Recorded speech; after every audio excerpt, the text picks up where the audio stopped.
Synopsis. After waking up in a world where he is treated as an outcast, a young boy discovers he possesses a mysterious system and hidden talents. For years, he played the role of a clumsy underdog to protect himself from unseen enemies. Now, the time for hiding is over. As the great exams approach, he decides to reveal his true power to the world. His goal is no longer just survival, but to prove his virtue and claim the highest seat of leadership in his village. It is a journey of growth, strategic brilliance, and the courage to stop pretending and finally embrace a legendary destiny. Chapter 1182. Scram, scram, don't stand in my way. Naruto had just stood on tiptoes, peering into a sweets shop, when he was suddenly and roughly shoved by a strong force. He rolled 3 times before coming to a stop with a thump thump thump. Ouch, what was that for? Naruto dusted himself off and looked up, bewildered, his voice still carrying a hint of lingering childishness. The shop owner's face was as sharp as a monkey's, looking like a complete swindler. Seeing the crowd slowly gather, Naruto's little eyes darted around. 3 years old is the prime time for a hit and run scam. Boss, don't expect me to move without 180,000. He sprawled out like a corpse in a big X, acting like a hardened bandit who'd welded himself here for the day. Plague God, I won't sell anything to you, you jinx. The boss jumped up and down, roaring, his finger trembling as it nearly poked Naruto's brow. Huh, Naruto's tiny brows furrowed. He tried hard to recall his glorious achievements from the 3 years since he transmigrated.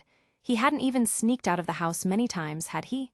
Plague God, him, a 3-year-old toddler. Impossible, absolutely impossible. Open your eyes and look closely. He tugged at his voice, his small chest heaving.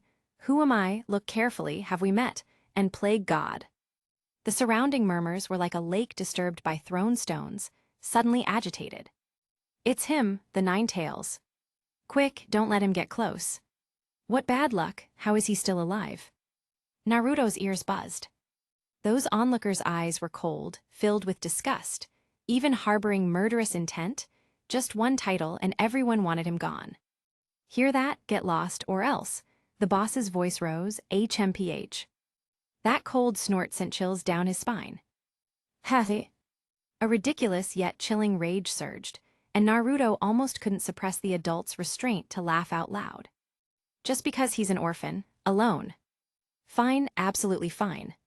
He fiercely memorized the boss's face and the shop's name, logging them into his grudge little notebook. The next second, he abruptly lowered his head, silently got up, pushed through the crowd, and disappeared. Naruto kicked at stones as he walked back, the narcissistic little abacus in his mind completely shattered. Before, he always felt a tingling sensation on his back, thinking it was because he was too handsome and dazzling. Now the mystery was solved. That was the focal point of the entire village's resentment. The malice was so concentrated that the misunderstanding theory was pure self-deception. How could a little toddler like him harm anyone? The burden was too great. It must be a legacy left by the previous generation, those divine parents he'd never met. Naruto sighed deeply. Parents, son, your beginner's gift pack is the full village hatred halo, surprised. Naruto, meet. As for his parents' glorious achievements, as a transmigrator from the zygote stage, he truly couldn't help. And his infancy, the development of his brain was probably equivalent to a goldfish's memory plus.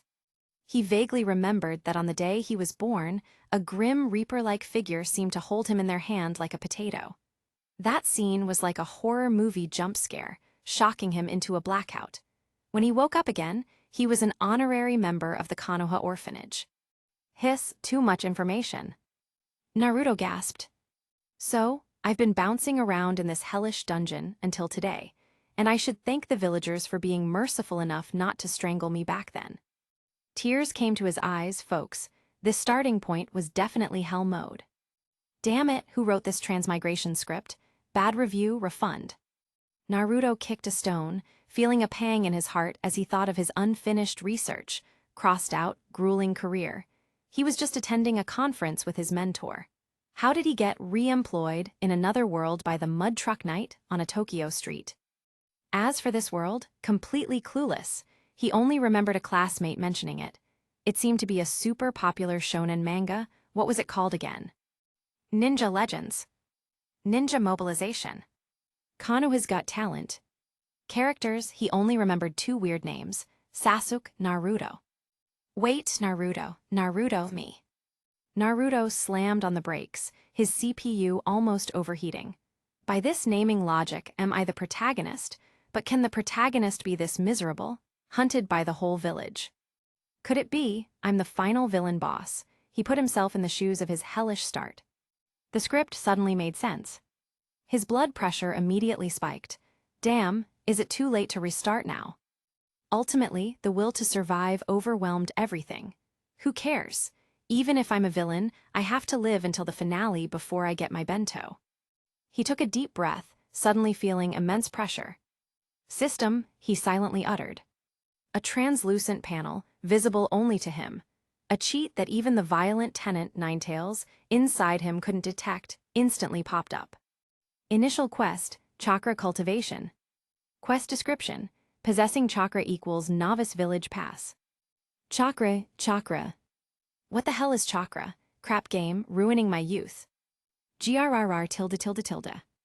His stomach promptly declared its protest. He reached into his pocket. A few scattered coins amounted to a total of 16 ryo. Huh. Naruto was stunned. Where's the fortune from the beginning of the month? Swallowed. Forget it, hoping to buy food with this much money. Naive. Time to head to the docks for some cough. Into the mountains. Naruto decisively changed his strategic objective. The large forest behind the mountain, a natural self-service restaurant. He turned and rushed home. Minutes later, carrying a bulging small bundle stuffed with all his valuables and emergency rations, he skillfully locked the door. Strategic relocation. This place couldn't be stayed in for now. Before, he was a clueless innocent, but now. His list of enemies approximately half know, the whole village. What if some justice-filled villager decided to send him off early? Where would he go to cry? Gamble on people's character. Naruto shook his head like a rattled drum. My life, it's safer in my own hands. He found a secluded and dry corner in the back mountain and painstakingly set up a simple, safe house. This would be his temporary residence for the next few days. Food, clothing, shelter, transportation, shelter is solved. Food needs to follow. He immediately activated jungle survival mode. Picking mushrooms, knew a little but not much. Bright and flowery ones, resolutely say no. Only plucked the plain, grayish ones that looked harmless, as if their ancestors for 3 generations were non-toxic. Better safe than sorry.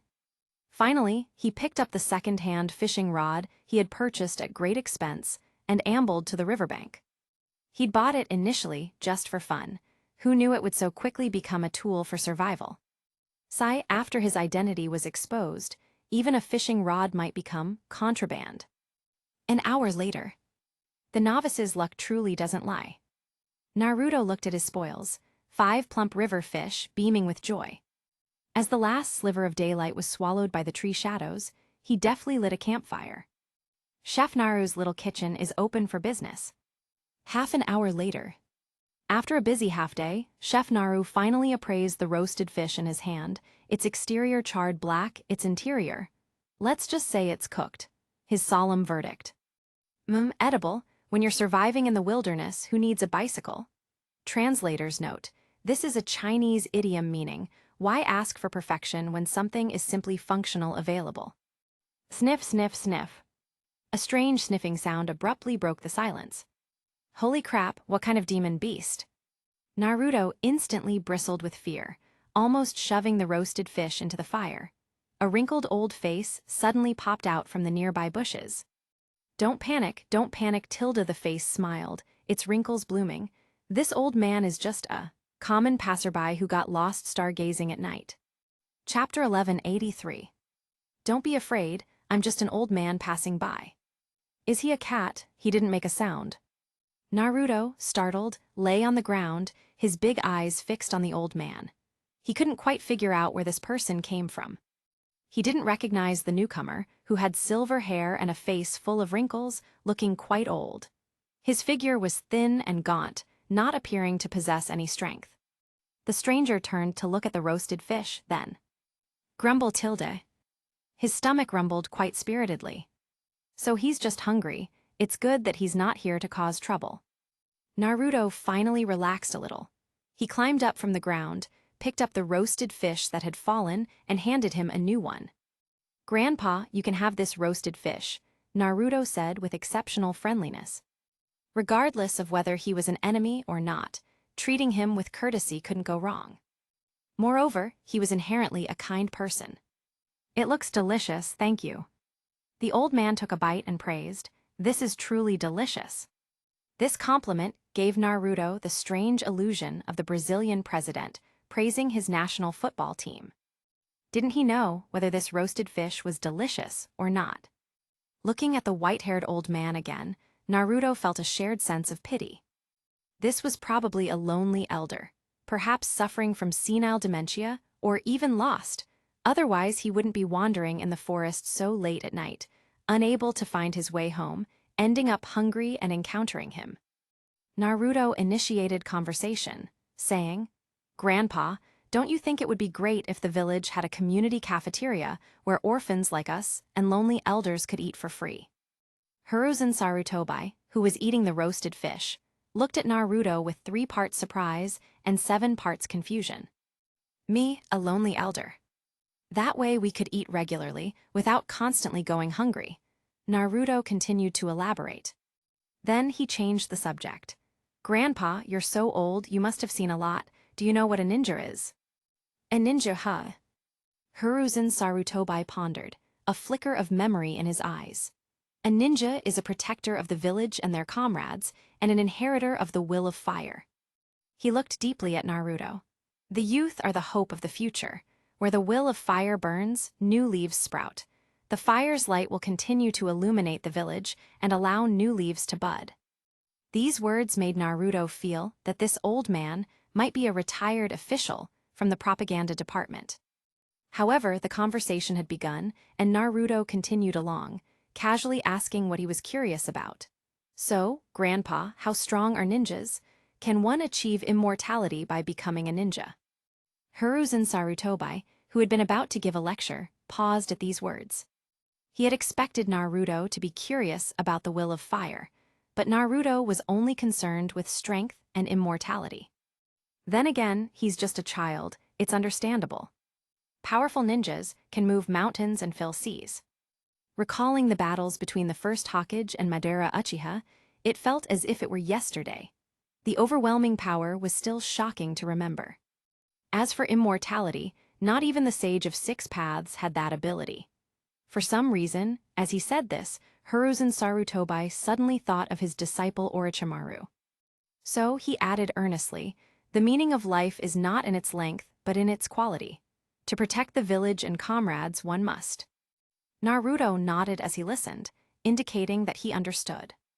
Before, he thought ninjas were similar to martial artists in his previous life, mostly for self-cultivation, at best able to fight 10 people.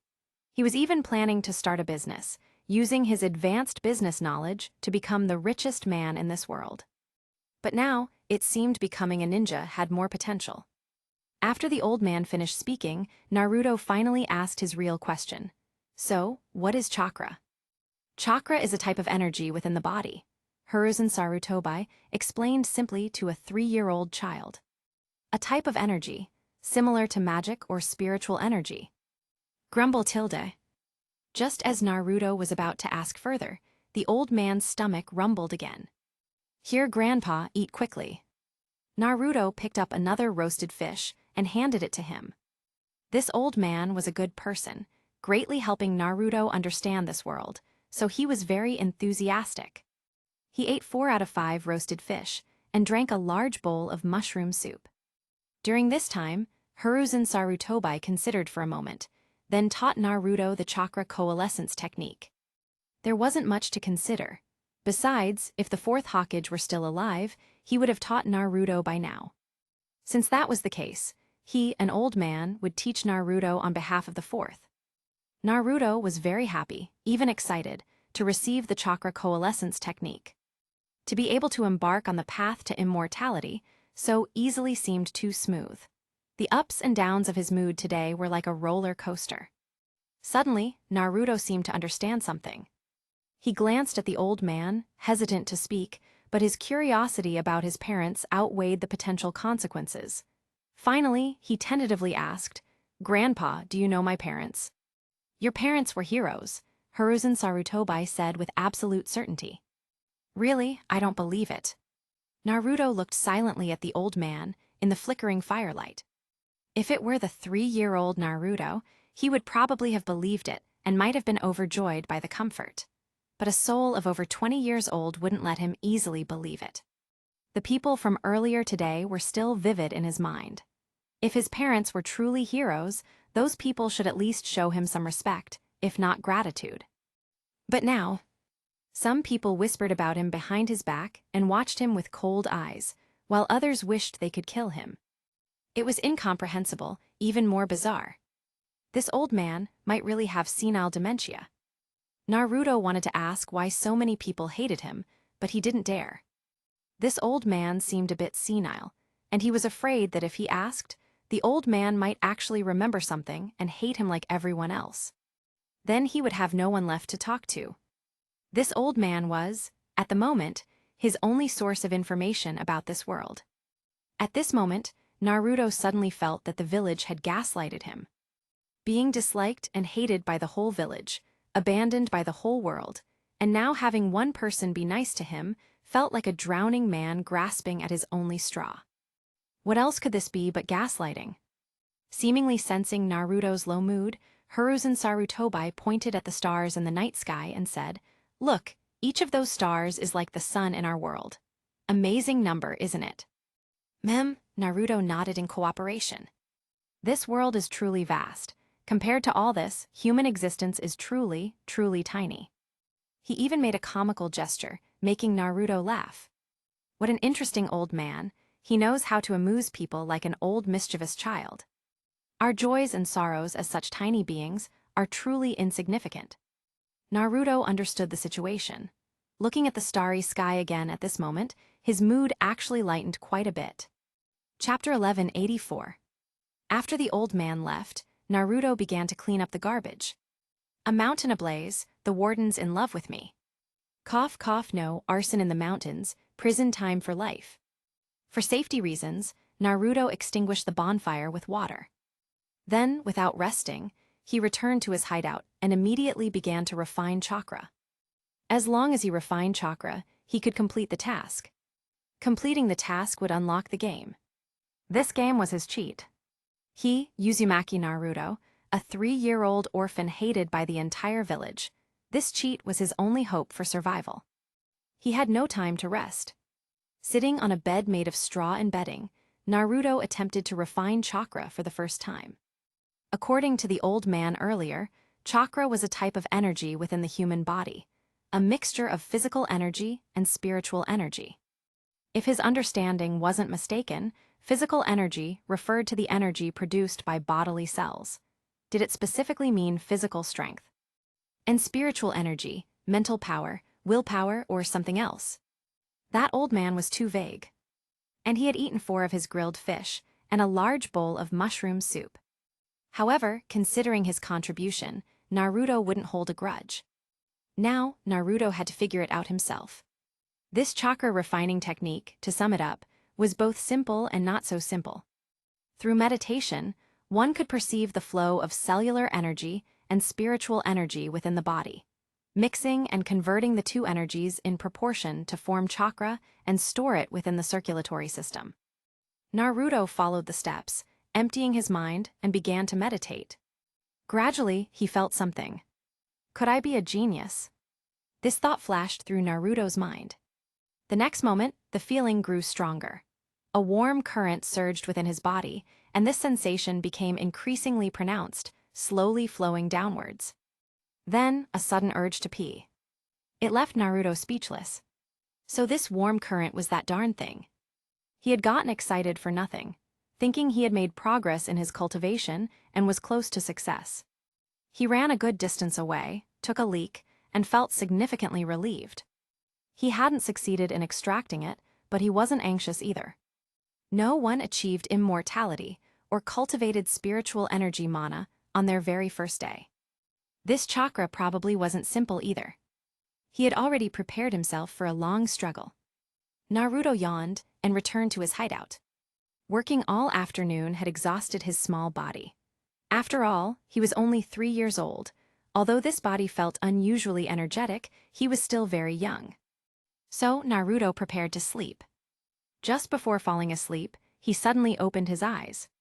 He had been so busy that he had forgotten something. The shop owner who pushed him during the day hadn't been retaliated against yet. Naruto held grudges. His principle was never to bottle things up. If he had a grudge, he'd settle it on the spot. So he planned to go to the front of that shop from earlier and throw feces. After thinking about it carefully, Naruto decided against it. The target was too obvious. If he had a conflict during the day and someone threw feces at them at night, it would be as clear as a monk's head lice. It would be obvious. It was simply unsafe. He decided to go only after he had the ability to protect himself. With that thought, Naruto got up again. His life safety wasn't guaranteed yet. At this age, he really couldn't sleep. Keep cultivating. The next day, Naruto woke up early. He didn't know when he had fallen asleep yesterday, but by then, he was completely unconscious. The reason he could get up so early was entirely due to an internal sense of urgency compelling him. In a trance, Naruto felt as if he was back in his 3rd year of high school. Those last 100 days. He really had a nightmare. Damn it, I've transmigrated, and I still have to experience my senior year of high school. Complaining, Naruto began to wash up, eat, and continue cultivating. On the 2nd day, he finally felt something, and this time it wasn't about pee or poop.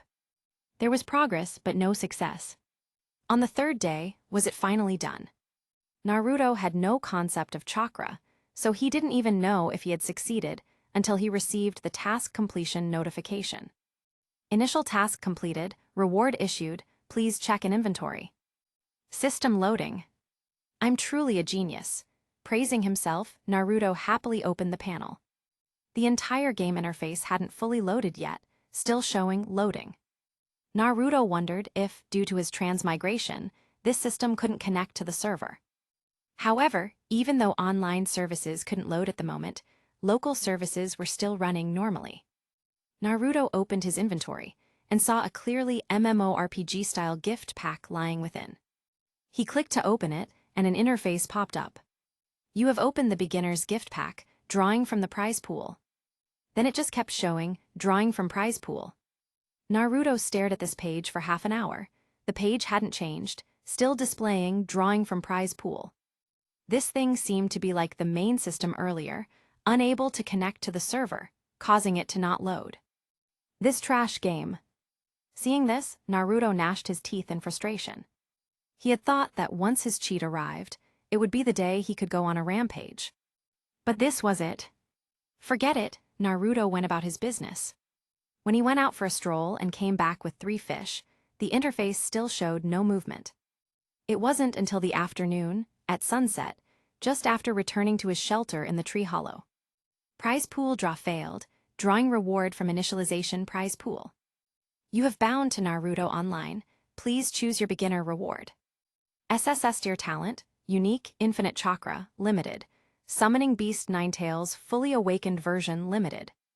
Unique, limited. Is the drop rate for this game that high? Seeing these 3 options, Naruto was somewhat incredulous. Although Naruto didn't play many games in his previous life, he had heard about drop rates. His roommate in his previous life, who loved playing games, was a non-chief, unlucky player whose skin was frighteningly dark. The gacha drop rates in various games were terribly low for him. He rarely got gold-tier items and always had to rely on minimum payouts, never truly hitting a jackpot. His roommate had spent who knows how much money, and later, he resigned himself to his fate. In the end, it was usually Naruto who stood in for him. But Naruto remembered that his own luck was just average. When he pulled gacha for his roommate, the drop rates were always normal. So this was a bug. Recalling the previous notification, Naruto thought it was quite possible. This was probably a blessing in disguise. However, staring at these three options, Naruto was unsure how to choose for a moment. It seemed that this game already assumed he understood this world very, very well, but he really wasn't familiar with it at all. How exactly should he choose?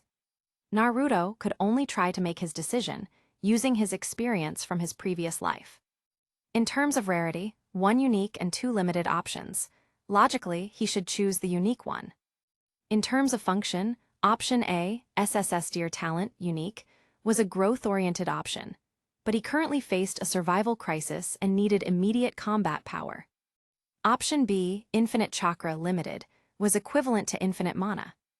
Option C, Summoning Beast Ninetales, fully awakened version, limited, seemed to be a battle pet. After much deliberation, Naruto made his decision. Chapter 1185. After careful consideration, Naruto decided to choose option A. He didn't understand this world, so he could only make his choice based on his own experience. Of the 3 options, option B was the first to be eliminated. Unlimited Chakra, limited, as he understood it, was equivalent to unlimited mana, but if he had no corresponding divine powers, unlimited mana alone would be useless. Compared to option A, it lacked the boundless imagination for future growth. Compared to option C, it offered no immediate combat power. So, Naruto decisively discarded this option. Finally, he had to choose between A and C. Initially, Naruto actually leaned more towards option C for no other reason than its immediate combat power. But in the end, Naruto chose A, SSS rank talent, unique. As for C, Summoned Beast, Ninetales fully awakened version, limited, it was good, very good. Although Naruto didn't know what this combat pet was, its limited rarity suggested it was powerful. However, a combat pet didn't represent his own strength. With it, Naruto himself would still be a weakling. Furthermore, perhaps because he hadn't played many games, Naruto preferred to have all strength under his own control, rather than relying on a combat pet. In short, he was a bit reckless. Besides this reason, the final straw that tipped the scales was the rarity. Regardless, unique definitely surpassed limited. Having lived with a gamer roommate for several years, Naruto understood the concept. For a game, unique meant something extremely rare and hard to obtain, while limited could be acquired during events, even if it meant doing more quests or spending more money. The choice was obvious. Actually, Naruto had an even more profound and simple reason. If he were in his 20s, he would have chosen C without hesitation. The key point was that he was only 3 years old, at the perfect age for adventure, and a growth-type talent suited him perfectly. As for the potential mortal danger, Naruto knew that was just him scaring himself. The fact that he had survived to 3 years old without being assassinated meant there must be some rule protecting him. Otherwise, he would have died from assassination long ago. Why wait until now? As for possible accidents, well, this cheat was now in his possession. Life always finds a way out. After making his choice, a dazzling screen popped up. You have chosen option A. You have obtained SSS rank talent, unique. You have received the following bonuses.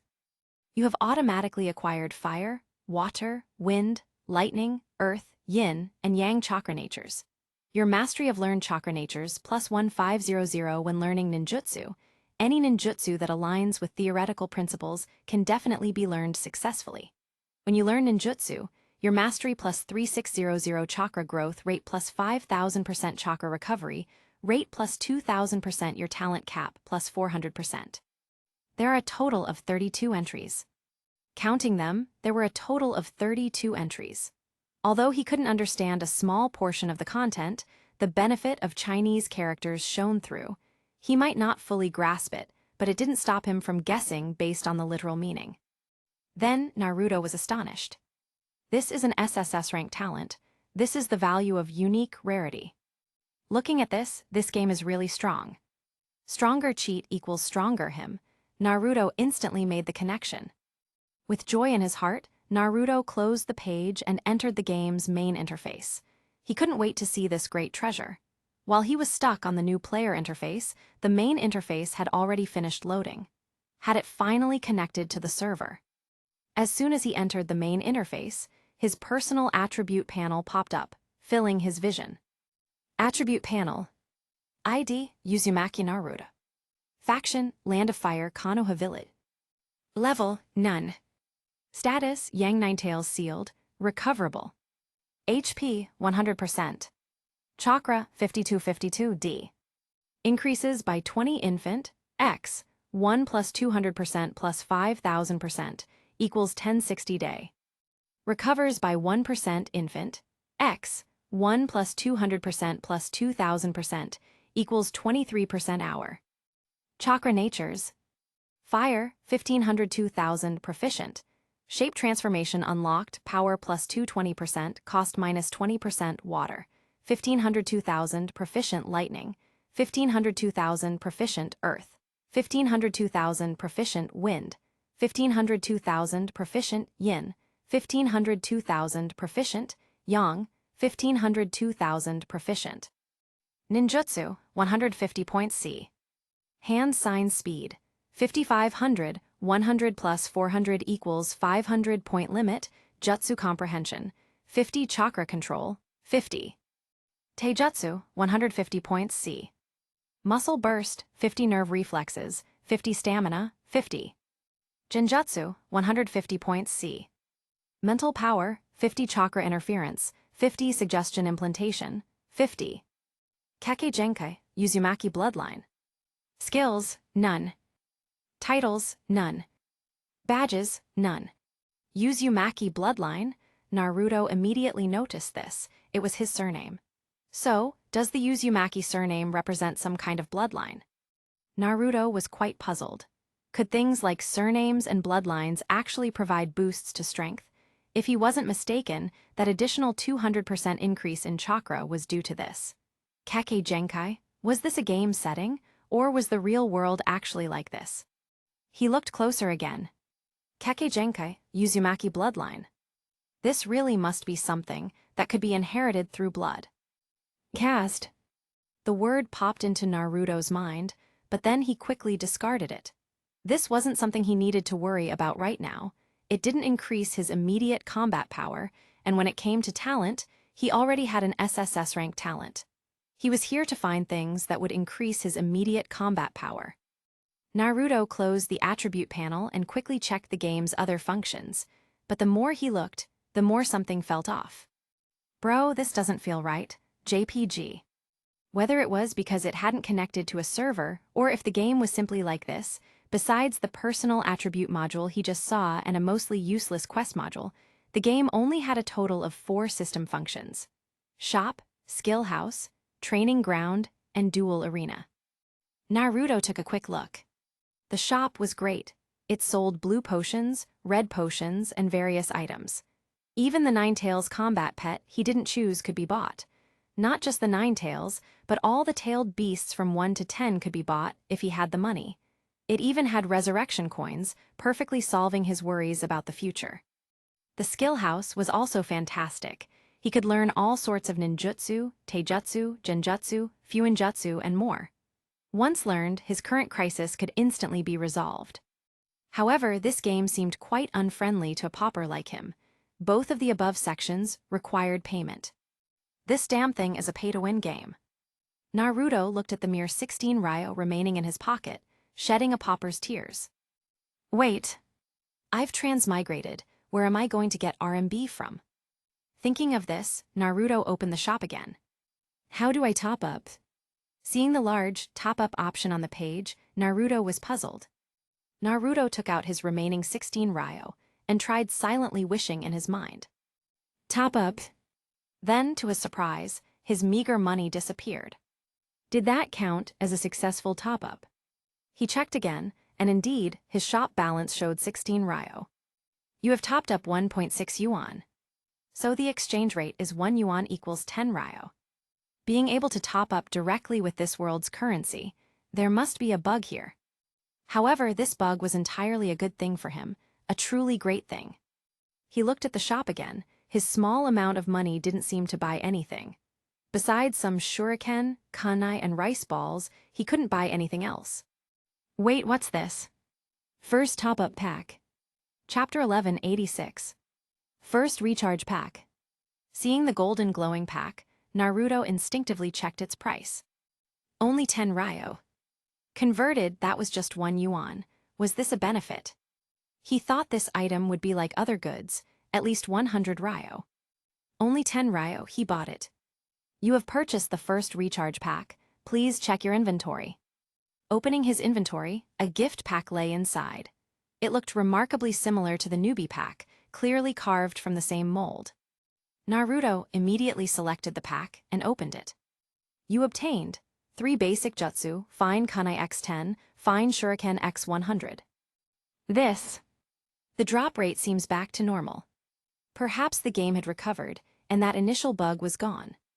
A bit of a waste of his excitement.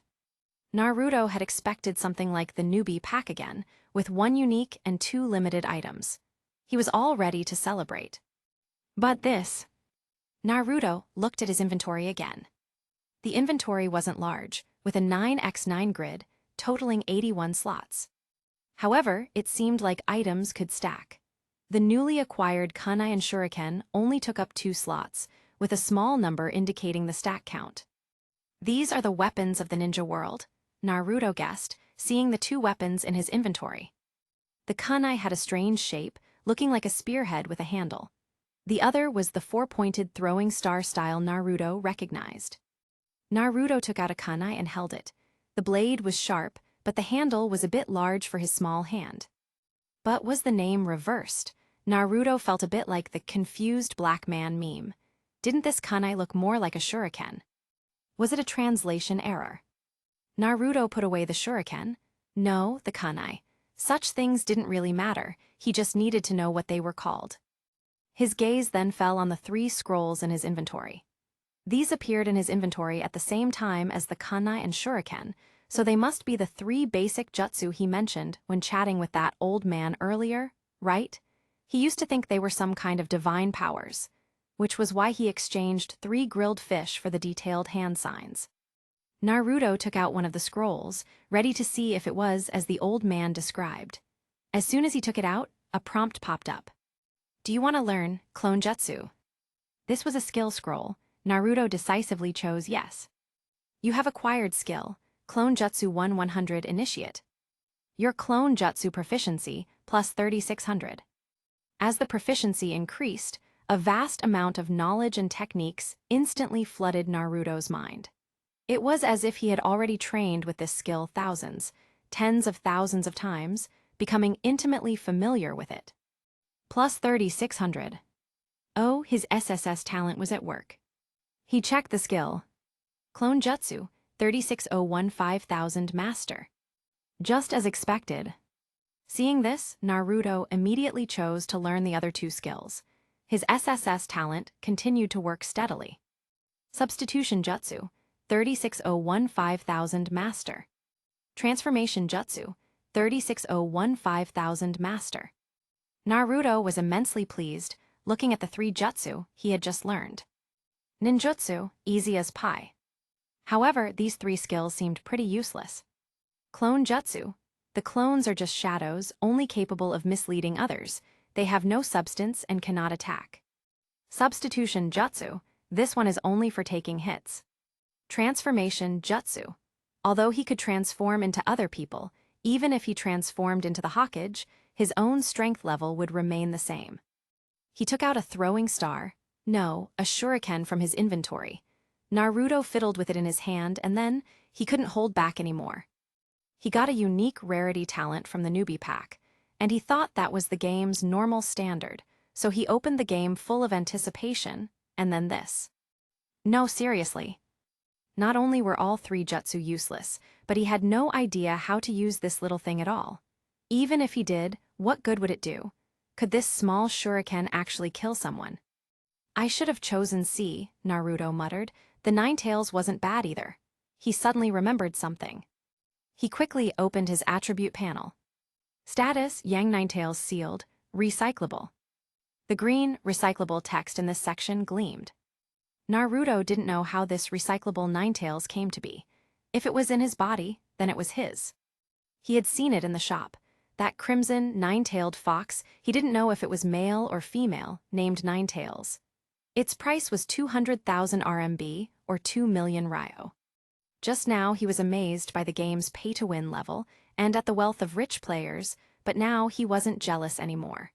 Because that money was about to be his. 200,000 yuan, 2 million ryo. Even if the recycling price was only half, it would still be 1 million ryo, right? With that much money, wouldn't he be able to buy all the skills in the skill shop? But Naruto grit his teeth, making a huge decision, and resisted the temptation. This stemmed from his life's maxim. When the situation is unclear, maintaining the status quo is the best option. Naruto wasn't sure how this Ninetales appeared, but since it was in his body, there had to be a reason. Naruto decided not to touch the creature until he understood why it was there. But where exactly is this guy? Naruto searched all over, but couldn't find any trace of it. Finally, his gaze fell to his stomach. There was a pile of some indecipherable symbols. Naruto initially thought this was an unknown tattoo, but after learning about the existence of sealing jutsu, Naruto felt it was some kind of seal. A seal, is it really necessary? Recalling the demonstration video, where the Ninetales was only slightly taller than Weeds, looking like a large dog at most, Naruto expressed his confusion. Was that small thing really that destructive? Forget it, Naruto sighed. He still knew too little about this world. Putting the shuriken back into his inventory, Naruto opened the skill shop again. If he remembered correctly, today was April 30th. Tomorrow he would receive his living expenses, 30,000 ryo. This money would be enough to buy a revive coin and several powerful ninjutsu. By then, his safety should be secured.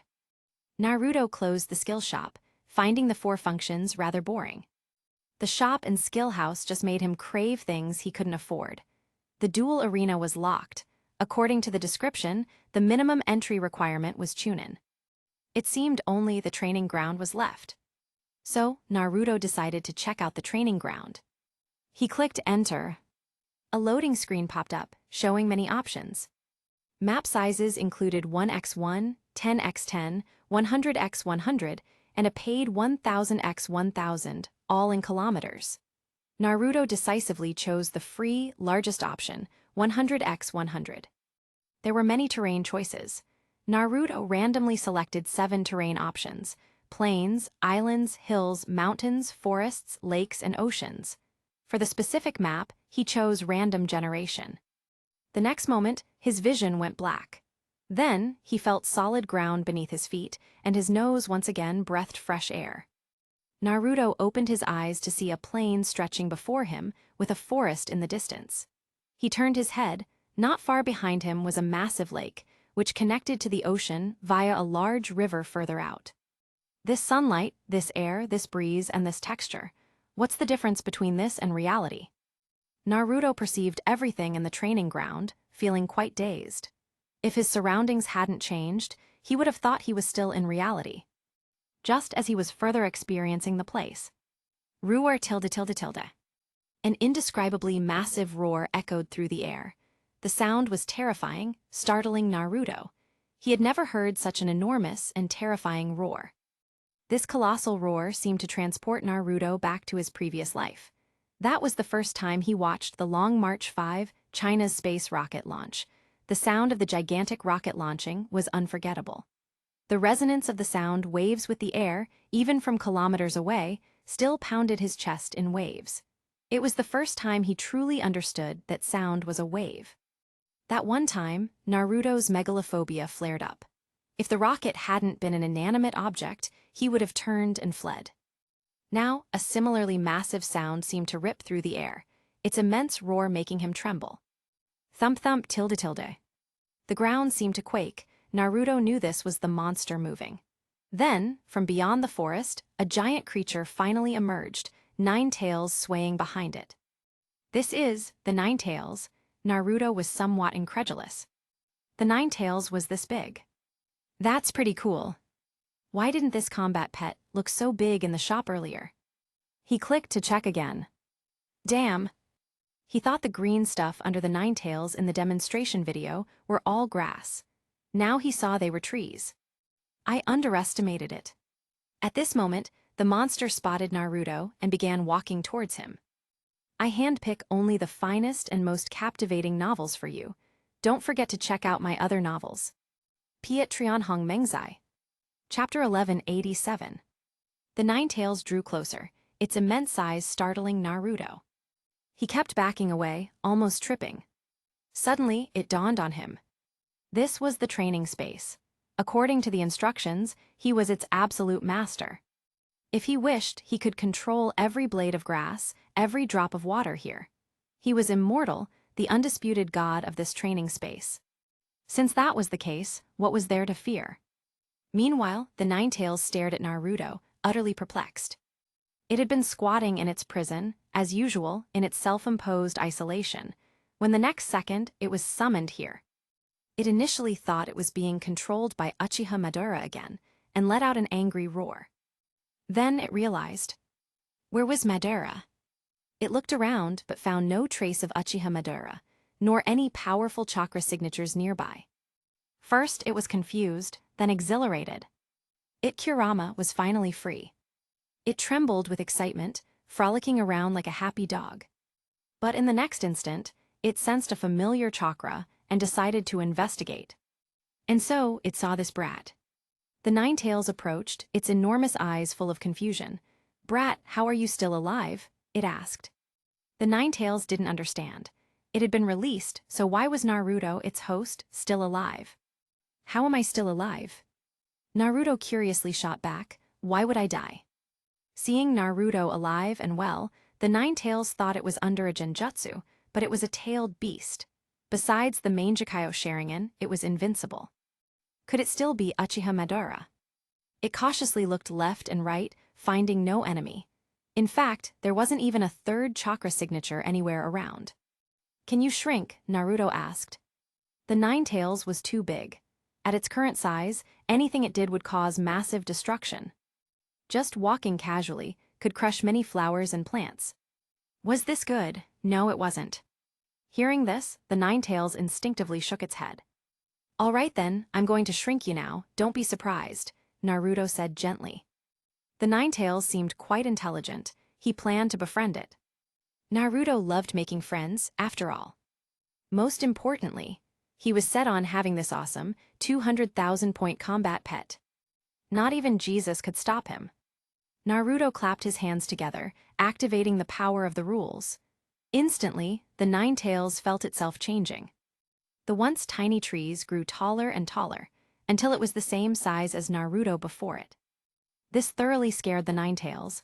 "Brat, what did you do? Where is this place?" it exclaimed in shock. "This is a training space, and I'm its master." With that, Naruto waved his hands. The flowers and plants on the ground rapidly grew, weaving themselves into a table and chairs adorned with fresh blossoms. Naruto then spread his hands again, and the sand on the ground floated up, gradually becoming transparent in midair, coalescing into a pair of crystal cups. After setting the cups down, Naruto took out the ice-gold Pepsi he had just bought, pouring a cup for himself and one for the fox. This cola was in the food section of the shop, a co-branded drink within the game, costing 3 liang per bottle. He had only 6 liang left, so he bought 2 bottles directly. To win over the Ninetales, Naruto painfully sacrificed 1 bottle to share, keeping the other for himself. He took a sip of the sweet drink. The icy sensation was incredibly refreshing, and the bubbles continuously burst in his mouth. It was a familiar taste. Naruto had a strong sense of nostalgia for this flavor. "Come on, try it, this sweet drink is delicious." The Ninetales, which had been watching Naruto's every move, was truly a bit bewildered. From shrinking to everything that had happened since, the Ninetales' mind was struggling to process it all. It instinctively picked up the crystal cup with its paw and drank the sweet liquid. The sweet, peculiar, yet very refreshing taste made its eyes light up. "Here, take these, drink them while I go train." Seeing the Ninetales enjoying its drink, Naruto reluctantly gave it the remaining cola. Then, without a backward glance, he went to train. Naruto suddenly understood many things now. Why was the Ninetales here? Because only spiritual power could enter this training ground. Since the Ninetales was sealed within him, when he entered the training ground, it automatically brought the Ninetales' spiritual power along. Now aware of all this, Naruto could naturally kick the Nine Tails out. He could do it, but there was no need. Moreover, Naruto guessed that the villagers calling him a demon fox was probably also because of the Nine Tails. Just think about it. If such a massive Nine Tails appeared in the village, how much damage could it cause? Naruto vaguely understood why those people hated him so much. He understood, but he didn't accept it. If anyone was to blame, it was the person who sealed the Nine Tails inside him. That person was now his enemy. Once he found him, a sparring match would be inevitable. As for his speculative future identity as the ultimate villain, it was most likely due to the Nine Tails' manipulation. However, fate had changed from this moment onward. This Nine Tails seemed rather unintelligent, probably only capable of manipulating a 3-year-old child while he was in his 20s. Given the gap in their understanding, it was hard to say who would exploit whom. No, wait, how could it be called exploitation? He merely wanted to acquire a combat pet. No, that's not right either. Should it be called a partner for battle? Something like that. Building a relationship wasn't urgent. He was only 3 years old, and he'd see the other party every day in the future, so there would be plenty of time to get along. For now, Naruto just wanted to try out the skills he had just learned. Naruto walked to an empty space and began to form hand seals. He had never learned hand seals, nor had he ever encountered related knowledge, but his exceptionally high talent and Uzumaki bloodline provided an initial boost, causing the values of all 9 attributes under ninjutsu, taijutsu, and genjutsu to surge, directly reaching a moderate level of 50 points each. Naruto didn't know what 50 points counted as, he only knew that he was infinitely stronger than before, and his mind was filled with vast amounts of new knowledge. So, when forming hand seals, Naruto was not at all clumsy. In fact, his hand seals were incredibly fast. Ram right arrow snake, right arrow tiger. Bang tilde. A completely identical Naruto appeared beside him. The new Naruto looked lifelike. Naruto reached out to touch it, and the clone disappeared. It really is just a shadow. Naruto glanced at his status panel. Chakra consumption, 20. The experience for clone jutsu actually increased by 382. It increased that much. His SSS talent was still at work. Seeing this, Naruto continued to train. One benefit of this training ground was its infinite chakra. With just a thought, Naruto could instantly replenish his chakra. Next, Naruto tirelessly ground the levels of the 3 ninjutsu. From master to perfect. 2 hours passed and Naruto checked. He had actually maxed out all 3 skills. Clone jutsu, 1000 perfect. Substitution jutsu, 1000 perfect. Transformation jutsu, 1000 perfect. He had nothing left to grind, and he had mastered these 3 basic ninjutsu to a miraculous degree. Where did the Nine Tails go? Freeing up, Naruto looked up, and the Nine Tails had long since disappeared. I wanted to ask it how to cultivate too. Grumble tilde. His stomach rumbled at the opportune moment. Naruto suddenly remembered that he had planned to make dinner, but had kept delaying until now. No wonder his stomach was rumbling. Naruto exited the training ground. He thought for a moment and also kicked the Nine Tails out. Back in reality, Naruto cooked, washed up, and prepared for bed. Moving around, his senses were clearer. He truly had become stronger. Naruto felt that he now seemed to have more strength than a normal adult. Being a ninja is so much fun. With that thought, Naruto drifted off to sleep. Drip drop tilde. Naruto opened his eyes, finding himself in a damp space. Where is this? Chapter 1188. Where is this? Water reached his calves on the ground, the light was dim, and the air was damp. Naruto didn't like this place. He turned around and saw a giant iron gate with bars thicker than a person. Looking further in, wasn't that the Nine Tails from earlier today, frolicking like a goofy dog? Naruto smiled, already understanding what was happening. But why was this fox alone and confined here? Seeming to sense Naruto's emotions, the Nine Tails stirred, making some noise to remind Naruto it was still there. This made Naruto laugh even louder. He was laughing because the Ninetales in the training ground seemed completely different from the one before him. That little Ninetales in the training ground was like a goofy dog, mouth agape, tongue lolling out, eyes wide, running and rolling around madly, overturning who knew how many flowers and plants. And now, did the Ninetales think he was too busy training to notice? Now it was trying to act serious in front of him. Not talking, playing hard to get. Well, I'm leaving then. Without waiting for a response, Naruto turned to walk away. Brat. Sure enough, the Ninetales called out to him. It couldn't help it. The Ninetales was just too desperate for freedom. Any veteran inmate who'd been locked up for decades would certainly understand and empathize with this feeling. What's more, there was human interaction in prison, but this was solitary confinement, far worse than a prison. After experiencing those 2 hours of frolicking, the Ninetales craved freedom even more. If not for those 2 hours, it wouldn't have cared, having been like this for decades. It was used to it. But now it just wanted one more hit. Brat, that place from earlier today, can you still go there? Yes, Naruto replied. Then. The Ninetales felt like it couldn't open its mouth. To think it, the Ninetales, a tough guy who had lived a free and uninhibited life, had ever begged someone so meekly. I like to make friends, you see, so when I go there again, I can take you with me, Naruto offered, speaking for it. But it's only for 1 hour a day. No 5, the Ninetales extended a claw, haggling. Naruto stated unequivocally, 1 hour at most. If you haggle any more, I'm leaving. And let me tell you, if I leave now, there'll be no more chances to negotiate later. Seeing it still wanted to cut the price, Naruto threatened. HMPH, the Ninetales snorted heavily, signifying its agreement. Since that's settled, I'm off then. Wait, brat, the Ninetales suddenly called out to him, asking, how long is 1 hour? Huh? Naruto was speechless. You don't know how long an hour is, so what were you just arguing with me about? This Ninetales is a bit lacking in common sense. Muttering to himself, Naruto explained, it's about half the length of today's session. Only half, the Ninetales sprang to its feet.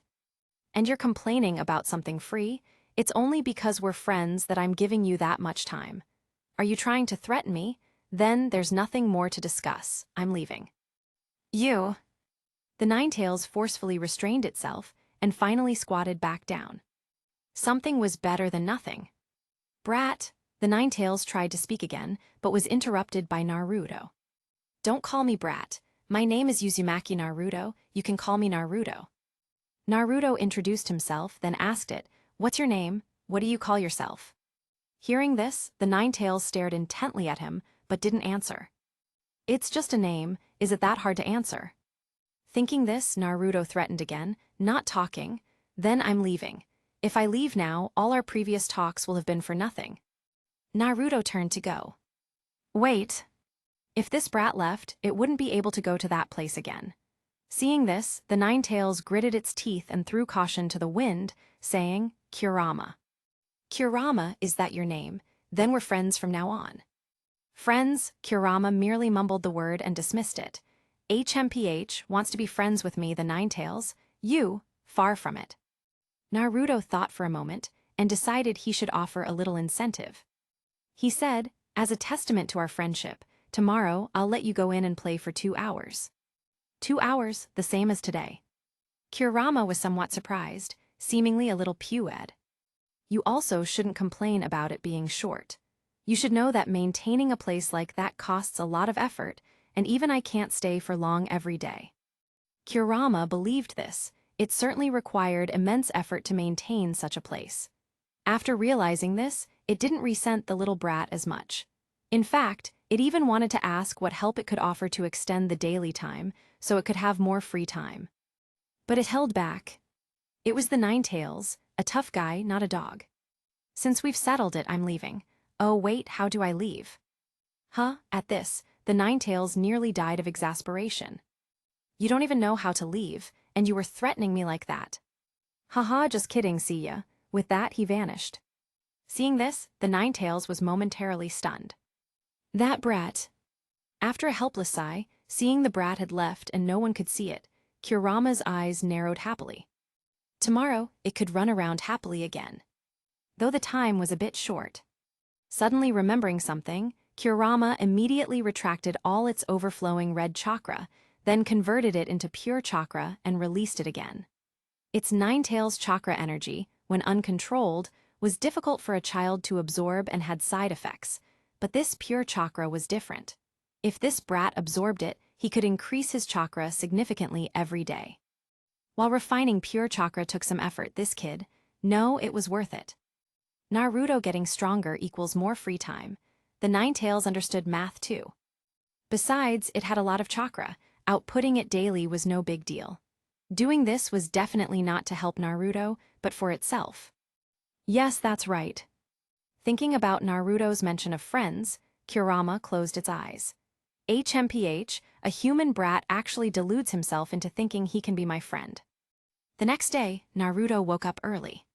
His living allowance used to just appear on his table when he woke up, so Naruto planned to go back early to get it, to avoid any complications. Before leaving, Naruto suddenly remembered something. In broad daylight, walking all the way there, he'd be subjected to so many hostile glares from others. Naruto was afraid he wouldn't be able to resist hitting them. So, he decided to transform into someone else. Thinking this, he opened his status panel and glanced at his chakra. He was going to learn advanced skills today, so his chakra needed to be boosted. But that one glance froze him. Chakra 2172, 2172, C. Increase 20, juvenile, X, 1 plus 200% plus 5000%, X2 equals 2120 day. Recovery 1%, juvenile, X, 1 plus 200% plus 2000%, X2 equals 46% hour. How did it just double? He checked the more detailed messages and records, and finally understood. So it was the nine tails. Couldn't tell, that guy was quite reasonable, knew how to pay rent. Taking the opportunity, Naruto quickly scanned his panel again. Not many changes. Hand seal speed plus 20, chakra control plus 10. His SSS talent was still working its magic. At this moment, Naruto had a deeper understanding of this unique SSS talent. This ability was passive. It wouldn't manifest all at once but would slowly accrue. Though the manifestation was gradual, an increase of 20 or 10 points per day was still terrifying, considering a normal person's max level was 100 points. Naruto knew that such a significant increase in stats wouldn't last forever. The game had detailed explanations. Below 70 points, 171-80 points, 2 181-90 points, 5 191-95 points, 10 196-100 points, 20 1101-500 points, 50. This meant that after reaching 100 points, every 1 point increase in attribute value was equivalent to a 50-point increase when below 70 points. The 2-point difference between 100-1103 was equivalent to the difference between 082 points. However, this wasn't Naruto's primary concern right now. His task was to get his living allowance. Ram right, arrow boar right, arrow ox right, arrow dog right, arrow tiger. Transformation jutsu. Poofed. After the smoke cleared, an old man stood in his place. It was the same old man he'd seen just a few days ago. This old man was ordinary and a widower, so he definitely wouldn't attract attention. Transforming into him to go home was perfectly fine. Naruto looked himself up and down. It was quite accurate. His max-level transformation jutsu was no joke. Seeing that it was about time, Naruto set off for home, in the guise of the third Hokage, Hiruzen Sarutobi. Chapter 1189. Stepping out from his hiding place, Naruto looked at the sky. It was just dawn, probably around 7 or 8 o'clock. He walked towards home, but after a few steps he felt too slow. He then leaped onto a tree and with a few continuous jumps, vanished in a flash. Meanwhile, the Anbu responsible for protecting Naruto were dumbfounded. "Sparrow, did you see that?" "I saw it." "Was that?" Not the third Hokage. While incredibly realistic, the third was still in his office when I handed over duties this morning. "Then what do we do?" "You continue to track and protect. I'll inform the Hokage-sama." Understood. Whoosh tilde. Whoosh tilde. The two shadows quickly split up, disappearing again within a few jumps. Location: Hokage Building, Hokage's office. Hiruzen Sarutobi was currently swamped with a mountain of affairs. The ongoing wars with the Land of Earth and the Land of Lightning generated a huge amount of intelligence and tasks daily, leaving him stretched thin. Now he heard a piece of news that surprised him, yet also brought a hint of delight. Is the information confirmed? Naruto transformed into my likeness. Confirmed. Looking at Sparrow again, Hiruzen Sarutobi remembered that this was an experienced Anbu, someone he could trust. Hiruzen Sarutobi found it strange. Naruto had only begun learning chakra control 3 days ago. Had he learned the transformation jutsu so quickly? This transformation jutsu had even almost fooled an Anbu. A genius. Very possible, after all, he was Minato's child. Hiruzen Sarutobi took a puff from his pipe and said, "It seems I'll have to go there myself." On the other side, Naruto's experience was quite astonishing. Good morning, Hokage-sama. Morning, cough cough morning. Naruto tried to make his voice sound as deep as possible. Good morning, third Hokage. Good morning. From the moment he entered the village, greetings like these hadn't stopped. Everyone he met, every single person, would show a sincere smile and greet him warmly. The respect in their eyes was practically overflowing. Little children would affectionately call him Grandpa Hokage and chase him for a bit before their parents called them back, telling them not to disturb Hokage-sama's work. This feeling was incredibly novel. This sensation of being respected and loved by many, Naruto, as a beast of burden in his previous life, had never experienced. This level of popularity, perhaps even the world's richest man wouldn't compare. However, these titles, Hokage-sama, Grandpa Hokage, Third Hokage. Naruto looked up and noticed the faces on the Hokage rock. He froze. Wait, isn't that the lonely old man? How is he the third Hokage? Looking again at the bald stone statue, this isn't right. The statue and the real person had a pretty big difference. If he hadn't seen the real person, he wouldn't have dared to connect this statue with the old man from last night. However, Naruto also realized he had caused trouble. He felt a bit annoyed. He randomly transformed into someone, and it just happened to be this little old man who turned out to be the third Hokage. Is this Hokage very bored? Eating dinner with him late at night? Naruto no longer dared to stroll around brazenly. He flashed into an empty alley and dispelled the transformation jutsu. A bit reckless, I hope no one noticed. Just then, a notification popped up. You have completed a prank mission. This prank scored 9.5 points. You have obtained 1 skill point Prankster Novice Badge. You have unlocked Prankster Star Quest Chain. Please check the mission interface for details. What is this, a prank? Naruto glanced at the mission interface. It turned out this was a side quest. According to the game design, this game had a high degree of freedom. Besides the mandatory main quests, players could freely explore and trigger many side quests. This was one of them. Naruto glanced at the reward. Unrestricted 1 skill point. No, this is 1 skill point. An unrestricted 1 skill point. It could directly change 90 1/10 to 91 1/10 instead of 90 1/10 to 90 2/10. He then looked at the Prankster Novice Badge. Prankster Novice. +0, 2% Chakra recovery. Evaluation. Pranks bring joy, and joy increases recovery. Naruto tried equipping it to see the effect. Recovery 1, 2%, young, times 1 plus 200% plus 2000%, times 2 equals 55.2% hour. It was previously 46%, an increase of 9.2%. The effect was significant.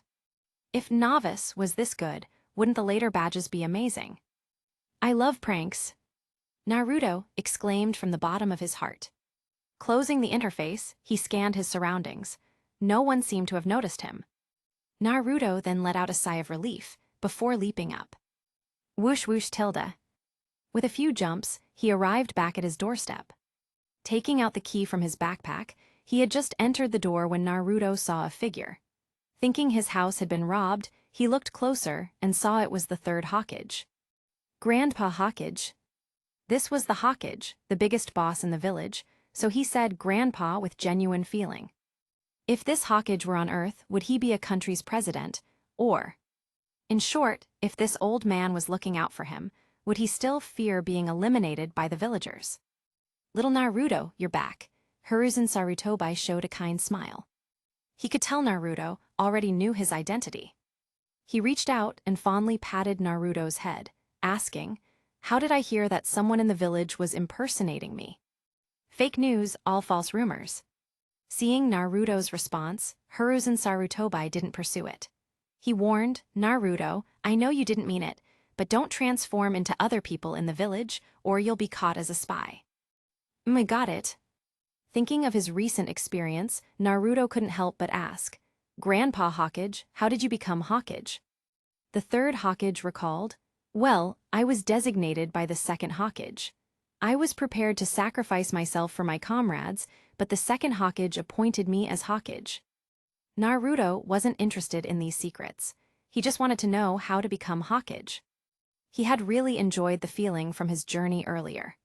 Everyone he met respected him, greeted him warmly, and even the children respectfully called him Grandpa Hokage. That feeling was quite exhilarating. But that was as the third Hokage. What about him, Naruto? Once he stepped outside, everyone he encountered would either ignore him if they were nice or treat him with hostility if they were not. Forget greetings, it would be good if they didn't throw rotten eggs. What if he didn't go out? No. He, Naruto Uzumaki, why couldn't he go out? If he became Hokage, would everything change? Grandpa Hokage, how does one become Hokage? What efforts were needed to become Hokage? Could one become Hokage just by becoming the strongest? Naruto was curious. Hearing this, the third Hokage felt deeply comforted and satisfied. This was guiding Naruto on the right path. His teaching that night had indeed been correct. Feeling the burning of Naruto's will of fire, Hiruzen Sarutobi taught him again. A Hokage needs great strength, extraordinary patience and perseverance, and most importantly, the recognition of their comrades and everyone. Great strength requires you to continuously grow and learn, refining your abilities every day. Extraordinary patience and perseverance require. At this moment, Naruto felt an intense headache. Perhaps it's fine if he doesn't go out. What about the villagers' cold stares? He'd just walk around them. He wasn't made of glass, he had an incredibly thick skin. If they want to stare, let them stare. He couldn't control other people's gazes, but he could manage his own mindset. At worst, he'd get into a fight. That would be great, he had just learned some ninjutsu. Chapter 1190. The old man Hokage left, quite peacefully. Cough cough no. After satisfying his desire to play the role of a mentor, the old man Hokage left in a hurry.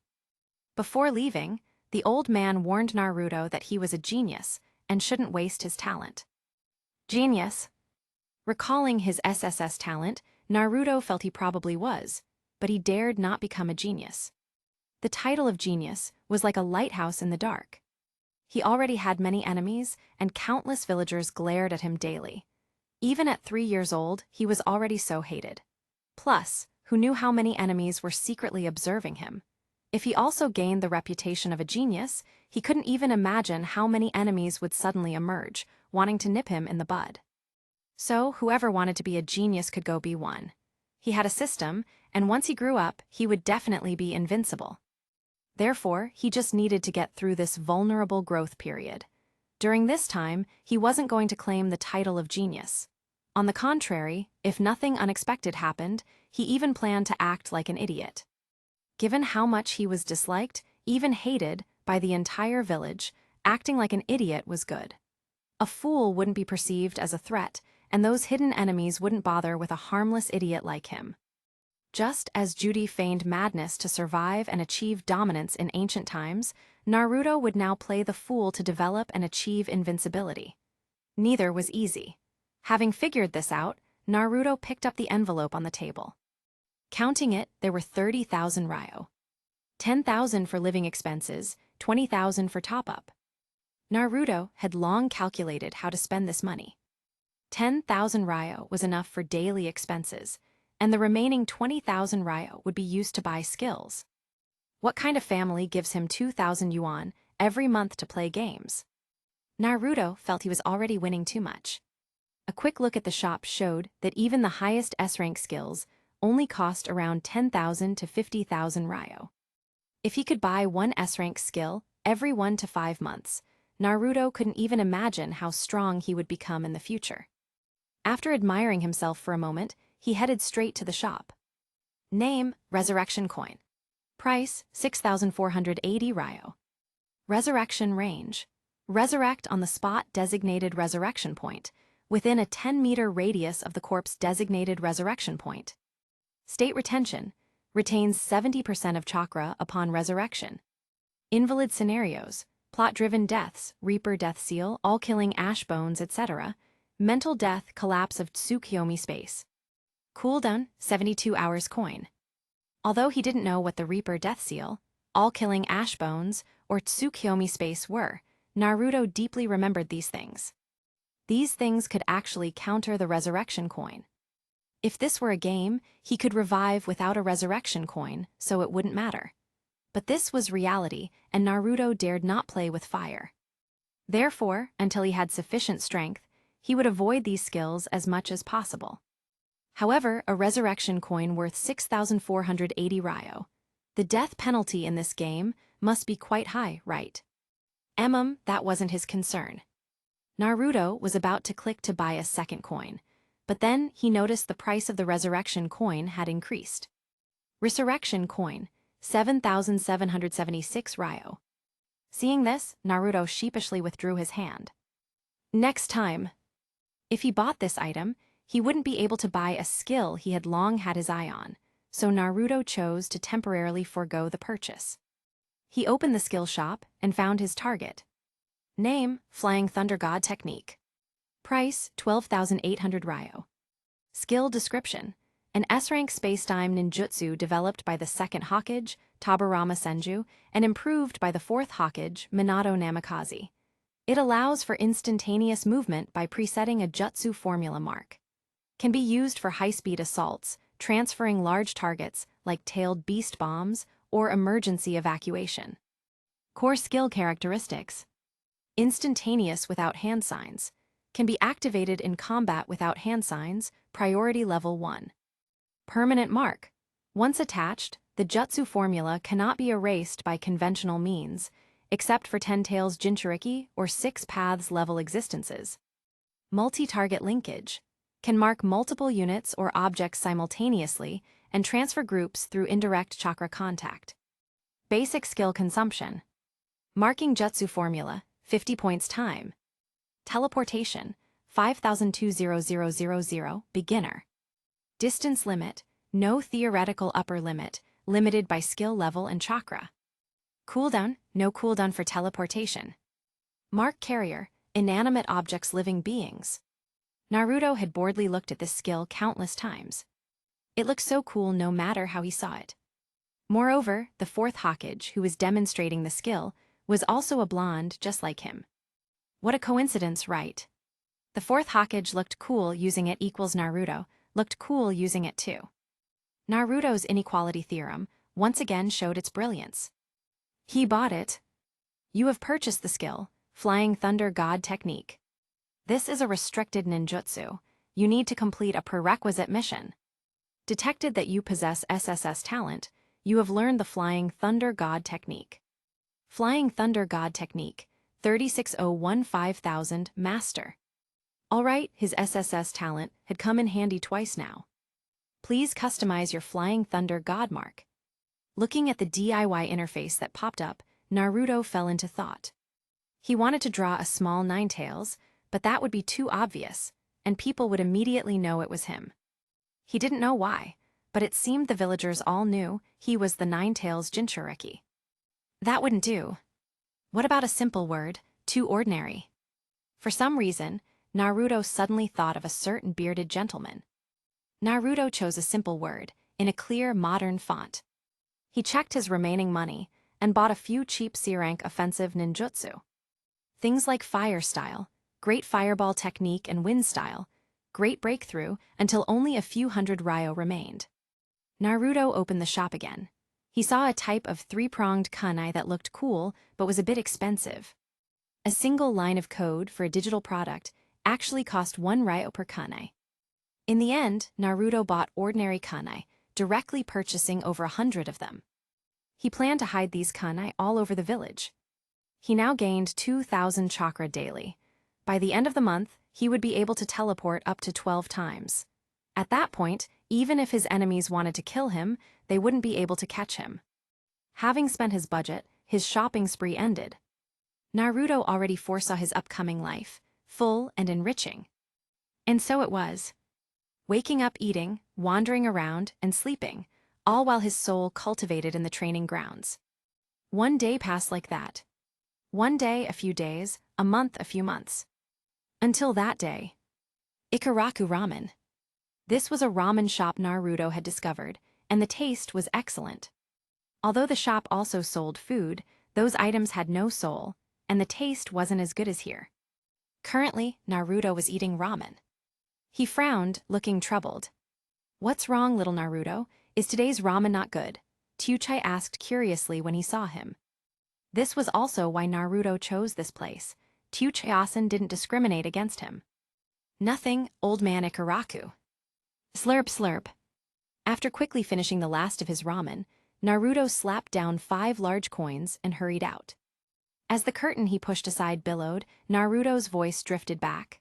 "The ramen was delicious, thank you for the meal." On the road, Naruto walked with his hands in his pockets, feeling a bit dejected. He was used to and ignored passers-by's discussions about him. The reason for his unhappiness wasn't that. Instead, Naruto was wondering if he should start training in taijutsu.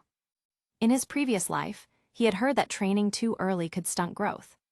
He was only 3 years old now, he'd had his 3rd birthday last month, so he was 4 now. He was only 4 years old, such a young age, should he really start physical training? Naruto was torn. However, for the ninjutsu and genjutsu attribute sets on his panel, Naruto had already found the knack for training, and his attributes were soaring. Even the Chakra attribute, whose rules he hadn't figured out before, he now knew how to train, and its experience points had been rapidly increasing these past few days. Looking back, it seemed only the taijutsu attribute remained at its initial value. Naruto was torn. "Did you hear?" "What?" "The Land of Lightning has sent a negotiation team. The war is ending." "Really, that's great." Land of Lightning. A completely new country. With nothing to do, Naruto decided to go take a look. He released his senses, and all chakra reactions within a nearly 10-kilometer radius instantly appeared in his mind. Indeed, there were a few unfamiliar chakra signatures. Locking onto the nearest flying thunder god mark, Naruto prepared to flash over directly. But why are they still following? Sensing 2 familiar chakra signatures, Naruto gave up on using the flying thunder god. These 2 people had been tracking him all along. They were probably his protectors. Or perhaps surveillance, after all. He was the Ninetales Jinchuriki. After half a year of broadly engaging with the world, Naruto had gained a much greater understanding of it. With 2 people monitoring him, he couldn't use the flying thunder god. It was a pity that the tens of thousands of flying thunder god marks he had secretly placed all over the village had not been used even once. Never mind, I'll just sneak over. Chapter 1191. Naruto shuffled over. When he arrived, quite a crowd had already gathered. Many people were gnashing their teeth, not even sparing a hateful glance for Naruto. It seemed the priority of hatred for an external enemy was even higher than for the 9-tailed demon fox. Naruto peered inside, seeing the dense crowd. There were even Anbu protecting the outside of the inn, likely fearing vendettas against the Cloud Village delegation. With so many people, he wouldn't even get a whiff of the action. Time to go home. Actually, Naruto was quite interested in other countries, but there were too many people. Naruto thought the conflict with the Cloud Village was over, but 2 days later, things seemed to shift slightly. Yet, for him, an outsider, none of it concerned him.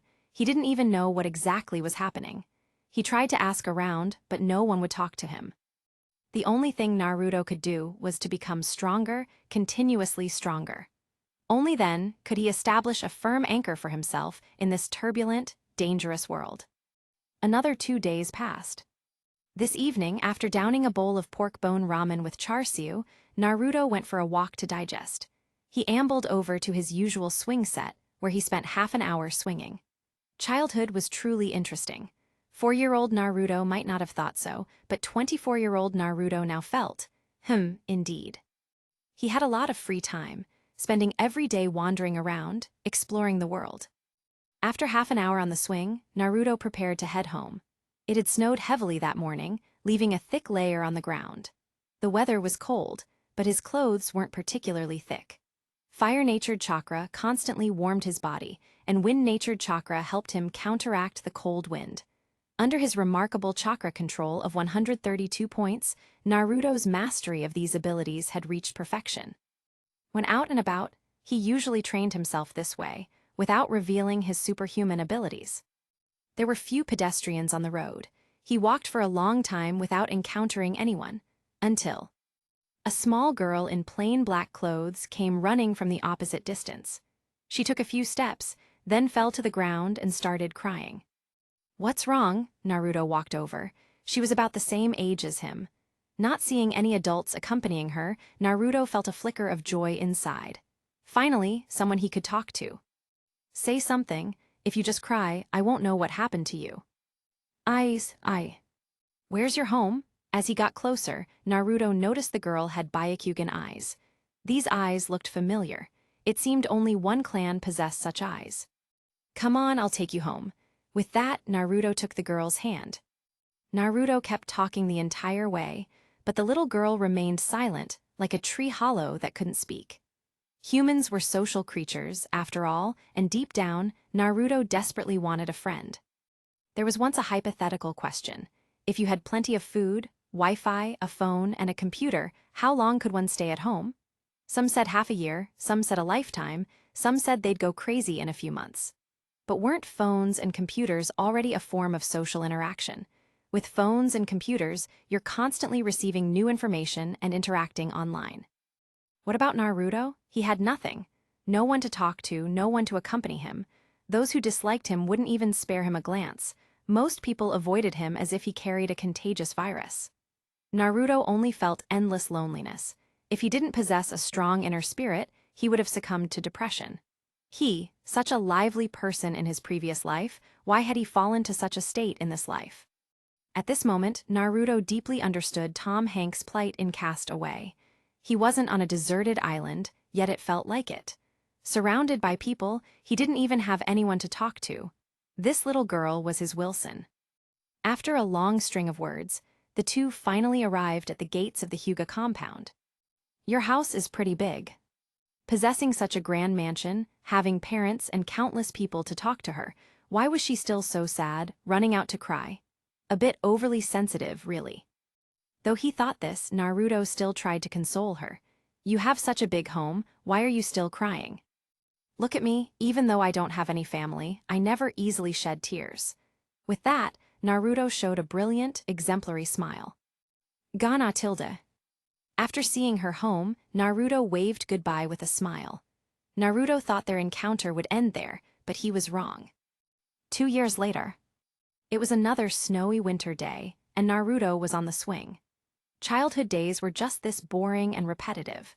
Besides fishing, playing pranks, swinging, lying on the Hokage rock enjoying the breeze, adventuring in the forest, and observing the village from high places, there wasn't much for him to do alone. As Naruto checked his status panel and planned his next reinforcement, a commotion arose from behind him. "Are you the Hyuga clan's daughter? Show us your Byakugan." "If you don't want to, then don't look at us. Your eyes are so eerie." "You're totally a monster." "Byakugan monster." Hadohata. "Byakugan monster?" Ha!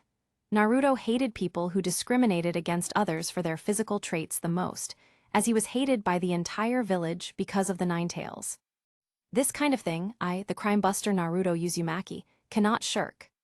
"Hey, let go of that girl," Naruto yelled as he charged over. "Who are you?" a small kid asked. "My name is," Naruto was cut off before he could finish. I know you. You're the one who draws graffiti everywhere.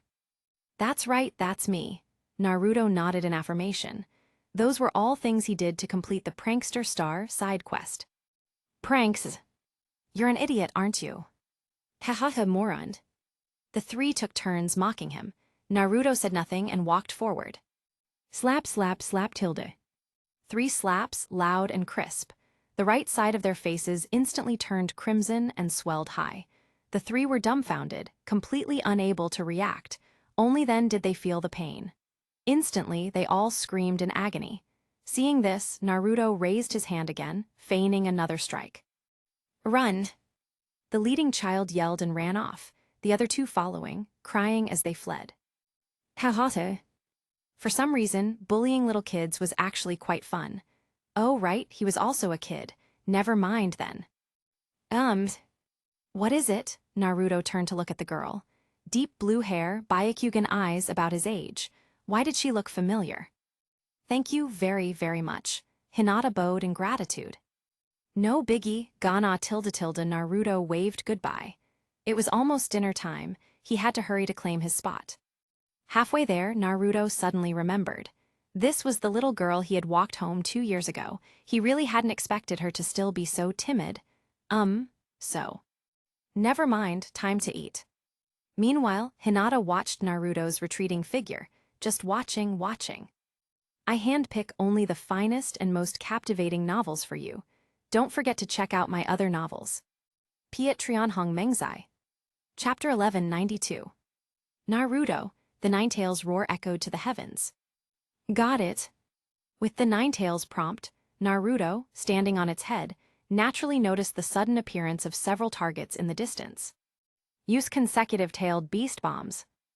All right. The Ninetales opened its abyssal maw, and terrifying chakra rapidly converged. Then, whoosh, whoosh, whoosh, tilde. Several tailed beast bombs, like bullets, flew out consecutively, striking their targets. Boom, tilde. Deafening explosions resounded. Raisen Shuriken Max. In a blink of an eye, Naruto condensed a Raisen Shuriken in his hand that was even larger than his entire body. With a powerful flick, the Raisen Shuriken, imbued with wind and fire chakra, flew in an arc, precisely hitting a line of targets and finally striking a newly appeared one. Zzz tilde. Naruto suddenly pointed backward, and a bolt of lightning pierced through the target that flashed behind him. Whiz tilde. Without even looking back, Naruto instantly condensed 2 more Raisen Shurikens in his left and right hands and powerfully flicked them. Whoosh tilde. Whoosh tilde. The 2 Raisen Shurikens, containing terrifying chakra and astonishing destructive power, flew in 2 unbelievably curved trajectories, hitting a series of targets, and then, in an explosion, took out an entire area of targets. Naruto, your shuriken throwing technique is already invincible. Haha, of course. Naruto laughed heartily. Do you even understand the terror of shuriken grand mastery? Front left, use super big-tailed beast bomb. All right. Boom tilde. After the violent explosion, fierce winds whipped at their clothes, making them flap loudly. Looking at the increasing number of targets, Naruto roared, Kurama jumped to the sky. Are we using that move? Yes. Upon hearing this, the Ninetales grew a little excited. Good. The Ninetales leaped with all its might, then walked on air. After reaching a sufficient height, Naruto sprang into the air. Looking at the constantly flashing targets in that space, he formed hand signs. As soon as the horse seal was formed, Naruto felt the chakra within him surge instantly. Fire style, Great Fire Annihilation. Massive amounts of chakra surged out, instantly transforming into a sea of flames that engulfed the entire space where the targets were. Not only that, terrifying flames filled the sky, almost burning everything to ashes. At this moment, it actually formed the wondrous spectacle of a sea of water below and a sea of fire above. The Ninetales leaped down to catch Naruto, landing on the surface of the sea. Even though they were far away, the Ninetales could still sense the terrifying temperature contained within that sea of fire in the sky. The Ninetales also saw the alloy targets melting into molten iron, and it couldn't help but exclaim, "Naruto, your fire style is already stronger than Uchiha Madara's." "Uchiha Madara, is that the person you mentioned?" "It's him." Recalling that person, the Ninetales still gritted its teeth. Before meeting him, it was a free-tailed beast, running happily in the sunset all day long. It was that man who started its eternal nightmare. "Don't worry, Kurama. If I meet him, I'll teach him a good lesson for you." Moreover, that guy also caused the death of his parents. Uchiha Madara released the Ninetales. On the night of the Ninetales' right, Arrow Ninetales destroyed the village right arrow his parents died, protecting the village right. Arrow Uchiha Madara caused the death of his parents. Checks out. Although the Ninetales didn't elaborate on the situation of the Ninetales' night, Naruto had already roughly guessed it. After all, his parents died that night. And not only his parents, but the fourth Hokage and a large number of Konoha shinobi also died that night. Uchiha Madara truly bears a heavy sin. "Hey Kurama, let's go back." With that, Naruto and the Ninetales flashed, and the boy and the fox returned to land. The Ninetales had already shrunk. There was a small house here, the home of the Ninetales and Naruto. As soon as they returned home, the Ninetales went inside and took a warm roasted chicken out of the microwave. It gestured to Naruto. After Naruto indicated he wasn't eating, it picked up the whole roasted chicken and sent it into its abyssal maw. Crunch, crunch tilde. Bones in front of the Ninetales were probably less crispy than instant noodles. Gulp tilde. Swallowing the roasted chicken, the Ninetales then grabbed a large bottle of cola and chugged it down. "Naruto, are you really going to school tomorrow?" The Ninetales put down the cola bottle and asked curiously. "Of course. But your strength." "The purpose of going to school isn't just to get stronger," Naruto said with a smile. At that moment, he remembered the Hokage grandpa's instructions from yesterday. "Naruto, you should go to school now. Here's your admission notice." That day, the old man seemed more tired than usual. Presumably, there must have been great resistance to sending a Ninetales Jinchuriki like him to school. Those parents who hated him, knowing their children might become classmates with the Ninetales, would surely flip out. "There are many children your age in school. You can make many friends at school." The old man had instructed him so. He seemed to have grown accustomed to Naruto's ordinariness, his eyes no longer possessing the brightness and hope they had a few years ago when he praised him as a genius. He disappointed the old man. Before he was sure of his invincibility, he dared not become a genius. Now, the old man seemed to simply hope that he could grow up like a normal child, which was why he sent him to school. Unfortunately, his identity as the Ninetales Jinchuriki could not be changed, and the villagers' perceptions could not be changed either. He could never become a normal child. However, he really did want to go to school and make some friends. In his previous life, the friends he made in elementary school stayed with him until he transmigrated. It should be the same in this life, otherwise, life would be too lonely. "You can make very good friends at school too," Naruto said. He smiled and glanced at the Ninetales. "I can bring good friends to see you and play with you. Don't make that face." "Of course, I'll get roasted chicken and cola to treat them." The Ninetales' expression was somewhat hesitant. "Haha, see you tonight, Kurama." In reality, Naruto opened his eyes. He checked the time, it was just right. He got up, washed, and packed his things for school. Naruto already had a plan. If he could make friends, he would. If the children were too deeply poisoned by the adults, he could also become the school bully. Naruto had long understood these past few years. He, Uzumaki Naruto, the Ninetales Jinchuriki, could do whatever he wanted as long as he didn't commit treason against the village. Besides, it was just being a school bully. Opening ceremony. The third Hokage was proclaiming the will of fire from the stage. Naruto didn't need to listen. He knew it was no different from what he heard the first time they met. Everyone stood in front of the school gate, children in one group, parents in another. Naruto didn't join the crowd. He sat alone on a swing at the back. He didn't even have parents, so why join the excitement? "Now I announce, you are the new generation of Ninja Academy students." Ding tilde. Main quest, enter Ninja Academy completed. This damn thing, after waiting for several years, it's finally completed. Naruto sighed inwardly. This damn game designer was truly despicable. A small main quest actually took several years to complete. Perhaps for a game player, it was just skipping a cutscene, but he had genuinely waited for 3 whole years. What a load of crap. After class assignments, Naruto was looking at his rewards. 10 skill points, 10,000 experience points, and the title of Ninja Academy student. A considerable haul. Just as he was planning how to use them, he suddenly heard a name that etched itself deep into his memory. My name is Uchiha Sasuke, I like. Naruto sharply looked up, staring intently at the black-haired boy on the podium, his gaze like a torch. Finally, I found you. The Protagonist. Chapter 1193. Hello everyone, my name is Naruto Uzumaki, and I'm the man who's going to become Hokage. Naruto wrote his full name on the blackboard. Turning around, he took in the expressions of everyone in the classroom before stepping down from the podium. Good, the kids are all very innocent and haven't been obviously corrupted. However, this homeroom teacher named Oda Akiro, his gaze held a hint of disgust. Should I drive him away? At this moment, Naruto remembered his side quest. Anyway, he was already the village's notorious prankster, so getting rid of one more homeroom teacher wouldn't make much difference. Whatever.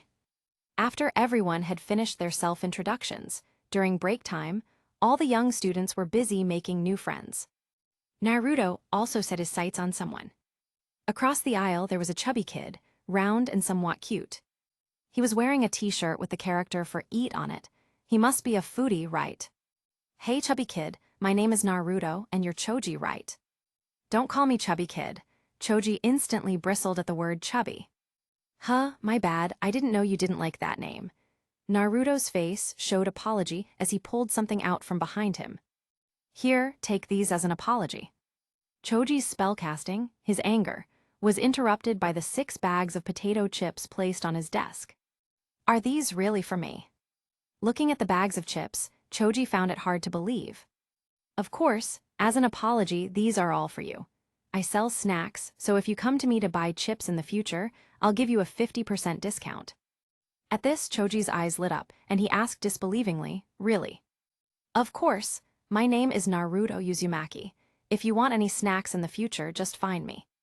Before leaving, Naruto suddenly turned back and handed him a bottle of soda. Soda tastes great too, try it, but you should drink a little less of this one. With that, Naruto hurried off to his next target. This was a small business Naruto wanted to start in his spare time. The items in the mall, being purchased with recharged currency, RMB, were significantly cheaper than outside. Food, drinks, and even ninja tools were all cheaper than what was available externally. For example, the refined kunai Naruto often drew from the gacha cost only 1 ryo per piece in the mall. However, kunai of that quality would cost at least 50 ryo outside. Other price differences existed, though not as exaggerated, but still enough for Naruto to earn a substantial profit margin. If the adults hadn't been so unwelcoming, he would have opened a general store in the village to make money long ago. But now, the opportunity had arrived.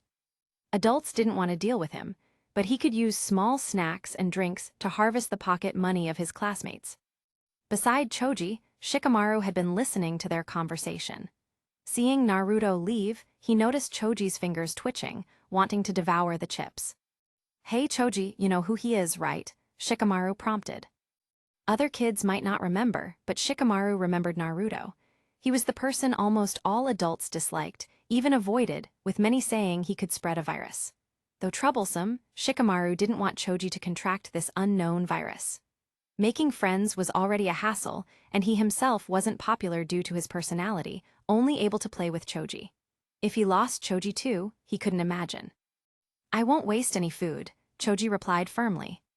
He tore open a bag of strange cucumber-flavored chips, tasted it, and found the flavor unique and delicious.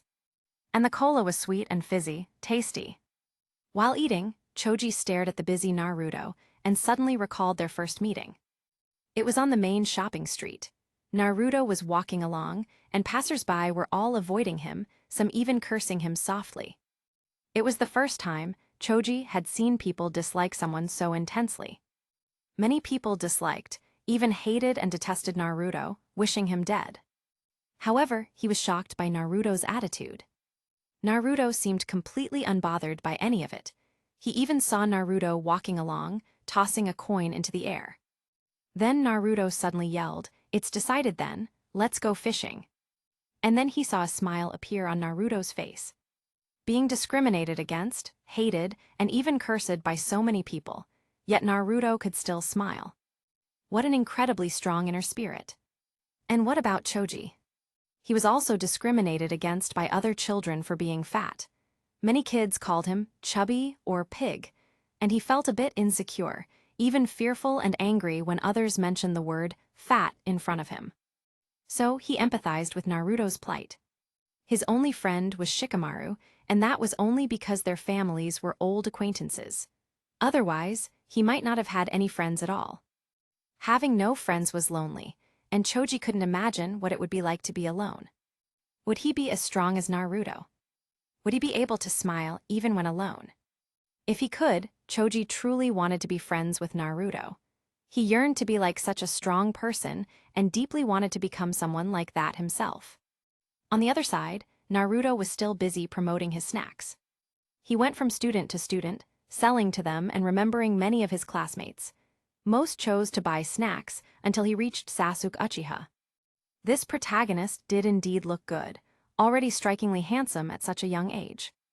Black hair, a clean and beautiful face. No wonder he became the protagonist, no wonder so many girls liked him. At this moment, he wore a blank expression, looking quite cool, but actually very pretentious. "Hey, you want some snacks or not?" Sasuke was quite speechless. He had noticed this lively blonde kid long ago. Why did he call everyone else by name, but just said "hey" to him? Naruto was still bothered by the fact that this little brat in front of him was the protagonist, while he himself could only be the villainous final boss. Feeling annoyed, he naturally didn't have a good attitude. Besides, that face was indeed good, but he, Naruto, wasn't bad either, okay? Why, despite similar looks, did he have to be relegated to a villain? He refused to accept it. Sasuke shook his head, refusing. This rejection from Sasuke, the protagonist, suddenly ignited a competitive spirit in Naruto. "So you're the protagonist, huh?" He was rather curious to see what would happen if he led this protagonist down a crooked path. Starting with small things like this. Naruto activated his max-level passive-aggressiveness, subtly saying, "Oh, surely the second young master of the Uchiha doesn't lack the money to buy a drink, does he?" In the time he had already investigated Sasuke's financial background. "I'll take it." Little brat, so easily provoked. "Well, well, young master, don't be stingy. If you're going to buy a big one like this." Naruto placed a 2L bottle of cola on the desk. Thud. Sasuke directly slapped banknotes onto the desk. "That'll be 10 ryo." Naruto smiled. "A 5 ryo drink and I'm selling it for 10 ryo directly? I'm so ruthless. Wait, why does it feel like I sold it too cheap?" Watching Naruto leave, Sasuke suddenly reflected on himself. Why was I so easily provoked? Strange. Continuing to sell his wares, Naruto saw a familiar face. "Oh, it's you, you're Hinata, right?" Hinata was very shy. "Naruto-kun." "No need to be so formal. Here, this bubble tea is for you. Girls should drink more bubble tea." "Thank you, Naruto-kun." "That'll be 15 ryo." The class bell rang, and Naruto returned to his seat. Splash. Homeroom teacher Mr. Oda had just opened the door when he was drenched by a bucket of water. "Who did that?" "Teacher, it was Naruto Uzumaki." "Naruto Uzumaki, go stand outside." Naruto walked out of the classroom. The hallway was empty. Seeing no one supervising him, he simply left. Time to go fishing. Chapter 1194. At home, Naruto was reading. More accurately, he was reading history. A convenient way to understand an unfamiliar world was to read its historical records. Chaos, too much chaos. This was Naruto's soul feeling after reading the book. The Naruto world had 5 great nations alone, and even more smaller ones. The great nations waged continuous wars against each other for profit, while smaller nations either exploited others or were exploited themselves. From the first Hokage's founding of Konoha until now, it had been merely over 50 years, yet 3 great ninja wars had already erupted, interspersed with countless smaller conflicts and skirmishes. This place was comparable to the Warring States period of the Spring and Autumn Annals. How could one simply describe it as chaotic? Was the first Hokage seriously ill in the head? Seeing the history of Konoha's founding, Naruto felt deeply puzzled, full of questions. Perhaps his vision and understanding limited the first Hokage. When he founded Konoha and became invincible, he didn't think of unifying the ninja world, but rather of distributing tailed beasts to maintain a balance of power among the villages. This was difficult to comprehend. Qin Shi Huang would want to use his 6-foot sword to knock some sense into that incomprehensible head. Perhaps the previous Warring States period's conflicts and heavy casualties made the first Hokage desperately long for peace. Possible. However, if such a good opportunity wasn't seized, future instability would likely be even greater. Subsequent developments indeed proved this, as the first Great Ninja War erupted not long after the first Hokage's passing, followed by the second and third Great Ninja Wars. Naruto knew the most recent conflict had ended just a few years ago, involving friction between Konoha, the Land of Lightning, and the Land of Earth. War was something unfamiliar to Naruto. In his previous life, he lived in a peaceful country. Though wars existed in the world, they were too far removed from him. In this life, at just 6 years old, he was already being trained as a warrior, as if constantly preparing for future wars. With this thought, Naruto once again began his daily self-reflection. Am I invincible yet? Have I achieved immortality? Am I unkillable? Although only 6 years old, Naruto had to start contemplating such difficult questions. Not yet, Naruto. You definitely can't beat the first Hokage. Recalling a moment, Kurama continued.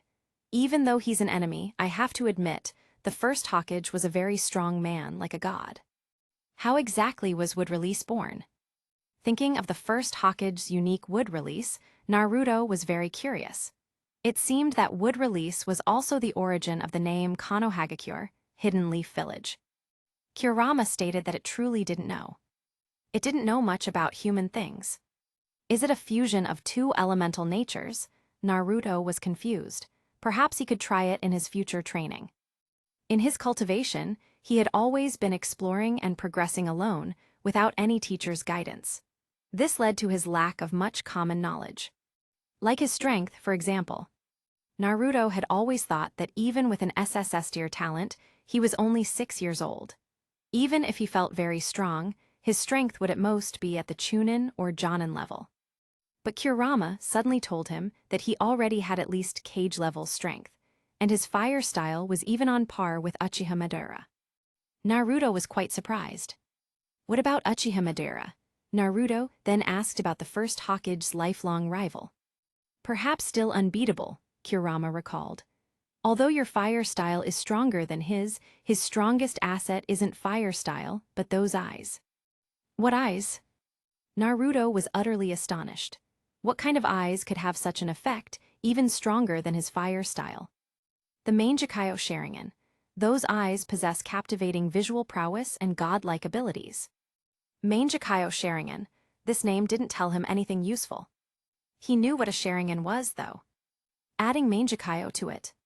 Could it be a very cool Sharingan? Is that some kind of advanced form of the Sharingan? Exactly. The Uchiha clan's unique 3-Tamo Sharingan, after evolving, can awaken the Mangekyo. So that's how it was. Naruto somewhat understood now.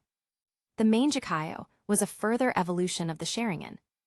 And Uchiha Madara, using just such a pair of Mangekyo, contended with the first Hokage. It seemed this Mangekyo was quite powerful. To be able to contend with the first Hokage would release with just a pair of eyes. Does this eye have any special abilities? Naruto's curiosity was piqued. Since that's the case, I'll continue training. I won't go out until I'm invincible. Hearing this, Kurama was rather speechless. It said, Naruto, you're being a bit too cautious. Not cautious at all. After all, I'm only 6 years old, what's the rush? Naruto said this, and genuinely believed it. People always instinctively modify their surroundings to make them more suitable for their survival. Naruto was no exception. Since he had transmigrated, this world was his home, so to ensure a good mood in the future, transforming the ninja world was imperative. As for how to transform it, currently it was just a general idea. No investigation, no right to speak. Naruto knew too little about the ninja world. He planned to first understand it thoroughly before making any plans. No need to rush for a moment, no need to contend for a single day. After all, he was only 6 years old. His childhood hadn't even ended yet. At least, he'd start acting after he became an adult. Naruto planned to start at 18, no, 16. He'd wait until he was around 16 and fully developed, then begin to change the world. Before that, he'd enjoy this peaceful and happy childhood life. The next morning, Naruto woke up early but wasn't in a hurry to go to school. It was still early. He was staring blankly at the bloodline interface in the shop. There was an item there. Name Uchiha Bloodline. Should he buy something like this? Naruto was somewhat confused about this question. It was mainly due to the role model of Uchiha Madara and also Uchiha Sasuke, the protagonist in his class. Naruto only knew that someone named Sasuke was likely the protagonist, but he didn't know his surname before. Now he knew. Full name Uchiha Sasuke. There was the powerful Uchiha Madara before, and the future protagonist Uchiha Sasuke after. Naruto even occasionally heard the names of the genius Uchiha Itachi and Shisui of the body flicker. The Uchiha clan really does produce geniuses, Naruto sincerely sighed, thinking of these two famous living geniuses. With his SSS tier talent, he naturally wasn't afraid of these geniuses, but what Naruto feared was the complete unknown of something like the Mangekyo Sharingan. What was terrifying wasn't the Mangekyo Sharingan, but the unknown. Unknown meant no intelligence whatsoever. Unknown meant no contingency plans and no idea how to deal with it. Naruto had considered searching in the shop and skill house to see if he could find any clues. But the setting of this garbage game was that without the corresponding attribute bloodline, the corresponding product module wouldn't appear. That is to say, if Naruto only had wind release chakra, then only wind-style ninjutsu and non-elemental illusionary body techniques, etc., would appear in the skill house. Other chakra nature release techniques wouldn't appear. Therefore, Naruto had to take the risk and personally experience this ability. He purchased the Uchiha Bloodline. You have purchased the Uchiha Bloodline. You will receive the following bonuses. Genjutsu effect times 200% mental power, plus 30 points neural reflex growth rate times 200% jutsu comprehension limit, unlocked to 120 points after Mangekyo is unlocked. Mental power limit will be unlocked to 120 points. Detected that you already possess the Uchiha Bloodline, you have automatically gained a skill. Sharingan 0500 unlocked. Detected that you possess SSS tier talent, Sharingan skill plus 3600. Sharingan 3600 5000 2 Tomo. Naruto hurriedly ran to the mirror and saw a pair of incredibly bizarre pupils. His deep blue eyes had disappeared, replaced by a pair of red and white eyes. Against the red background, there was a thin black line around the black pupil, and at this moment, 2 Tomos slowly rotated around the pupil on that thin line. Is this the Sharingan? It's exceptionally beautiful. Chapter 1195. Naruto fumbled with his Sharingan for a bit. Before long, he discovered the true purpose of these eyes. Besides enhanced dynamic vision, these eyes are truly a natural medium for casting genjutsu. With just a glare, he could trap enemies in illusions, leaving them unable to escape. The Uchiha ninja must be incredibly skilled in genjutsu, right? After playing around with his Sharingan for a while longer, Naruto deactivated it and headed to the academy. Though his current strength likely meant the academy teachers couldn't teach him much more, the academy offered more than just ways to get stronger. The systematic knowledge it provided was precisely what Naruto needed right now. Moreover, the Ninja Academy was currently his only window into understanding this world.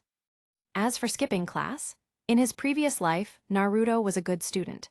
Even if he'd act dumb to grow stronger in this life, meaning his test scores wouldn't be high, he'd still listen attentively in class. Skipping class was only because the early content at the Ninja Academy was too easy. Perfect. Naruto planned to use this easy period to get a new homeroom teacher. Otherwise, he could foresee his 6 years at the academy being spent in discrimination. If the teacher's attitude inadvertently influenced his classmates, there'd be no place for him at school. Would he have to resort to killing them then? Not only would the third Hokage disagree, but Naruto wouldn't do it himself either. So, the homeroom teacher had to be changed. Upon arriving at school, he quickly settled down, and Choji immediately sought him out. "Naruto, did you skip class yesterday? Oda-sensei searched the whole school but couldn't find you," Choji asked him, munching on potato chips. "Being punished was too boring, so I went fishing instead. I caught several big ones." Speaking of his catch, Naruto exaggeratedly gestured. Hearing this, Choji looked quite envious.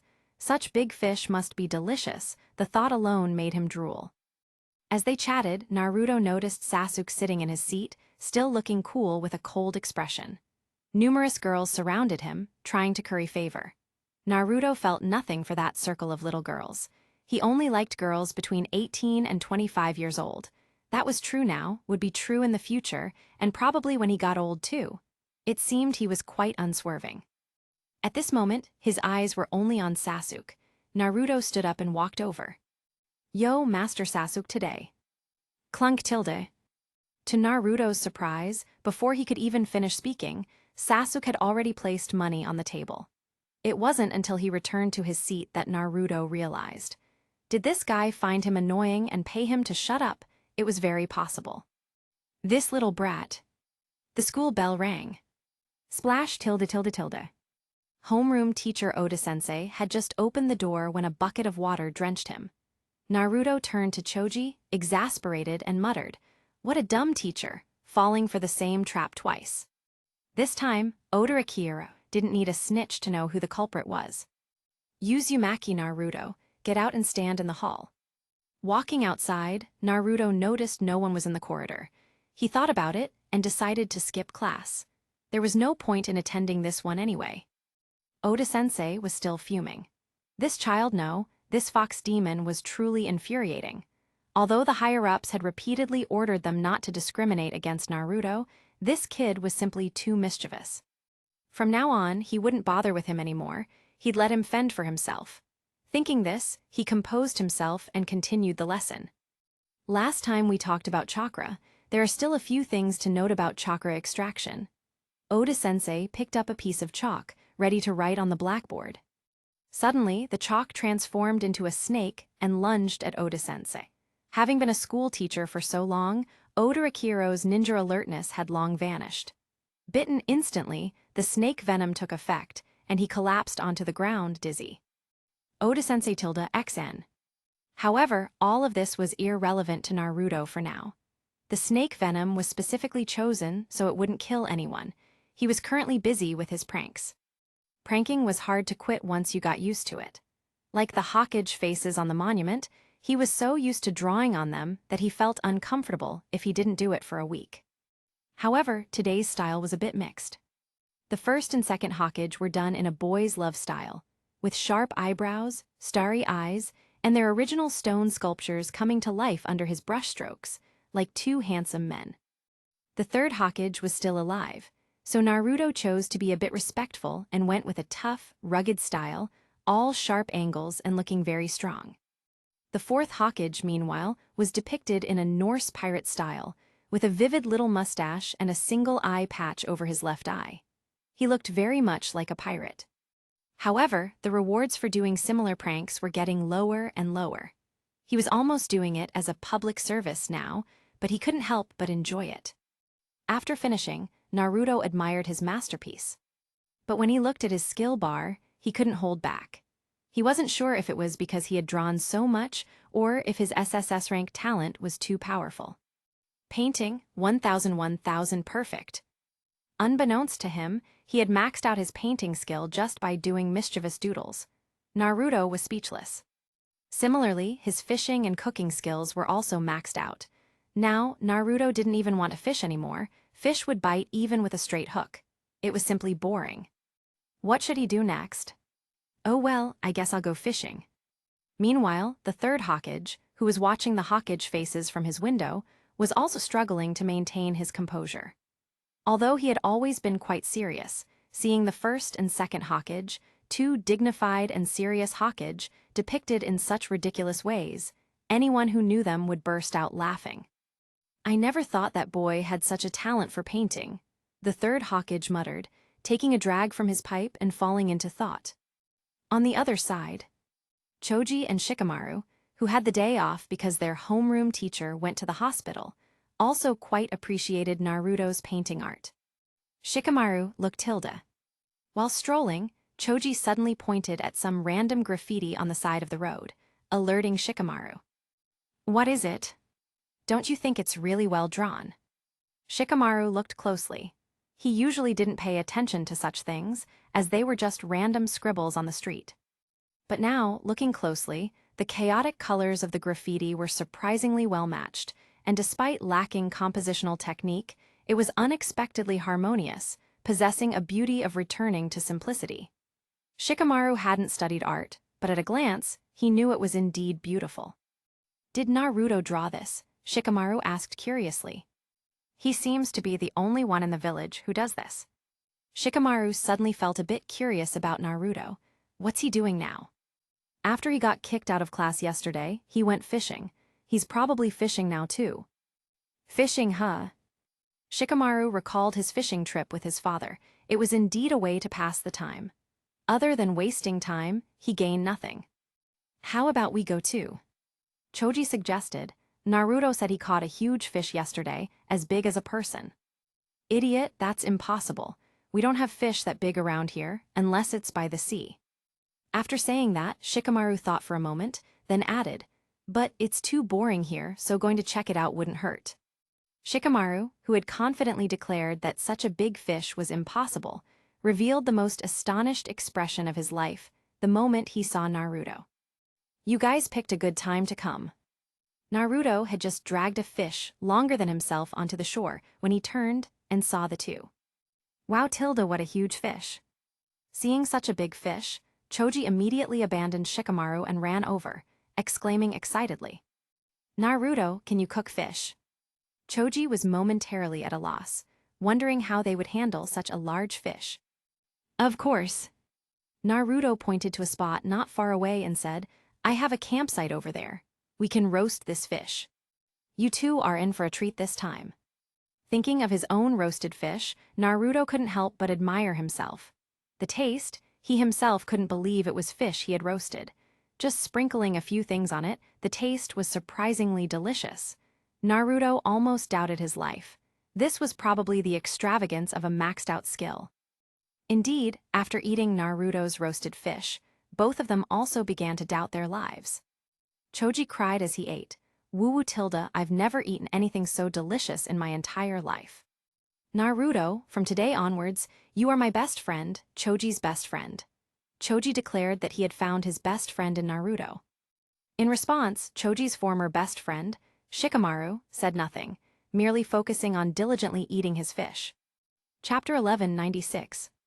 The next day, as soon as class began, a ninja arrived with an announcement. Because Teacher Oda was still in the hospital and a new homeroom teacher hadn't been assigned, they would have self-study today. After the person left, woohoo Tilda, the elementary students in the class instantly erupted. This wasn't self-study, this was a free-for-all.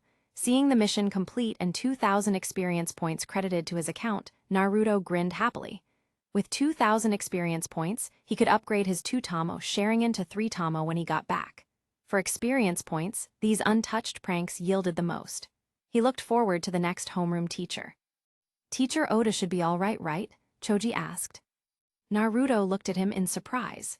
He never would have guessed that beneath Choji's plump exterior lay such kindness. The other students didn't care at all, their minds already soaring elsewhere. Nothing serious, just a couple of good days of sleep, Naruto, as the person involved, explained. He traded seats with a classmate for a bag of chips and a bottle of soda. The three of them were now seatmates. So, what should we do? Looking at his new friend Naruto and old friend Shikamaru, Choji was momentarily unsure what these two liked to do. Finally, he suggested, "How about we go eat dango? It's really good." "I want to go to the rooftop to watch clouds," Shikamaru replied. "My suggestion is to buy dango first, and then go to the rooftop to watch clouds." Naruto synthesized their opinions. "Okay," chorused Choji and Shikamaru. Automatically glancing at Sasuke, Naruto said, "Wait for me." He walked over. "Sasuke." Bang! Again, before he could finish speaking, he was interrupted by money slammed onto the desk. Well, this had practically become his daily quest. Placing the 2-liter soda on the table, Naruto cursed Sasuke to silently get fat after drinking all that soda. Then he'd get to see a chubby protagonist. It sounded quite interesting. He eagerly anticipated it. However, Sasuke might just throw the drink away when he got home. Oh well, who cared? Once the drink was sold, it was no longer his concern. Just as he was about to head back, Naruto's peripheral vision caught 3 people cornering a little girl against a wall. School bullying, Naruto instantly perked up. Facing such evil, he, Naruto Uzumaki, the scourge of injustice, would never stand by idly. Wait, something felt off. Never mind. Charge. Such evil eyes. White-eyed monster Tilda. Let go of that girl, Naruto yelled, blocking Hinata. Seeing these 3, Naruto suddenly had the illusion that his enemies were destined to meet again. Weren't these the 3 guys he chased off last year? "You don't seem to be from this class." "Is it him?" the leading punk nervously asked the kid next to him. "Looks like it." "Run, the devil's here." "Run." This time, before Naruto even had to act, the 3 punks seemed to recognize him and immediately bolted. Seeing this, Naruto felt a hint of disappointment. He had expected an evenly matched fight, but that was it. It seemed the dark forces of this ninja academy desperately needed nurturing. Otherwise, his role as the scourge of injustice would have no place to shine. And if he didn't shine, how would he get experience to level up? Ding Tilda. Fortunately, this Flower Guardian mission still awarded experience and chakra. Naruto turned to look at the flower he had just protected. What a coincidence, wasn't this Hinata? "It's you again, JPG." It seemed like she was always the one getting picked on. Seriously, she was the legitimate daughter of the Hyuga clan, one of the only 2 major clans in Konoha. She should be picking on others, not getting picked on herself. "Hinata, you need to toughen up." Looking at Hinata again, Naruto felt that this girl seemed overly gentle. On a daily basis, he could sense it. What Naruto initially thought was timidity was actually just her inherently gentle nature. Such a personality seemed ill-suited for this cruel ninja world. "Are you okay?" Hinata looked up and thanked him gently. "Thank you, Naruto-kun." "No problem." They were very close, their gazes meeting. This was the first time Naruto had seen a Byakugan up close. Just as it's rude to stare at a limping person's leg, Naruto had never truly observed the Byakugan before. Perhaps it was because he had seen so many other eye colors. But now, seeing the Byakugan, with its purely white and exceptionally bright irises, Naruto suddenly felt that these eyes were actually quite beautiful. "Don't listen to their nonsense, your eyes are very pretty," Naruto comforted her. His words were unusually sincere. Then Naruto noticed that Hinata's face was extremely flushed, and steam even began to rise from her head. Then, Hinata gloriously fainted.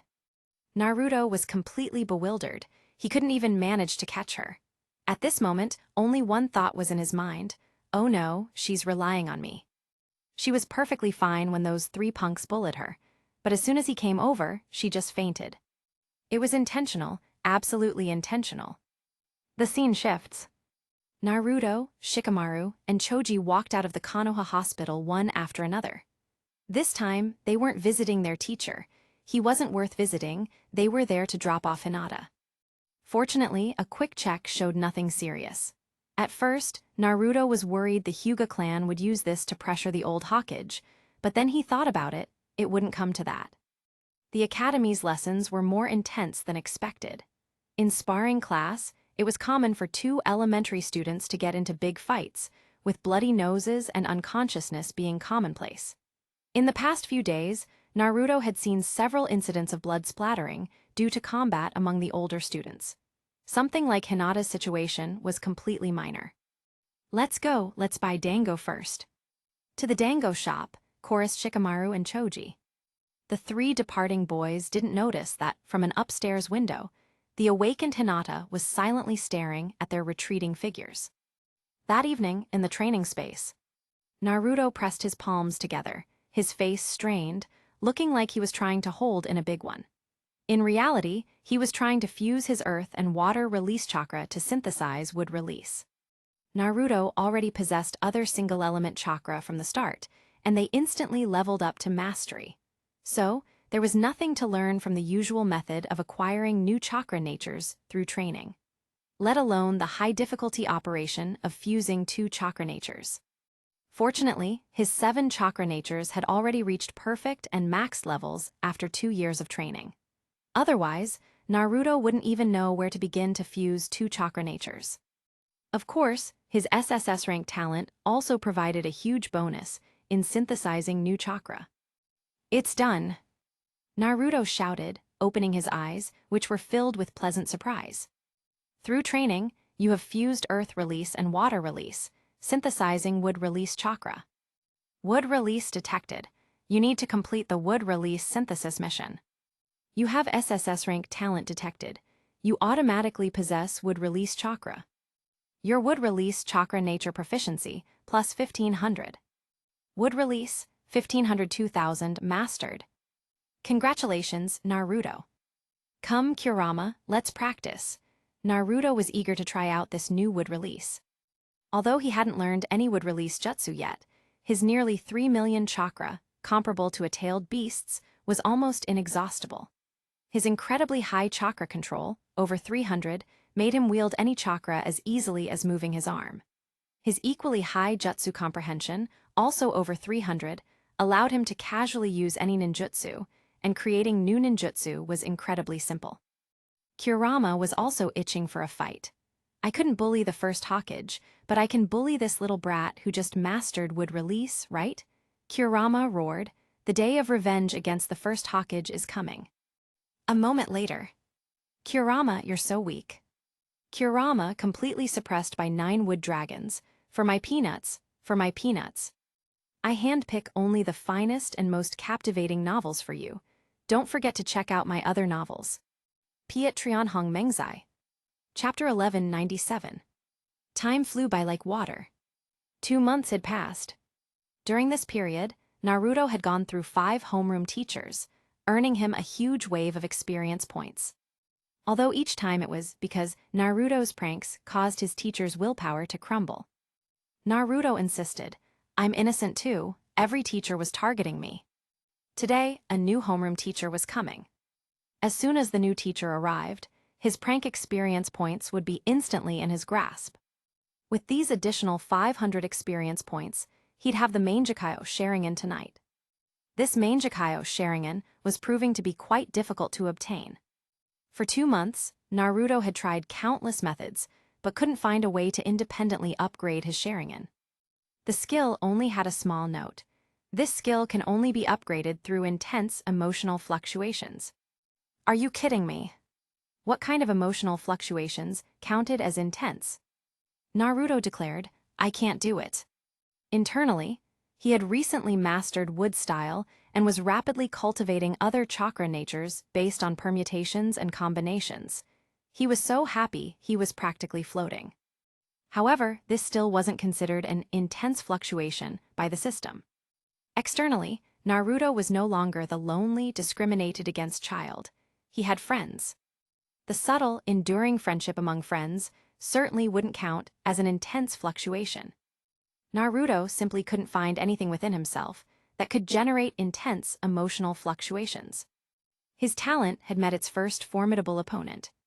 It was bound by rules. Therefore, Naruto could only pile on experience points to level up. These 2 months, he had aggressively tackled various side quests, just to get the Mangekyo as soon as possible.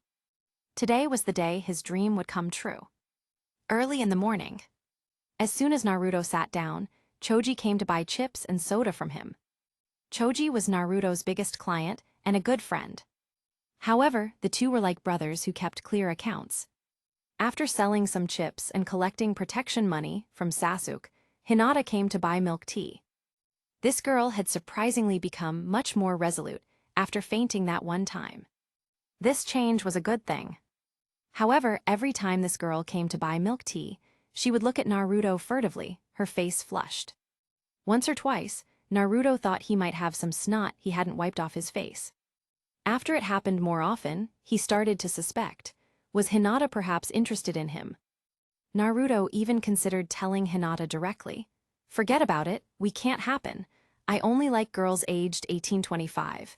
You're too young, I have no interest whatsoever." But Naruto was afraid he might be mistaken. If he said that, it would be incredibly awkward.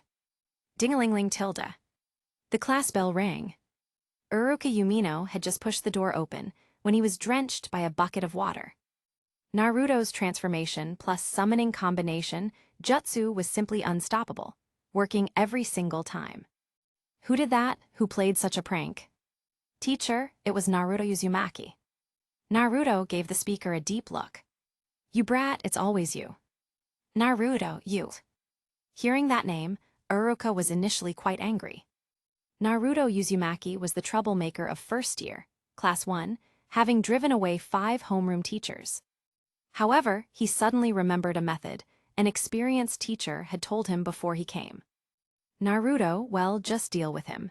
It's best to keep things stable and not stir up trouble. He's just a kid. As long as you don't actively approach him, he'll naturally drift away from you.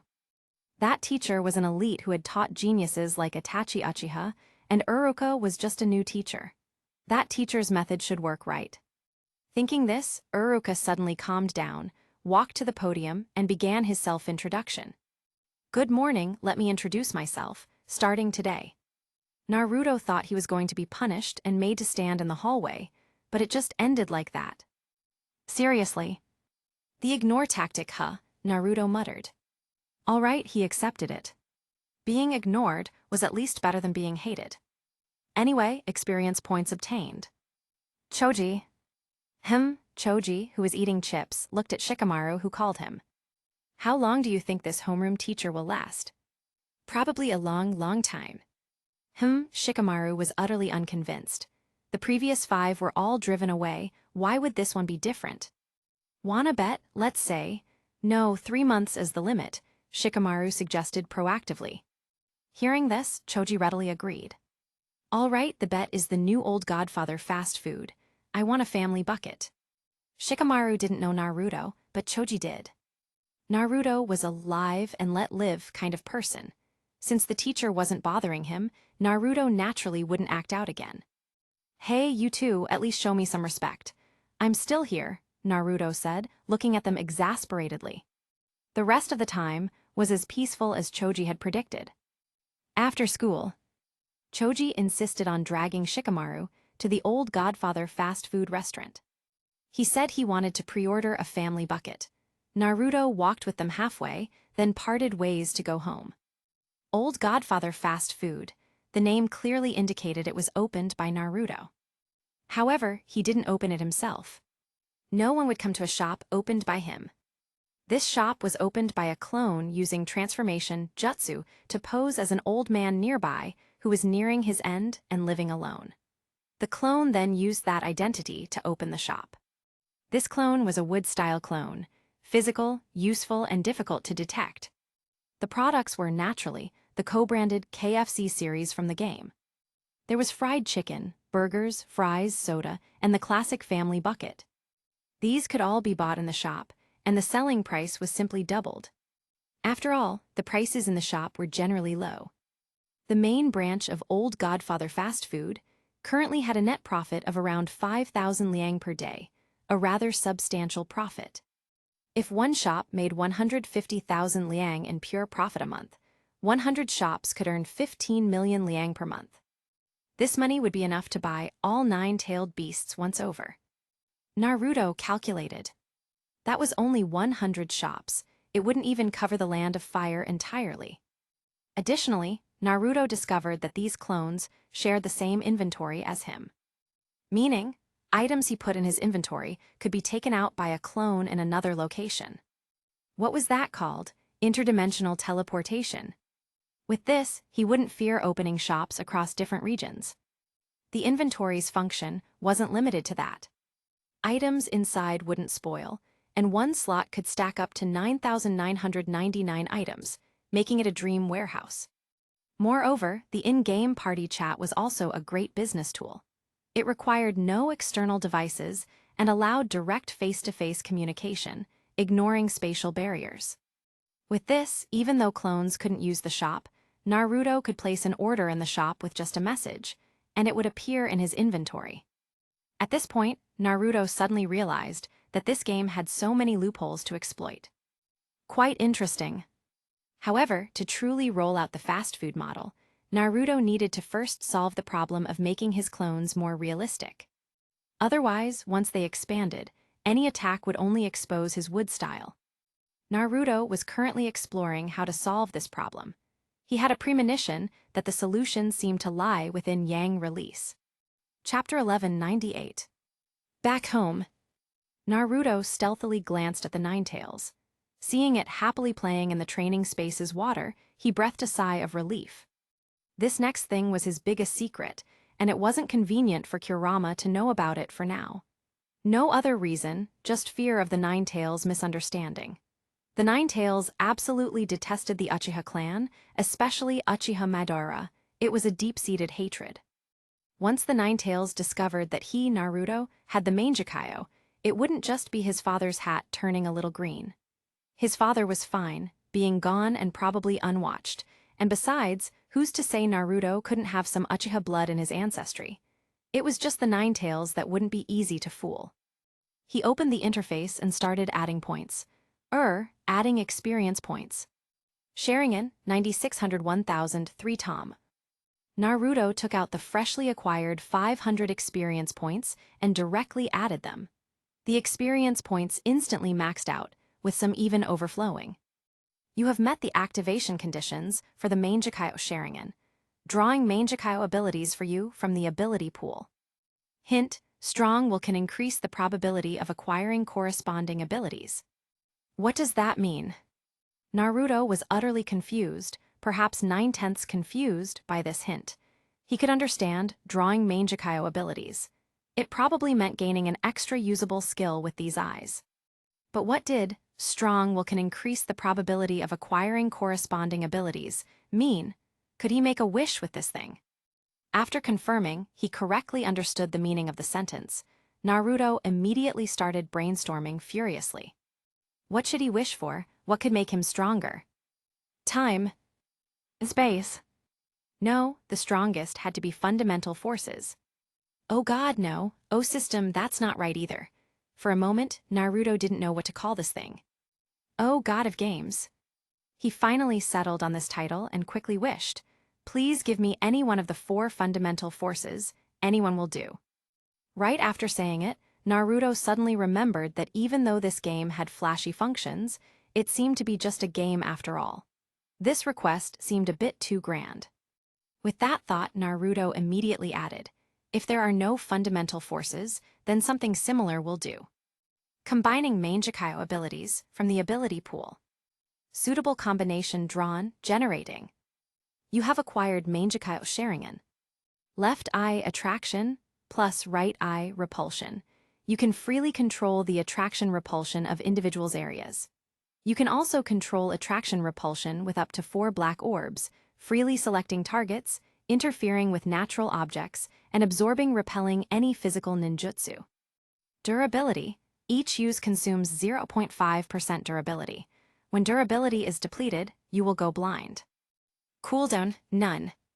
Usage restrictions, none. Please name your Mangekyo Sharingan. Naruto stared blankly at the description, still somewhat disbelieving. Attraction plus repulsion.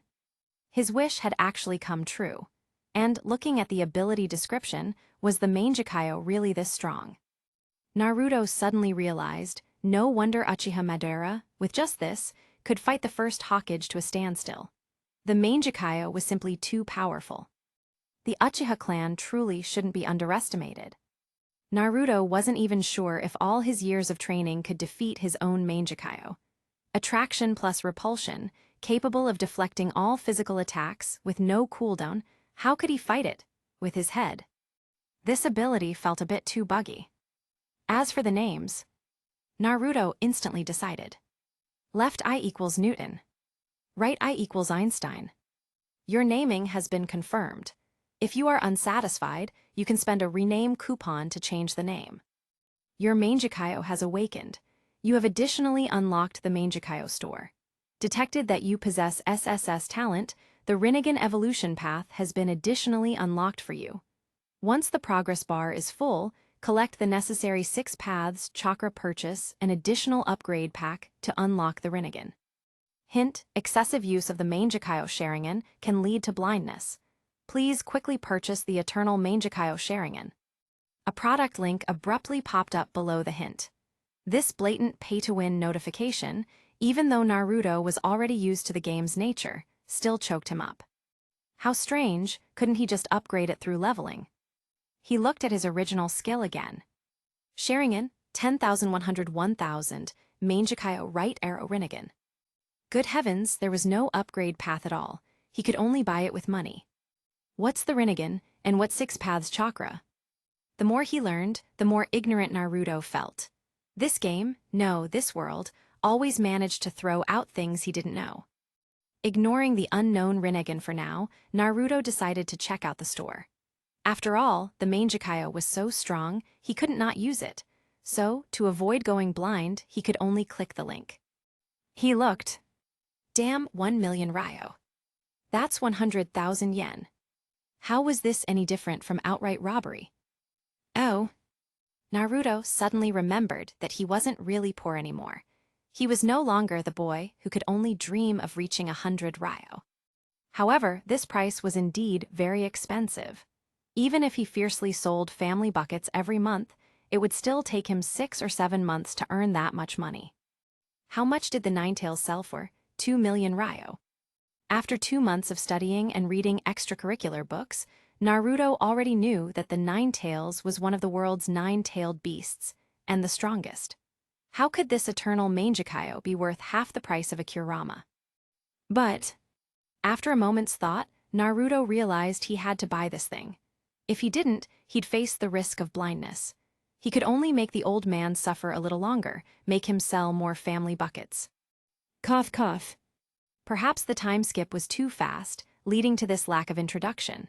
The old man was Naruto's first wood clone, the founder of the previously mentioned Old Godfather fast food. He was an old man with silver hair, strong and meticulously managed, styled like the KFC Colonel. However, whether it was due to 2 months of not returning to his main body, or perhaps a split personality, the old man had now fallen into deep role-playing. In his perception, he wasn't Naruto's clone, but an 80-year-old man, the actual founder of Old Godfather fast food. If Naruto hadn't confirmed that the old man diligently worked every day, handing over all his earnings without keeping a single extra coin, Naruto would have considered dispelling this clone. But this clone was simply too capable. In a busy shop, all the work was entirely handled by the old man alone. Moreover, his vitality, his smile, his kindness, and his character were beloved by everyone in the village. This led to the fast food restaurant's daily revenue skyrocketing, with such a small shop generating so much profit. Naruto once suspected that this clone was so capable, perhaps because he also received the blessing of the SSS talent.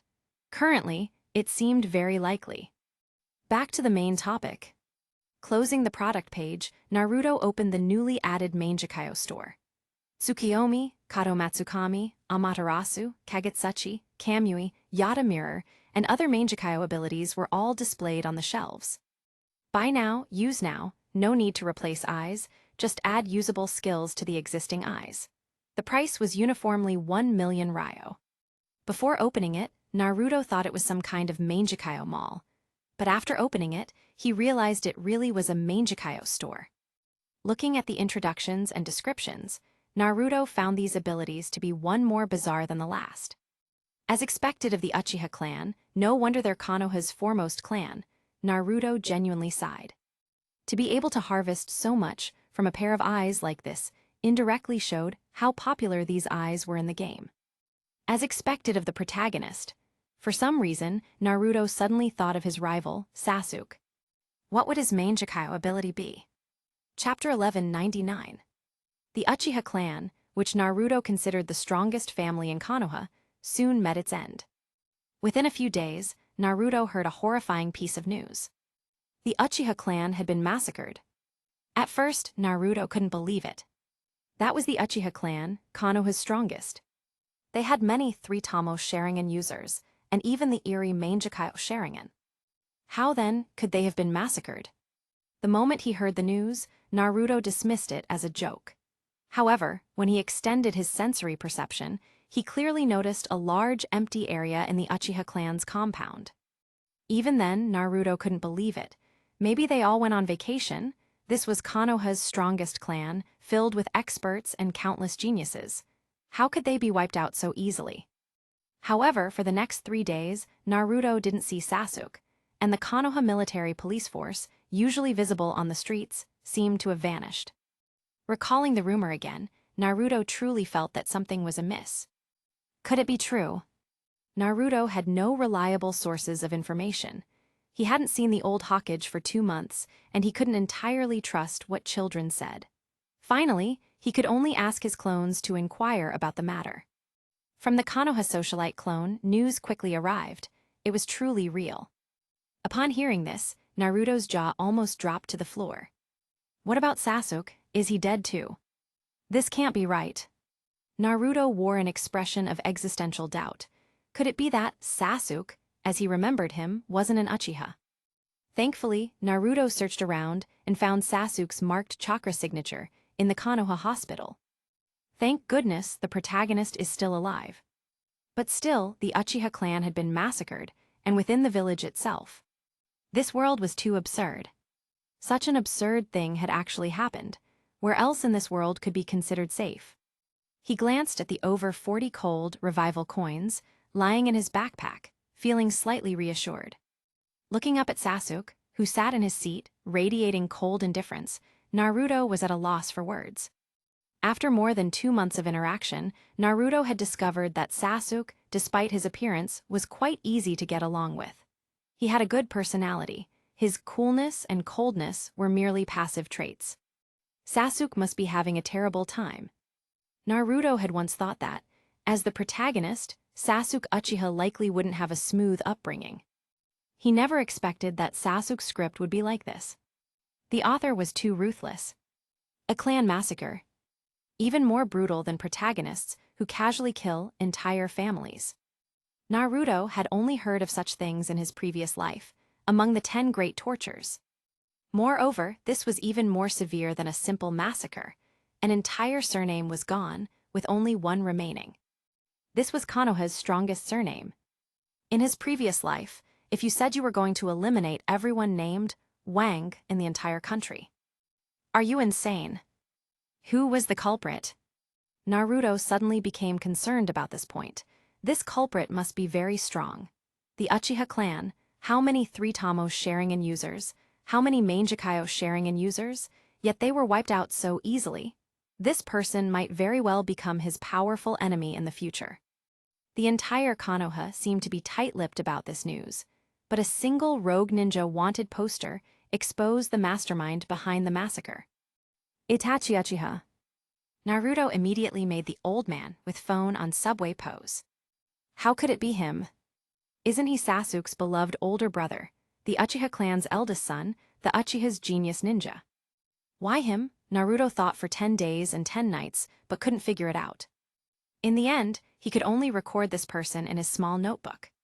Killed his own relatives, friends, girlfriend, even his parents.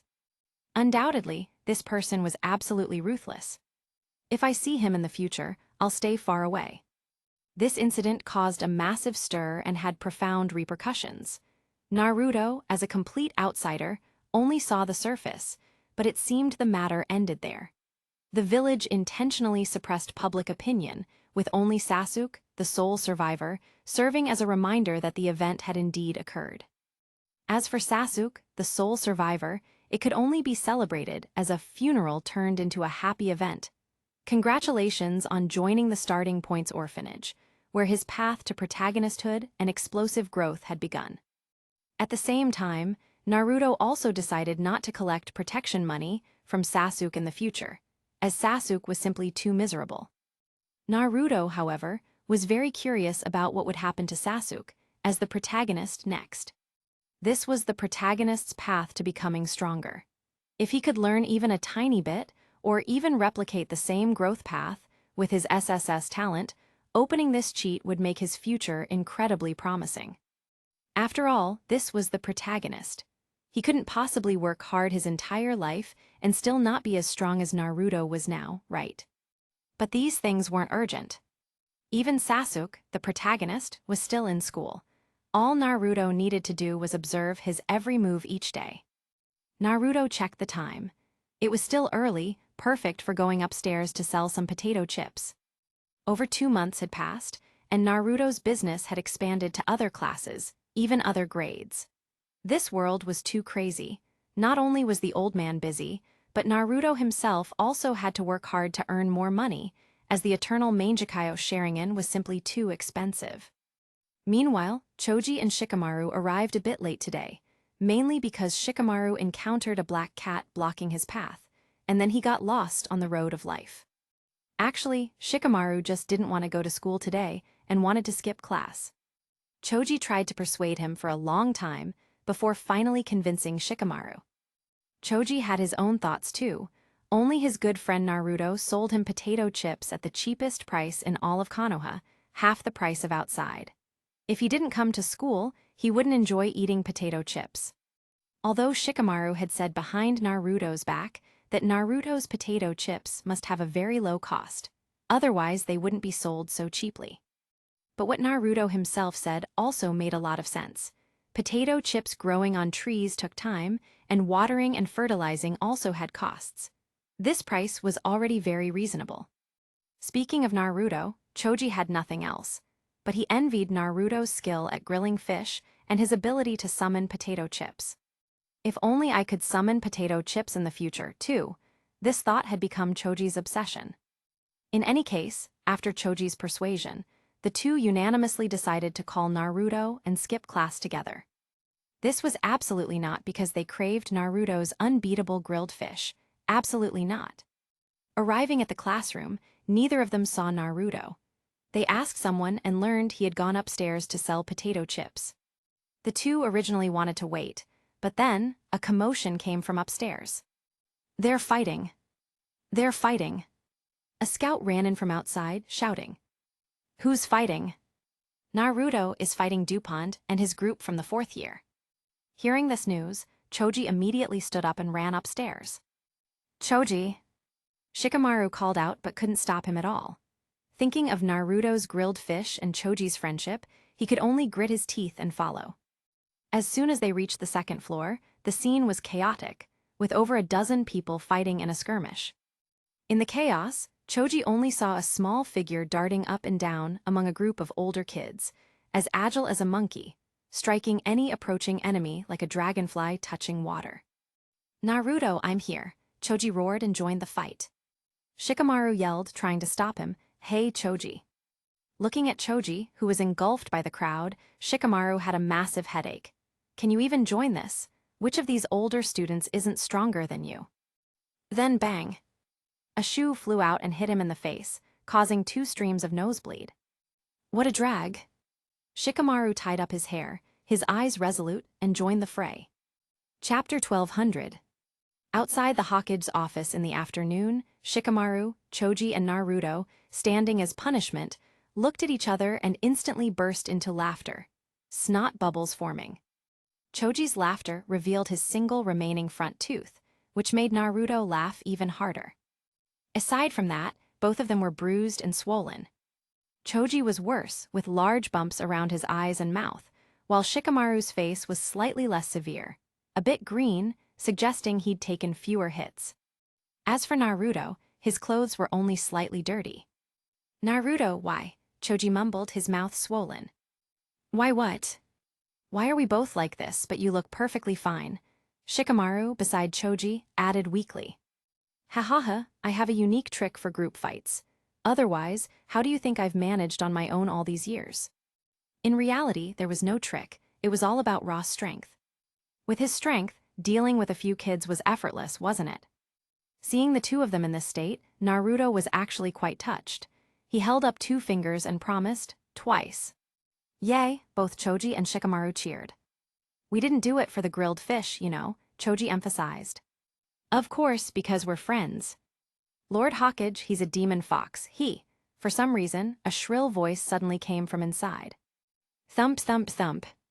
Before the sentence could be finished, it was drowned out by a loud noise, making it impossible for the 3 standing outside to hear what was being said inside. Demon fox. That term pricked at their nerves. Naruto. Naruto looked up to see both of them staring at him with concern. He grinned broadly and said, "It's fine. Ignore it, just ignore it." Did they think he was still 3 or 4 years old? He'd been dealing with this for so many years, he was completely used to it. Uruka, take them back first. The old man Hokage's voice came from inside again. As the voice faded, Uruka walked out. You 3. Uruka scanned them one by one, his gaze finally resting on Naruto. The discrimination against Naruto from those inside made even him, an outsider to this particular incident, feel extremely uncomfortable. Had Naruto faced this kind of situation his entire life? Yesterday's conversation with Kakashi-senpai reminded Uruka of his original intention to become a Konoha teacher. Therefore, even facing Naruto, and facing the 9 tails inside Naruto, which had once killed his parents, the naturally kind Uruka was still prepared to open his heart and try to acknowledge and accept Naruto. Because Naruto was his student, and also the first major test he faced in his teaching career. Naruto, sensei apologizes to you. Huh? Naruto looked up, meeting Uruka's gaze head-on. In his perception, the coldness and disregard had vanished, replaced by a touch of warmth. Why are you apologizing to me? Naruto was quite curious. He didn't feel Uruka had done anything wrong. Choji and Shikamaru perked up their ears, equally curious. Because I neglected you before, but from now on, I will definitely care for you more, Uruka said sincerely. The teacher who had previously taught him to deal with Naruto coldly was a renowned teacher who had taught Itachi, but Uchiha Itachi had already massacred his clan and defected. Uruka certainly didn't want Naruto to do something like that in the future. So, Uruka decisively changed his strategy, choosing to educate Naruto his own way, with sincerity for sincerity. Care for him more? Maybe not. While having more people care for him was nice, Naruto felt that extra attention from his homeroom teacher was something he'd rather pass on. To show my sincerity, I've decided to treat you to ramen. Yay! Naruto hadn't even moved, but Choji had already jumped up. Not now. Uruka suddenly transformed from a friend back into a homeroom teacher, emphasizing, now, immediately go back to class. Hearing they had to go back to class, all 3 drooped their heads in unison. The first-year class had been buzzing for a while, or rather, the entire school was abuzz. Naruto Uzumaki's record of 1 against 7 was quite glorious, astonishing a considerable number of elementary school students and making him explosively popular for a time. Unfortunately, Naruto Uzumaki hadn't achieved any decisive victory, merely stalling those 7. Otherwise, it would have been even more sensational. But simply by being a first year, and holding his own against 7 fourth-year students was already impressive enough. After this battle, Naruto instantly gained numerous titles. Things like Naruto 1 against 7 and Naruto the Staller. However, Naruto was unaware of any of this. Naruto returned to his loyal first-year class before afternoon lessons even began. As soon as he sat down, Naruto noticed something different. Everyone was looking at him with new eyes. As soon as class was dismissed, he was surrounded by many boys, all asking him about the battle. Naruto looked left and right. Shikamaru and Choji had both gone to the hospital for bandaging and rest, leaving only him from the trio who knew the full story. I can tell you, but those sitting close have to buy a bag of chips and a bottle of soda. After collecting enough admission fees, Naruto began to tell his tale. During his storytelling, he glanced at Sasuke and noticed Sasuke secretly watching him. It seemed even Uchiha Sasuke, this protagonist, was looking at him differently. Naruto thought this small matter would end there. Elementary school enthusiasm typically lasted a day or two before a new piece of gossip stole the academy's headlines. However, someone else actually challenged him. "What did you say your name was?" Looking at the thick-browed guy in front of him, whose every move resembled Bruce Lee, Naruto was full of questions. "Are you Naruto Uzumaki, the one against 7 from first-year class 1? "I am Rock Lee from second year, and I hereby challenge a genius like you." Rock Lee struck a stance, his gaze firm and his eyes stern. "All right, you win." With that, Naruto simply walked past him. He was still waiting to eat Uruka-sensei's ramen. He didn't have time for another fight. Besides, this went against his policy of maintaining a low profile at school. Watching Naruto Uzumaki walk away, Rock Lee scratched his head in confusion. Did he do something wrong? Next time he would just attack first, so the other person wouldn't have an excuse to avoid him. During breakfast, Shikamaru asked his father about Naruto. "Dad, I have a question." "What?" "Why does everyone avoid Naruto as if he's plague? Did he do something? How do you see Naruto?" Shikamaru was stumped by his father's counter-question. He thought before answering, How do I see him? I haven't really thought about it, but he's quite interesting. His fishing skills are great, and the grilled fish he makes is delicious, very, very delicious. Originally, while I didn't exactly ostracize him, I didn't really want to be close friends with him either. But after tasting his grilled fish, I wanted to become good friends with him." "I see, just do what you want to do." His father didn't say much, but Shikamaru already understood the meaning. "Is that so?" Shikamaru nodded, firming up his resolve. Chapter 12:01. Time flew by. Counting the days, the graduation exam was tomorrow. Childhood. On the rooftop, Naruto and a few others lay gazing at the sky. This childhood felt like sand, impossible to grasp, slipping away unnoticed. Fortunately, this childhood was far happier than his last life. "Naruto." Uruka-sensei's voice drifted up from below. Naruto poked his head over the edge like a dog, and beside him, Sasuke, Choji, Shikamaru, Kiba, and others lined up, revealing their heads one by one. For a moment, 5 fake dog heads plus 1 real dog head looked down. Oh, right, he forgot Shino. Add him to the list. "Come down," Uruka beckoned. Coming, Naruto didn't think twice and jumped down. Naruto maintained basic respect for Uruka-sensei, who often treated him to ramen and genuinely cared for him. Besides the third Hokage, he was the second adult to accept him. "Class dismissed. You can all head home now," Uruka said to the others behind Naruto.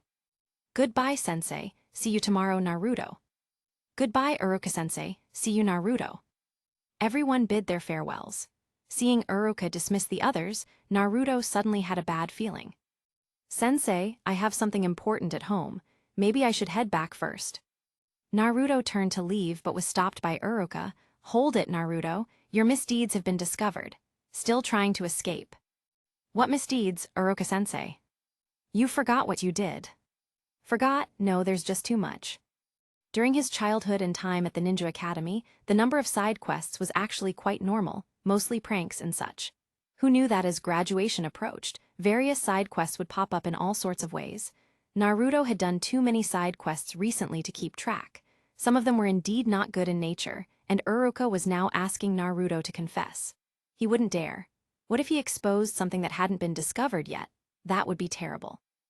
"Uruka-sensei, give me a hint." Uruka was speechless. He simply looked at the Hokage rock.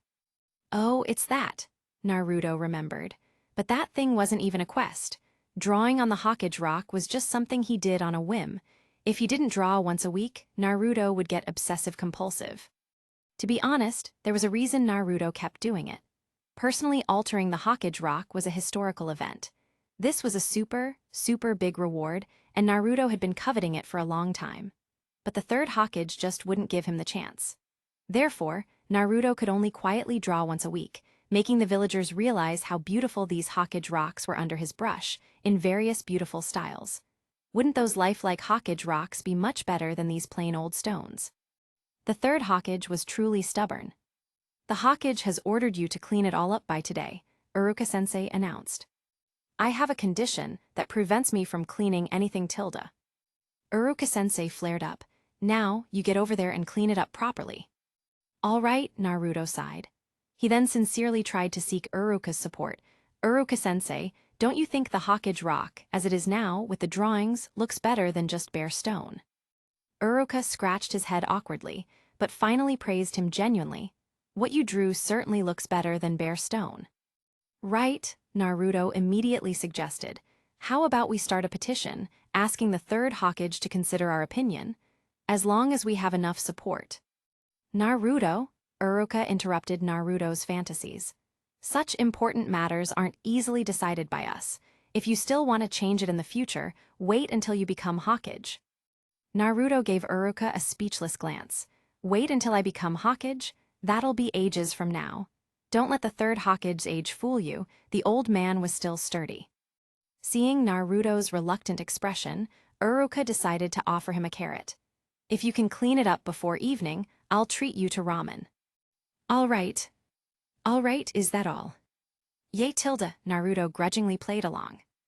The next day, it was the day of the graduation exam. All the students gathered in the classroom. Naruto quickly scanned the room. The total number was around 30. If he remembered correctly, there were 90 students in his entire grade at the opening ceremony 6 years ago. Now, only these few remained. It seemed the path of a ninja was quite difficult indeed. 2/3 of them couldn't become ninjas and were forced to drop out. Yet he, Naruto Uzumaki, the notorious dimwit of the Ninja Academy, had stumbled his way through. He could only say he was good at controlling his scores. The graduation exam will now begin. Those whose names are called, please come to the next room. The test this time is the clone jutsu. Students, please prepare yourselves. Soon after, Iruka-sensei came to announce the topic. Then, one student after another was called into the next room for the exam. Naruto Uzumaki. Coming, Naruto shouted and ran to the next room. The room was very spacious. The chairs had been moved aside for the exam. Naruto and his group had helped move them yesterday. Iruka-sensei and Mizuki-sensei sat behind a table. On the table were rows of ninja headbands, signifying their status as Konoha shinobi. Naruto eyed them with considerable longing. Finally, the 6-year main quest is almost complete. Naruto, hurry up, Iruka-sensei urged. He knew Naruto well. Although his grades weren't great, the clone jutsu was definitely not a problem, and graduation was certainly not an issue. Okay. Ram right arrow snake, right arrow tiger. Clone jutsu. Poof. 3 lifelike clones instantly appeared around Naruto. Iruka exchanged a few words with Mizuki, then decisively passed him. The moment Naruto took the headband from Iruka-sensei's hand, he actually felt a surge of emotion, almost like crying. 6 whole years. How many 6-year periods does one have in life? Wait, the next main quest isn't going to make him Hokage directly, is it? Just kill him now. Remember to submit your ninja registration form tomorrow, and don't forget to attend the orientation session the day after tomorrow. Iruka-sensei reminded him. Got it, Naruto waved goodbye. This kid, Iruka sighed, watching Naruto walk away, feeling quite uneasy. Just as he stepped out the door, Naruto's eyes narrowed. Mizuki-sensei's gaze seemed off. There was malice. He'd seen plenty of that kind of malice in the village, but Mizuki-sensei usually seemed pretty nice. Why the sudden change? He could only say he hid it too well. Just like Naruto, they were both too good at hiding things. However, those days would soon be gone forever. The time he needed to continue concealing his strength was finally over. From today on, he, Naruto Uzumaki, would show the world in detail what a true genius was. Wait. Why isn't this main quest complete yet? Naruto glanced at his panel. The main quest still showed as in progress. He decided to ask his dog-headed strategist, Shikamaru. Shikamaru explained, this only counts as graduating from the academy. You only truly become a genin once your squad leader recognizes you. I see. Hey Naruto, come here for a photo. Okay, coming. Click. The group photo was taken. In the picture, Naruto wore his headband on his forehead, a bright smile on his face. I handpick only the finest and most captivating novels for you. Don't forget to check out my other novels. Piet Trianhong Mengzai. Chapter 1202. The next day, Naruto frowned as he looked at a newly appeared side quest. Side quest, take an artistic ninja registration photo. Artistic flair. Explain, what exactly is artistic flair? He glanced at the reward again, only 500 chakra and 200 experience points. Forget it, such a quest isn't worth doing. He was about to leave it at that, but then he looked up and saw the Hokage rock, and suddenly, inspiration struck Naruto. Who says that doesn't count as art? On the rooftop of the Hokage tower. Are you sure this is it? The photographer, lying on the ground as per Naruto's request, looked up and emphasized to Naruto. At this moment, the camera's viewfinder perfectly framed Naruto, along with the Hokage rock that he had already defaced. Of course, don't forget to get all of my great work in the background. All right, cheese. Cheese. In the photo, Naruto's brilliant smile occupied the lower half, while above it were the 4 defaced Hokage faces on the rock. After taking the artistic photo, Naruto went downstairs to submit his ninja registration form. On the way, he met Shikamaru and Choji, who had already finished. Naruto was the one who took the longest. In the room, the third Hokage stared at the form, his expression grim, making it impossible to guess his mood. Seeing that his great work might be ruined, Naruto immediately had to explain. Hokage Grandpa, I'll go out and clean them up right away, I promise. Retake it, the third Hokage decisively refused. I disagree. Naruto stated, you have to respect my hard work. Naruto, your ninja registration form is going to be archived. It's a very confidential item. Future ninjas might even come to know you through this photo. Staring at the third Hokage's unwavering gaze, Naruto largely guessed that his plan might really be ruined, but he could only use that one move. Old man, you forced my hand. Leaf Village secret technique, sexy jutsu. Poof tilde. The white smoke dispersed, and Naruto disappeared. In his place stood a tall, curvaceous, golden-haired beauty with a devilish figure. The beauty's simple yet revealing one-piece bikini perfectly contoured her body. Her captivating, naturally alluring eyes made one want to cherish her dearly. The voluptuous beauty struck an S-shaped pose, showing off her figure. Her ample chest passively created a profound cleavage, undulating wildly with her movements. The stunning beauty seduced in a charming voice. Please, Hokage-sama tilde. Splat tilde tilde. As expected, the third Hokage dropped his guard, his nosebleed acting like an engine, instantly flipping his chair and causing him to fall backward. Upon closer inspection, he was already twitching. As expected tilde. This ninjutsu, even if it was a low-rank E-rank jutsu, could still create miracles. Even the third Hokage was instantly defeated by this move. However, seeing the significant effect of his technique, Naruto was still unprepared. Possibly 8 times out of 10, it's because I had extensive experience in my previous life. And this was the result of his continuous refinement. Back then, when he was training this ninjutsu, it was incredibly challenging. The Ninetales couldn't offer any advice, so he had to refine it bit by bit himself. During the days he was creating this ninjutsu, he had nosebleeds every day, almost becoming deficient from the blood loss. So this move, from 6-year-olds to 100-year-olds, it's an absolute killer. Honestly, using such a lewd ninjutsu, and also, don't randomly give such a jutsu the name Leaf Village secret technique. The third Hokage complained, wiping his nosebleed. Naruto's ninjutsu had completely shamed him, an old man. Hee. Speaking of which, the third Hokage sighed deeply and finally mused, your registration form can stay here for now. What does that mean? He agreed. That's great. Naruto almost jumped up. The old man finally relented. If he opened a small door now, then perhaps his formal modification of the Hokage rock would also be put on the agenda.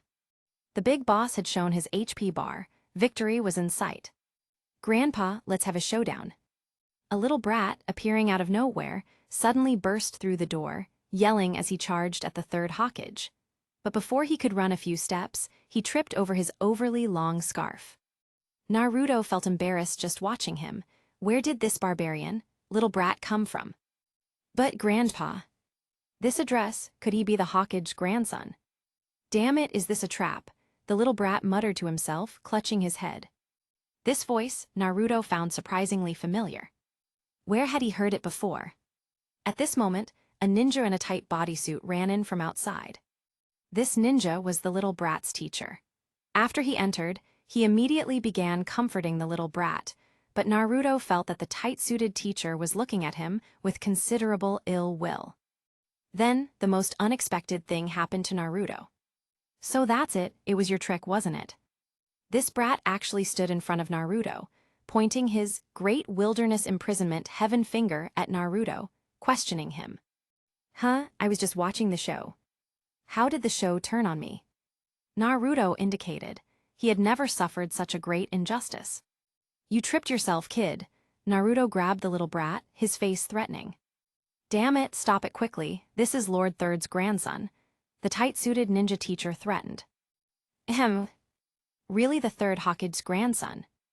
Just as Naruto was considering letting the kid off the hook, given how good the third Hokage was to him, the little brat added fuel to the fire. What's wrong, you jerk? If you dare to hit me, try it, go on, hit me. Naruto had never heard such a bizarre request. Thump tilde. I don't care who you are. Naruto delivered a one-punch KO. He wouldn't tolerate such a young age, soiling his good name.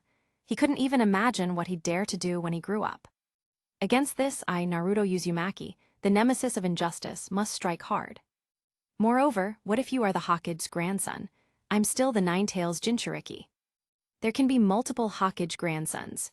At worst, the Hokage old man can just work harder and have another son. It's not impossible. But there's only one of me. On the road.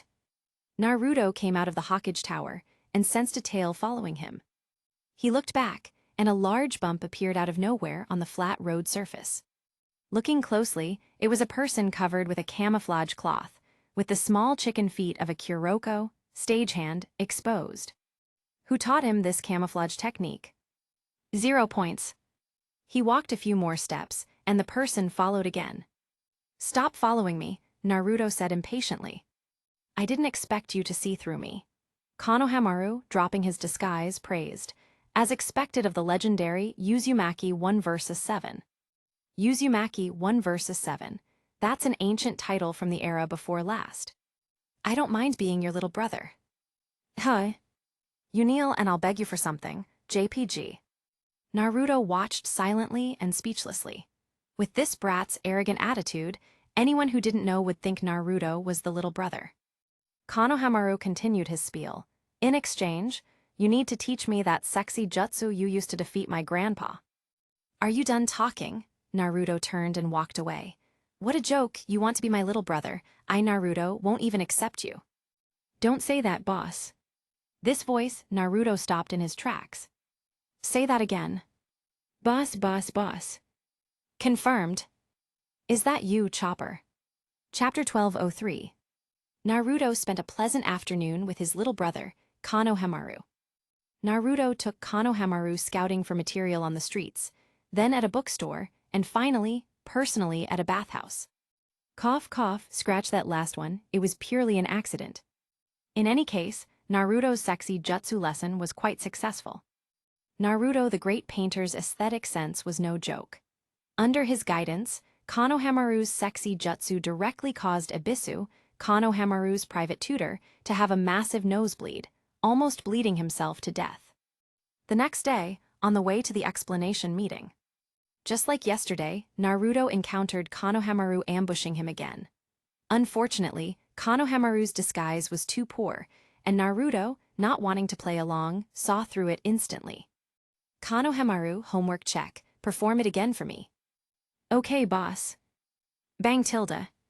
After a puff of smoke, a beautiful woman with black hair appeared. Not bad, he's already got about 30% of my skill. Naruto drew large, wavy S-shapes with his hands, continuing to impart the essence of the jutsu.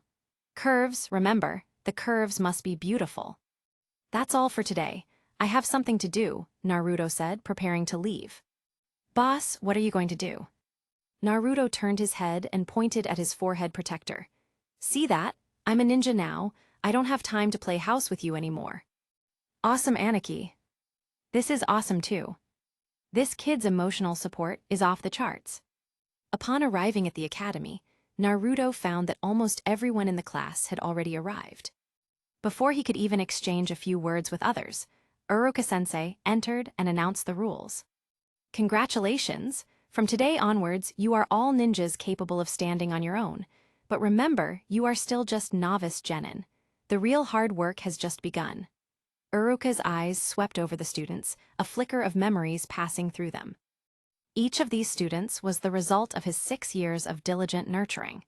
He worried they wouldn't go far, and even more, he worried they would face danger. After all, the ninja profession was extremely perilous.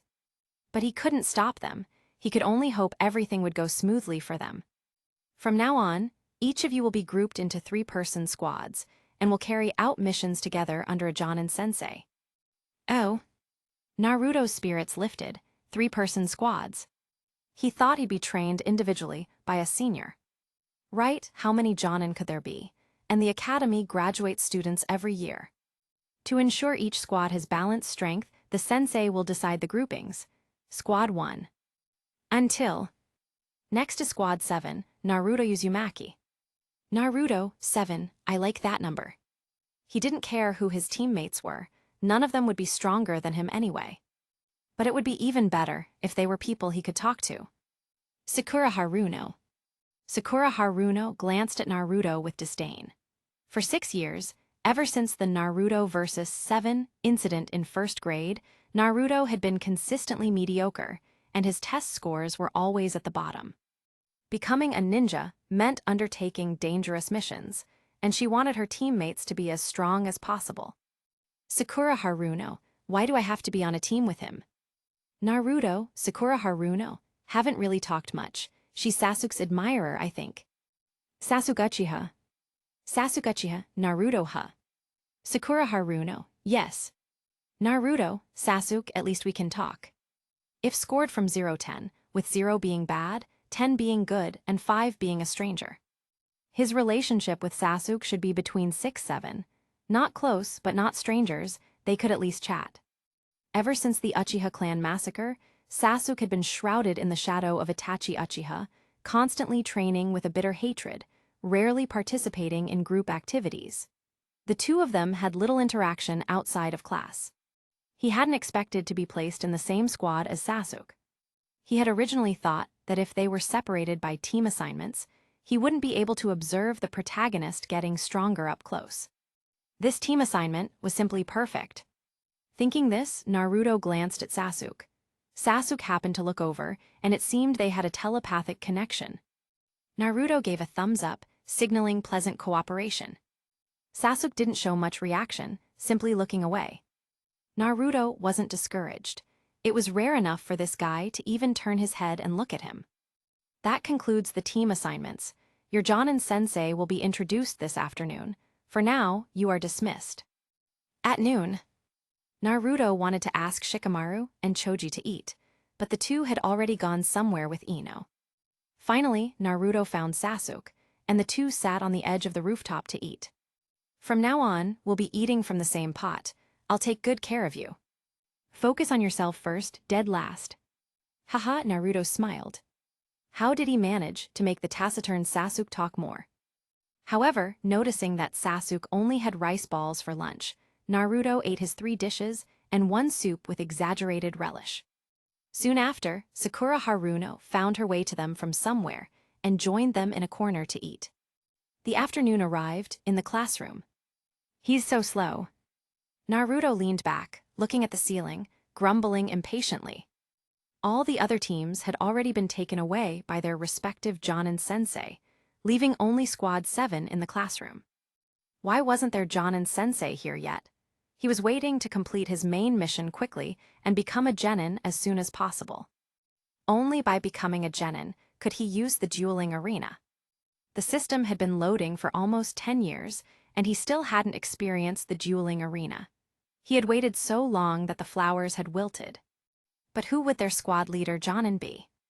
If it was a cool, older woman, Like Kiba and Hinata's sensei, that would be even better.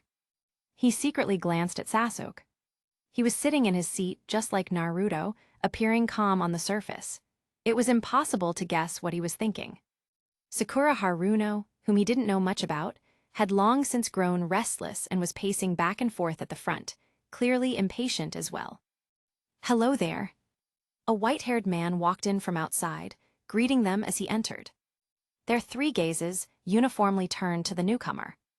White hair, a gray mask covering his entire face except for a pair of eyes. His left eye was covered by his forehead protector. Surely he wasn't blind. This strange, listless appearance. "Give me back my beautiful older woman." "I apologize for being late. Now follow me." On the rooftop, the three of them sat facing the white-haired sensei. "Let's start with self-introductions." "How should we introduce ourselves?" "Sensei, why don't you go first?" Naruto asked curiously. From a young age, whenever Naruto looked at someone, he would pay attention to their eyes. Was it dislike, disgust, coldness, or a curse? Naruto knew at a glance. But this white-haired sensei's eyes were unusual. This was the first time Naruto had seen the term dead fish eyes vividly personified in someone. These were lifeless eyes, eyes from which the light had vanished. Some people are alive, but they are already dead. This phrase perfectly described the white-haired sensei. Yet, in Naruto's perception, this white-haired sensei was clearly a decent guy. What kind of experiences had this person gone through? My name is Kakashi Hadake. What I like and dislike, I don't feel like telling you. As for my dreams, I have many hobbies. Naruto, Sakura Haruno, Sasuke. He pretty much said nothing at all. Chapter 12:04. "It seems we only learned his name," Sakura Haruno whispered, quietly complaining. Naruto nodded in agreement. Kakashi-sensei was indeed a jonin. After giving a self-introduction, he didn't reveal any information beyond his name. In his previous life, this would mean he could register for countless applications without ever leaking personal data. Maximum confidentiality. The East Factory, spy and secret police organizations in the Ming Dynasty needs talent like you. If he could be abducted back, it would at least reduce the national fraud rate by 5 percentage points. Next, it's your turn. Who wants to go first? Kakashi threw the question to the three students opposite him. "I'll go first," Naruto raised his hand, gesturing, since he was on the far right. "My name is Naruto Uzumaki, and I'm the man who's going to become Hokage. I like the things I like, and I hate the things I hate." Naruto thoroughly embodied the concept of verbose literature. "As for my hobbies, I love painting on the Hokage rock. That's all." Kakashi narrowed his eyes slightly. "This brat, why does he feel a little annoying?" "This isn't like you at all, Minato-sensei." But he could only nod helplessly. After all, he himself had set a bad example. "All right, next. My name is Sakura Haruno." Sakura's face flushed with shyness. She fidgeted and said, "As for what I like, it's more like a person I like. My hobby is, my dream is, ah." She suddenly let out a shy shriek, not knowing what lewd thoughts crossed her mind, then buried her head deeply in her arms, too ashamed to face anyone. During this, every sentence she spoke was accompanied by 10 glances at Sasuke, the meaning of which was self-evident. Naruto and Kakashi's gazes simultaneously turned to the person in question. Sasuke irrelevant. Naruto withdrew his gaze. Sakura's behavior just now made his teeth ache. Oh. At this moment, Naruto suddenly realized. He had already passed the age of shyness. A girl lost in love, Kakashi's gaze shifted to Sasuke. "Last one. My name is Sasuke Uchiha." Sasuke, who was last, introduced himself.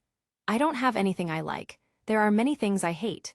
My dream, or rather my ambition, is to restore the Uchiha clan and to personally kill a certain man. That man is it Itachi." Naruto suddenly remembered the perpetrator of the Uchiha clan massacre. "I wonder which is stronger, this Uchiha, 1-on-7, or my Uzumaki, 1-on-7. Very good. You three are all very individualistic and very interesting. One individualist, one chasing love, one seeking revenge. This team composition already made Kakashi foresee what his future days would be like. He had a headache. He had originally intended to scare them playfully, but now he didn't even have the mood for that. So Kakashi directly stated, "Then we'll start missions tomorrow. The first mission is a survival exercise. The Ninja Academy will graduate 30 students this year, but there are only 9 slots for officially becoming genin. Everyone else will be sent back to the academy. This is the difficulty of your test tomorrow. Get ready. Tomorrow morning, training ground 3, meet at 5. Now dismissed." Saying this, Kakashi stretched, preparing to leave. "Oh, and remember not to eat breakfast. I'm afraid you might throw it up," Kakashi suddenly added before leaving. With that, he vanished with a whoosh. As expected of a Jonin, his movements were much faster than the typical Chunin instructors. And that sharp, uninhibited coolness, was this the confidence that came with strength? So cool. He's so cool, he must have a girlfriend, right? His thoughts returned to Kakashi's parting words, and Naruto repeated them to himself. Only 9 slots. He wasn't worried about graduating at all. If he couldn't graduate, then no one in the school could graduate. However, this number, 9 people. Was it a coincidence? Pondering for a moment, Naruto looked at his future teammates. Sasuke was still the same, frowning, lost in thought. As for Sakura Haruno, well, for now, let's just call her Sakura. As for Sakura, her hands were trembling. She probably felt her own chances were slim, and if she couldn't graduate, her beloved Sasuke might leave her. Seeing this, Naruto started a conversation. "Did you two notice?" Sasuke raised an eyebrow and looked over, and Sakura also raised her head in a daze. Their gazes were fixed on Naruto. Naruto retrieved his intelligence, which he hadn't used much in the past 12 years, and began to explain his analysis and discovery. Only 9 people can pass, which is exactly 3 teams. This shouldn't be a coincidence, right? You mean tomorrow is a team exercise? Not necessarily. Naruto shook his head, denying Sakura's guess. My point is, if one person fails, the entire team might fail together. Are you kidding? Sakura couldn't believe Naruto's speculation. How could there be such a rule? Perhaps it's because unity is strength. This strength is iron, this strength is. Seeing their increasingly confused expressions, Naruto stopped singing, rather bored. At a time like this, it would be great to have another transmigrator to play along. And exchange secret codes or something. Like odd functions remain, even functions change. Seeing that they still didn't understand what he meant, Naruto added, "Haven't you heard of the 3 legendary Sannin?" "What are you trying to say?" Sasuke seemed a little impatient, reminding Naruto to get straight to the point. The 3 Sannin sensei was the current Hokage-sama, and they were all on the same team from childhood. Hearing this, Sasuke immediately understood, but Sakura still hadn't grasped the connection. She asked, "What do you mean, Naruto? What does that have to do with now?" Can't she even guess this? Naruto frowned. If Sakura had just focused a fraction of the attention she put on Sasuke, she wouldn't be unable to figure it out. Although he hadn't speculated about this before today's team assignments, as soon as the 3-person team was formed after the assignments, he immediately guessed it. A 3-person team plus a squad leader. This was probably Konoha's, and even the entire ninja world's, training and succession model. Unless the assessment failed, or before any of the 3 suffered losses, this team configuration would continue indefinitely. This meant that, until death, Naruto and his 2 teammates were bound together. It means we'll share honor and disgrace, at least until the assessment fails, Sasuke finally explained. Sasuke's still the smart one, Naruto praised unreservedly. Share honor and disgrace, me and Sasuke-kun. I'm willing. Sakura's face flushed again. For a moment, she even thought of their children's names. Hey, snap out of it. Naruto interrupted Sakura's pink bubble fantasy. Although I don't know what tomorrow's assessment will be, it's always good for us to be united. Trust me, the first crucible for any team is unity. Sakura looked at Naruto, who was speaking eloquently, somewhat in disbelief. Was this still the dead last she knew? Sasuke implied that she was just easily surprised. Although Naruto's grades were dead last, in his impression, Naruto was quite reliable in other aspects. So, to pass tomorrow, we need to make some preparations. Like what? Sasuke wanted to hear Naruto's analysis. Like information, ninja intelligence work had always been a priority.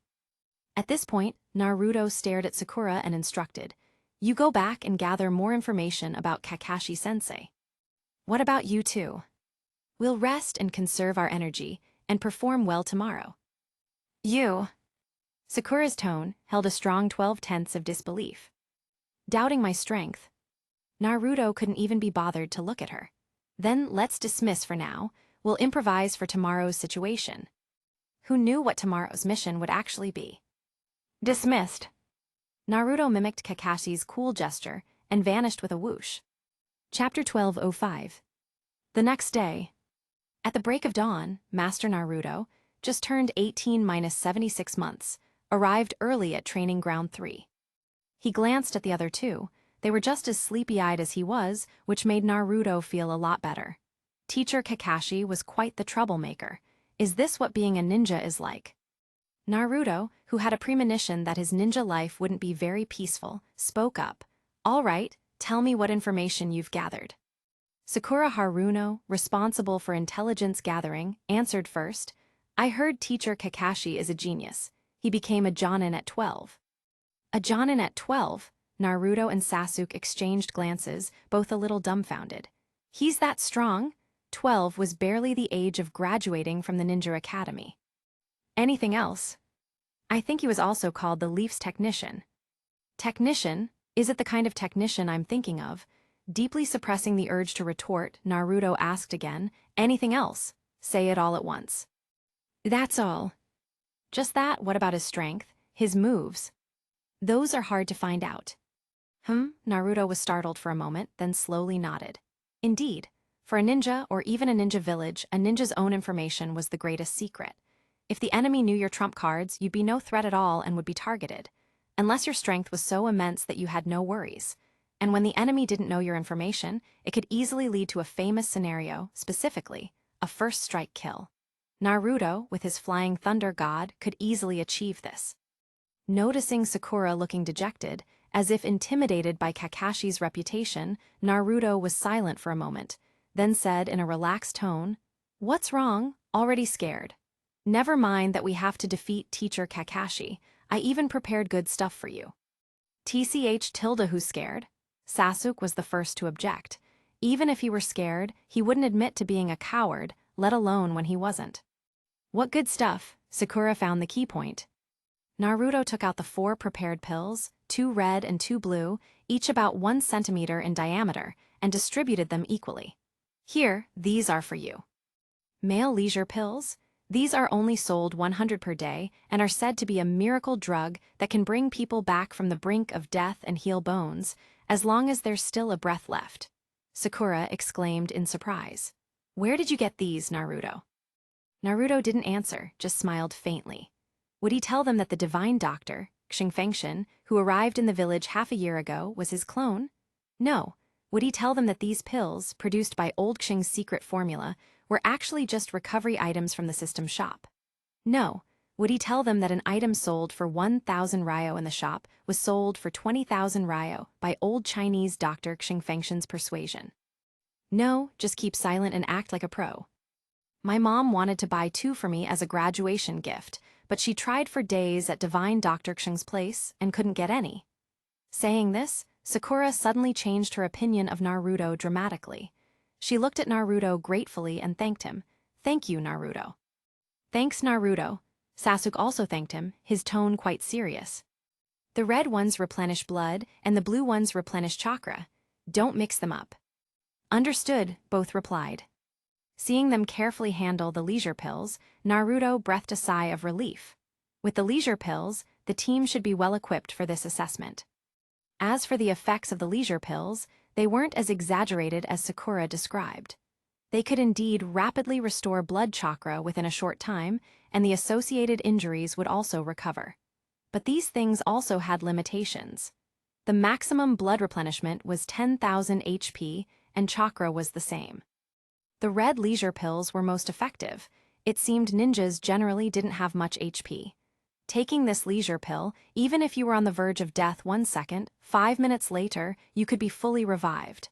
It was like, "One leisure pill enters my belly, my fate is mine, not heaven's." It sounded a bit exaggerated, but the effect was pretty similar. As for the blue leisure pills, they were slightly less impactful, especially for someone like Naruto, whose chakra reserves exceeded 10 million. 10,000 chakra was just a drop in the ocean.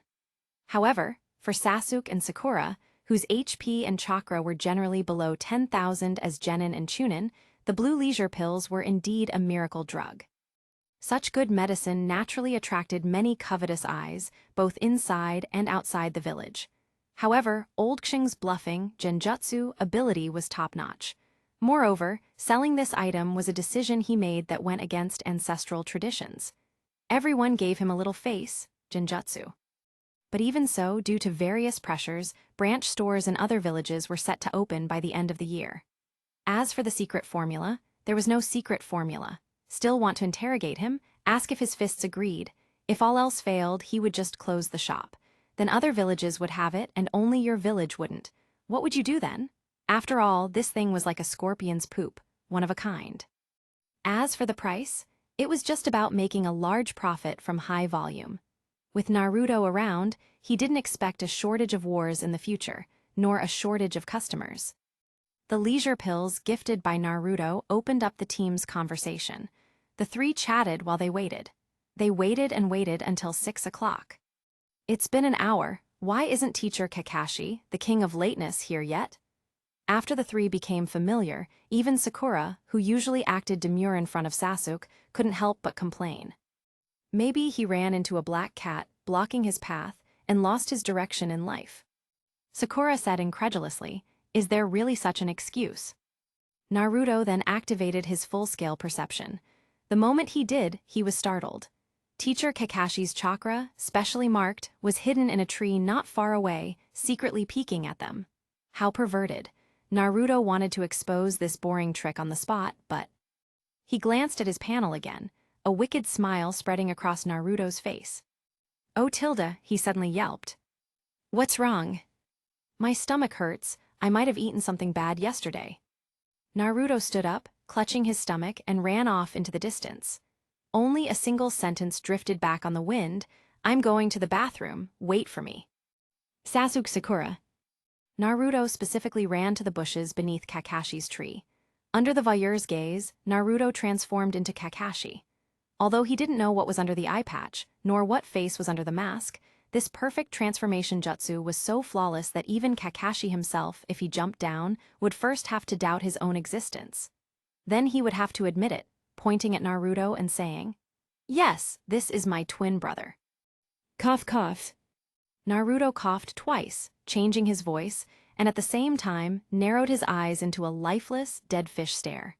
Feeling it was about right, he whooshed, jumping twice to appear before Sasuke and Sakura.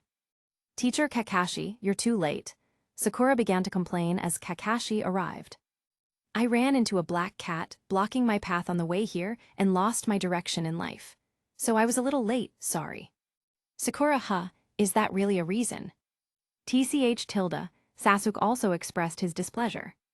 A bright smile appeared on Naruto's face beneath the mask. These two didn't suspect a thing. This was entirely due to the fact that since he impersonated the Hokage when he was 3, Naruto had never done anything like it again. No criminal record, no suspicion. Naruto wondered what the secretly observing Kakashi was thinking. At this moment, Naruto was very pleased. If Kakashi didn't come out soon, he would continue the act. "Where's Naruto? Where did he go?" Kakashi asked, feigning concern.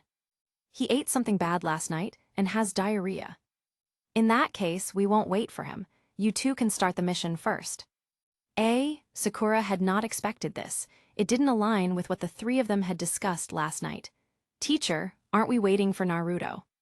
"Do you think you only need to complete one mission today? No, this is a continuous mission.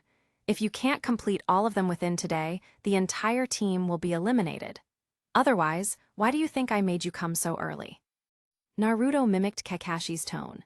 Although he hadn't interacted much with Kakashi, neither had Sakura or Sasuke. Both exclaimed. "Then why are you so late?" Sakura grumbled quietly. "What did you say?" Kakashi shot a sword-like glare at her. Sakura immediately stated, Nothing, Teacher Kakashi, we firmly agree. Then hurry up and run. First mission, run 500 laps around the village within 3 hours. 500 laps? Sakura felt a bit desperate. Was that a number she could possibly complete?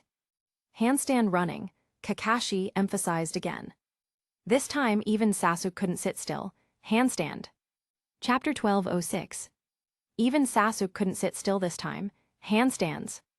What else? Kakashi swept a cold gaze over Sasuke. That look. With just one glance, Sasuke felt a pressure that made it hard to breathe. Is this the power of a Jonin? Starting the timer now. Kakashi pulled a stopwatch from seemingly nowhere. It was only then that both of them realized Kakashi-sensei wasn't joking. Hey, wait, Kakashi-sensei, Sakura protested, saying she wasn't ready. But Kakashi had already begun a chilling countdown. 3, 2, 1, all right, start now. Damn it, Sasuke growled, immediately going into a handstand. 3 hours, handstands, 500 laps. It was incredibly challenging. Sasuke had never done anything as bizarre as walking on his hands. At first, he wobbled, unaccustomed to it, but after a few steps, he found his rhythm and slowly began to pick up speed. Sakura, however, was much slower. Kakashi-sensei, where's Naruto? Isn't he coming? After a few steps, Sakura lowered her head and, while still in a handstand, asked Kakashi. Naruto quickly glanced at the tree where Kakashi was. Once he's back, I'll have him catch up to you too. Don't slack off, I'll be watching you constantly. All right. Sakura let go of her last sliver of hope and could only resolutely continue her handstand run. Watching the two disappear into the distance, Naruto finally relaxed. He glanced at his panel again.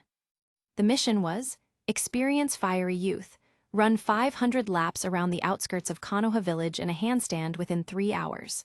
Reward, 5 attribute points, 4,000 experience. This mission had been available for years. It was so bizarre that even with good rewards, Naruto never wanted to do it. Now, it was perfect. He had company for the mission, and someone else to take the blame. Perfect. Naruto transformed back into himself, ready to catch up to the two ahead.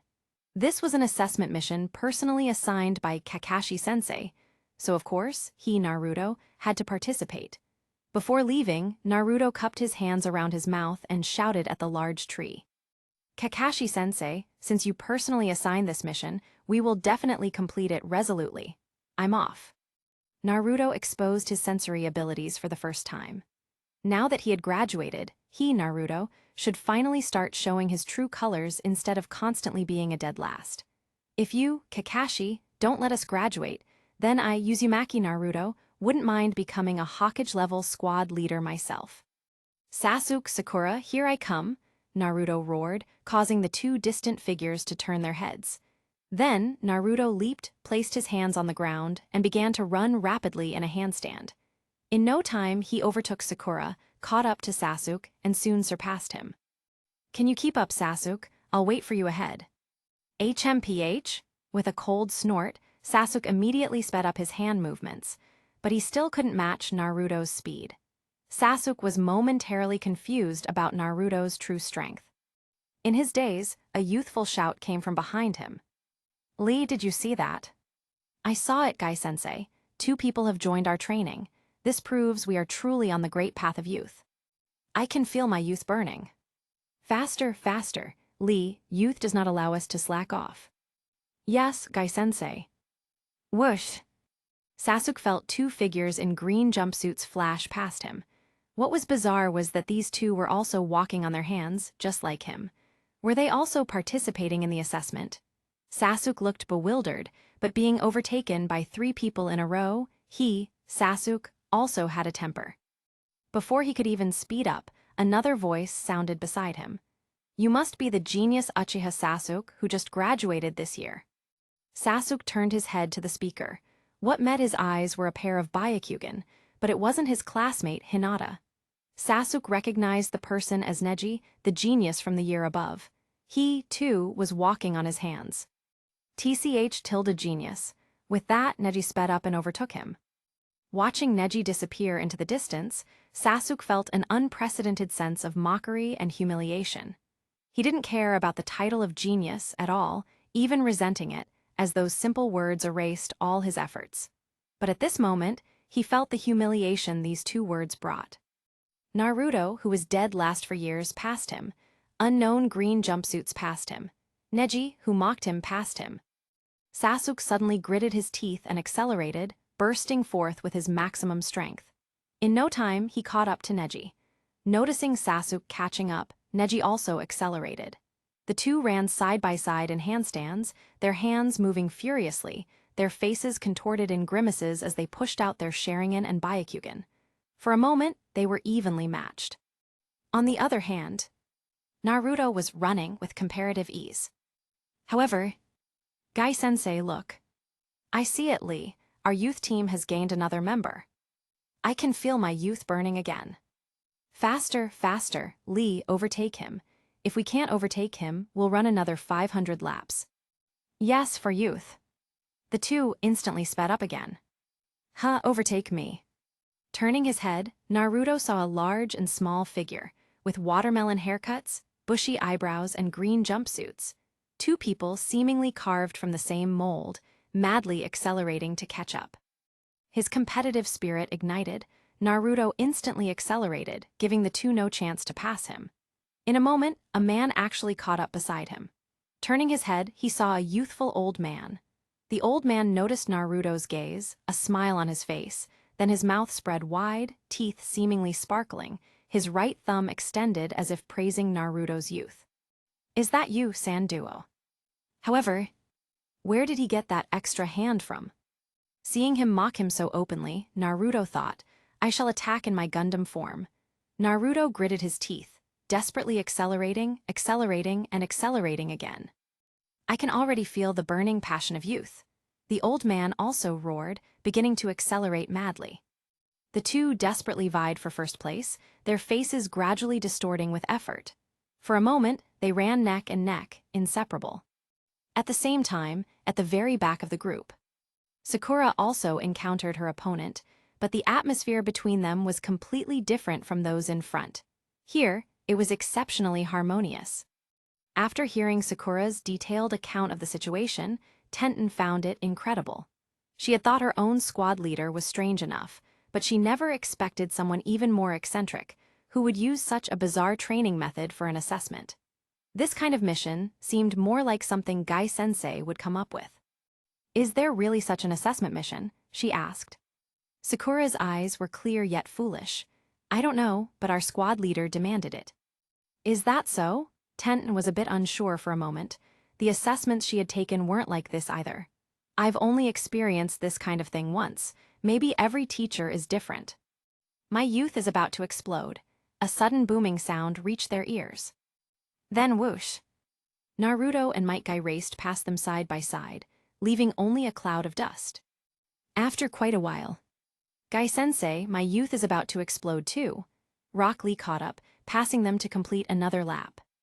And after even longer, Sasuke and Neji, heads pressed together, with their Sharingan and Byakugan activated, were still fiercely competing as they passed them.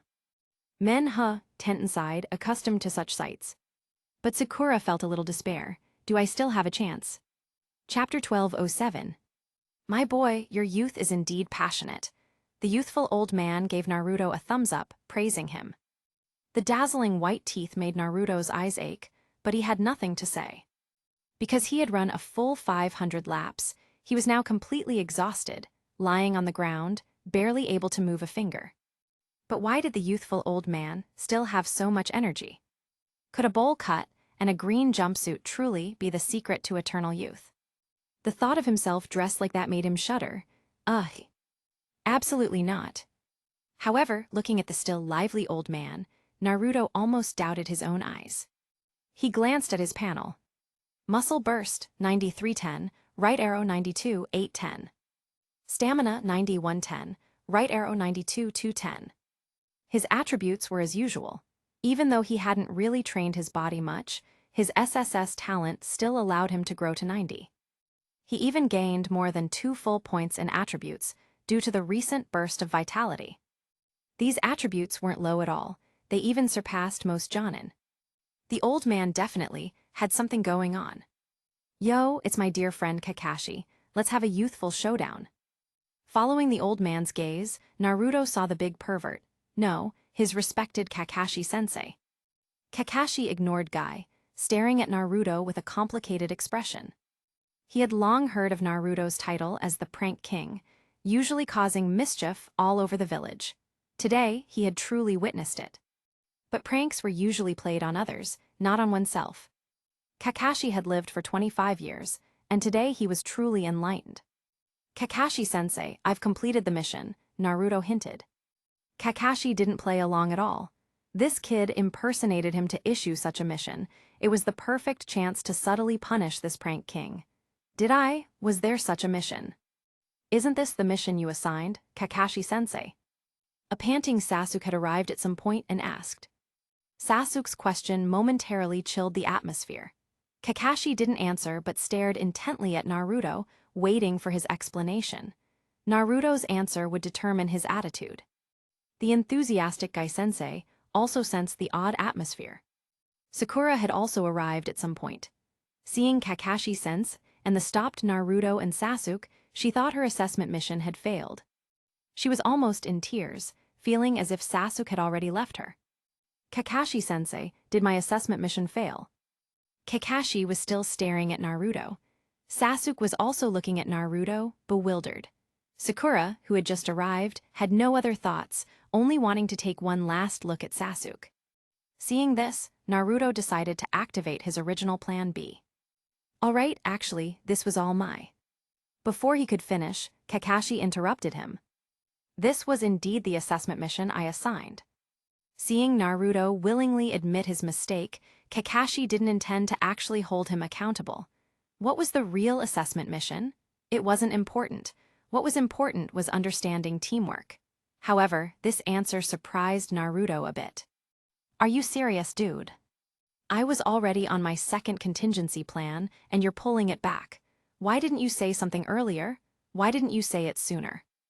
Ignoring what Naruto might be thinking, Kakashi glanced at the other two. All three of them were fighting individually, without any sense of cooperation.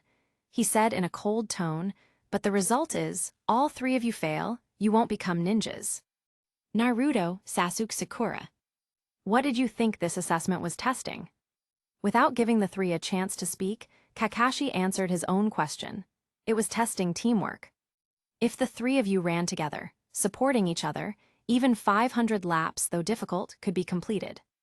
Staring at the crying Sakura, Kakashi suddenly recalled what he had overheard them discussing yesterday afternoon.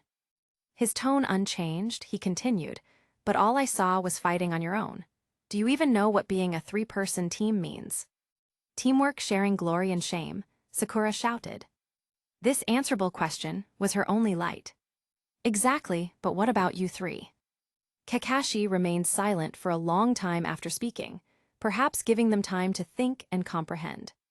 Sakura quietly sobbed.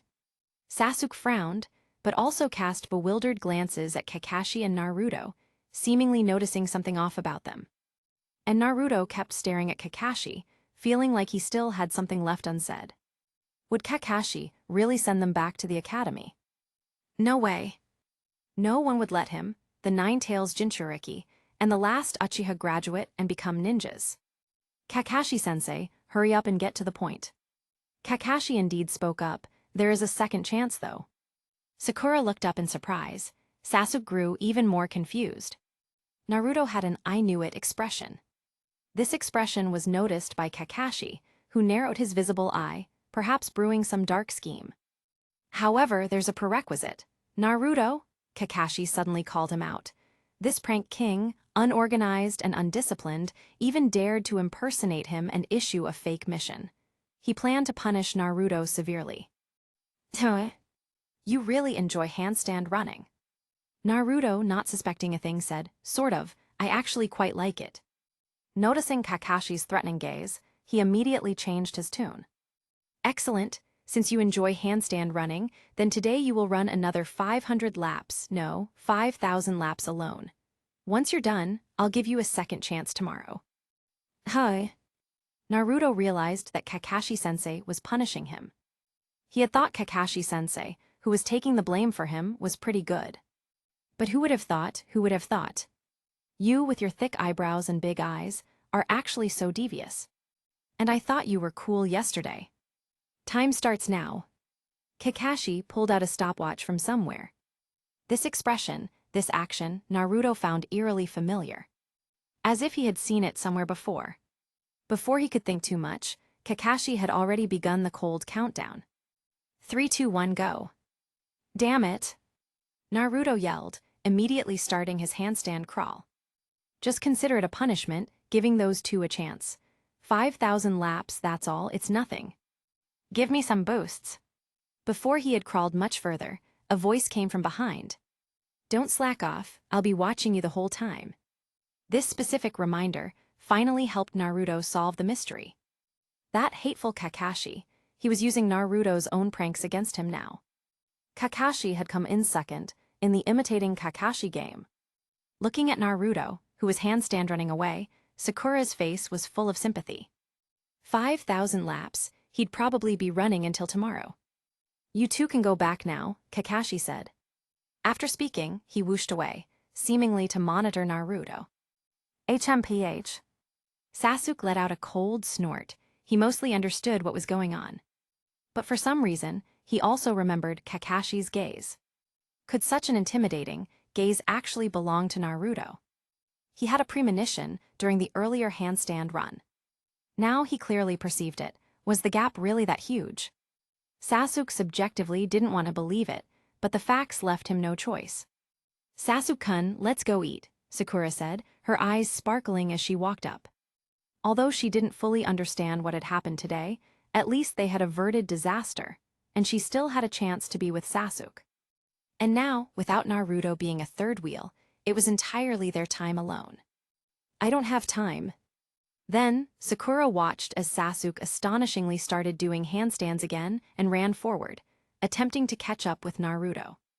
At this moment, Sasuke's face was expressionless.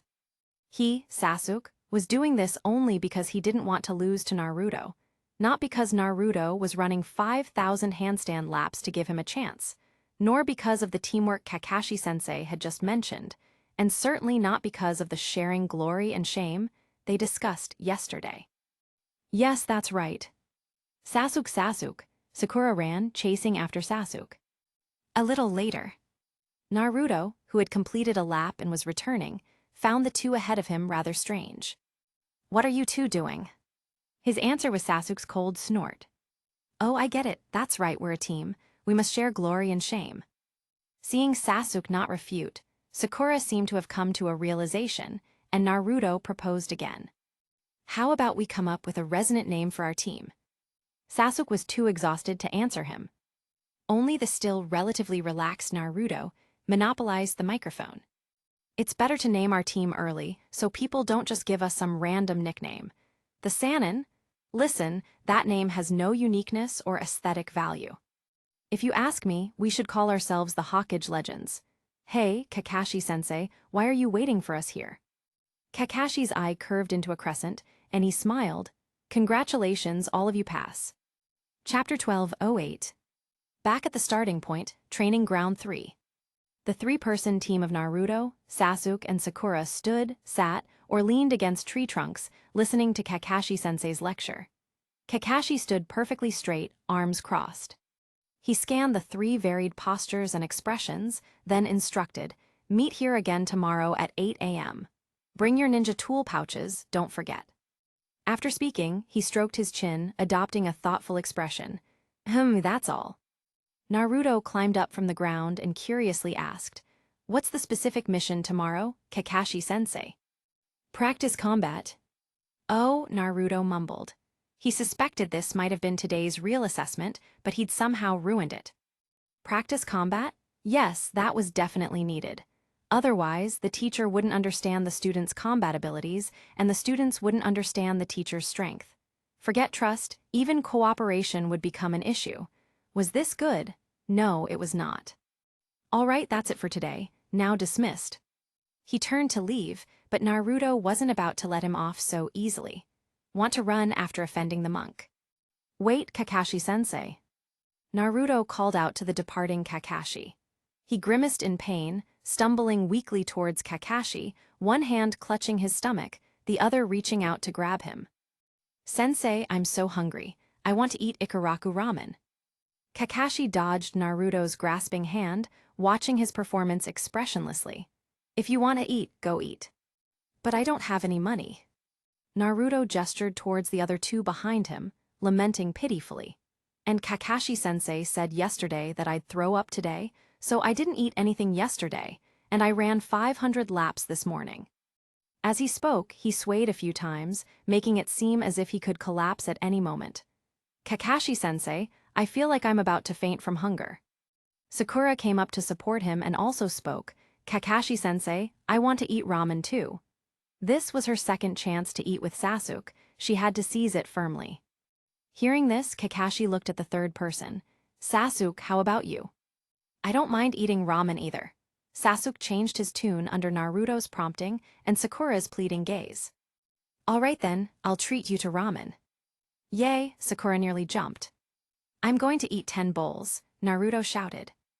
That night at home, Naruto burped his way back home. Lying on his bed, he first opened the title he had just received today. Title: Genin. All attributes plus 5%. Chakra times 120%. Chakra recovery times 120%. Plus 5%, plus 20%, plus 20%. Good heavens, was this the power of a title? Naruto was seeing such a massive increase for the first time. Other badges were only 0.1%, 0.2%. This title was directly 5% and 20%. Though the numbers might seem small, with his attribute values around 300-400, 5% meant 15-20 attribute points. And the most exaggerated was his chakra, a 20% increase, directly adding over 2 million chakra points. 2 million chakra points, even Shukaku was only in that magnitude. It was a bit exaggerated. No wonder it was a main quest that took 6 years to complete. Moreover, if a Genin title was this strong, how strong would Chunin and Jonin titles be? And what about the even stronger Hokage title? At this moment, Naruto suddenly found himself coveting the third Hokage seat. "You know, becoming Hokage has always been my dream, Uzumaki Naruto." He closed the interface. Naruto first went to the training space to greet the Nine Tails. Upon seeing it, the Nine Tails seemed to have gotten even rounder. Perhaps due to its color being associated with orange, or maybe drinking too much cola, the Nine Tails had recently gained a bit of weight, showing a tendency to become a chonky fox. He wondered how a chakra entity could gain weight.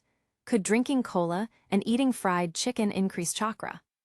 With these questions in his mind, Naruto prepared to explore the last function of the game, the duel arena.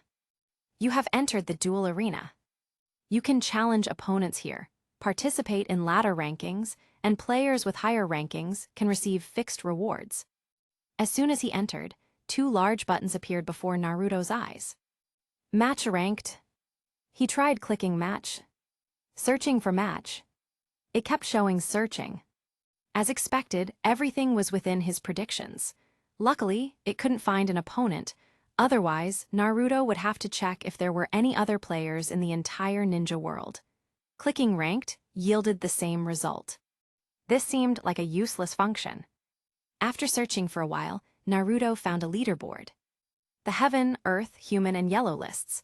These 4 corresponded to Genin, Chunin, Jonin, and Kage, respectively. Naruto was curious about the rewards, but with no one to battle in ranked matches, he had no score, couldn't get on the leaderboard, let alone anything else. No way, after waiting 9 years, was the duel arena just this. Naruto was speechless. Was this another useless feature? Unwilling to give up, he explored a bit more and found a new mode that seemed accessible.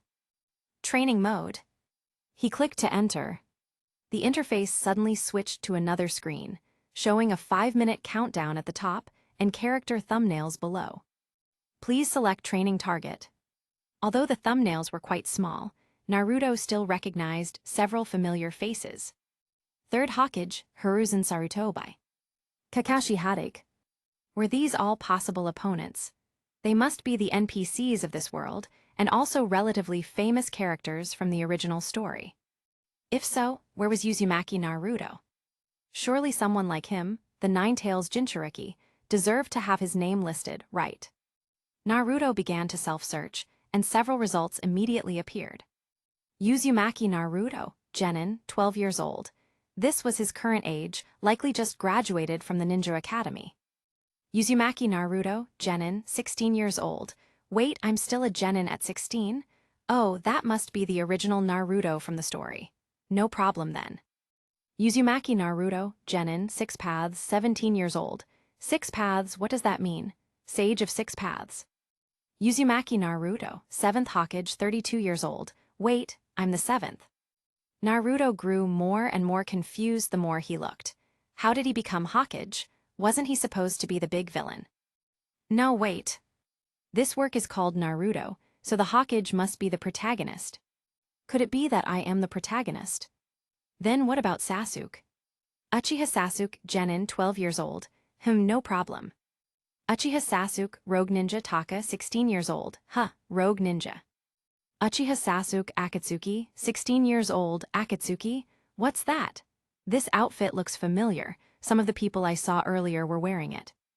Uchiha Sasuke, 6 paths, 17 years old. 6 paths again. Uchiha Sasuke, World Traveler, 32 years old. Retired. Naruto thought he already knew a lot about this world, but he realized he was still too shallow. He didn't even know who the protagonist of this world was. Naruto had previously speculated that the protagonist of this Naruto world was most likely Sasuke, and that he himself was a major antagonist. His speculation stemmed from the fact that he, Uzumaki Naruto, was hated by the entire village and had the Nine Tails inside him, an untamed beast that could easily tempt him towards destruction. And Sasuke, born the young master of the Uchiha clan, then experiencing the script of clan annihilation. This was clearly protagonist treatment. Yet now he was being told that Sasuke actually defected and became a rogue ninja, while he himself was the future 7th Hokage. What? So, Uzumaki Naruto was the true protagonist all along. Chapter 1209. The next day, Training Ground 3. Naruto was gloriously late. He had been in the duel arena all last night. From the time Naruto picked a fight with Sasuke, from when he was 12 to when Sasuke was 32. Although he won every time, battles of that scale were mentally exhausting, and Naruto still felt a bit dazed. What was even more frustrating was that this duel arena didn't have the recovery functions of the training space. This crappy game, is it trying to make him spend money on recovery items? What a ripoff. Fortunately, he had plenty of money, so he just bought them. But Old Bear and the old man would have to work harder from now on. He still had many opponents he wanted to challenge. There was also good news. Yesterday in the duel arena, by continuously defeating 2 major protagonists, Naruto had confirmed that he was invincible. But being invincible didn't mean he was going to immediately mount the throne and become emperor. Setting aside how exhausting being emperor would be. Outside of Konoha village, he was completely clueless, knowing only the names of some powerful individuals in the 5 great nations, but almost nothing else. Social structure, economic structure, population composition, geographical layout. Basically, ask him anything and he'd clam up. Becoming emperor now would likely make the vast ninja world even more chaotic than before the era of hidden villages. As for the details of governance, it would probably be a case of things falling apart the moment he let go, and dying the moment he tightened his grip. He, Naruto, was here to join this world, not to destroy it. So he needed to take things slowly. At this moment, Naruto suddenly felt that the number of his clones was insufficient. He really needed more clones to expand his influence and, incidentally, start understanding this ninja world. For the first 12 years, his horizons were limited to Konoha village. He hadn't even left the village. Since he had decided to change the ninja world at 16, he needed to start preparing now, to actively engage with the ninja world and gather intelligence. Fortunately, he had already become a genin, and he was bound to undertake missions outside the village, so there would be many opportunities in the future. Additionally, Old Godfather fast food needed to be expanded worldwide. This also required a lot of manpower. Besides that, Naruto had many other things he wanted to do, all of which required manpower. Thankfully, Naruto had recently solved the problem of his clones being discovered. Now, each clone could be a real person, even leaving a corpse if they died. However, there was an unexpected problem. Naruto's clones, they were quite unusual. He didn't know if the game had mutated or if his clones had mutated, but each of Naruto's clones had their own thoughts. Old Godfather's founder, the old man, wasn't an anomaly. The new 2.5-year trainee, Master Healer Xingfengtian, was also just as individualistic. Xingfengtian firmly believed he was a legendary physician from the Qinling Mountains, a venerable master of traditional Chinese medicine with 50 years of experience. He even believed he was a royal physician, adhering to the Xing family's secret remedies, and so on. Fortunately, these clones only had diverse personalities and no other flaws. They were all diligently completing the tasks he assigned. However, since these clones were so unique and individual, he hoped they wouldn't cause trouble in the future and betray their master. Back to the present. Looking up, Naruto saw that Sasuke and Sakura had already arrived. Both were looking at him. Sasuke seemed quite indifferent, while Sakura appeared a bit impatient. "Sorry I'm late." He apologized and joined the team. "Has Kakashi-sensei not arrived yet?" Naruto asked knowingly, diverting the blame. "King of tardiness." Naruto heard a hint of anger in Sakura's tone, as if that was why she was upset. Yesterday's lateness was because he was spying. Today's lateness was because he was currently at the memorial stone, mourning someone. Forget it, why think so much? Suppressing his thoughts, Naruto scrutinized Sasuke. He was very curious why this guy, who was doing perfectly fine in Konoha, would betray the village. Was it for revenge? A bit strange. I'll have to pay more attention in the future. "Hey, what's wrong?" Noticing Naruto's gaze, Sasuke asked, looking rather puzzled. "Did you eat?" Naruto asked casually. "Yes, did you not eat?" He was stumped by the question. It seemed he really hadn't eaten. "That's not important." He answered vaguely, and under Sasuke's suspicious gaze, Naruto lay down on the ground and closed his eyes to rest for a moment. In the original story, Sasuke would defect, but this version of Sasuke shouldn't defect. He should just stay in the team as his assistant. Once he, Naruto, got his yellow robe, he'd appoint Sasuke a general. At that time, Shikamaru would be the strategist, and Choji would be in charge of logistics. Wait, hopefully, Choji doesn't eat all the supplies. While Naruto was indulging in his boring fantasies, Kakashi finally arrived, fashionably late. Amidst Sakura's complaints, Kakashi sincerely apologized. "Sorry, on the way here, I encountered a black cat blocking my path and lost my sense of direction in life." Sakura would really thank him for this excuse. She had heard it twice yesterday. Would she still believe it? She complained weakly, "Sensei, that excuse has already been used. Come up with a new one." "Huh, used already." Kakashi glanced at the culprit and saw Naruto casually picking his nose, looking as if he wanted no part of it. He stiffly changed the subject. That's enough. Now let's begin the combat exercise." Pulling out 2 bells from his pocket, Kakashi said, "Your mission is to take these 2 bells. If you don't get them, you'll..." Without the threat of being sent back to the academy, Kakashi was momentarily at a loss for how to make them give their all. Anyway, you need to go all out to grab them." Hearing this, Naruto stopped picking his nose, and his eyes narrowed slightly. "Go all out? Are you sure?" He opened his innocent eyes. "Sensei, are you really sure you won't get hurt?" "No problem. Come at me with the resolve to kill me." Naruto nodded, indicating his understanding. He didn't plan to go all out, then there would be nothing left to play with. Moreover, the ninja world was very secretive. Any growth in strength would be attributed to a cause. So, Naruto planned to gradually reveal his talent and strength. Today was the first step. "Sasuke!" Naruto roared, making the first move. He threw 6 shuriken as a preemptive strike, simultaneously rushing towards Kakashi with a kunai in hand. This was their first time cooperating. He wondered if Sasuke would understand what he meant. "This guy..."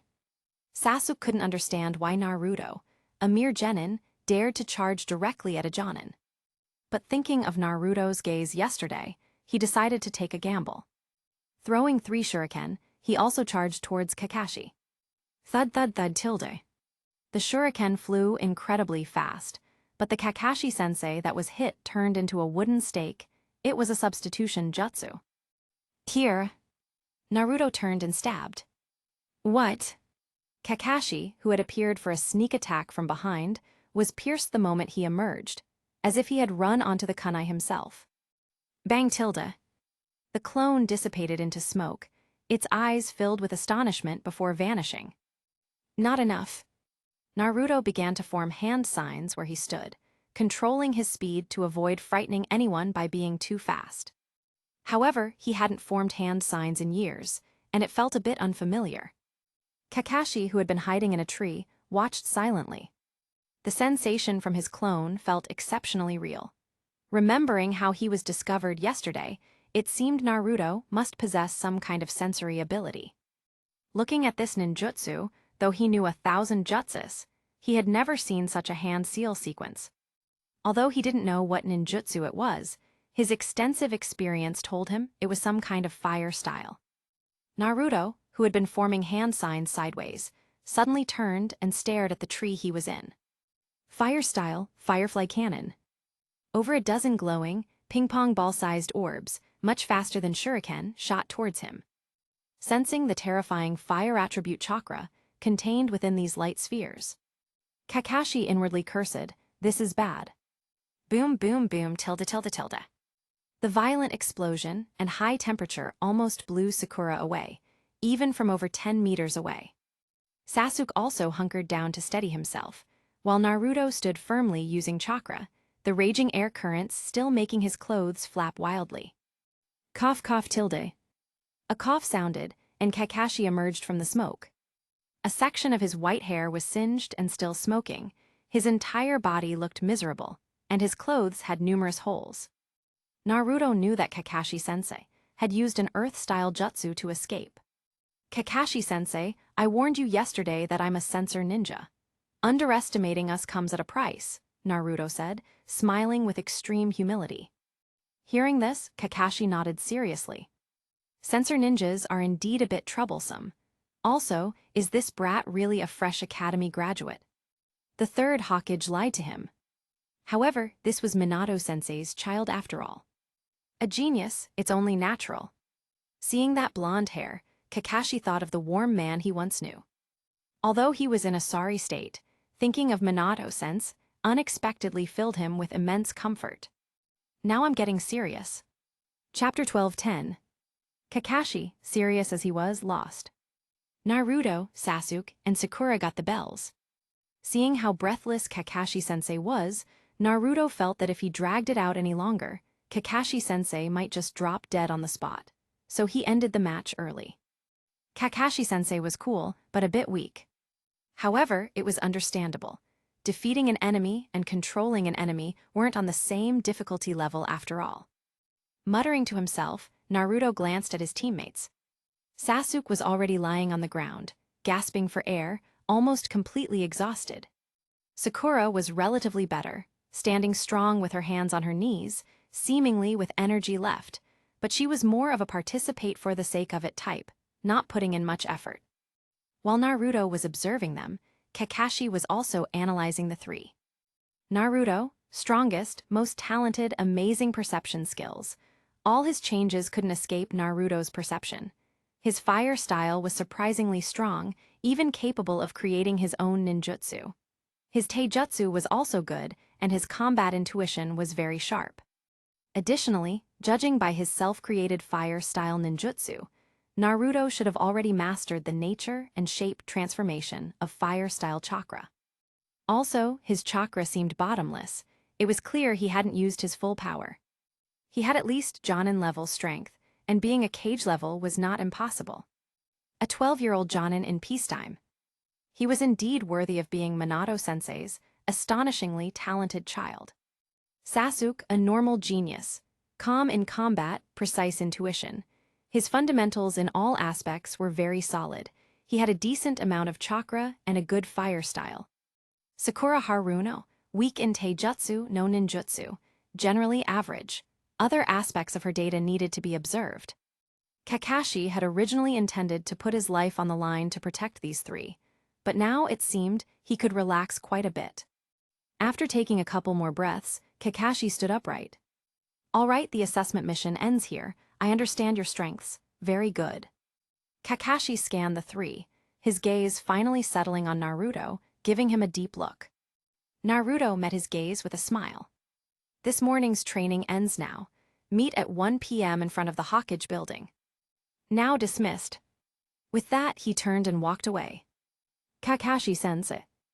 Naruto called out, but it didn't stop his hurried steps. He felt like Kakashi was in a great rush. Could he be scared? It was just ramen. Even though he looked a bit miserable right now, Kakashi-sensei was quite cool when he paid for dinner last night. Kakashi had run off. Naruto turned to his other two teammates. "What about you guys, going for ramen?" Sakura glanced at Sasuke. If Sasuke went, she would go too. You're not thinking of going back for extra training, are you?" Sasuke seemed about to refuse, but Naruto cut him off.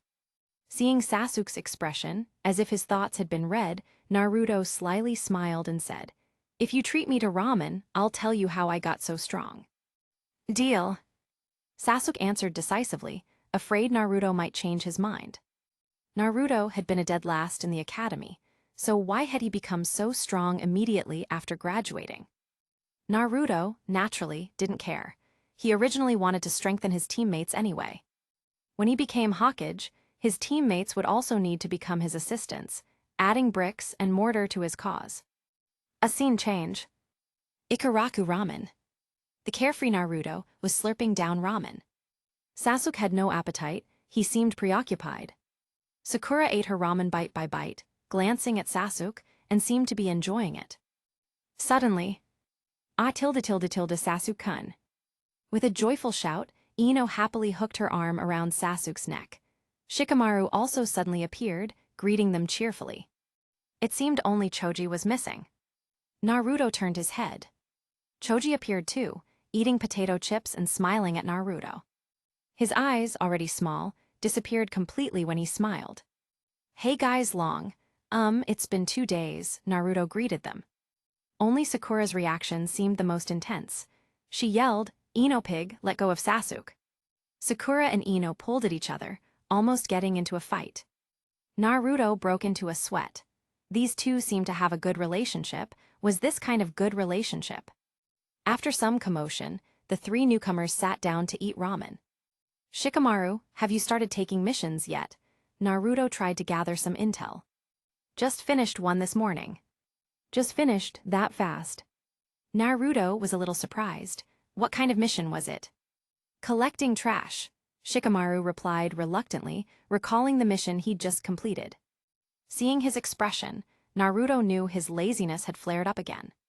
Shikamaru was good in every way, highly intelligent, and a decent person, but he was a bit lazy. He'd rather lie down than sit, and rather sit than stand. His favorite thing was probably lying on a rooftop watching the clouds. But what did he mean by collecting trash? Surely it wasn't literally collecting trash. He seemed to recall encountering many freshly graduated genin doing various things when he used to skip class and wander around. Things like collecting trash, catching cats, babysitting. Were these their upcoming missions? In the afternoon, Naruto and his team's suspicions were confirmed. "All right, let's go." Recently, a large amount of garbage had been found blocking the Naka River downstream, causing a terrible stench and even affecting the daily lives of residents. It required an organized cleanup. Thus, the village issued this D-rank mission. Although they were assigned the mission to save the river and the village, Team 7 wasn't exactly thrilled. During lunch, hearing the complaints from the Inoshikacho trio, Naruto and his team had no interest in such tasks. Glancing at Kakashi, who was as neatly groomed as ever, Naruto decided to test the waters. "Kakashi-sensei, can you use water-style ninjutsu?" "Of course." "Then, could you teach us some water-style ninjutsu later?" Hearing this, Kakashi was non-committal, but seeing the eager expressions of the other two, he nodded. "As long as you can learn, I can teach you anything." "Awesome, X3. The three little ones jumped with joy, and Naruto's objective was achieved. It was time to seize the headlines and let Konoha see what a true genius looked like. They didn't understand what it meant. If Naruto Uzumaki wasn't born, the path of ninjutsu would be an eternal night. Moreover, these ninjutsu learned from Kakashi-sensei could all be openly displayed. He could only hope Kakashi-sensei, as a jonin, would last a while before being completely drained. Not like this morning, where he got weak so quickly. Upon reaching the location, Team 7 found the situation worse than expected. There was more garbage than anticipated, and it smelled worse than anticipated. When will we ever finish collecting all this trash? Sakura's sigh of exasperation was met with agreement from Sasuke. Naruto, however, looked at Kakashi. Kakashi-sensei, can you teach us that solid clone jutsu you used this morning? Otherwise, it'll take days for just the three of us to pick up all this trash. Seeing the massive amount of garbage, Kakashi nodded. The hand sign for shadow clone jutsu was simple, just a simple ram seal, but the difficulty of learning it was not. Too simple. Naruto shouted, drawing the attention of the other three, then formed the ram seal. Shadow clone jutsu. Boom, booms, boom. With a massive output of chakra, several, dozens, even hundreds of Narutos appeared. Sasuke and Sakura gasped, while Kakashi's right eye twitched furiously.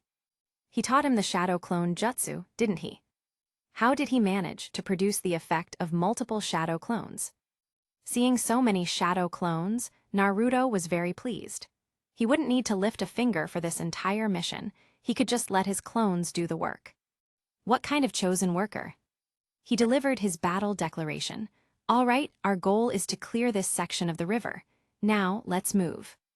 I'm not going, why don't you do it? The first clone retorted. Then, more clones began to object.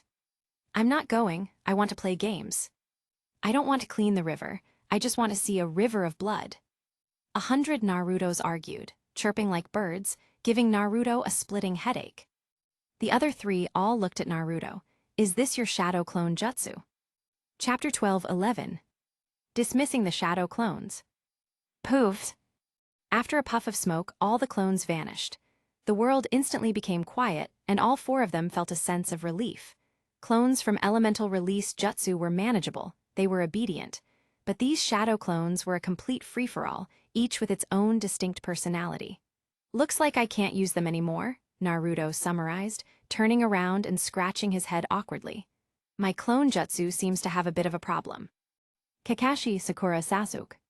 Seeing that clones wouldn't work, Naruto decided to handle it himself. He took the lead, grabbing a large net bag and running quickly to start picking up trash. He hadn't even begun when he heard Sakura's surprised gasp from behind. Naruto, how did you do that? Sakura pointed, astonished at Naruto, who was standing on the water's surface picking up trash. Sasuke looked over at the sound, equally surprised. Kakashi glanced over, showing no surprise, as if he had already expected it. Naruto looked at himself, nothing seemed different. What about me? Naruto, how are you standing on the water? Sakura asked in amazement. Naruto lifted his foot, then jumped a few times consecutively, replying, It's simple, just channel chakra to the soles of your feet and you can walk on water. That simple. Sasuke, disbelieving, gave it a try. Splash. Whether it was from overexertion or overconfidence, the river was deep, and he instantly fell in, completely submerged. Sasuke, Sakura cried out anxiously. Naruto watched this whole sequence of events, dumbfounded. This Sasuke seemed a little too overconfident. Naruto can do it, so can I. Sasuke, you need to realize your role now. You're no longer the protagonist, you've been relegated to the second male lead. Do you think you're a protagonist like me, Naruto? Just jump onto the water. This water is too deep, you can't handle it. After muttering a few complaints, releasing 12 years of pent-up misunderstanding and resentment, Naruto ran over and pulled him out. This kid, even after yesterday's and this morning's setbacks, still hadn't given up, always wanting to compete with him. After being pulled out, Sasuke seemed to lose all his strength, letting Naruto handle him. A strong low-pressure aura brewed around him. Dreams shattered, JPG. The gap was widening. A distraught Sasuke let his mind go blank, and images flickered before his eyes. Attending class at the academy, sleepless and alone at home, training diligently by himself, Naruto running past him playing pranks, and that man's final gaze. He had been the dead last at the academy. Why? Why was the gap widening? If this continued, forget revenge, he couldn't even beat Naruto, the dead last. He thought of that man's eyes of that night, of the scene he saw when he returned home. Suddenly, he looked up, his grim gaze locked on Naruto. It seemed to be a refusal to admit defeat with suppressed hatred. Naruto saw that Sasuke wanted to duel him.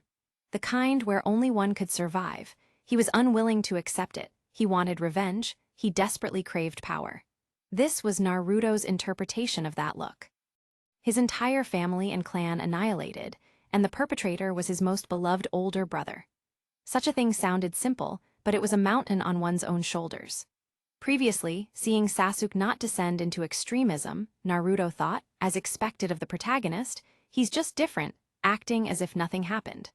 But now, he saw that this hatred had long since corroded Sasuke's heart, leaving it riddled with holes, just waiting for a moment to explode.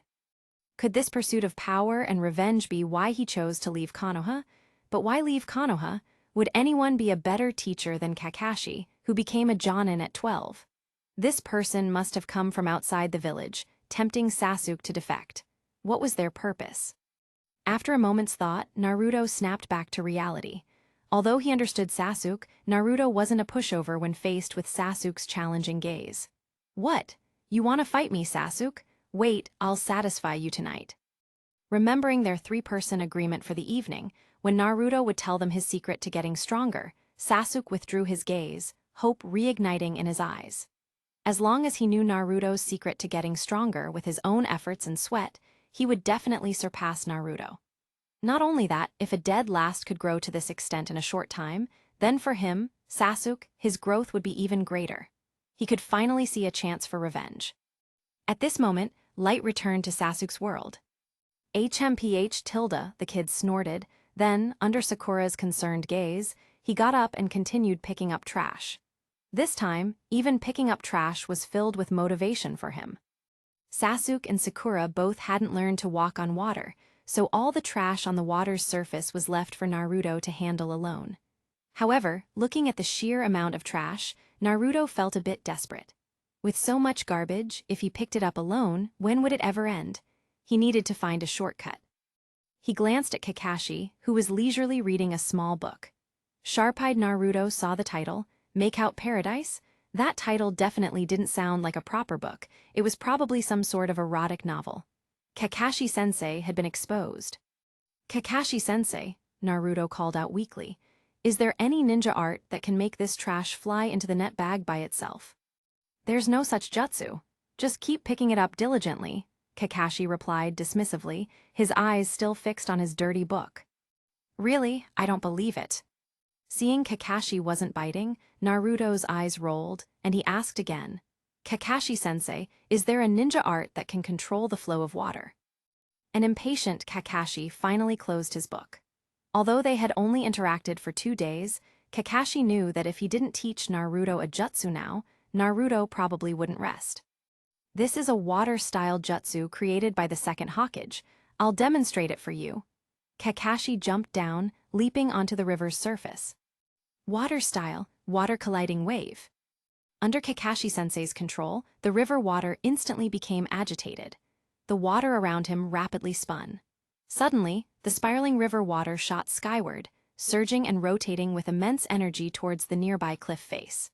The cliff, eroded by wind and battered by water for years, already incredibly hard, still had fragments broken off by the impact. If this water hit a person, wouldn't they be covered in bruises? Cough, cough. After a few quick remarks, Naruto closed his eyes, seemingly recalling and also learning. Excellent, Kakashi-sensei, I've learned it, but such a powerful move isn't quite suitable. Oh, Kakashi sounded somewhat indifferent. What if even a genius learned something just by looking at it? He should still diligently pick up trash. Whether it was about mentality or experience, this was all training for them. What ninja didn't go through this stage? Watch me, Naruto yelled, leaping onto the river's surface. Sasuke, Sakura, quickly grab the nets and get ready. Here I come. Although they didn't know why, as teammates, they dutifully complied. As the dragon hand sign was formed, all the water around him, no, all the water molecules, came into his awareness. 404 chakra control. This was a height never before reached by the entire ninja world, no, the entire world, or even the entire plane. All water molecules vied to respond to Naruto's control. Water style, garbage collection jutsu. Several streams of water, as thick as buckets, continuously surged from the river's surface, carrying large amounts of trash. After rising from the water, they shot straight towards the nets. After being sent into the nets, these water streams didn't splash or flow erratically when they landed. They didn't even splash a single drop of water on Sasuke and Sakura, defying gravity. They all obediently continued to flow back into the river, ready for the next cycle. Upon receiving Naruto's control, the river water ceased its chaotic flow and instead orderly pushed the trash to gather around Naruto. Kakashi was dumbfounded by Naruto's advanced chakra control and powerful water nature chakra shape manipulation. It wasn't even surprise, but sheer astonishment. Is this, you've got to be kidding me. Is this level of control achievable by a human? I handpick only the finest and most captivating novels for you. Don't forget to check out my other novels. Piet Trianhong Mengzai. Chapter 12:12.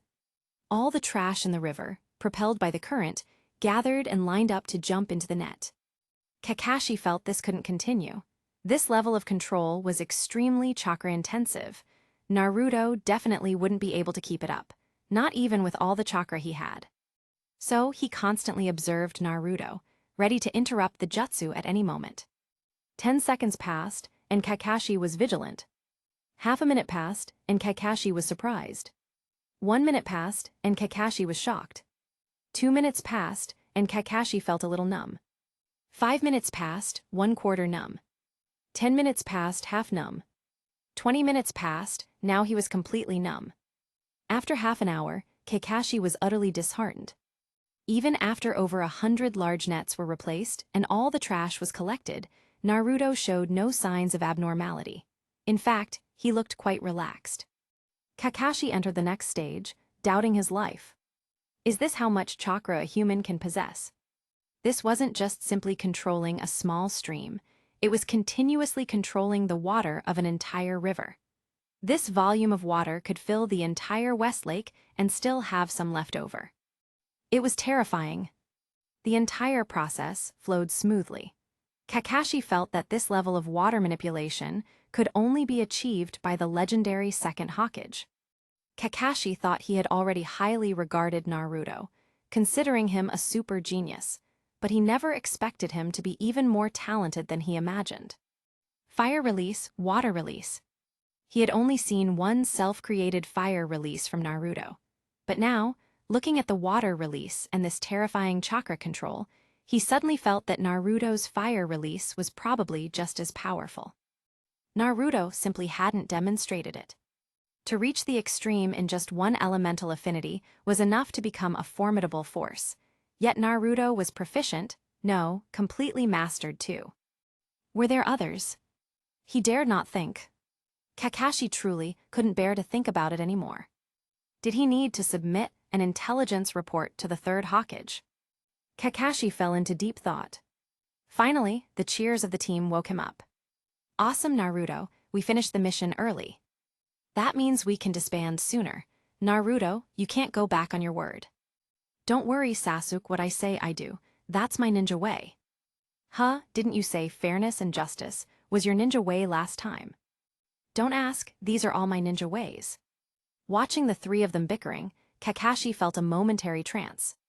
These two kids probably thought Naruto was just using a simple, casual water release jutsu and didn't understand its profound implications. But Kakashi, he saw everything clearly. As the saying goes, if you don't cultivate chakra control, you see me as a frog in a well gazing at the moon in the sky. If you do cultivate chakra control, you see me as a tiny ant gazing at the blue sky. But Naruto felt that Kakashi's blue sky was still too shallow. Kakashi thought Naruto was controlling water droplets. In reality, he could precisely control water molecules. There were several orders of magnitude difference between the two.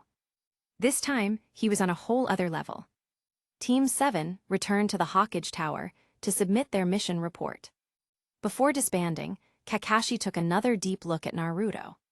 He had originally planned to test Naruto, but considering how much chakra he had used that afternoon, he decided to postpone it until tomorrow. "Get some good rest, Naruto," Kakashi solemnly instructed before they parted ways. This sudden concern left Naruto a little puzzled. It couldn't be because of that afternoon, could it? Does that little bit of chakra really require rest? With his recovery ability, even if his chakra was completely depleted, it would be full again in 20 minutes. But he couldn't refuse. Good rest sounded good. He could legitimately sleep in tomorrow. "Okay, Kakashi-sensei." At 4:30 p.m. Naruto's house. The three of them sat on the floor of Naruto's room, looking at each other. "What should we do?" Sasuke asked. "It's simple." Naruto extended his hand to both of them. "We'll hold hands. You two grasp my hands and just try to channel and infuse chakra. Leave the rest to me." Sasuke tried, half believing. Sakura, her heart pounding, grabbed Sasuke's hand. Naruto almost wanted to remind her, "You don't actually need to hold Sasuke's hand." He thought better of it. "Hold on tight, let's go." With Naruto's voice, their vision went black. When they reappeared, the scene had changed. Underfoot was solid ground, lush wild grass, and the scent of flowers filled the air. In the distance were undulating hills and forests, and behind them a lake stretching endlessly. This was an entirely different world. Sasuke was a bit confused about where they were now. "Where is this?" "This is a CERT, a IN Chinese letter. Xi'an land, immortal land, connected to the ceiling space." Naruto emerged from the side and explained. Sasuke was even more puzzled. "Ceiling space? Ceiling what?" "Have you both heard since childhood that I'm the Ninetales?" At this point, Sakura finally reacted. "I think there was something like that going around." At this moment, Naruto, intending to explain, suddenly remembered his conversation with the Ninetales last night. He wanted the Ninetales to meet his teammates, but the Ninetales surprisingly said it needed to observe them first. It was actually quite shy. However, he had successfully borrowed the name Ceiling Space. At the time, Naruto had threatened it. "Kurama, you wouldn't want others to know that a powerful Ninetales like you is being kept in a place like that, would you?" Kurama immediately agreed. The Ninetales also had its pride, you know. Recalling the Ninetales' tsundere behavior, Naruto chuckled for a moment and explained. "This can also be considered the Ninetales' ceiling space, because the Ninetales is sealed here." The Ninetales, X2. Hearing that name, both of them jumped in fright. The ideas instilled in them since childhood, about what caused countless deaths and injuries in Konoha, and for which the fourth Hokage sacrificed himself, caused them unprecedented fear and dread at this moment. Even Sasuke wasn't calm. His small face turned pale with fright. "Don't worry, you can't see the Ninetales." Sakura kept looking around, seemingly asking for confirmation. "We really can't see the Ninetales." "Don't worry, you definitely won't see it." Hearing this and seeing Naruto's relaxed demeanor, Sasuke also relaxed. Looking at this place with good mountains, good water, and good air, he asked, "How big is this place?"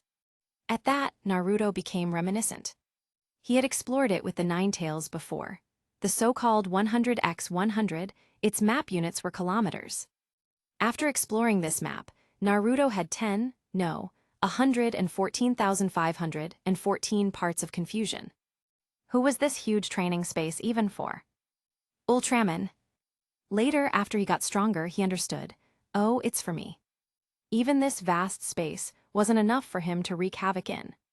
It was only an area of 10,000 square kilometers, which was about 1.58 times the size of Shanghai, or 5 times the size of Shenzhen. Naruto decisively recharged and got an even bigger one. "Roughly a 1,000 x 1,000 km square," he replied. "What, 1,000 kilometers?" Sakura was utterly shocked, and Sasuke was no less so. This place is actually that big. At this point, Sasuke remembered the purpose of their visit. He put aside his curiosity and got straight to the point. "Naruto, how did you get so strong?"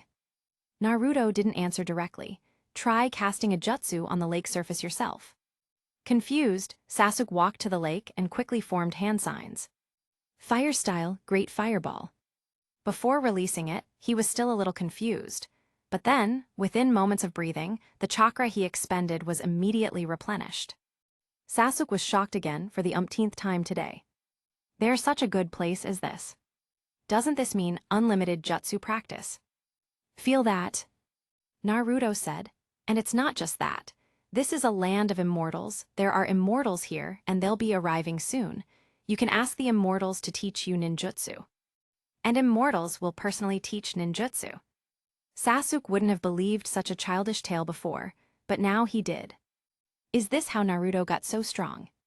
Sasuke was incredibly envious. With such a blessed land and a dedicated immortal teacher, Sasuke also wanted to become a Jinchuriki. Why couldn't he be a Jinchuriki? Chapter 12:13. This is the blessed land of Mount Lingtai, cave of the slanting moon and 3 stars. Its master is Patriarch Bodhi, who has many disciples under him. Naruto's introduction was not yet finished. Naruto. A voice came from the sky. The 3 looked up and saw a slender middle-aged man flying gracefully, like an immortal. Sensei's here. Naruto led the 2 to greet him. This manner of arrival deeply shocked young Sasuke and Sakura. No matter which world, the ability to fly was a sign of great power. The newcomer landed lightly. Hello, Sensei. Naruto led the greeting, and the other 2 small figures followed with sparse greetings. I am unworthy of the title Sensei. From the pause, it could be heard that the person was none other than Shen Gongbao. This was a clone created by Naruto, sent to teach in his place. How exactly he taught was up to Teacher Bao. Naruto introduced him to the 2. This is Shen Gongbao, Teacher Bao. Hello, Teacher Bao, X2. So, you 2 are the ones who want to learn ninjutsu from me. Taking advantage of the 2 not paying attention, Naruto squinted at him, speechless. It's so similar, this clone is too similar. Even the stuttering is precisely simulated. Sasuke and Sakura were both quite excited, nodding quickly. Very good, since Naruto introduced you, I'll take you on. Shen Gongbao struck a starting pose. Now, attack me with all your might. Sasuke and Sakura had both seen this situation before, having just finished a test that morning, so they weren't surprised. Watch out, Teacher Bao.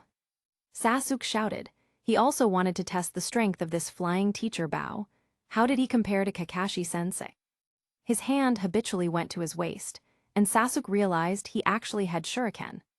He quickly pulled out a few and threw them accurately. Fire style, great fireball. Since he wasn't short on chakra, he didn't care about consumption control and unleashed his full power. Unfortunately, whether it was the shuriken, the great fireball, or the subsequent few fire-style jutsu, all were batted away by Teacher Bao with a single palm strike. Even Sasuke himself, who rushed forward intending to engage in close combat, was simply slapped away after a couple of exchanges to test the waters, landing in the lake. Then Sakura followed close behind, falling into the lake as well. After the 2 climbed out of the lake, soaked, Shen Gongbao waved his hand again, and they instantly became dry. As Sasuke and Sakura were marveling at Teacher Bao's power and warmth, a barrage of reprimands rained down on them. You've accomplished nothing. You 2 are already 12 years old, yet your chakra control is still a complete mess. After the test, Shen Gongbao began to criticize them severely. Teacher Bao was really strict. Naruto felt nervous for them. Forget it, none of my business. Naruto directly ran off to play with Ninetales. Here, the 2 continued their training. First, they had to master chakra control, and then there were specialized tests and career planning. 4 hours later, Sasuke and Sakura's vision went black, and they returned to reality. Teacher Bao only taught for 2 hours before leaving. They spent the remaining time training themselves. Suddenly returning, they hadn't quite adjusted. Why are we back? Sasuke's voice was a bit urgent. He had just discovered such a great place and was planning to train all night. Why had they returned? I'm going to sleep. Naruto yawned, rejecting Sasuke's request to train until dawn. Can we still go train with Teacher Bao in the future? Hearing this, Naruto gave an affirmative answer. Of course, but let's be clear first, I'm the head disciple. As for you, Sasuke. He pointed at Sasuke, emphasizing, second junior brother. And Sakura, third junior brother, no, third junior sister. Sakura, you said junior brother just now, didn't you? Her dark personality almost wanted to use the mystical palm technique. She had just learned to knock some sense into Naruto's head. Naruto, however, looked at Sakura with surprise. He never expected her to have a talent for chakra control. Naruto naturally possessed this talent too, and he knew very well that there were many ways to strengthen it. Medical ninjutsu, anti-genjutsu, and his self-created mystical palm technique. Sakura's low chakra reserves were a disadvantage, but if she could acquire ninjutsu that allowed her to store chakra for later use, her potential power ceiling wouldn't be low either. Hey, are you two agreeing or not? Naruto asked with a mischievous grin. He could already imagine the scene, the three of them calling each other senior disciple, second junior brother, and third junior sister. The image was so beautiful, Naruto almost laughed out loud. Their team would be called the Journey to the West team. All right, I've got an idea for the next Hokage rock carving. Naruto's smile made the two feel something was off. They exchanged glances and firmly said, "We disagree." Fine, Naruto sighed in disappointment. Was it too obvious? I'll be more careful next time. His objective wasn't achieved, but he wasn't a bad person.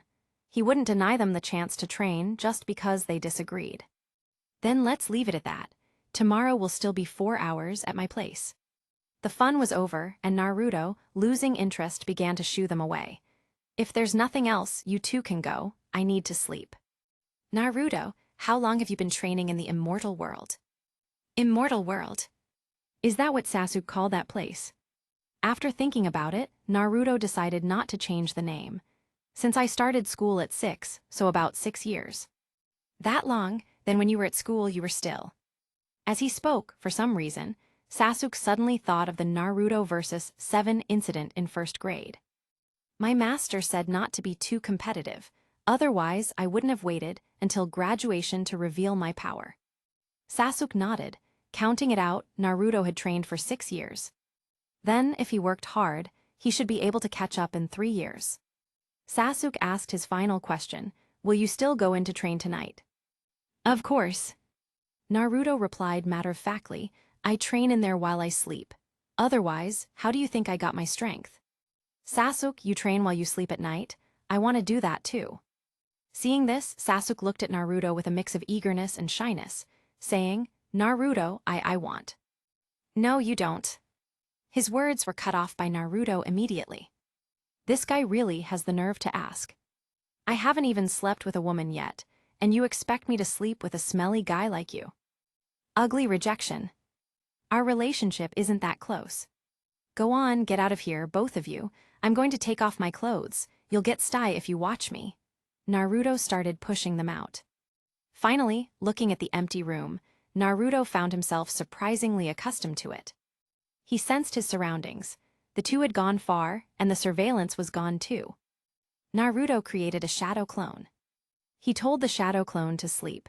The shadow clone was quite happy just hearing sleep and promptly went to bed. In a flash, Naruto vanished with a flying thunder god. In the past few days, old godmother fast food had closed down. This made many children in the village lose their smiles, but there was no helping it. Naruto needed a clone to work hard outside. Mainly to find him some materials to make clones.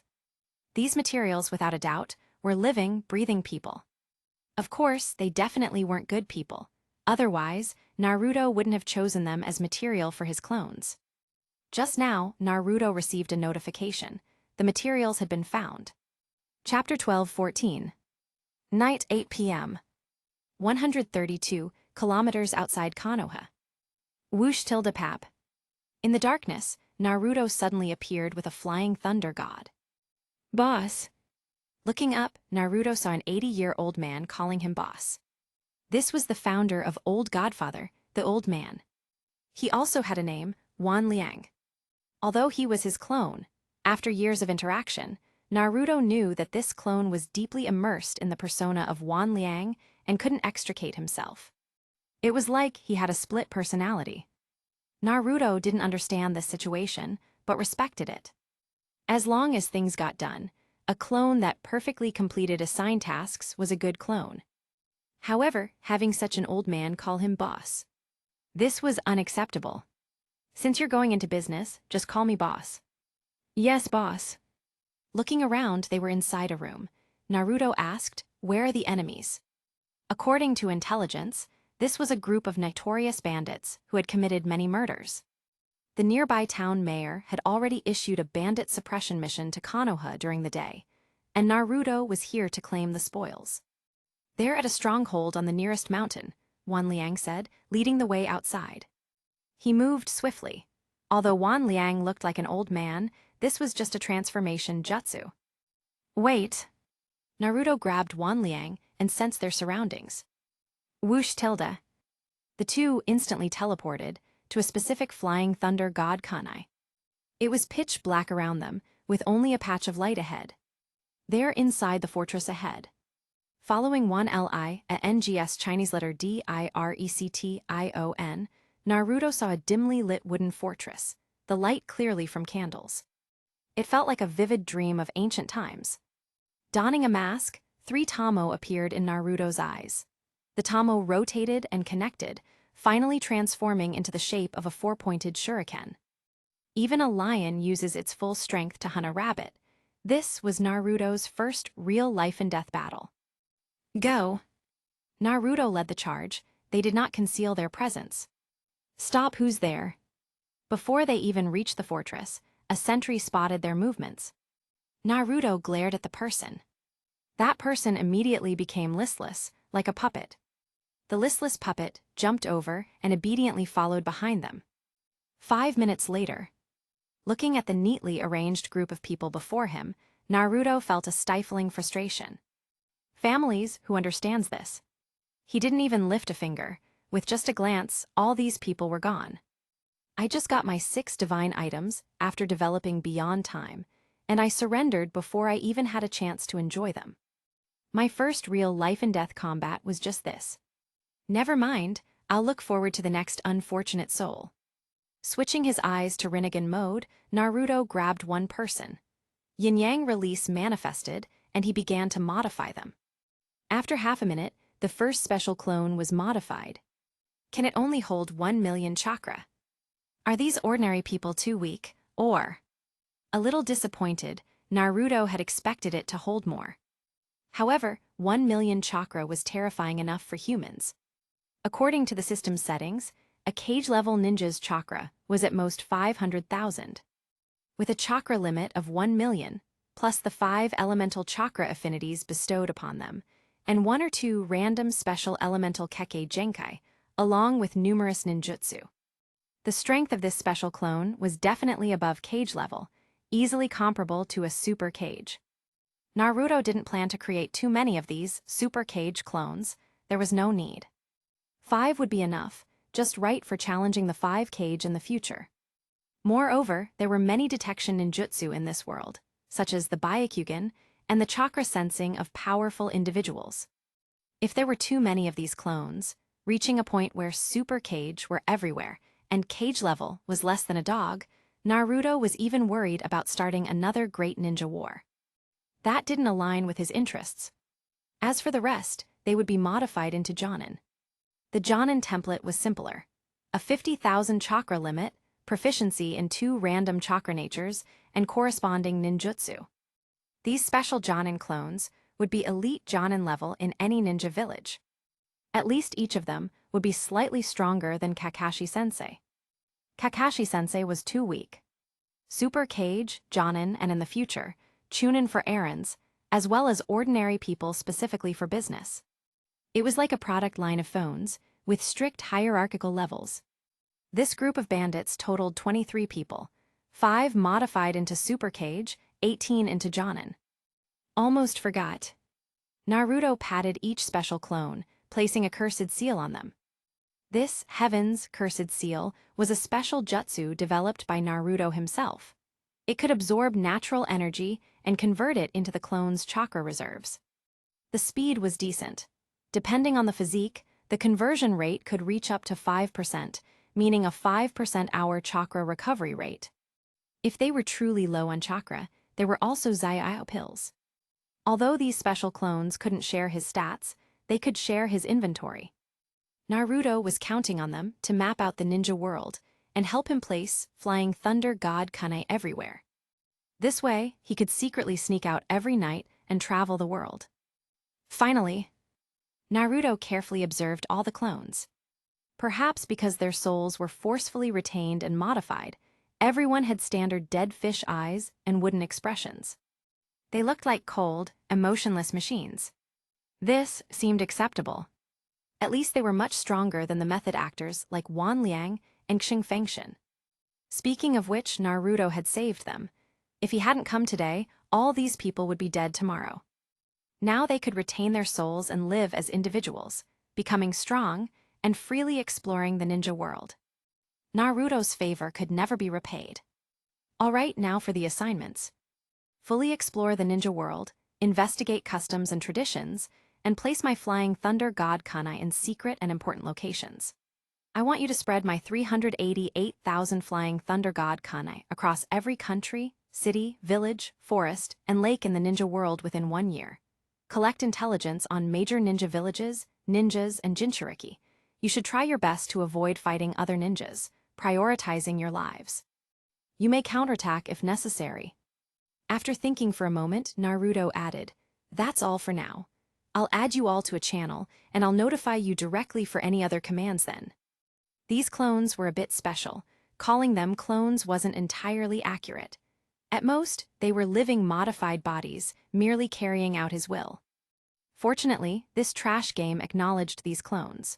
Although they couldn't synchronize his overpowered passive abilities, the inventory and chat functions were fully available. Now disperse. As Naruto gave the command, whoosh tilde tilde tilde. All the clones vanished, beginning to execute Naruto's orders. After resting for 10 minutes to fully restore his chakra, Naruto once again used the clone jutsu. This time, the clone was a truly authentic wood clone. A clone possessing all of his talents, passive abilities, capable of using all of his eyes, possessing numerous chakra natures and half of his chakra. Boss. Turning his head, Naruto saw someone identical to himself, grinning and calling him boss. Although they looked identical, just one glance gave Naruto a headache. This Naruto had shifty eyes and immediately called him boss upon meeting him. Damn it, another unknown personality. Naruto felt like recalling him, but then decided against it. He would never know the taste of the next chocolate, nor the personality of the next clone. He would just have to get used to it. "What's your name?" Naruto asked. "Uzumaki Menma." "Ahem. Boss, don't you dislike eating menma?" "No, your name is Uchiha Madara." "Yes, my name is Uchiha Madara." "Actually, you're not Uchiha Madara. Your name is Uchiha Sixtails, but outside, you're to pretend to be Uchiha Madara." 6 million plus chakra, calling him Sixtails fit perfectly. "I understand, boss. I am Uchiha Sixtails, but outside, I am to pretend to be Uchiha Madara." Chapter 12:15. You should know why I created this clone. Of course, I'm the tapeworm in your belly, boss. Naruto. Why does this clone feel a bit like a bootlicker? Shaking his head, Naruto decided to test him. Then tell me why. Because the Ninetales said the culprit of the Ninetales attack was Uchiha Madara, and that night you were even held in his hand, almost scared to death.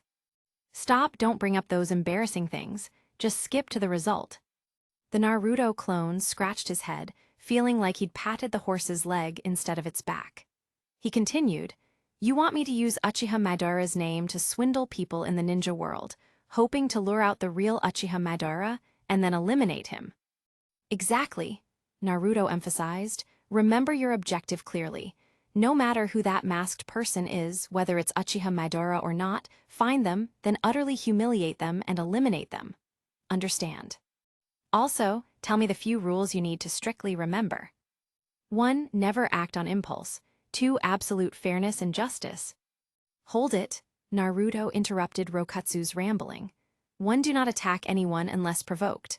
2. You are not allowed to eliminate anyone except for that Uchiha Madara. Compared to the previous 20-odd special clones, Naruto's demands were much stricter this time. These would release clones each had unique personalities, making their behavior unpredictable. Therefore, Naruto had to issue strict orders to prevent any accidents. He gravely emphasized again, "You are too strong. If you wished, you alone could destroy the ninja world. So, unless I permit it, you are not to actively attack anyone, nor are you to eliminate anyone." "Understood, boss. Rest assured, boss." Rokatsu was somewhat excited, looking forward to his future life roaming the ninja world. "Disperse." "Boss, just you watch. I definitely won't disappoint you." Rokatsu took out the tiger skin mask he had prepared from the shared inventory and put it on. Whoosh! He left with a flying thunder god. In the darkness, Naruto stood still for a while, recovering chakra and contemplating. Even now, the Nine Tails hadn't fully explained the events of that night. Naruto knew that the Nine Tails was afraid of causing a rift between them, as it was directly responsible for his parents' deaths. Thus, Naruto never brought it up himself. However, the Nine Tails couldn't stop talking about its enemy from that night, Uchiha Madara, mentioning him many times. So, Naruto remembered that specific attire. Nothing else mattered, just that tiger skin mask. Naruto had always suspected that an old-timer like Uchiha Madara was probably dead, and that someone else was causing mischief under his name that night. But it didn't matter. No matter who it was, they would be found and eliminated. People say never bully a young person when they're poor, yet this person actually bullied him when he was just a baby. Heth. Naruto's little notebook, on its very first page, recorded this grudge. After waiting for 12 years, it was time for this grudge to be settled. As if remembering something, Naruto suddenly perked up. When he got back, he'd look for Uchiha Madara in the battle arena and give him a good beating. Yes, that was the plan. Naruto, with his active mind, suddenly had an idea pop into his head. Since the clones are so strong, what if these clones became Kage of other villages? Would that work? And if the clones became Kage, his future plans would be easier to coordinate. It seems feasible. Not just feasible, it was very feasible. Naruto was so happy he almost shouted. This plan would be called Cuckoo's Nest. Having thought it through, Naruto ordered his clones to pay more attention to the successors and strong individuals in each village, looking for viable targets. If the plan went smoothly, he, Naruto, would become the Hokage, and his clones would become the Kage of the other villages. All 5 Kage army. He just hoped his clones' personalities would be a bit more normal by then.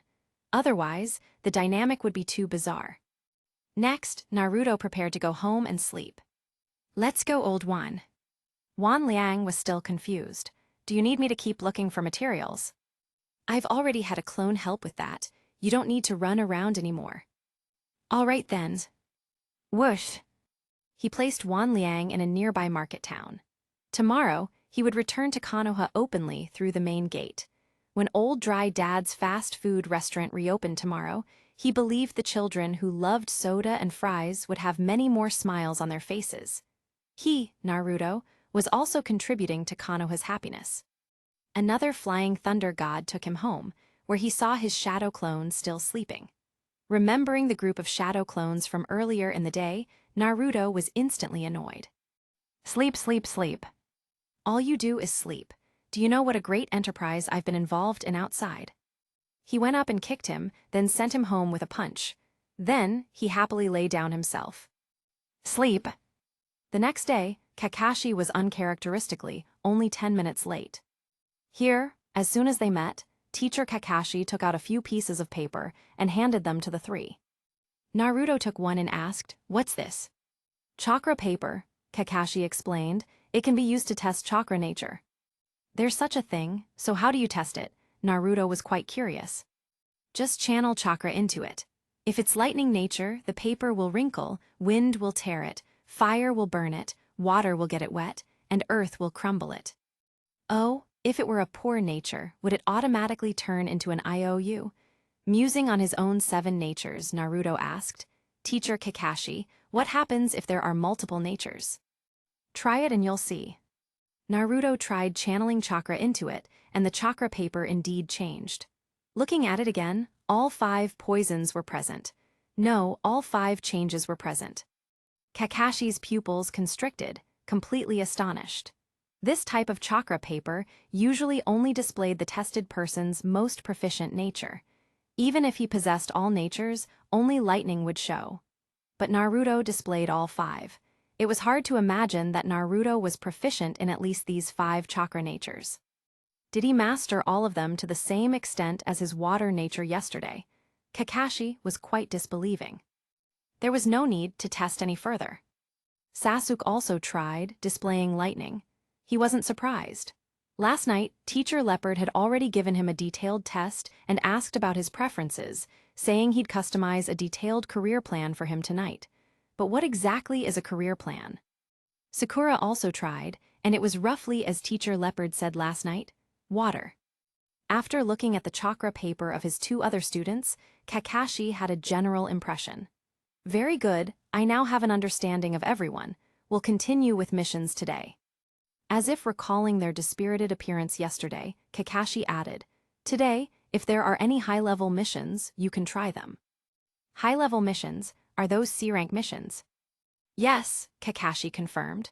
With Naruto and Sasuke present, their combined strength was enough for higher-level C-rank missions. C-rank missions typically involved protecting people or dealing with thieves and wouldn't involve encountering other ninjas, at most some ordinary people. And ninjas easily overwhelmed ordinary people. It could serve as a whetstone for the 3 of them. Great, all 3 exclaimed, almost jumping up and down. Finally, no more scavenging for trash. Chapter 12:16. Quick, old man Hokage, hand over the C-rank mission. Naruto shouted at Hiruzen Sarutobi the moment he entered the mission hall. Old man Hokage. Hearing this address, Hiruzen Sarutobi sighed, rubbing his forehead. Naruto wasn't cute at all compared to when he was little. As a child, he'd say, Grandpa Hokage with every other breath. Now, he only said Grandpa Hokage when he wanted something. The rest of the time, it was Old Man Hokage. If Naruto knew his thoughts, he'd probably retort, be grateful I didn't call you Old Geezer. Are you sure you can handle a C-rank mission right now? As he spoke, the 3rd Hokage looked at the squad leader, Kakashi, seeking his opinion. Kakashi replied directly, no problem, Lord Hokage. I believe they can complete a C-rank mission. Hiruzen Sarutobi nodded, instantly understanding the implication. It seemed Naruto and Sasuke had grown, and this team was capable enough for such tasks. Hiruzen Sarutobi wouldn't doubt Kakashi's judgment. He was a ninja he trusted deeply. Let me see the recent missions. Hiruzen Sarutobi picked up the mission scroll and saw a C-rank mission posted yesterday. Perfect! There's a C-rank mission that came in yesterday afternoon. It's a bandit suppression mission. He pointed towards the door and said, the client has been waiting at the entrance for a while, so this mission is yours. Team 7 accepted the mission, found the client, and learned the details. About 100 kilometers from Konoha, there was a village. A bandit group had entrenched themselves in the mountains near the village, causing trouble and committing all sorts of evil deeds. Yesterday morning, they had robbed nearby villagers and killed 2 of them. The villagers could no longer tolerate it, so they pooled their money to issue this bandit suppression mission. The other 2 were quite excited to hear about this mission, but Naruto felt an inexplicable sense of familiarity with it. All right, this is Team 7's first out-of-village mission. Everyone has 1 hour to pack their things. We'll meet at the village gate in 1 hour. Okay, X3. Wait, Kakashi-sensei. Naruto suddenly stopped him and asked, you won't be late this time, will you? Hearing this, Sasuke and Sakura immediately looked at Kakashi, their suspicion clear for anyone to see. Kakashi felt the awkwardness of being caught doing something wrong. He was actually planning to go to the memorial stone to inform them of his impending departure from the village. Since things had come to this, he wouldn't. I promise I won't be late this time, Kakashi said gently. Seeing his promise, Naruto, fearing he might back out, directly stated, then it's settled, Kakashi-sensei. Whoever is late has to be a puppy for a day. With that, he extended his hand, motioning for the other 3 to put theirs on top, to seal the pact. Sasuke glanced sideways at Naruto. Hey, you're already so strong, why are you still so childish? Get it together, damn it. I don't want to lose to a childish brat like you. However, he still placed his hand on top. Whether it was childish or not didn't matter, he just didn't want Kakashi to be late. He definitely wasn't looking for entertainment. Yes, that's all. Sakura, however, thought it was perfect and put her hand down without a second thought. Her dark personality was practically exploding with joy. She really wanted to see Kakashi-sensei act like a dog. It would definitely be interesting. Awkwardly scratching his head, looking at the stacked hands, Kakashi had no choice. It's a deal then. Dismissed. An hour later, at the village gate. Kakashi-sensei was indeed not late. He hadn't even packed anything, coming directly. None of the 3 squad members were late either. Seeing this outcome, Naruto just smiled. Sasuke maintained his cool expression, showing no discernible emotion, while Sakura clearly showed a hint of disappointment. No show. All right, since we're all here, let's go. Okay, X3.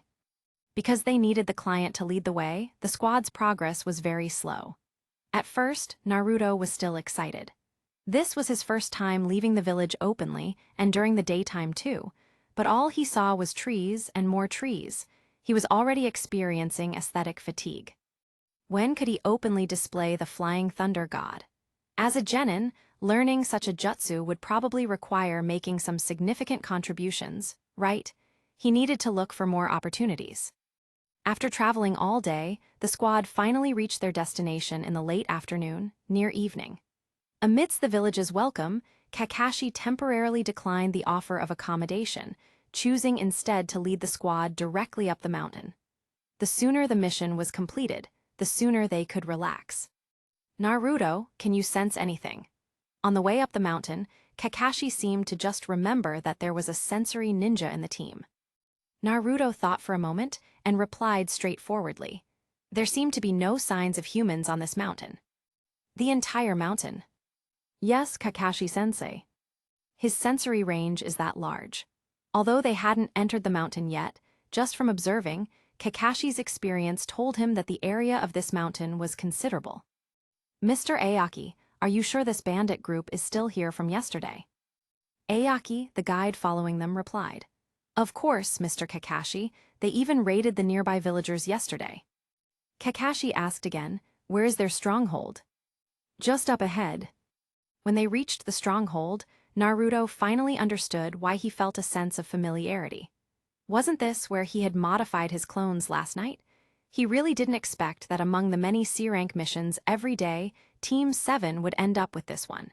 It was like stealing his own kill. They searched the stronghold. There was nothing.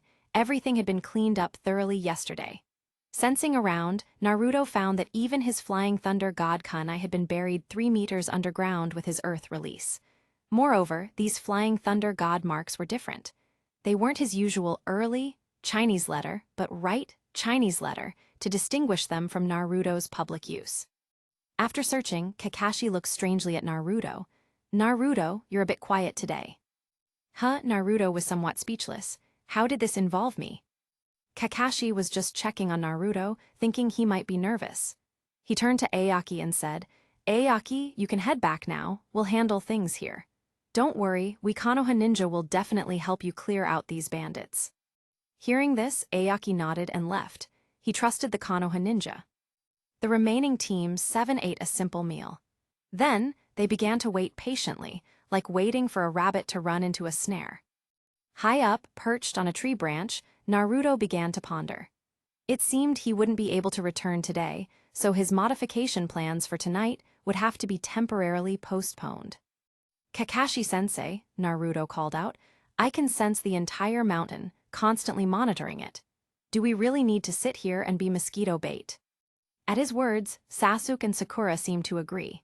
While ninja had training for such things, why seek unnecessary hardship? But Kakashi said something that left both of them puzzled.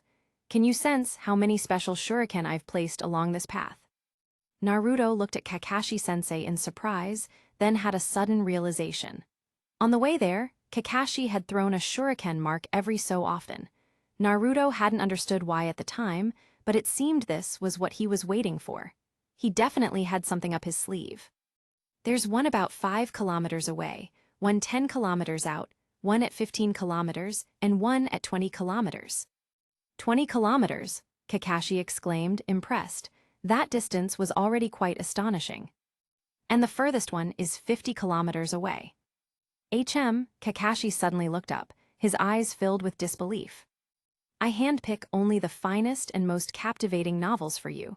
Don't forget to check out my other novels. Piet Trianhong Mengzai. Chapter 12:17. You're already very strong, Naruto. Kakashi praised him directly. He had never seen a genius like Naruto in his life, whether it was chakra control, chakra nature training, or sensory abilities.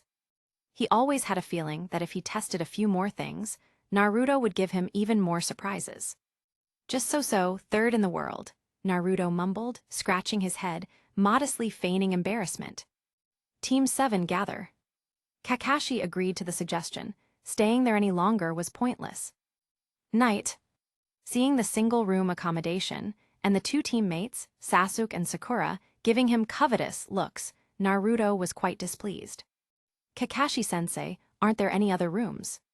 While he agreed to let his two teammates enter the training space to cultivate, he wanted to be the active one, not the passive.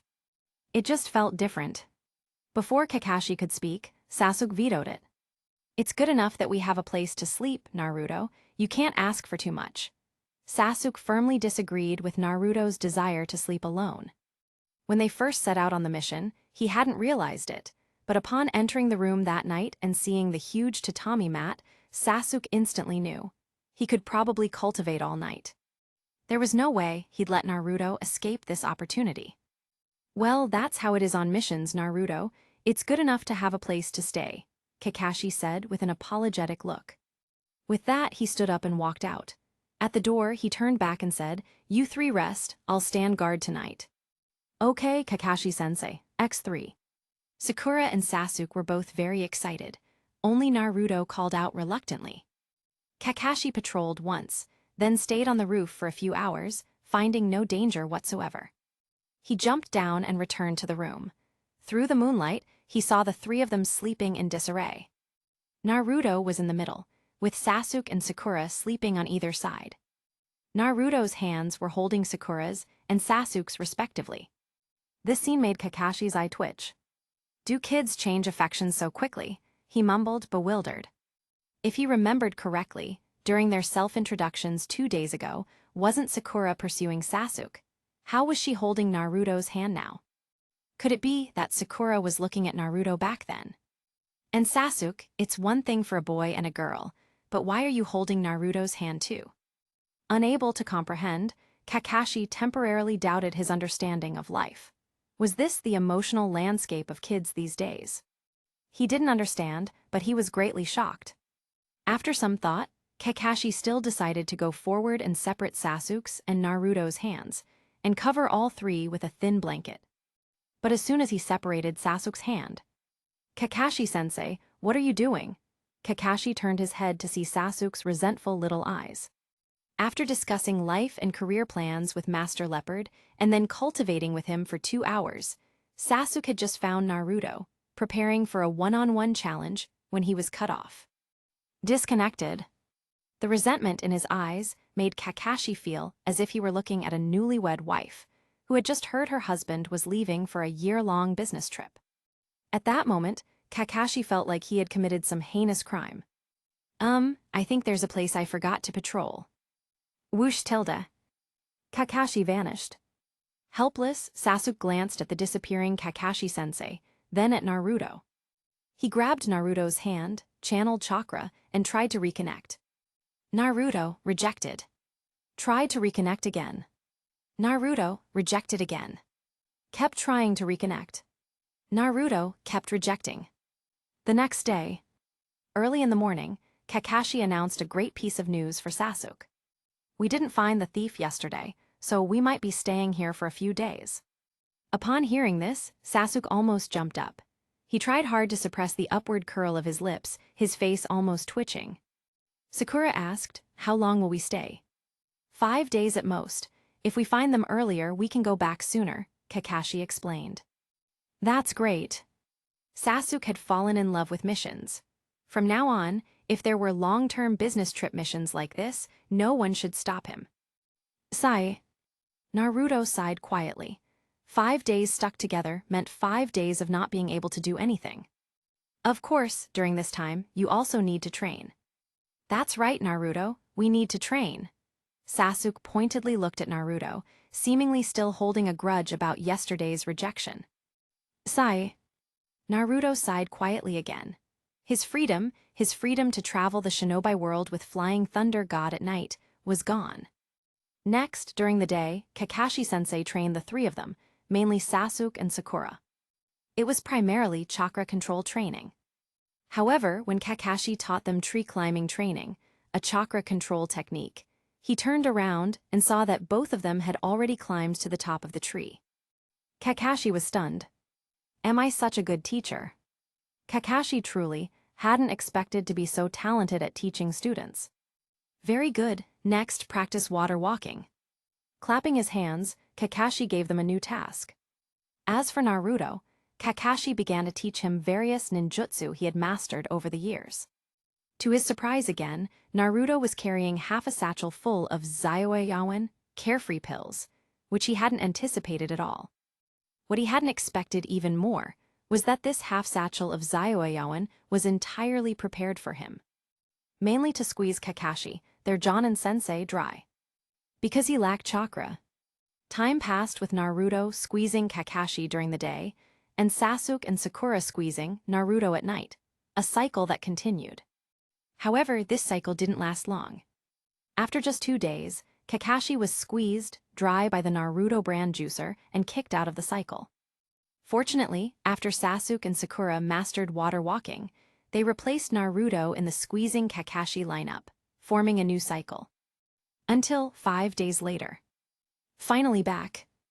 Looking at the Konoha gate, Naruto was almost in tears. Back in Konoha, his freedom was back.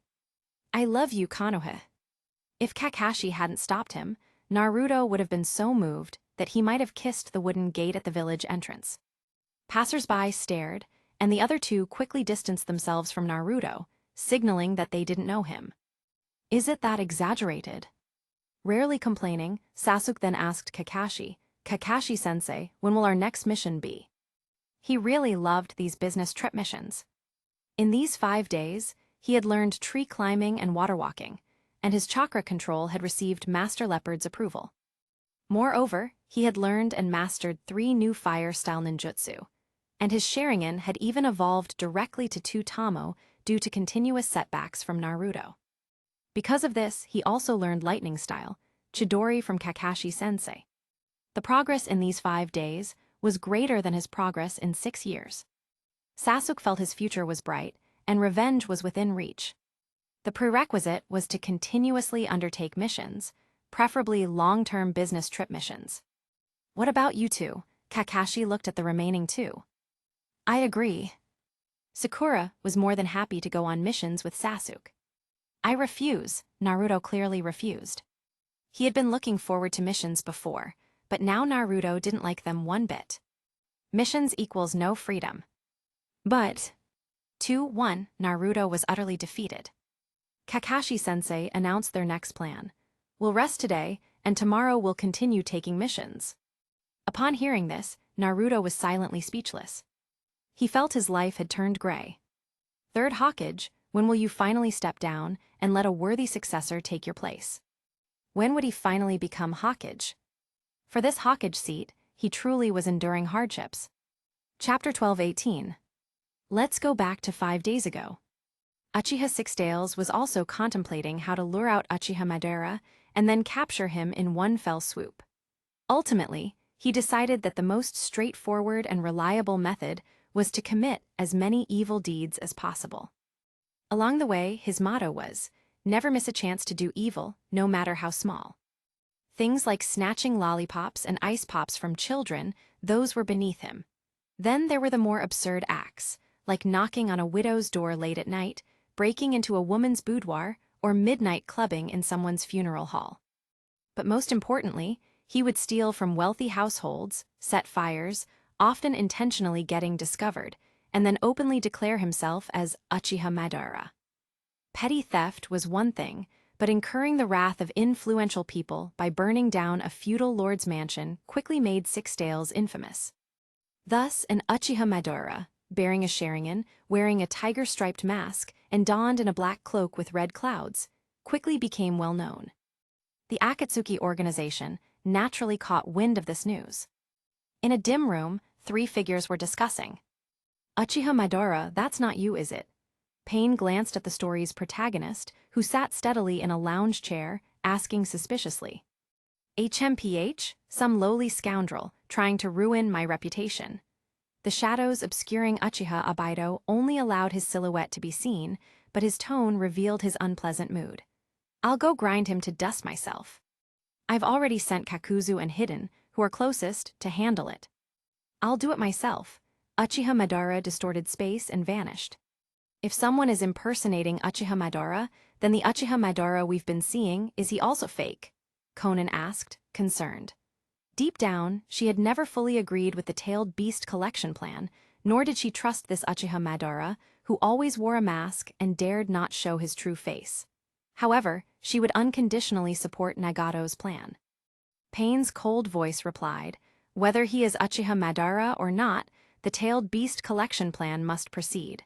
Only through a cycle of pain can peace be conceived and born in this world. This is the plan we endorse. Yes. However, we cannot be deceived again. I will keep an eye on him. Meanwhile, almost simultaneously, from a distance, Uchiha Sixtails detected two individuals with abnormal chakra. He set off to investigate. Upon arriving at the location, Sixtails found it to be a beautiful place, with green water and lush mountains, a truly auspicious sight. However, a toilet stood incongruously by the roadside, marring the scenic beauty. Sixtails took a look, realizing it was a luxurious toilet, even ostentatiously adorned in gold, yet a foul odor still emanated from within. Just then, two verbose individuals emerged from the toilet. They were precisely the ones he was looking for. Hey, I'm telling you, don't be so quick to kill people. At least let me preach my doctrine first and recruit a believer for Lord Jashin, Kakuzu. A handsome young man in a black cloak with red clouds complained as he walked out. The other, a man with strange, money-colored eyes, counted money while muttering, idiot. Upon closer inspection, Sixtails noticed that both men wore black cloaks with red clouds, likely members of the Akatsuki organization. Sigh. Sixtails couldn't help but sigh. That night, Boss, Naruto's clone, was too busy scolding Uchiha Madara to gather much intelligence about Akatsuki in the duel arena, leaving him to do the legwork. These past few days, he had been constantly tied up and had no time to visit the duel arena for intel. Thankfully, he already knew of the Akatsuki's existence, and his target, Uchiha Madara, was a member of this organization. Now, he had finally found his targets. He leaped into the air, and his gaze was immediately drawn. Oh, you have so much money. Kakuzu, who was counting money, suddenly heard a voice beside his ear. He turned his head to see a person wearing a tiger-striped mask, who had appeared beside him at some unknown moment. So fast, Kakuzu was shocked internally and immediately jumped away. Hidden next to him was puzzled. Seeing the newcomer's outfit, Sharingan plus red cloud black robe plus mask, he thought he had encountered an acquaintance. Isn't that Tobai? Why are you acting alone? Shut up, idiot, look closely at the mask. That's not Tobai. Kakuzu, wearing his mask, reminded him. Even now, a trace of cold sweat ran down his back. The speed of this guy and the quality of chakra contained within those Sharingan eyes made him feel a deep threat, even after living for 90 years. Although the newcomer's tone was relaxed, and the visible Sharingan even seemed to contain a clear foolishness, the intuition gained from years of battle experience told him that this person was very, very strong. This was definitely not the kind of fear Tobai could inspire. Was this the Uchiha Madara that the leader mentioned they had to deal with? It couldn't be the real Uchiha Madara, could it? It's not. Hidden was first confused, then a bloodthirsty, insane grin appeared on his face. Isn't that even better? With Sharingan, you're from the Uchiha clan, right? I've long wanted to taste your Uchiha blood and see how it's different. Saying that, he swung his strange scythe and attacked Uchiha Sixtails. Sixtails dodged the scythe with a leap, almost laughing out loud with delight. You attacked me first, so it's only natural for me to retaliate. However, you know me. Sixtails narrowed his eyes, not expecting to gain such important intelligence in such a short time. Tobai, is that the name? Wahoo, here it comes, the fresh blood of the Uchiha clan. Hidden ignored him, delivering another slash. Sixtails still easily dodged. Kakuzu, still shaken, warned, Hidden, be careful, this Uchiha is very strong. It was just a warning. Kakuzu knew Hidden's immortality well, having failed to kill him many times, which was why they were still partners. It was a good chance to let Hidden test this Uchiha, and at worst, it would buy him time to escape. Of course I know. Hidden shouted, excited. Itachi and Tobai, those two aren't easy to deal with. But precisely because of that, I want to taste the Uchiha clan's fresh blood even more. Seeing Sixtails jump onto a tree, Hidden swung his scythe. Swish tilde crunch. A large tree, wide enough for two people to embrace, was cleanly severed at the base. Such a sharp scythe. Dodging the attack again, Sixtails decided to launch an offense to gather more information. Whoosh whoosh whoosh tilde tilde tilde. 6 shurikens, enhanced by wind release, broke the sound barrier, directly piercing Hidden's chest and leaving 6 large wounds. That hurts, damn it. Hidden merely cried out in pain, but showed no other reaction, instead swinging his death god's scythe even more furiously. Seeing this, Sixtails' interest was piqued. His eyes glowed. Oh, immortality? No wonder you didn't dodge my attacks. I didn't expect such a thing to exist in this world. This is top-grade material. Even Boss would be drooling when he sees you. Sixtails stood up straight, his tiger-striped mask obscuring his expression from the duo, but his voice alone conveyed his delight. Finding such a rare material, Boss will probably praise me again. He directly ignored the continuously swinging death god scythe, saying casually, since that's the case, let's end this here. Crack tilde. Countless mirror shards shattered and reformed. Genjutsu. Kakuzu was shocked. He had 5 hearts in his body, not only a vast amount of chakra, but also an unpredictable chakra flow. How could he fall for a genjutsu? Chapter 12:19. The sunlight dappled through the forest, breaking into scattered patches of light. A gentle breeze rustled through, bringing waves of coolness, but no coolness could compare to the chill in Kakuzu's heart. Snapping back to his senses, Kakuzu found that time had stopped at the exact moment he and the masked man locked eyes. How did I fall into a genjutsu? Move now. Kakuzu found himself completely paralyzed, unable to move a muscle. He tried to force chakra through his body to break the genjutsu, but it was useless. A genjutsu that can't be broken by forcing chakra, is it because of the Sharingan? Looking across, a pair of scarlet Sharingan eyes watched him and Hidden with amusement, like they were 2 fish waiting to be butchered on a cutting board. Such powerful Sharingan, such terrifying genjutsu. This person, Kakuzu felt, had to be deeply etched into his mind.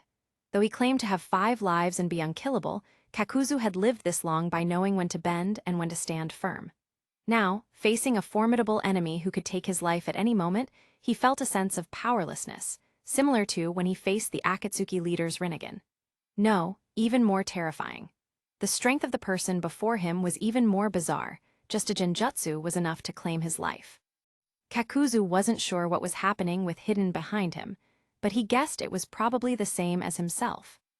Why did we encounter such a powerful individual? Kakuzu glared fiercely at the man's mask. Through his eyes, he noticed the masked man excitedly observing them both, and then suddenly, those eyes turned listless and bored. Congratulations, you're lucky. Boss won't let me kill innocents indiscriminately, because even he isn't sure whether the so-called Akatsuki organization is good or bad. Boss. Kakuzu was inexplicably horrified. Was there an even stronger existence above this guy? You're Kakuzu, right? You can go now. Sixtails glanced at Kakuzu, a hint of boredom in his eyes, as if he had lost interest in a toy. However, Hidden, right? Because you attacked me, you're now the defendant and are about to be sent to court. Everything you say from now on will be used as evidence. Oh, Sixtails paused, a humorous expression on his face, and said cheekily, I forgot to mention I'm the plaintiff, the judge, and the jury. I now declare you guilty and sentenced to lifelong servitude. This series of statements caused a flicker of despair in Kakuzu. How could he lose to a person like this? However, Sixtail's gaze swept back to Kakuzu, and he said mockingly, "Before I let you go, let me enjoy a good show." Now the show begins. Kakuzu was surprised to find that the three Tamo in the masked man's eyes spun rapidly, actually merging into a special form resembling a shuriken. Is it a Mangekyo like attaches? Then, Kakuzu inexplicably found that his body was slowly turning backward, and at the same time, he couldn't control his body at all. Why can't I control my body, and why is my chakra circulating wildly? Who is this man? What kind of genjutsu is this? This indescribable experience made Kakuzu feel, for a moment, that physics no longer existed. How could such a genjutsu exist? Turning his head, Kakuzu found that the village elders he had supposedly killed were standing alive right in front of him. Meanwhile, hidden opposite him was having a similar experience. This is the first Ninja World Martial Arts Tournament. No, the first Ninja World Martial Arts Unrestricted Combat Tournament. Uchiha Sixtails jumped onto a large rock nearby, pulled out a bag of potato chips, and excitedly commentated while eating. Currently in the ring, we have Kakuzu from the Akatsuki organization, and Hidden, also from the Akatsuki organization. Contestant Kakuzu immediately unleashed all his major moves. His body actually disintegrated, and 4 dark monsters jumped out. Is that a person or a monster? Oh, these 4 monsters each possess a different attribute. Kakuzu can actually gather all 5 chakra natures through this method. What a genius idea. Now, let's look at the other side. Our criminal contestant Hidden is no slouch either. He's doing nothing, standing perfectly still. What's he planning? Sixtails bared a bright, maliciously grinning smile and said, "Oh, it turns out he wants to test the endurance of his immortal body." What? He doesn't want to. These are all things the referee wants to do. Guards, take out the person who just spoke. Don't ask what Kakuzu's mood was at that moment. He couldn't hear. His 5 senses were completely controlled, and his only thought was to kill the person in front of him. This Hidden truly lived up to his potential as excellent material.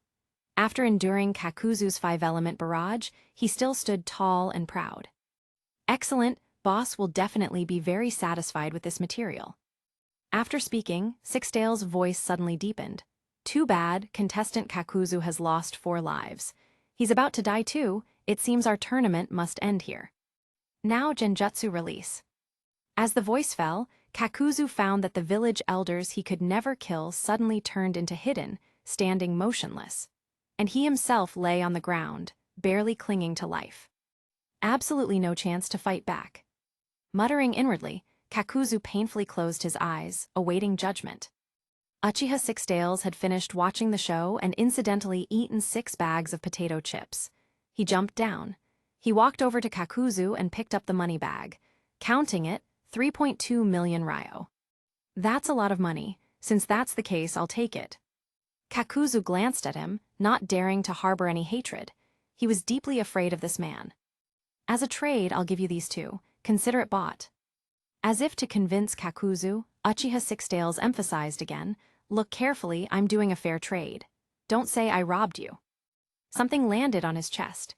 Kakuzu opened his eyes and found 2 red pills. This looks familiar.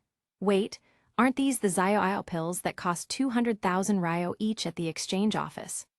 Kakuzu tremblingly picked them up and put them in his mouth. He knew these were life-saving items.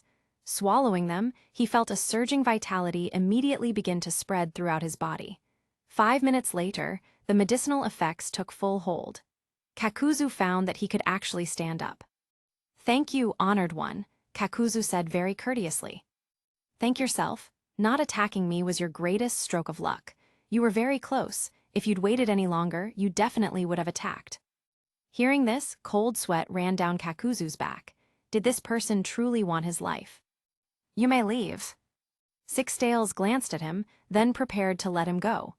Kakuzu looked at Hidden, who was still standing stiffly, deeply immersed in the genjutsu and unable to extricate himself. He didn't even dare to ask about him. "Oh, right." Sixtails' voice suddenly sounded, startling Kakuzu. He was truly afraid the other party would go back on his word. Don't be scared, I just wanted to ask how you got this money.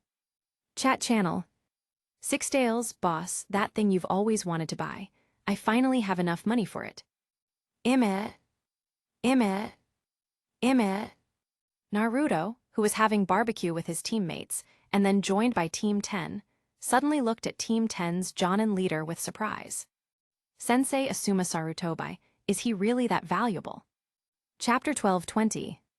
Early in the morning, in front of the mirror. I seem to have got even handsomer. No wonder Ino didn't even look at Sasuke at the dinner gathering yesterday, she just kept staring at me. Naruto carefully examined himself in the mirror. Tall, handsome and sunny, with a pair of sparkling eyes. Especially these eyes. They shimmered with confidence, exceptionally charming. One look and you could get lost in them. Why am I so confident? Naruto asked himself and instantly got the answer. Well, if you're invincible, how can you not be confident? If someone gave you 500 billion, you'd be confident too. After admiring himself for another moment, Naruto flashed a brilliant smile and put on his forehead protector.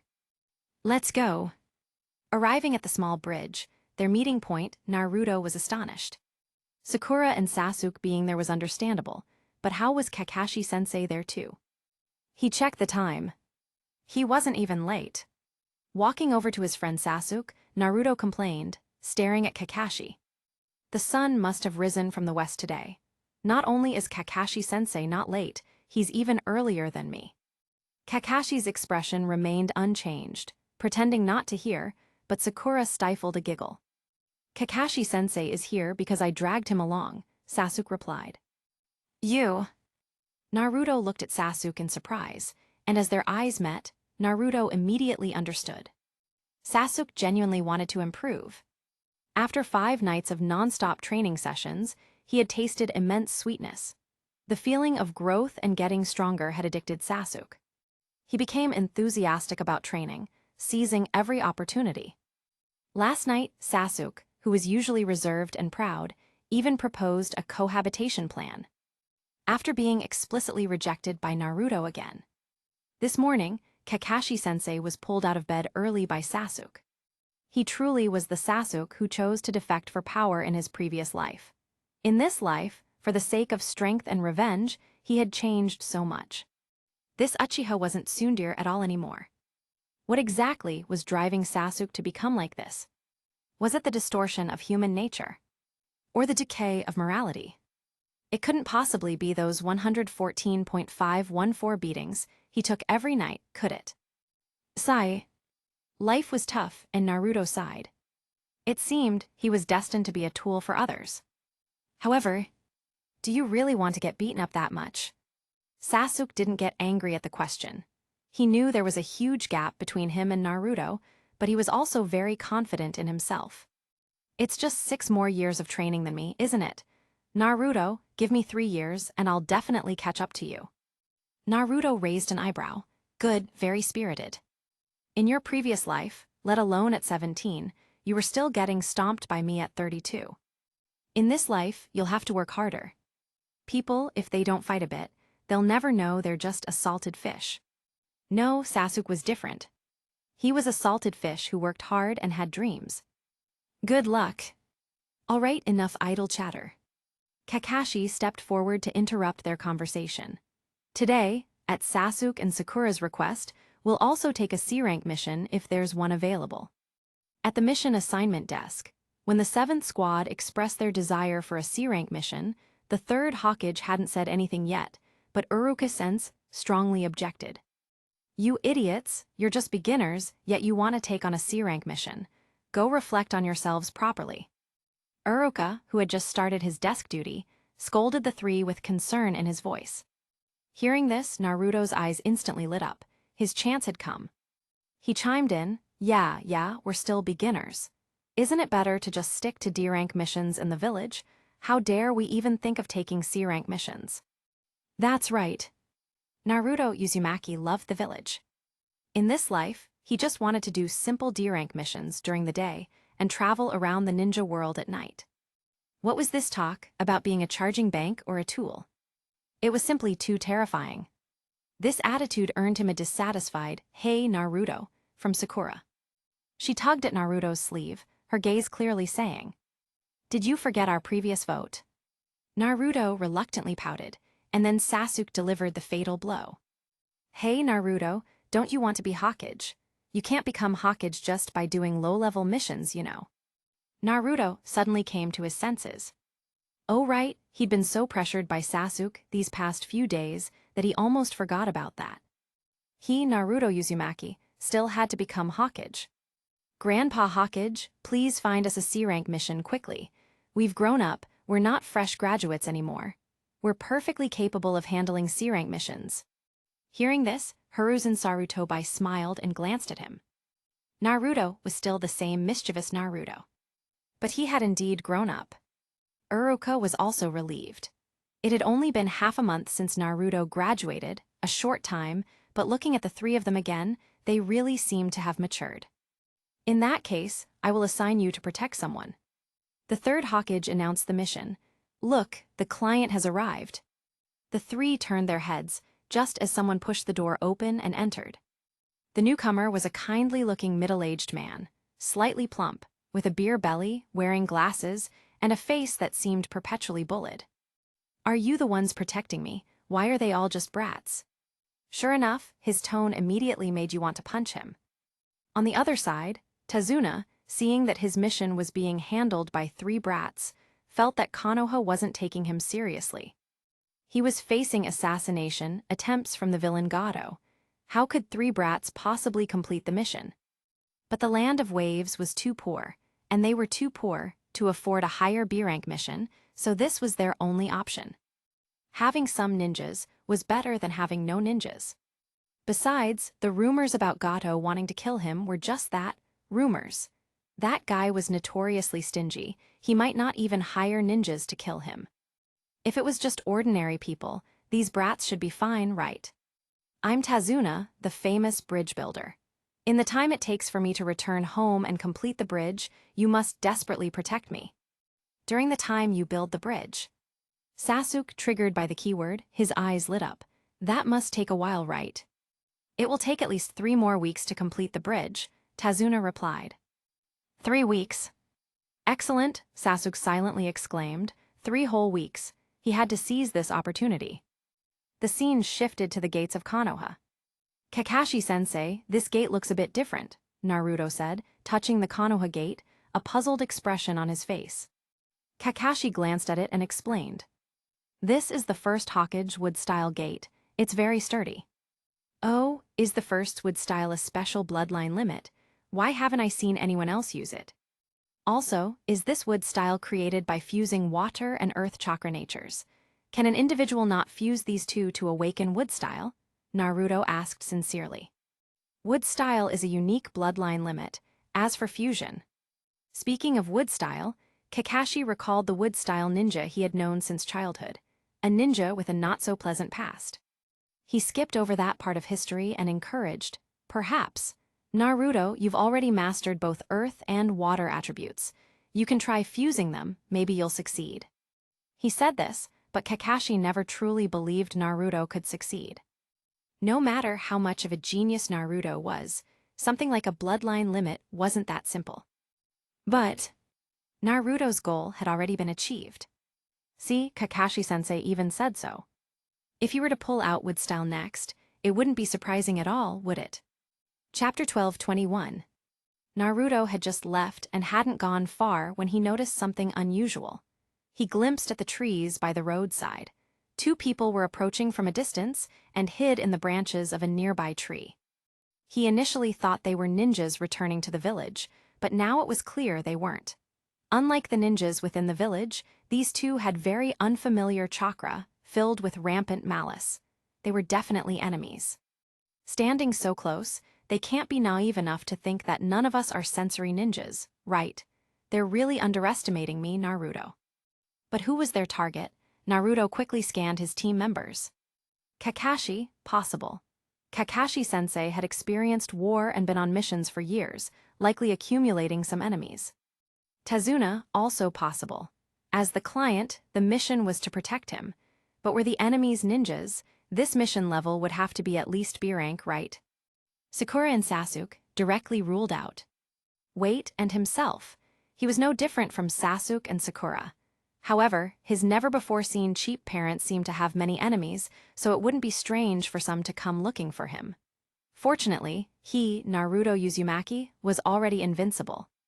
But how did these two recognize him? Never mind, act first, ask questions later. You petty thief still looking, watch me gouge out your eyes, Naruto yelled, swiftly throwing 6 shuriken. Swish, swish, swish tilde tilde tilde. The 6 shuriken, boosted by wind-style chakra, broke the sound barrier with their speed. The 2 on the tree had no time to react and were hit. Ah, a tragic scream, and the 2 fell from the tree, landing heavily on the ground. Naruto's shout alerted the others to the anomaly. Kakashi immediately stepped forward, shielding the 3 genin and the client behind him, then turned back to ask for information. Naruto, what's going on? Kakashi-sensei, there were 2 people staring at us with malice, trying to attack us. Now I have good reason to suspect these 2 came to get revenge on me, Naruto nodded. Yes, that's right, it was definitely not because his hands were itching to attack first. You, Kakashi didn't even know where to begin to comment. You, Naruto, have only left the village once. Where would you get enemies? Leaving the others in place, the veteran Jonin Kakashi stepped forward alone to assess the situation. On the withered yellow leaves lay 2 ninjas wearing hidden mist headbands. From their headbands, they appeared to be rogue ninjas. Each of them had 3 large gaping wounds, blood flowing freely, and through the wounds, their completely destroyed internal organs could be seen. Both were barely breathing, clearly on the verge of death. At this point, the others also gathered around. Seeing the gruesome wounds from afar, Sasuke's pupils constricted. This was the first time he had seen an enemy's corpse, but it was only for a fleeting moment.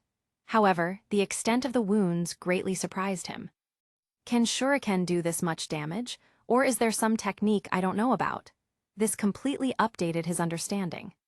Sakura also glanced at the corpses, then secretly peeked at Naruto. She had a completely new understanding of Naruto today. The way Naruto moved just now, it was a bit cool. Compared to the 2, Tazuna was the most shocked. This blonde kid, is he really that strong? 2 legendary ninjas just got taken out like that. He took a deep look at Naruto. He decided to stay closer to this blonde kid, no, to this ninja, from now on. Finally, after some internal analysis, Kakashi had a guess but didn't voice it. He warned, Naruto, next time you encounter an enemy, unless you have a plan, you shouldn't just attack directly like that. After a moment's thought, fearing he might dampen Naruto's enthusiasm, Kakashi added, at least not so rashly before we've gathered intelligence. I understand, Kakashi-sensei. I just didn't expect them to be so weak that they couldn't even dodge my shuriken. Next time, I'll definitely consult you first. Naruto indicated that he understood. Ninja, too, had their own world, and in this world it was all about social conduct. It wasn't wartime now. When fighting, you had to size each other up, exchange pleasantries, and then decide whether or not to fight. Good, another lesson learned. All right, we'll leave this to the village. Let's continue, Kakashi said, leading the team forward. Because they had a client, the 5's journey was slow. It would take several days just to leave the land of fire. The journey was relatively peaceful, with no more assassins encountered. Finally, the group arrived in the land of waves. As soon as he stepped into this country, Naruto felt very uncomfortable. Too much water, humid, and often foggy. I guess you rarely see the sun in a month, and clothes never dry. I don't like this country at all. As soon as he stepped onto solid ground, Naruto unreservedly voiced his opinion. Naruto, Sakura tugged at his sleeve, subtly hinting for him to consider Tazuna's feelings. Glancing at Tazuna, Naruto asked him directly, Sometimes, Mr. Tazuna, you probably think the same, don't you? Haha, Tazuna, needing their help and worried about being discovered on the journey, chuckled awkwardly in agreement. You get used to living in a place like this if you grew up here, but after visiting other countries, I really envy them. Your land of fire has such a good environment. So, what's next? Which way? Sasuke skipped their small talk and walked straight ahead. He only cared if enemies would appear next. That direction, Tazuna pointed in a direction, re-emphasizing, you must deliver me safely home. Yes, yes, Kakashi replied, somewhat exasperated. The old man had emphasized it several times along the way, further confirming Kakashi's earlier suspicions, but he hadn't yet revealed the truth. Until he had solid evidence, he decided to keep it secret for now. As for vigilance, with Naruto around, it was enough. Somewhere in the forest, Zabuza Mamachi, hidden behind layers of leaves, watched the approaching group. When his gaze swept over a familiar figure, he instantly understood. So, it's the Leaf's copy ninja Kakashi. No wonder the demon brothers were defeated by him. Zabuza saw a yellow-haired genin, who seemed to have just graduated, pointing directly at his hiding spot. At the same time, the blonde kid was turning sideways, saying something to the others. A sensory ninja? Looks like I've been discovered. Suddenly, he grinned ferociously. If that's the case, let's say hello. He drew the large sword from his back, swung it hard, and the heavy, sharp Kubikirabacho, executioner's blade, spun through the air. Whoosh, whoosh, whoosh, tilde, tilde, tilde. With its weight, speed, and sharpness, if it grazed anyone, the least they'd suffer was being cut in half. Get down, Kakashi shouted a warning. He turned his head and saw Naruto, at the very front of the team, still standing upright. Naruto! He was about to warn him again, but it was too late.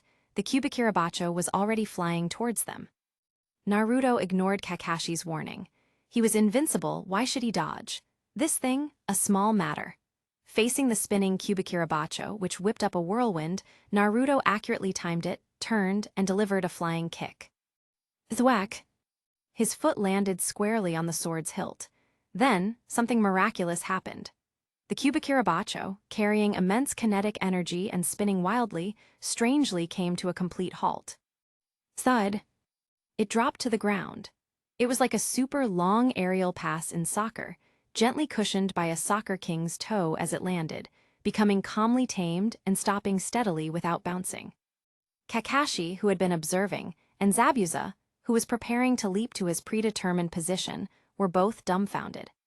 Is this kind of door-sized sword also a weapon? Seeing the large sword on the ground in front of him, Naruto curiously bent down to pick it up, instantly feeling that ninja weapons were truly diverse. As soon as he touched the weapon, a prompt appeared. Limited-grade weapon, Kubikirabacho detected. Recycle. Naruto was surprised. This weapon could actually be recycled. Kubikirabacho recycled. You have gained 100,000 Ryo, Chakra plus 1,000, skill point plus 1. He really hadn't expected it. He had transmigrated to another world, and someone was still sending him gifts. Thanks for the big sword, brother. I handpick only the finest and most captivating novels for you. Don't forget to check out my other novels. Piet Trianhong Mengzai. Chapter 12:22. Swish tilde. Whoosh tilde. Zabuza leaped down, intending to settle scores with Naruto, but Kakashi blocked him. He could only question from a distance. Brat, where did you take my giant sword? The Kubikirabacho was his closest companion. For it to be lost by this yellow-haired brat, Zabuza felt like he could devour Naruto alive. I don't know. How would he know where the recycled item went? Or, perhaps you should ask Brother System. Besides, it's already been swiped, so what you want a refund? Facing Zabuza's predatory gaze, Naruto was even more disdainful. You think you can scare me with that look? The Nine Tails was hammered by my wood release.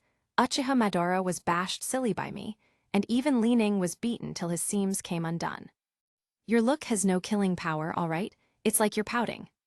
Glancing at his companions, a plan suddenly formed in Naruto's mind. He provocatively shouted, "Don't be impatient, big brother who's sending rockets. I'm Qin Shi Huang, this great sword is your investment, wait until I..." Before he could finish, Kakashi pulled him back. Kakashi glared at him, "Though I don't understand what you're saying, please shut up. The opponent already hates you to death, be careful, he'll target you later." Isn't that the rogue ninja of the hidden mist, Mamachi Zabuza? Kakashi completely blocked Zabuza's gaze with his body, seamlessly taking over the conversation from the two. Hearing this, Naruto immediately perked up. Here it comes, here it comes. The formal declarations between ninjas. This time, Naruto would study it frame by frame. This kind of thing would always be useful later. If I'm not mistaken, you're the famous Sharingan Kakashi. It's truly been a long time since I've seen a Sharingan. Zabuza spoke casually. As expected of a seasoned ninja who'd been wandering the world for years, his emotional regulation was terrifying. It was as if the one who was just furious and embarrassed about losing his great sword wasn't him, but some stranger named Zanbuzai. However, Sharingan Kakashi. Naruto looked up at Kakashi in confusion, startled to see that his left eye, always covered by his headband, had been revealed. The eye within was actually a Sharingan, and a 3-tamo one at that. You seem very eager to see a Sharingan. Sasuke also found an excuse to activate his Sharingan. His 2-tamo Crimson Sharingan stared fearlessly at Zabuza. Naruto had just stolen the spotlight, so Uchiha Sasuke wasn't about to be outdone, all right. Sasuke, you're so cool. Sasuke's posturing was indeed effective. Sakura, who had originally been intimidated by the killing intent, instantly transformed into a fangirl. However, Naruto looked left and right, suddenly realizing something was off. In front of him was Sharingan Kakashi, and behind him was Sharingan Sasuke. Should I also activate my Sharingan to fit in? So, it's the lone survivor of the Uchiha. Zabuza recognized Sasuke at a glance. After all, the Uchiha clan massacre was a sensational event in the ninja world. If there were trending topics, it would have definitely dominated the charts for at least a month. Zabuza, not living in the deep mountains and old forests, naturally knew about it. Sweeping his gaze over the group, Zabuza said coldly, "Apologies, I don't have time for small talk. Just hand over the old man already." "Oh, and this brat too." Zabuza suddenly pointed at Naruto. This brat was truly too hateful. If he didn't take him down and get the location of the Kubikirabacho, Zabuza felt he would die of anger. So he really came for Tazuna. Kakashi automatically ignored the latter sentence, confirming his suspicions. But now, with a formidable enemy before them, it wasn't the time for questioning. "Stop looking, Naruto. Fall back and form the Manji formation to protect Tazuna-sensei." Issuing a warning, Kakashi drew a kunai, his eyes more serious than ever before. So, the opposing sides have skipped the mutual demands and gone straight into the combat phase. Taking note of this, Naruto replied, "Kakashi-sensei, I can fight too." Kakashi considered this suggestion, but then rejected it. He wasn't worried about Naruto and Sasuke's self-preservation abilities. What he feared was that the two had never experienced a confrontation with a Jonin. This kind of brutal combat wasn't child's play. If they performed poorly and lost their lives due to an accident, it would be a huge loss for Konoha.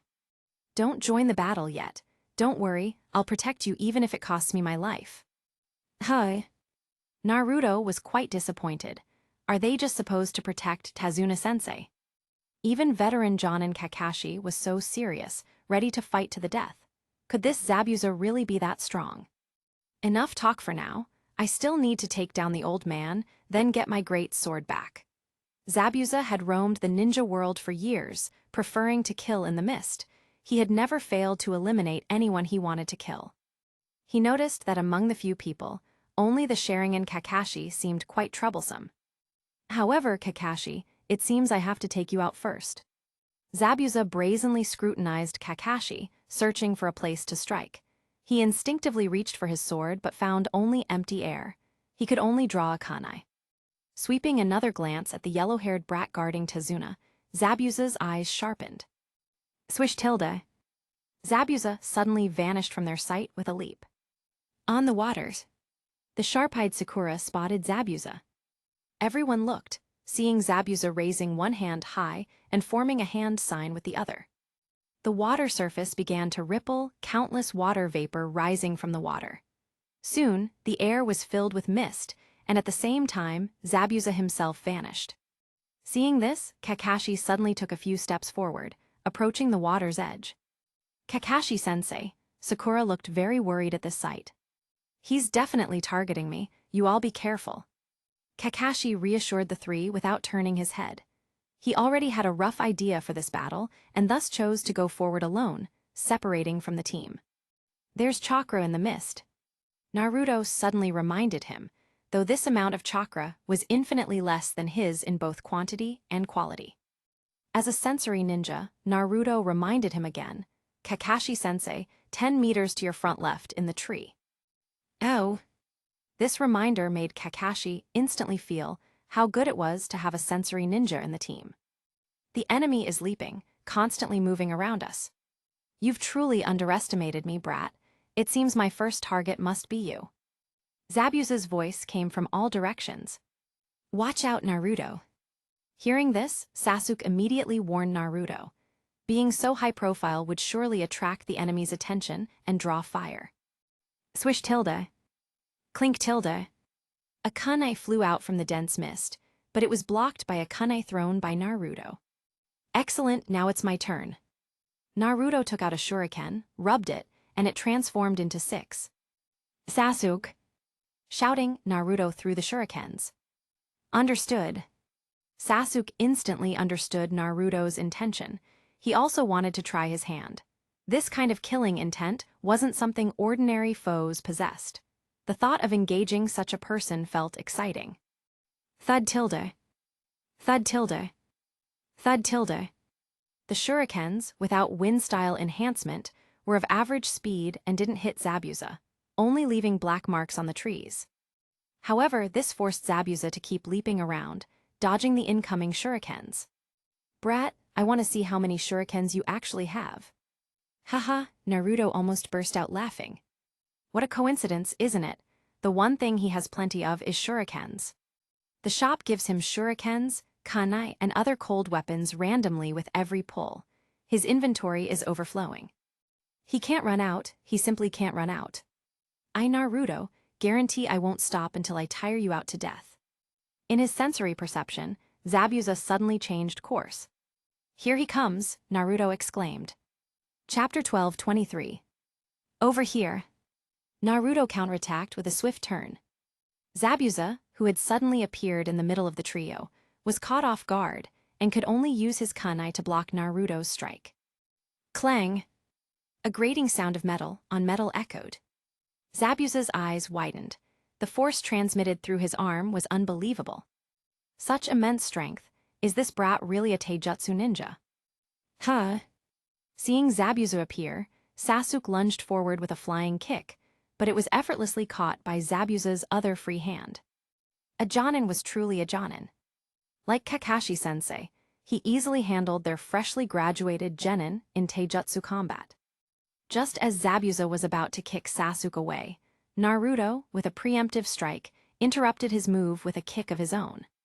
Seizing the opportunity, Sasuke used his caught leg as a pivot and delivered another kick, only to be directly thrown by Zabuza and slammed onto the ground. Watch this.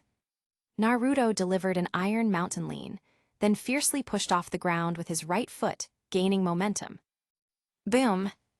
The ground beneath him caved in, and he shot into the sky, his airborne right foot aiming for Zabuza's chin.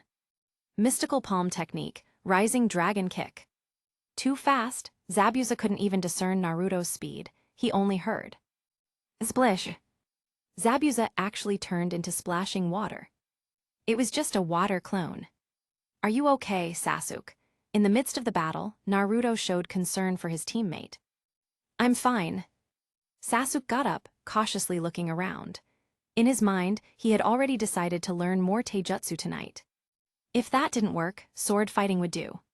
In short, he had to make up for his shortcomings in close combat. That was just a clone. At this moment, Sakura finally arrived with Tazuna. She looked around, feeling as though Zabuza could be hiding anywhere. Seeing her nervous expression, Naruto comforted her.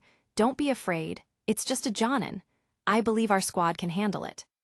If worse came to worst, he, Naruto, would step in. With that, Naruto looked at Kakashi. Kakashi-sensei, you don't need to interfere this time. The 3 of us are enough. Naruto intended to let his 2 teammates get some experience. He had the dueling arena, so his combat experience was already extensive. Only Sasuke and Sakura remained. Their sparring in the training space at night was merely about refining combat techniques, devoid of any real bloodshed. Actual combat experience would allow them to improve rapidly. Moreover, with him there, even if they died, he could bring them back, let alone just getting injured. Besides, how could they grow without experiencing some storms, seeing a bit of blood, and getting a few injuries. You guys. Kakashi was about to refuse, but then he saw Naruto patting the bag on his back. Kakashi understood. It must be a backpack full of pills to restore energy. Where does this kid get so many happy pills? Kakashi was a bit puzzled. The village only allocated him 2 red pills for this mission, and with what he bought himself, he only had 7 in total. Naruto, however, was clearly well stocked. Be careful, all of you. Kakashi finally cautioned them. He knew the 3 youngsters needed to grow, and he was ready to intervene at any moment. Brat, your sensory abilities are indeed good, but you 3 think you can stop me. Who gave you such courage? Zabuza climbed out of the water, his voice coming from all directions. The surrounding mist was still so thick that one couldn't see a hand in front of their face, making it impossible to tell where he was.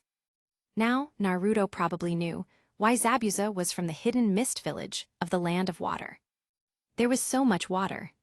No, the fog was so thick. No wonder it was called hidden mist. Could all ninja from this village have this fighting style? Naruto pondered for a moment, then knew what to do next. Since he had already tested taijutsu, it was time to try ninjutsu. Get down! Shouting a warning to the trio, Naruto leaped high into the air with all his might. Wind style, great breakthrough. The strong gale dispersed the thick fog, simultaneously exposing the hidden Zabuza. This brat, Zabuza glared fiercely at Naruto. This single wind-style jutsu had negated his advantage, making the upcoming fight difficult. Zabuza then saw the blonde brat making hand signs in midair again. Wind-style, vacuum sphere. There was no strong wind, no outward signs, yet a terrifying surge of chakra clearly approached. This was an almost transparent wind-style ninjutsu. Not good. After several consecutive leaps, Zabuza finally dodged the attack. Boom tilde tilde tilde, boom tilde tilde tilde, boom tilde tilde tilde. There was no explosion, yet it was more destructive than one. The violent, surging airflow dispersed, completely blowing away the surrounding, even thicker mist. Looking back, Zabuza saw that all the large trees where he had stopped during his escape were gone, leaving only a 12-meter deep pit in their place. This violent chakra blast had actually shredded the trees and the very ground beneath them. Zabuza broke out in a cold sweat. This kid, is he really a genin? Naruto, Sasuke was quite displeased. What's going on? He's completely leaving me no chance to perform. Naruto landed on the ground, smiling innocently. Just a reflex, hahaha. Sasuke walked to Naruto's left, facing the enemy. What kind of ninjutsu was that? That move was truly quite cool. He, Sasuke, wanted to learn it too. It's wind release nature transformation. You can't learn it yet. HMPH? Sasuke felt a touch of envy for Naruto's mastery of all 5 elemental natures. He himself had only just begun to dabble in lightning release nature transformation and was striving for more advanced nature transformation. 3 years. Within 3 years, I'll master all elemental natures. On the other side, Sakura took her stand to Naruto's right. Looking at the 2 of them, her gaze grew resolute. I can do it too. I can't be a burden. Squad 7, charge. In the ensuing battle, Naruto primarily played a supporting role, no longer actively attacking, but assisting the other 2 in combat. Even with the support, Zabuza dared not underestimate him. He was constantly wary of Naruto, which led to a third of his attention being involuntarily diverted. This allowed Sasuke's attacks and Sakura's newly learned mystical palm technique to frequently land hits. Zabuza was in agony, being beaten back step by step. Finally exhausted, Zabuza was forced against a large tree, with no room left to retreat. Chidori. Sasuke unleashed his ultimate move, ready to finish off Zabuza. Suddenly, swoosh tilde tilde tilde. 2 senbon flew through the air, striking Zabuza's neck. Blood spurted, and Zabuza fell to the ground, his fate unknown. Sasuke's Chidori was a step too late, only hitting the tree and creating a huge hole. Huff, what happened? The panting Sasuke was very displeased. No one would feel good about having their hard-earned kill stolen. You can't tell, it's that motherfucker who came to steal the kill. Naruto looked up at the person. The person stood high on a tree branch, wearing a strange skirt and a mask with the hidden mist symbol. Their hair was very long. It was unclear if they were male or female. In his perception, this person had arrived long ago, just watching from the sidelines. Initially, Naruto thought they were just passing by. After all, countless ninjas passed by in his perception every day. Who knew this one would come to steal a kill? Indeed, he's dead, the person said mockingly.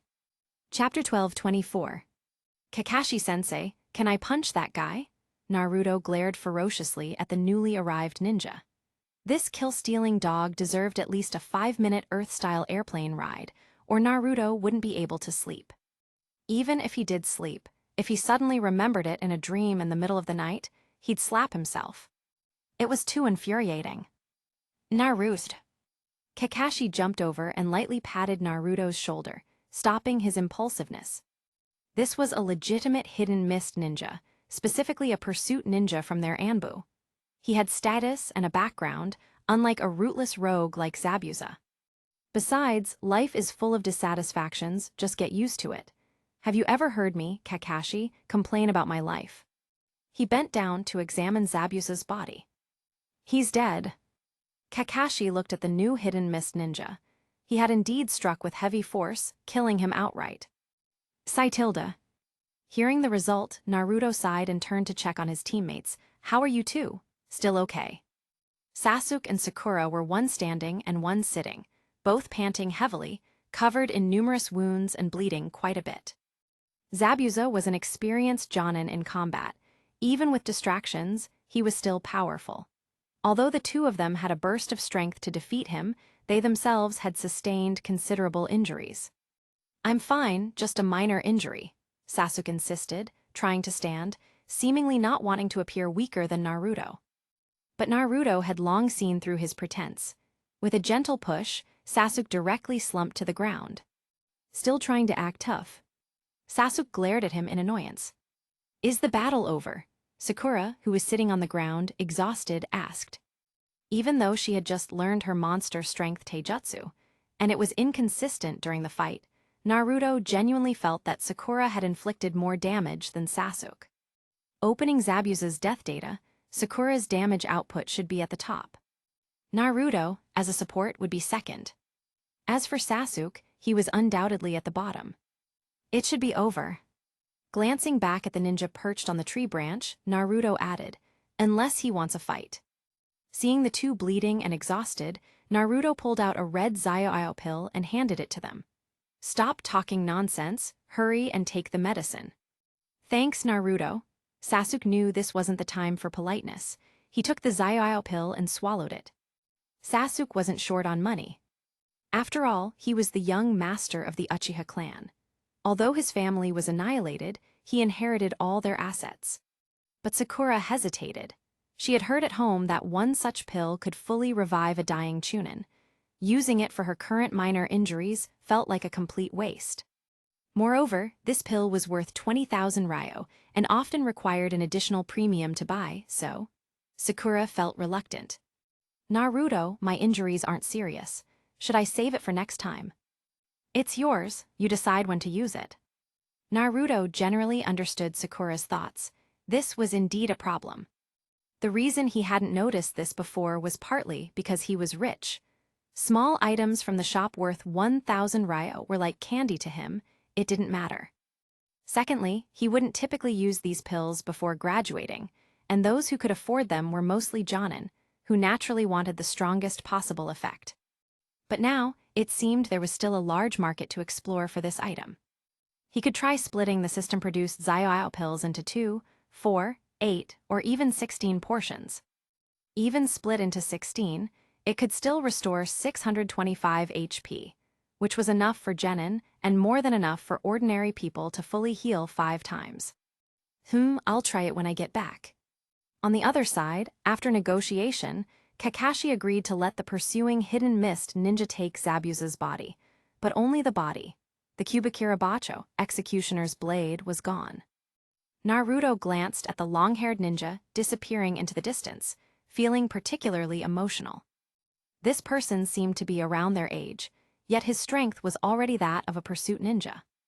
And he was pursuing someone like Zabuza, an opponent that required Naruto's presence to keep in check, and still pushed Sasuke and Sakura to exhaustion before they could take him down. Indeed, there's always someone better. Still, it was close. If that person had shown even a hint of malice just now, Naruto would have immediately engaged. What a pity. Kakashi-sensei. Turning his head, Naruto saw Kakashi-sensei had suddenly collapsed and fallen asleep. What's wrong? Kakashi-sensei, weren't you just observing from the sidelines the whole time? Can just watching cause side effects too? Naruto was puzzled. He rushed over to check but found no injuries. What could be the problem? He tried giving him a blue Zai pill. Kakashi-sensei immediately sat up with a sit-up.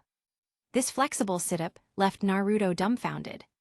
Was Kakashi-sensei weak again? That's not right. Naruto was utterly confused. Does the Sharingan consume that much chakra? He didn't feel it did.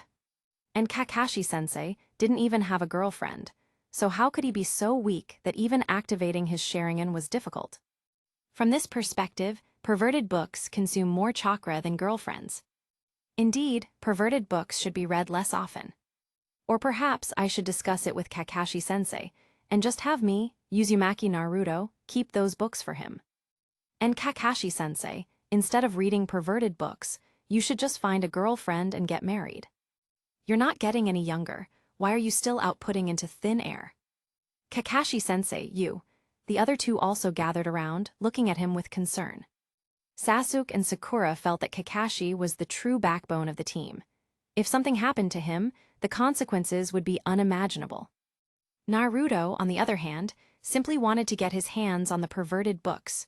No, to safeguard them. Well, we can talk about this later. Kakashi-sensei successfully changed the subject. He looked solemnly at Tazuna. Mr. Tazuna, I have an important question for you. Chapter 12:25. Tazuna recounted the story of Gato, a wealthy merchant who ran rampant, and the desperately poor land of waves. Tazuna particularly emphasized that the bridge they were currently building was the country's only hope. Finally, he morally coerced them, forcing the group to continue protecting him. Naruto, for his part, wanted to say, "Do you even need to morally coerce us?" As soon as he heard they could spend 3 weeks outside with him, Sasuke's eyes lit up, almost skipping the Mangekyo Sharingan and evolving directly into Flash Eyes. Moreover, the land of waves wasn't lacking a bridge or ninjas, it was lacking a dragon-slaying manual. Where there's oppression, there's resistance. If you don't resist, even if the bridge is built, the villainous Gato will eventually blow it up. Naruto had nothing to say about their naive ideas. What do you all think? Should we continue? Teacher Kakashi turned to ask for their opinions. Of course, let's continue, Teacher Kakashi. Sasuke immediately jumped to answer. He still needed Naruto as his human power bank. 3 weeks with Naruto was better than half a year of his usual training. Sasuke was even afraid Naruto would refuse, so he glanced at Naruto provocatively. Naruto, you're not scared, are you? Continue. Naruto ignored the kid's provocation. He took an apple from his inventory and peeled it with a fine kunai, a product of the game, to eat. Fruit was good. It was rich in vitamin C, so he should eat more. I also want to continue, Teacher Kakashi. Sakura was performing exceptionally well today. She felt like she was getting stronger very quickly, and the reason was that she wanted to stick close to Naruto. Thinking this, she secretly glanced at Naruto. Crunch tilde.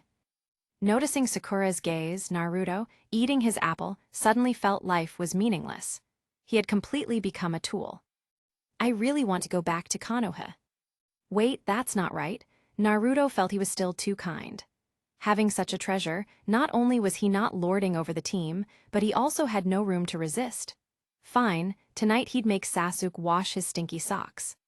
The group continued on their journey. Swish tilde.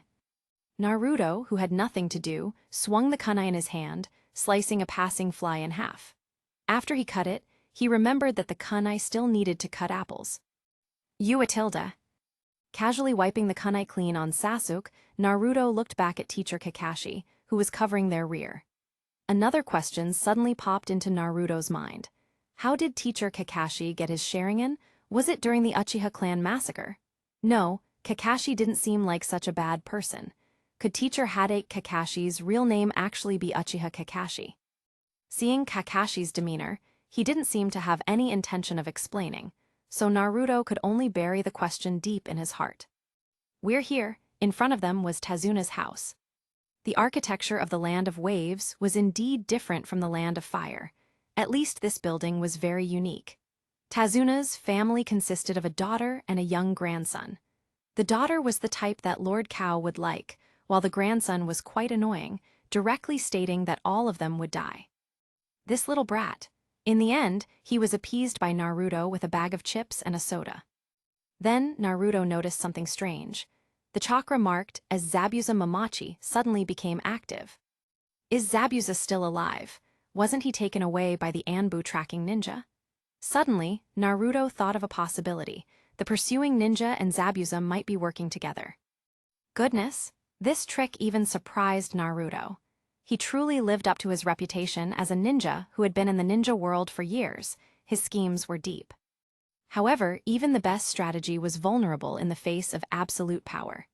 Previously, to prevent Zabuza from escaping, Naruto had planted a Flying Thunder God mark on Zabuza. With the Flying Thunder God tattoo, how could he possibly escape? However, this also piqued Naruto's interest in Zabuza. Teacher Kakashi, could you tell me about Zabuza? Naruto wanted to learn about Zabuza and the Land of Water from Kakashi. The ninja world was too vast, and he had too few clones. So far, the map of the Land of Water was still completely dark. He wanted more information. Zabuza, huh? Kakashi slowly recounted the known information.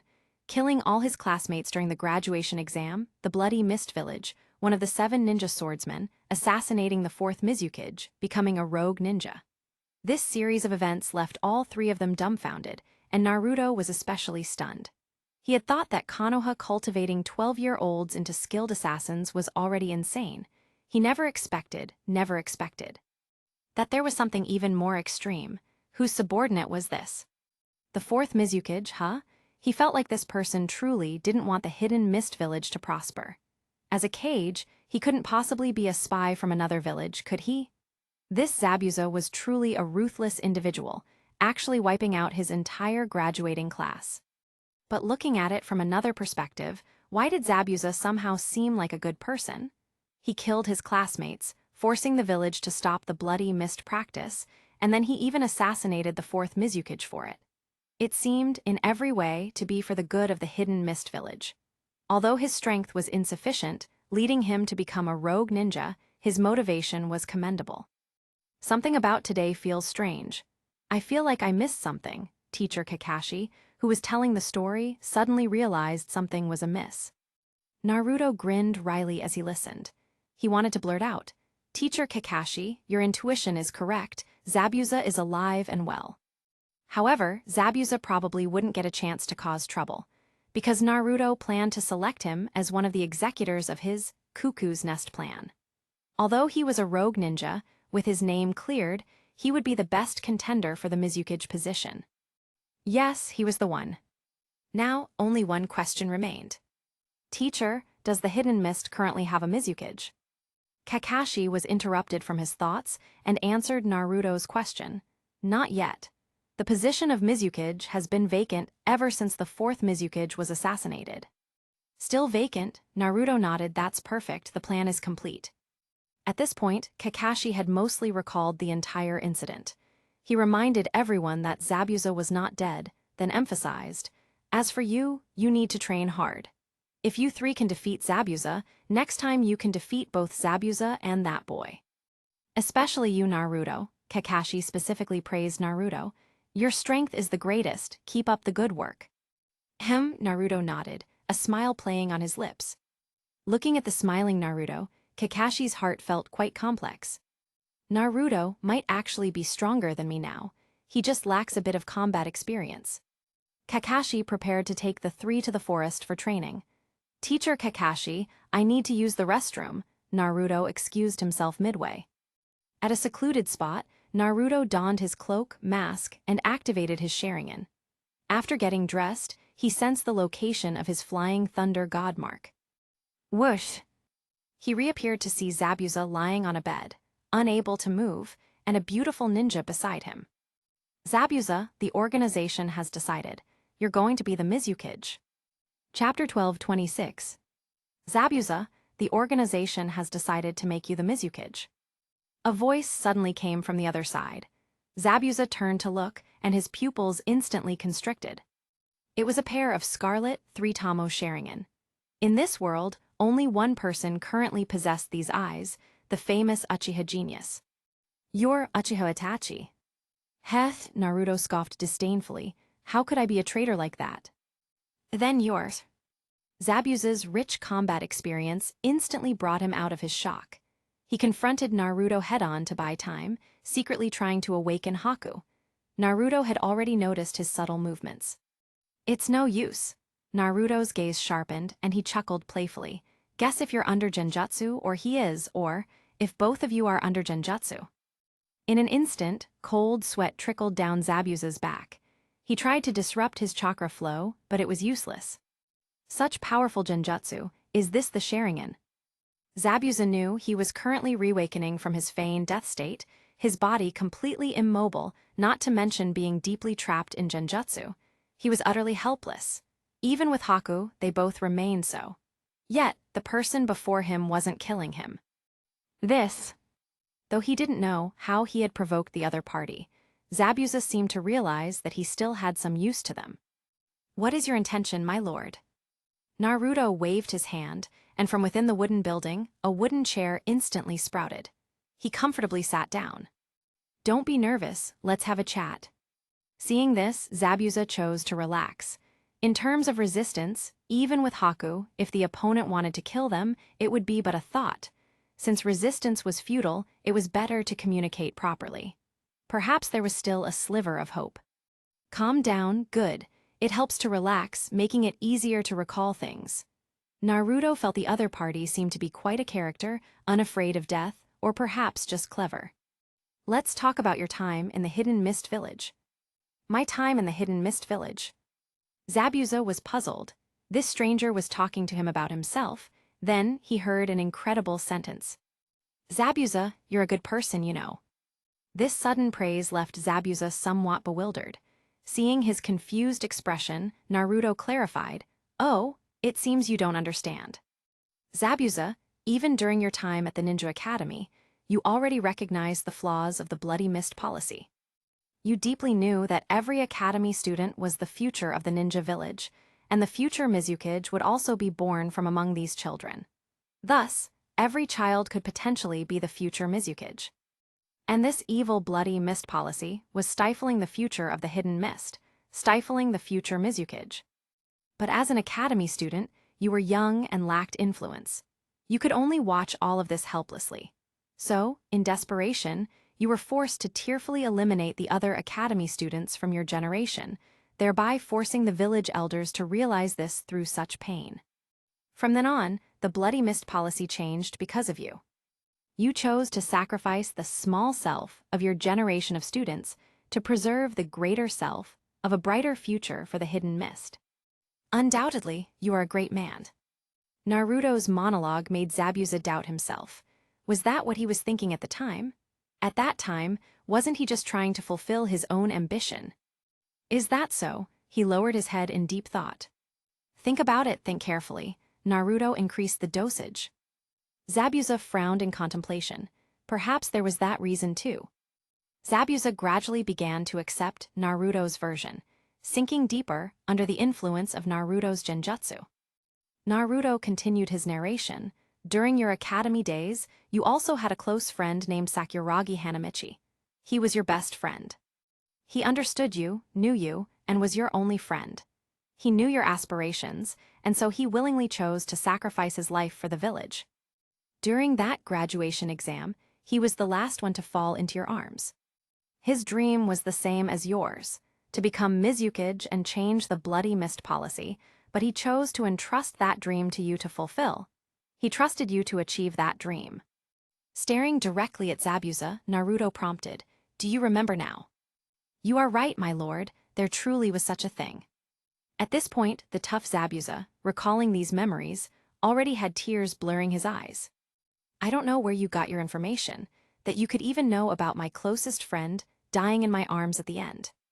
And not just that, Naruto interrupted his self-revelation. Zabuza was completely relaxed, deeply ensnared in the genjutsu, his emotions utterly broken by Naruto. What else do you know?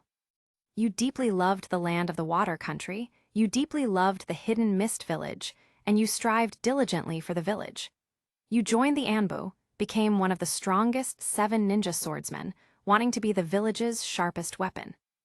Naruto then revealed a shocking piece of information. But then you looked back and discovered that the highest leader of your village, the Kage, was secretly being controlled by someone else. Zabuza was stunned. His eyes widened in disbelief. Naruto clearly sensed the violent tremors in his mental world. How was he controlled? The 4th Mizukage was a perfect Jinchuriki. Zabuza's voice was low and choked with confusion. Naruto softly spoke, "Sharingan, a Sharingan like mine." Zabuza turned to look, seeing a pair of unique eyes shaped like 4-pointed shuriken. Zabuza was greatly alarmed. He recalled a certain rumor he had once heard. That's right, someone used the Mangekyo Sharingan to control the 4th Mizukage. Naruto quietly provided the answer. Regardless of whether anyone controlled him before, in the future versions of the story, it would be so. No one taking responsibility? Then Uchiha Rokitsumi, a rogue ninja, would claim responsibility. If that didn't work, he could always invent an Uchiha Hanzang. Sensing Zabuza's resistance, Naruto comforted him, "Don't be nervous, that person isn't me." Although he could directly control Zabuza, like he did when creating clones earlier, that kind of control lacked a soul, resulting only in a mindless puppet that mechanically followed commands. That's why Naruto was trying for the first time to use genjutsu to make the controlled person cooperate wholeheartedly. So far, the results were good. Naruto continued. After discovering that the 4th Mizukage was controlled by genjutsu, you finally understood why there was such a policy as the Bloody Mist. After intense internal struggle, you made up your mind. For the future of the Hidden Mist, you tearfully chose to assassinate the 4th Mizukage. Unfortunately, your strength was insufficient, and you ended up becoming a rogue ninja. Zabuza let out a deep sigh, seemingly lamenting his own life. Even while you were wandering the ninja world, you continuously accumulated funds and power, hoping to find an opportunity to return and fight, or at least save money to contribute to the village. That's who you are, Zabuza. You are the hero of the Hidden Mist. The tough Zabuza was now already in tears. This person understood him. Zabuza, you haven't forgotten your dream of becoming Mizukage, have you? I handpick only the finest and most captivating novels for you. Don't forget to check out my other novels. Piet Trianhong Mengzai. Chapter 12:27. Zabuza, you haven't forgotten your dream of becoming the Mizukage, have you? How could I dare to forget? As if recalling Haku, who died in his arms and shared his dream of changing the hidden mist village to become Mizukage, the tough man Zabuza's voice choked. I wouldn't dare to forget, even in death, but I'm a rogue ninja now, and today I couldn't even defeat 3 kids. It's okay, I'll help you fulfill your dream. Zabuza's head snapped up. An indelible mental imprint was now deeply embedded in his mind. This person in front of him could help him achieve all of it. But then he asked, how? Naruto. No, Uzumaki smiled confidently. This was something he excelled at. However, seeing the other person, Naruto asked again, do you trust him? Following Naruto's gaze, Zabuza looked at Haku. He is the person I trust the most, and also my most useful tool. A tool? Hearing this, Naruto frowned. This wouldn't do. Someone aiming to be Mizukage shouldn't refer to their subordinate as a tool. It would deeply dishearten his underlings. Look at the old Hokage. He constantly spouted about the will of fire. Compared to that, Zabuza was at least 100 Kakashis behind the old Hokage. Glancing at Zabuza, who was under genjutsu, completely open and unguarded, Naruto deliberately asked, is he willing to die for you? Willing, Zabuza answered without hesitation. What about you? Are you willing to die for him? Willing, after only a moment's hesitation, Zabuza replied. So that's how it is. It seems I misunderstood you. You two are the best partners. Since that's the case, I won't separate you. He will also be your aid on your path to becoming Mizukage. Seeing that the genjutsu was almost complete, Naruto extended his palm, ready to perform the modification. For what's to come, just don't resist. His eyes shifted to the Rinnegan, and yin-yang release manifested simultaneously. The modification began. For Zabuza to become Mizukage, strength was an indispensable part. First, chakra couldn't be lacking. Zabuza's body, compared to an ordinary person's, could contain more chakra, a full 3 million. But Naruto only chose to give him 1 million. One reason was that, as a shinobi village, Hidden Mist would undoubtedly have various detection methods. As an ordinary person, Zabuza was very familiar to the Hidden Mist, and his potential was already clear, so not too much was given. Second, it wasn't necessary. Zabuza was going to become Mizukage, not to attack the Hidden Mist village. 1 million chakra, plus a 5% per hour recovery ability, was already considered cage level or even beyond. It was more than enough. Next was chakra nature. Zabuza naturally possessed water release chakra. Naruto copied his own experience and gave it to him. Although Zabuza lacked Naruto's heaven-defying attribute values and various passive abilities. Even so, at this moment, Zabuza was the strongest water-style ninja in the entire shinobi world, aside from Naruto and his clones. To help him stand out in the competition for Mizukage, Naruto also additionally equipped Zabuza with earth and fire nature chakra. And he brought these two chakra natures up to the same level as his water release chakra. With that, the clone Zabuza's modification was complete. After Zabuza, it was Haku. Similar to Zabuza, 1 million chakra, and his existing wind and water release chakra attribute experiences were maximized. The unexpected bonus was the ice release bloodline limit. Naruto also maximized Haku's ice release experience. With this, the Mizukage contention, Team's 2 members were fully modified.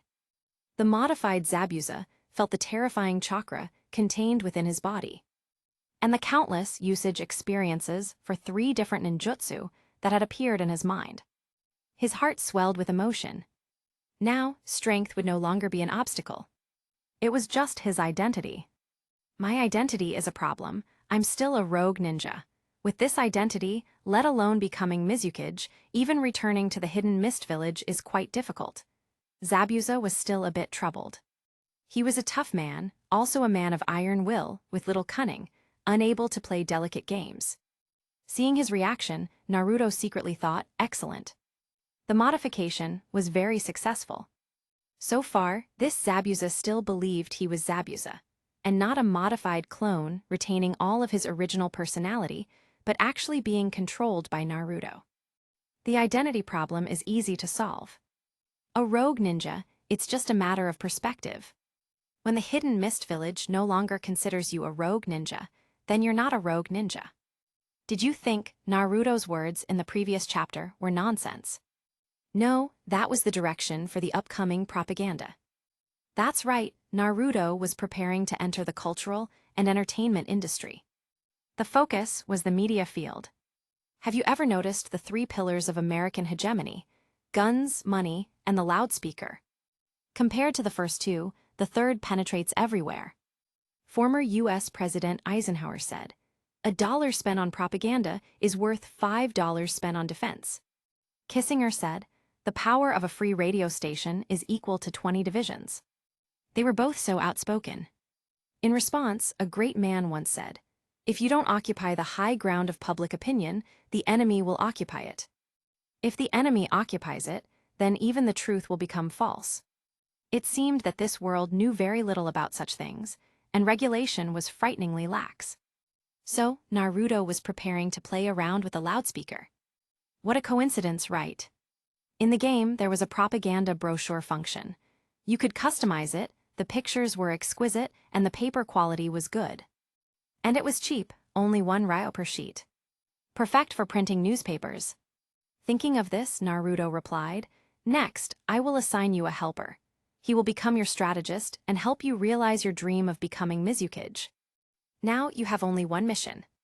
What? Zabuza was a bit confused. Take out Gato and become the hero of the land of waves. Then, Gato's assets will become your startup capital, and also your propaganda funds for becoming Mizukage.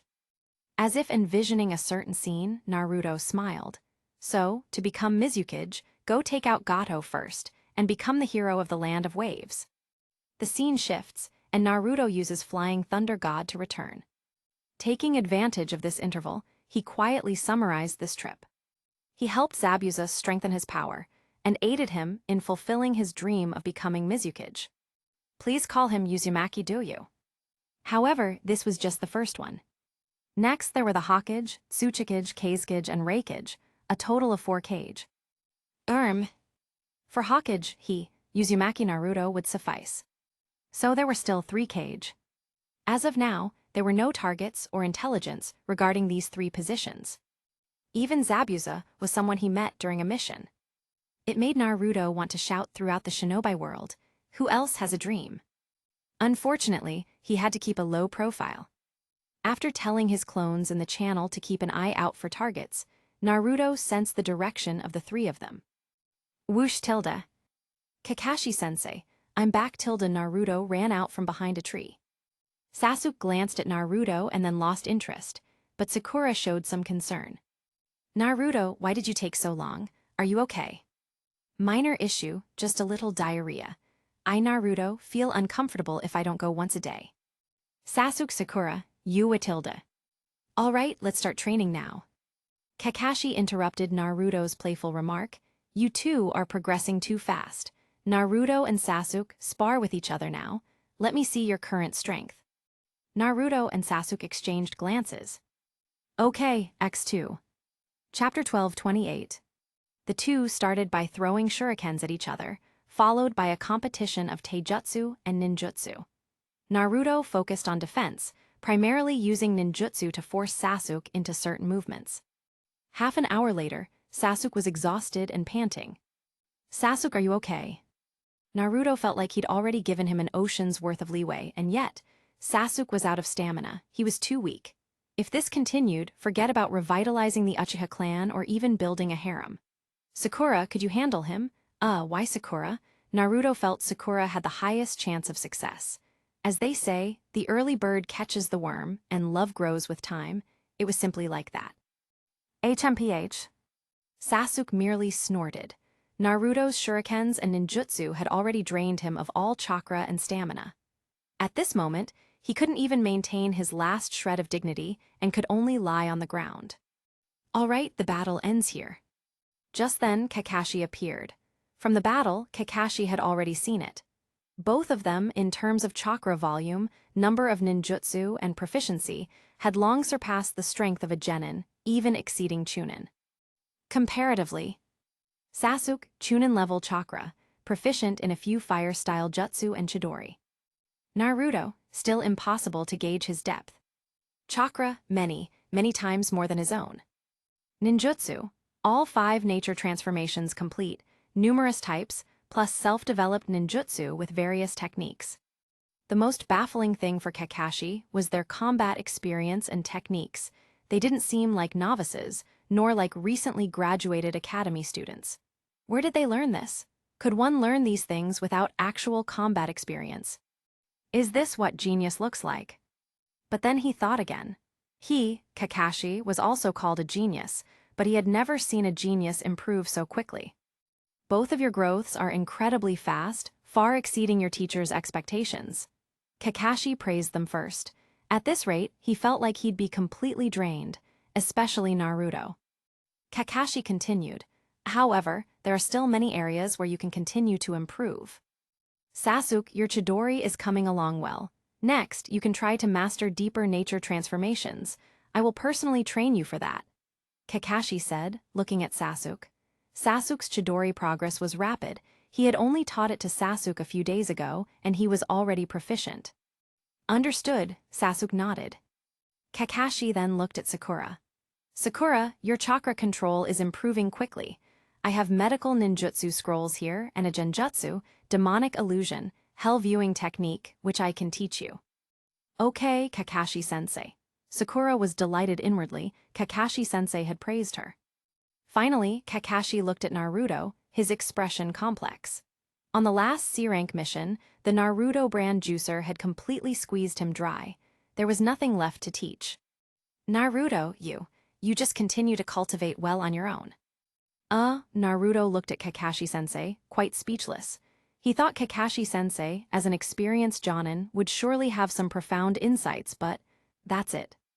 All right, Kakashi-sensei. Naruto nodded, pulled an orange from his bag, and continued to supplement his vitamin C. However, seeing the other three already busy with their cultivation, Naruto thought, I've been ostracized by the small group. Taking advantage of this lull, Naruto glanced at the channel messages. Perfect, Zabuza had already made his move. He used the Flying Thunder God jutsu to join the excitement. The scene shifts to Gato's mansion. Mr. Ninetails.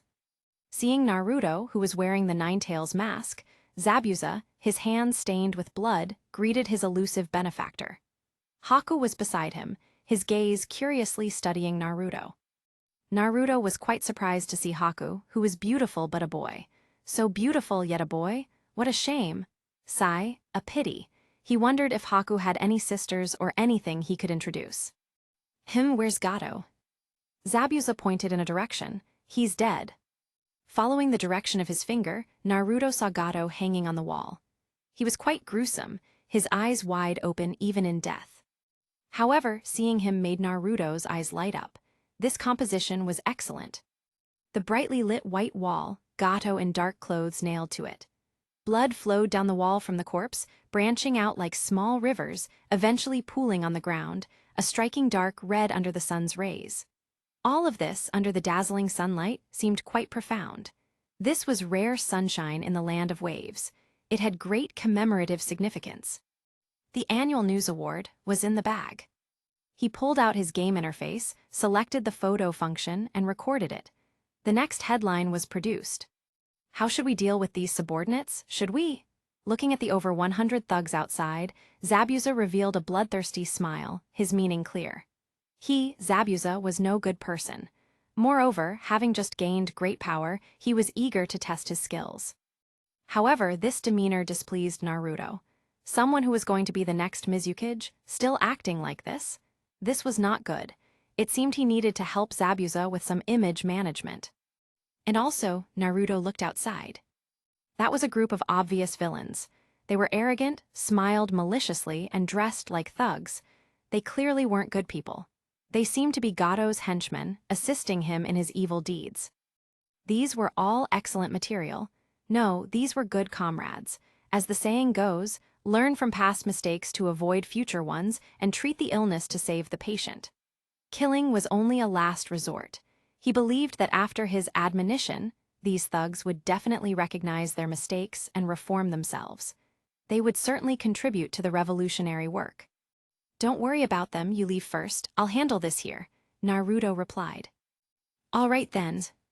Zabuza was a bit disappointed, but since it was Ninetails' arrangement, he chose to respect it.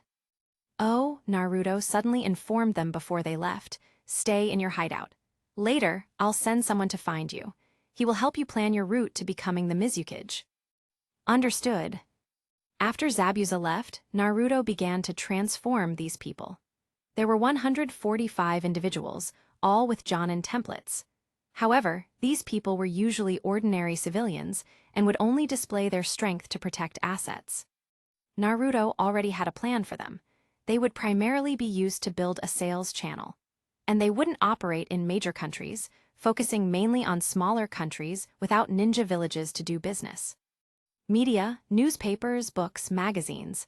He'd test the waters in smaller countries first, sounding out the market reaction. Later, they would enter the 5 great nations, grow stronger, and achieve new glories.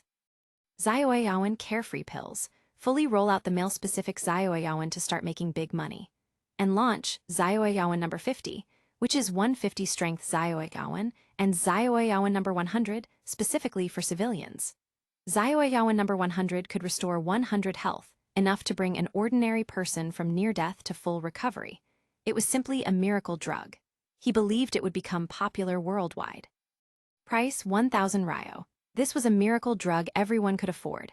As for the formula being leaked, who said there was only one type of Zioaoan? Old Xing also had senior and junior disciples and a sect, right? This would also relieve some pressure on Old Xing. Recently, the pressure from the Hokage's assistant, that old dog Danzo, had been quite significant. That old dog didn't look like a good person. He was actually eyeing Naruto's business. Just wait. Old Godfather fast food. Forget about the land of waves. This would only be opened in wealthy small countries to ensure enough customers. The business is getting bigger and bigger. What's a good name for it? How about Umbrella Corporation? Chapter 12:29. Early morning, by the river. Naruto, not yet, Sakura urged from the side. Soon, it's about to come up. The two were fishing. Sakura wanted to learn medical ninjutsu, which required teaching tools, namely live fish. Naruto, who was max level in fishing, volunteered to do the fishing. It had to be said, the land of waves truly lived up to its name as a coastal country. Its fishing resources were abundant. Just look at their catch so far. From a 1.5-meter fish, almost as tall as Naruto, to terrifying 10-meter giant fish. They had everything. But there were no small fish, the kind Sakura needed. You're making things difficult for me, Pudge, a reference to a popular meme. Should have known better than to promise so grandiosely. Sakura, why did you choose to become a medical ninja? Naruto asked curiously during a lull. According to Sensei Panther's plan, Sakura was meant to specialize in the super-strength taijutsu style, primarily focusing on being aggressive. If she trained to the later stages, she'd reach Naruto's current level, literally punching out opponents with a single blow.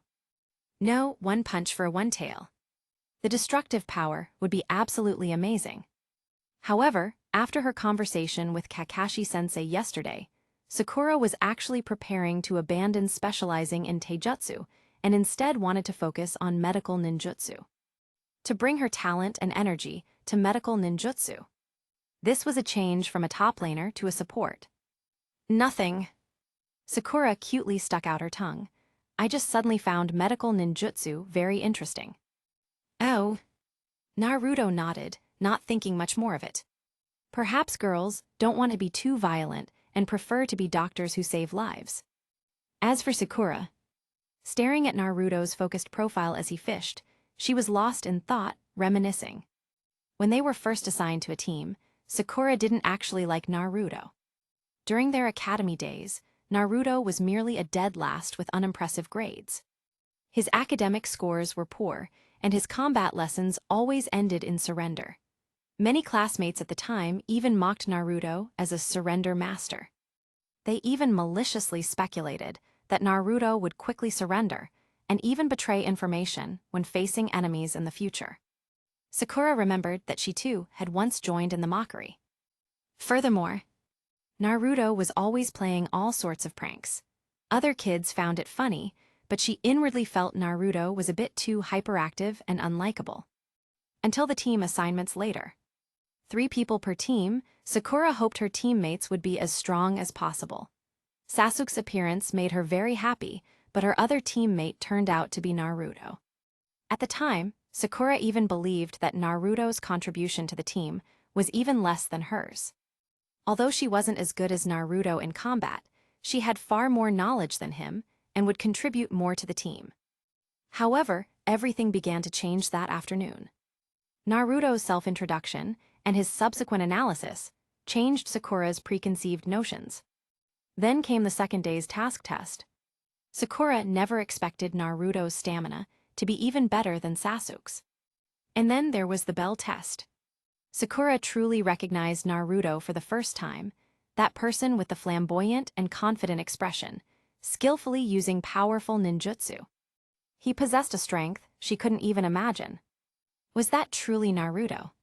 Sakura thought she had been mistaken about him all along. In short, that day, she gained a new and profound understanding of Naruto. He was a powerful and trustworthy teammate. And then came their later experiences. Sakura felt that she was the weakest link in the team. Even Naruto, who was previously considered a dead last, his shadow clones alone could take on 10 of her. And Sasuke? He, who had always been hailed as a genius, was making even more terrifying progress in strength. She wanted to catch up to their pace. She wanted to be useful to the team. Therefore, she chose the path of a medical ninja. While Zaiyao pills were useful, they had limitations. They could only be used to treat external injuries and restore blood volume. They couldn't detoxify or cure other illnesses. And this would be her battlefield. Sakura, Sakura-chan. A steadily growing voice pulled Sakura from her reminiscence. Sakura finally snapped back to reality. Naruto looked at her closely. What's wrong? Do you have a cold? No, maybe I didn't sleep well last night. Naruto handed her a small fish. Here, finally caught one. Didn't realize catching a small fish would be so hard. Looking at the dozen or so various giant creatures beside them, Sakura wiped sweat from her brow in exasperation. Extra, the evil Gato has been killed. Extra, the evil Gato has been killed. A shout suddenly came from the road behind them. Naruto turned his head and saw a newsboy carrying a large stack of newspapers, running along the road. Looking closely, wasn't that Inari, Tezuna's grandson? Hey Inari, where are you coming from? Naruto stopped him and asked. Oh, it's big brother Naruto. Inari, who had been won over by Naruto's sugar-coated bullets, was very happy to see Naruto. Then, looking to the side, he literally performed a jaw drop. So many big fish. He was so shocked his mouth hung open. How can there be such big fish? Are these the monster fish that Grandpa always talks about, the ones that eat children? So scary. Mom! Inari shrieked, then immediately ran off in fright. Naruto, Sakura. Naruto glanced at Sakura and asked, shall we go back? Okay. Naruto picked out the biggest fish and dragged it home. No other reason, just because it was the biggest. This time, Naruto didn't get lost. Back at Tezuna's house, Inari had just finished his psychological counseling. There are no such things as monster fish, no monster fish that eat children. You're a brave little man now, you're going to be a hero, be brave. After some counseling, Inari finally somewhat returned to normal. But the moment he opened the door, he saw that terrifying big fish again, its mouth wide open, appearing before him. The terrifying abyssal maw gaped open, revealing a bottomless black abyss within. That terrifying giant mouth could swallow 10 of him without even blinking. Inari gasped Tilda. What's wrong? Naruto lifted the giant fish slightly and threw it aside, seeing Inari who had fainted at the doorstep. After some commotion, Team 7 gathered again, and Kakashi held the new newspapers, analyzing the situation. Inari was selling a total of 3 newspapers: the Land of Water Observer, the Ninja World Daily, and the Land of Waves Times. Superficially, these 3 newspapers belonged to 3 independent companies. As for the content, the 3 newspapers land differently. The Land of Water Observer primarily glorified hero of the Land of Waves, Zabuza, praising this hero born in the Land of Water. The Ninja World Daily neutrally reported the event, referring to Zabuza as the hero of the Land of Waves, essentially making it a definitive statement. The Land of Waves Times focused on describing Gato's wickedness and cruelty, while also praising the greatness of the hero of the Land of Waves, Zabuza. Naruto's full-color, ultra-high-definition photo, taken earlier using his game function, was undoubtedly the front-page headline of all 3 newspapers. Gato was indeed dead.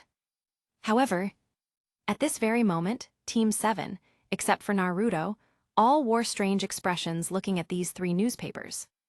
This was Zabuza's doing. Wasn't he hired to assassinate Tezuna, thereby disrupting bridge construction and destroying the Land of Waves? How did he become the hero of the Land of Waves? Finally, Kakashi summarized with a complex expression. Zabuza's ambitions are truly grand. Chapter 12:30. In a modest room, a large tatami mat lay in the center. This was the room the Tezuna family had specially prepared for Team 7, for them to rest during their mission. The room's window was open, looking out onto the sea. A breeze carried the salty, damp air of the ocean. It was the scent of the sea. Naruto idly thought about eating seaweed. Just then, Sakura's voice broke Naruto's reverie. Kakashi-sensei, Since Gado, our client, was taken out by Zabuza, does that mean our mission is complete? It should be. Kakashi stroked his chin thoughtfully. But to prevent any mishaps, we still need to remain vigilant until the last day. You're 3, 2 of you must not stop training. Kakashi looked at the trio, then changed his requirement to 2. Yes, sensei, both Sasuke and Sakura replied. Kakashi then looked at Naruto, asking with concern, Naruto, what have you been training recently? Me. Naruto snapped back to attention. What had he been training recently? Thinking about it carefully, ever since he discovered the special ability of his SSS talent, not only were his clones learning various skills. He, the main body, was also using this this feature to learn more skills. For example, every day he'd play 6 rounds of Landlord with the Ninetales to train his gambling skills. In a few days, he'd be able to max out the gambling skill to Gambling God. The ninja world was vast, and casinos were just ATMs. Also, yesterday he'd become obsessed with wood carving. His experience points were soaring, and it looked like he'd max it out again in about a month at most. However, none of this could be said. Kakashi-sensei. Naruto deliberated before speaking. I've been training wood style recently. Yeah, that's right. I've been trying to fuse earth style and water style to see if I can awaken wood style. At these words, all 3 pairs of eyes immediately turned to him. Wood style, that was the first Hokage's bloodline limit. Sakura, is Naruto going to learn the first Hokage's wood style too? My decision to learn medical ninjutsu was definitely the right one. Sasuke, damn it, is Naruto getting even stronger? How do you learn wood style? I'll definitely learn it within 3 years. These 2 were overly trusting of Naruto. They didn't understand the difficulty of synthesizing a bloodline limit, much less the rarity of wood style and the complexity of its fusion. But Kakashi understood. Hearing this, he merely sighed. He had a friend, Yamato, who was a wood-style ninja. He later learned how many sacrifices had been made to produce a single wood-style user like Yamato. The village had conducted its own experiments, sacrificing many lives, but all attempts to synthesize wood style failed. Orochimaru had also conducted related experiments in secret, sacrificing nearly 100 more children, and in the end, only one succeeded and survived: Yamato. Since the village's founding, how many astonishingly talented ninjas had been born in Konoha, yet not a single one had been able to synthesize wood style and become a wood style ninja. Could Naruto do it? Kakashi didn't want to directly deny him, but logic told him the probability was close to 0. Go for it, Naruto. Sensei believes you can succeed, Kakashi said with an encouraging smile. Naruto gave a thumbs up, flashing his standard brilliant smile, his white teeth gleaming. Don't worry, Kakashi-sensei, I will definitely succeed. However, suddenly Naruto lowered his head, looking troubled, as if something was bothering him greatly. What's wrong?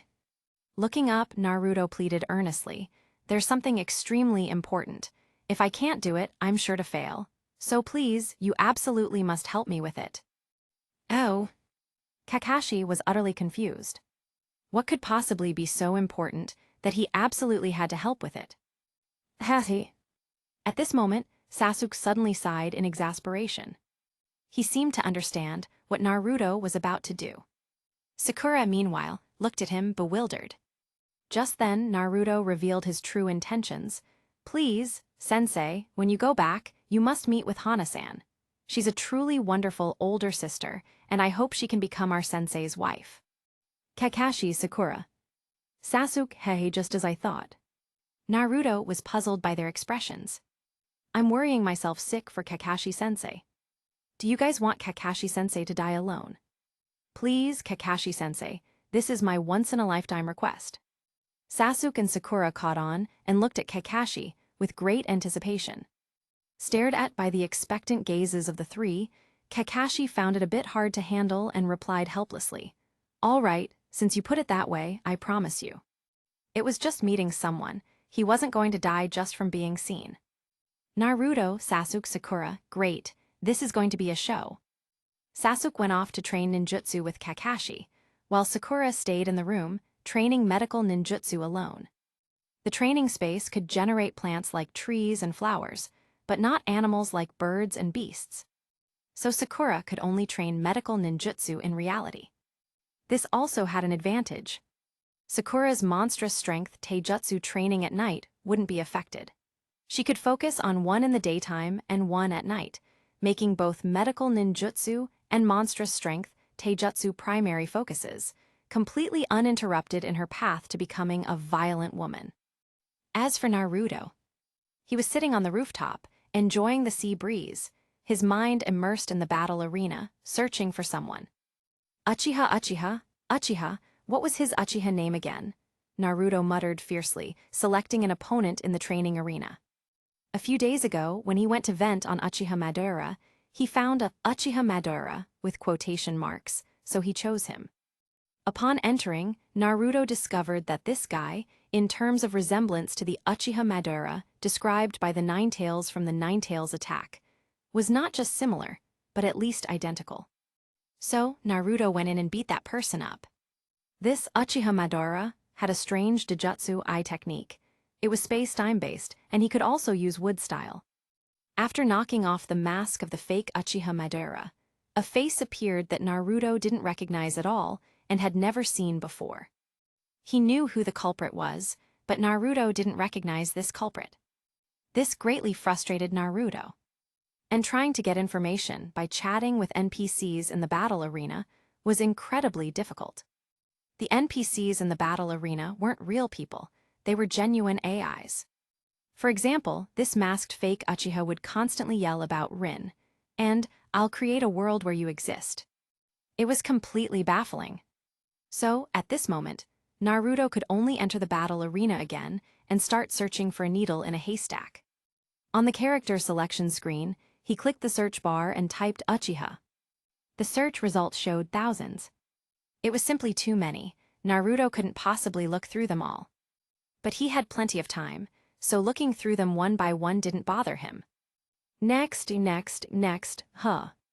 Naruto's gaze sharpened. Finally found you, damn you Kaiha Obito. The first major grudge on his little notebook finally had a target for revenge. Excellent. The fourth Mizukage controlled by Genjutsu special feature on the Land of Water. Is it coming out soon? Suddenly remembering this, Naruto quickly asked Media Mogul Naruto in the channel. He got the result. It was in final layout. He'd change it right away. He had originally planned to have Uchiha Rokutsutsu, 6 paths, claim responsibility for the incident. But now, it seemed this blame could be completely placed on Uchiha Obito's head. Let the whole world see your true face, Uchiha Obito. Chapter 12:31. It was early morning, and the gentle sun peeked from the east. It was breakfast time. Team 7 and Tazuna were gathered around the dining table, eating. Today's breakfast was Naruto's grilled fish. The giant fish they dragged back yesterday had been grilled by Naruto. Team 7 and Tazuna's family were amazed by it. The taste of the grilled fish seemed to possess a magical quality that made it unforgettable. The leftovers from yesterday were all shared with the villagers. This caused Naruto's name to instantly spread throughout the entire village. Everyone in the village now knew of a little culinary prodigy, Naruto Uzumaki. So, early in the morning, Naruto was forced to grill a few more amidst everyone's praises. At the table, Naruto hung his head dispiritedly, looking as if life had lost all meaning. Naruto, what's wrong? Did your wood-style fusion fail? Kakashi asked, unaware of the situation, seeing his expression. Sakura and Sasuke, who had been with Naruto all along, knew exactly why. They smiled at Naruto, then picked up their grilled fish, eating and enjoying the show. Kakashi-sensei, what do you think is the meaning of life? Where do people come from and where do they go? What are we living for? These profound questions immediately made Kakashi short-circuit. Why was Naruto suddenly pondering such things? Turning to glance at the two spectating, Kakashi seemed to understand something. Just tell me what's on your mind. Kakashi-sensei, I feel like life is so boring. I have to grill fish first thing in the morning, and I just can't get motivated. I've lost all hope for the future. Sensei understands. No more grilling fish in the mornings. Really, that's great. Then we'll switch to grilling in the evenings, Kakashi suddenly added. Just a change of time. At this, Sasuke and Sakura almost spat out their grilled fish from laughing. As they chatted and laughed, breakfast was quickly coming to an end. Newspaper, newspaper. Exposing the true face of the ninja world's biggest mastermind. Outside, Inari, shouting his newspaper-selling slogan, was hurrying back with his mother from the small path. Inari, how many copies did you sell today? Naruto asked curiously, looking at the overjoyed Inari. 132 copies. Inari's small face was covered in sweat, and even his hair was damp, but he was incredibly happy. Because the newspaper was new, he could get them for free, and he sold each copy for 2 ryo. He had earned 264 ryo just this morning. It was well worth getting up early to go to town for newspapers and bringing them back to sell in the village. What were you shouting just now? The ninja world's biggest mastermind. Sakura poked her head out from behind Naruto. Here, I saved a copy just for you guys. Mama said it's about your Leaf Village, Inari said, blinking his adorable eyes. Leaf Village? Sasuke took the newspaper, puzzled. He looked at the title, Ninja World Daily. The headline read, "The most evil person in the ninja world, Obito Uchiha." Below it were 2 photos, one of Madara Uchiha in a red-clouded black robe with a spiral mask, and another of a disheveled Obito Uchiha after Naruto had removed his mask. These were all excellent screenshots from Naruto's duel. Naruto and Sakura quickly leaned in to read. Naruto was very satisfied with these 2 photos. Now I have pictures with the mask on and off. Let's see you try to run now. Kakashi didn't lean in. Does Konoha have newspapers? Yes. And those newspapers are quite boring, the content is very generic, so he didn't have much expectation. Although he had seen a copy of Ninja World Daily yesterday, its content was quite authentic, and the news was very timely. He actually liked reading this kind of newspaper, but since Naruto and the other 2 had all crowded in, he wouldn't join the commotion. He could read it later. However, at this moment, Kakashi heard a name that instantly froze him. Obito Uchiha? Sasuke, is this person from your clan? Have you heard this name? Sakura asked Sasuke. Looking at the photo, then the name, then all the various deeds attributed to him, Sakura's mouth hung open in shock. How could there be such a wicked person in this world? Obito Uchiha, last name Uchiha, has a Sharingan and this unknown Mangekyo. It must be him, right? Sasuke was actually hearing about the Mangekyo Sharingan for the second time. Looking at the detailed description of these eyes, Kamui, was its ability really so bizarre? He looked again. Fortunately, there was a detailed method for countering this Mangekyo Sharingan. Once information about a mysterious ninja was leaked, countless people would study it. Now, this Obito had no more secrets to speak of. But Obito Uchiha, why had he never heard this name mentioned by his family? However, as he continued reading downwards, his eyes widened. The Uchiha clan downfall night, this guy was involved, even the mastermind. Sasuke's rage instantly surged. His Sharingan flared, even evolving directly into 3 Tamo. Obito Uchiha, this vendetta is irreconcilable. That's right, the Uchiha clan downfall part was added later.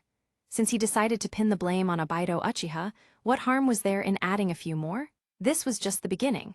32 adapted novels, 15 adapted manga, even the bedtime stories in children's books.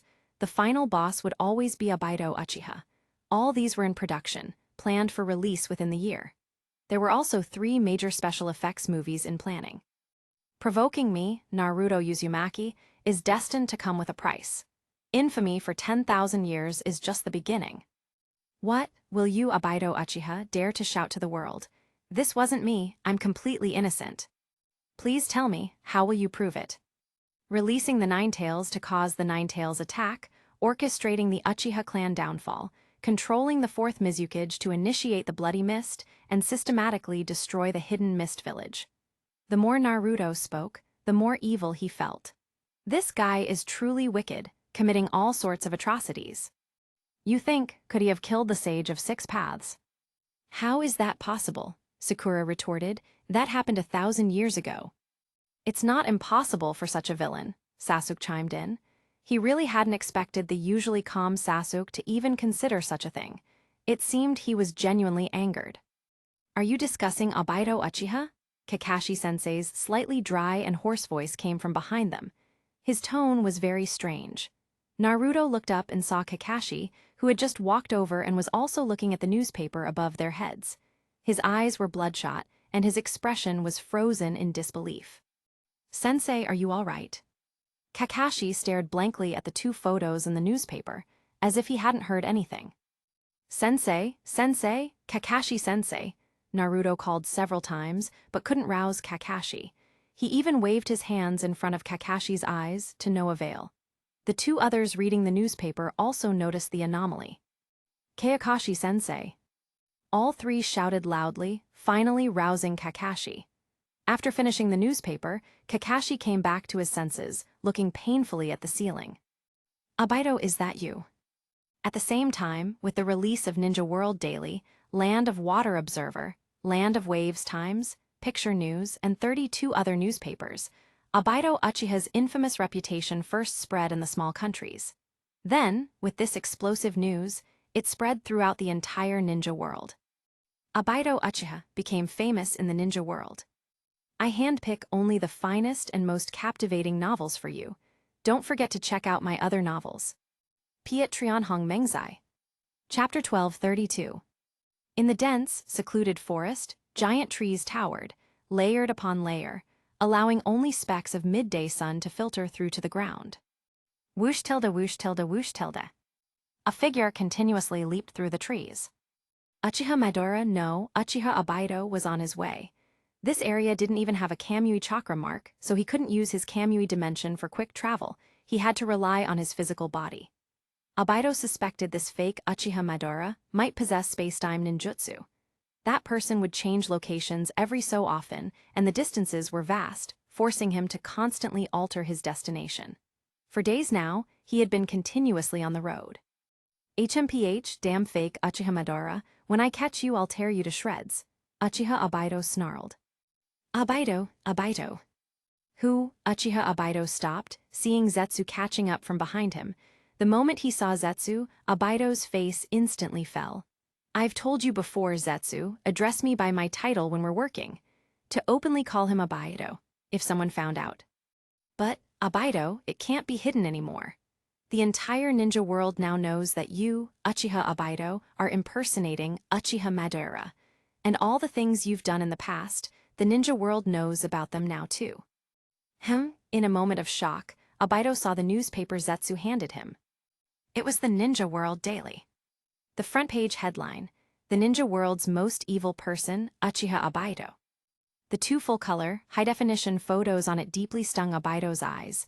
Damn it! Who on earth leaked the information?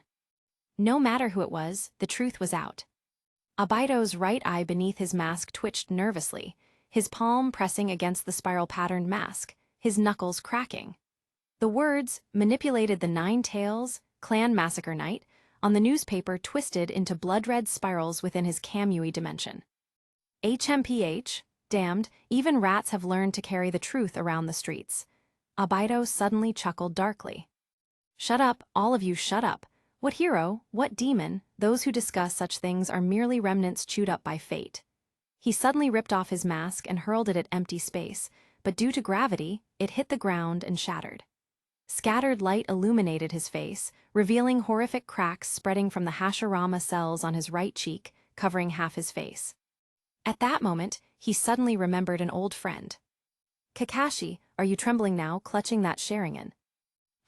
The Eye of the Moon plan doesn't need the understanding of mere ants. When the light of the infinite Tsukuyomi swallows this filthy world, then there will be eternal peace. Rin, just wait a little longer. Soon, a world where no one can ever read newspapers will be created. Meanwhile, the land of rain. It rained all night? No, it rained all day and all night, ceaselessly. He wondered where this small country got so much water. Perhaps that's why the 3 great nations so frequently waged war in this country. Inside a special room, Conan was holding a newspaper, showing it to Nagato. Nagato's Rinnegan eyes seemed about to pop out of their sockets. His teeth were clenched, and he became more agitated with every word he read. "Yukai-ha obaitu," a furious roar burst from his throat. Huff, huff. After cursing, Nagato immediately started panting heavily, clearly infuriated. "Nagato, Don't get too angry, mind your health, Conan comforted him. She had never fully agreed with the masked Uchiha Madara, and now that the mask had been unveiled to reveal the rat hidden behind it, it was all the better. Although they had been unknowingly deceived all these years, discovering the fake Uchiha Madara was a way of returning to the right path. "Where's Zetsu?" Nagato asked, remembering Zetsu who had appeared with the Uchiha Madara. "Couldn't find him." Heh, Nagato understood. A moment ago, his rationality still held a slight doubt about the truth of the news, but now he could confirm it. Moreover, Zetsu was highly likely in cahoots with Uchiha Obaido. Sigh, they had been deceived again. Nagato recalled the previous deception, where the Akatsuki organization was tricked, leading to Yahiko's death and the annihilation of Akatsuki. That pain was bone-deep. Since then, Nagato hated being deceived the most, especially being used as a pawn. Who would have thought? Yukaiha Obaitio. Heh, the rat hiding behind the mask dared to deceive them using Uchiha Madara's name. They could only blame themselves for being desperate back then, having no choice but to believe his lies. However, the Tailed Beast collection plan must continue. This time, we will lead it entirely, Nagato said, making his final decision after a moment of deep thought. Conan exclaimed, "Nagato, are you saying?" No, Nagato knew Conan's concerns, but without Uchiha Madara, without Uchiha Obaido, we still have to do this. This world is beyond saving. Only through pain can people understand the preciousness of peace, and only then can true peace be nurtured. Conan, we in Akatsuki can't turn back now. This is our path. Simultaneously, in the land of water, Kirigakure, nestled deep in the mountains, was shrouded year-round in milky white dense fog, making even its overall outline vague. At this moment, inside a tall building. Genjutsu. A voice approached from a distance, pushing open the door and rushing in. "Please look at the newspaper, please. What are we going to do?" The person who entered looked anxious, as if something incredibly urgent had happened. Genjutsu tremblingly took the newspaper and opened it to read. It was a copy of the Land of Water Observer, largely similar in content to the Ninja World Daily. The section about Uchiha Obaido was still the front-page headline, and his crimes were described in vivid detail. However, as Zabuza's all-weather partner, this newspaper focused on why Zabuza would attempt to assassinate the fourth Mizukage. It primarily elaborated on Zabuza's discovery that the fourth Mizukage was being controlled, and his subsequent assassination attempt to save Kirigakure, which resulted in him becoming a rogue ninja due to his young age and insufficient strength. Seeing this, Genjutsu's aged voice let out a soft sigh. They had long known that the fourth Mizukage was being controlled, but who was the culprit? Unknown. Now it seemed likely that the newspaper's report was true. He had also heard the legend of the Mangekyo Sharingan. After the Ninetales' attack on Konoha, almost the entire ninja world knew that the Sharingan could control Jinchuriki.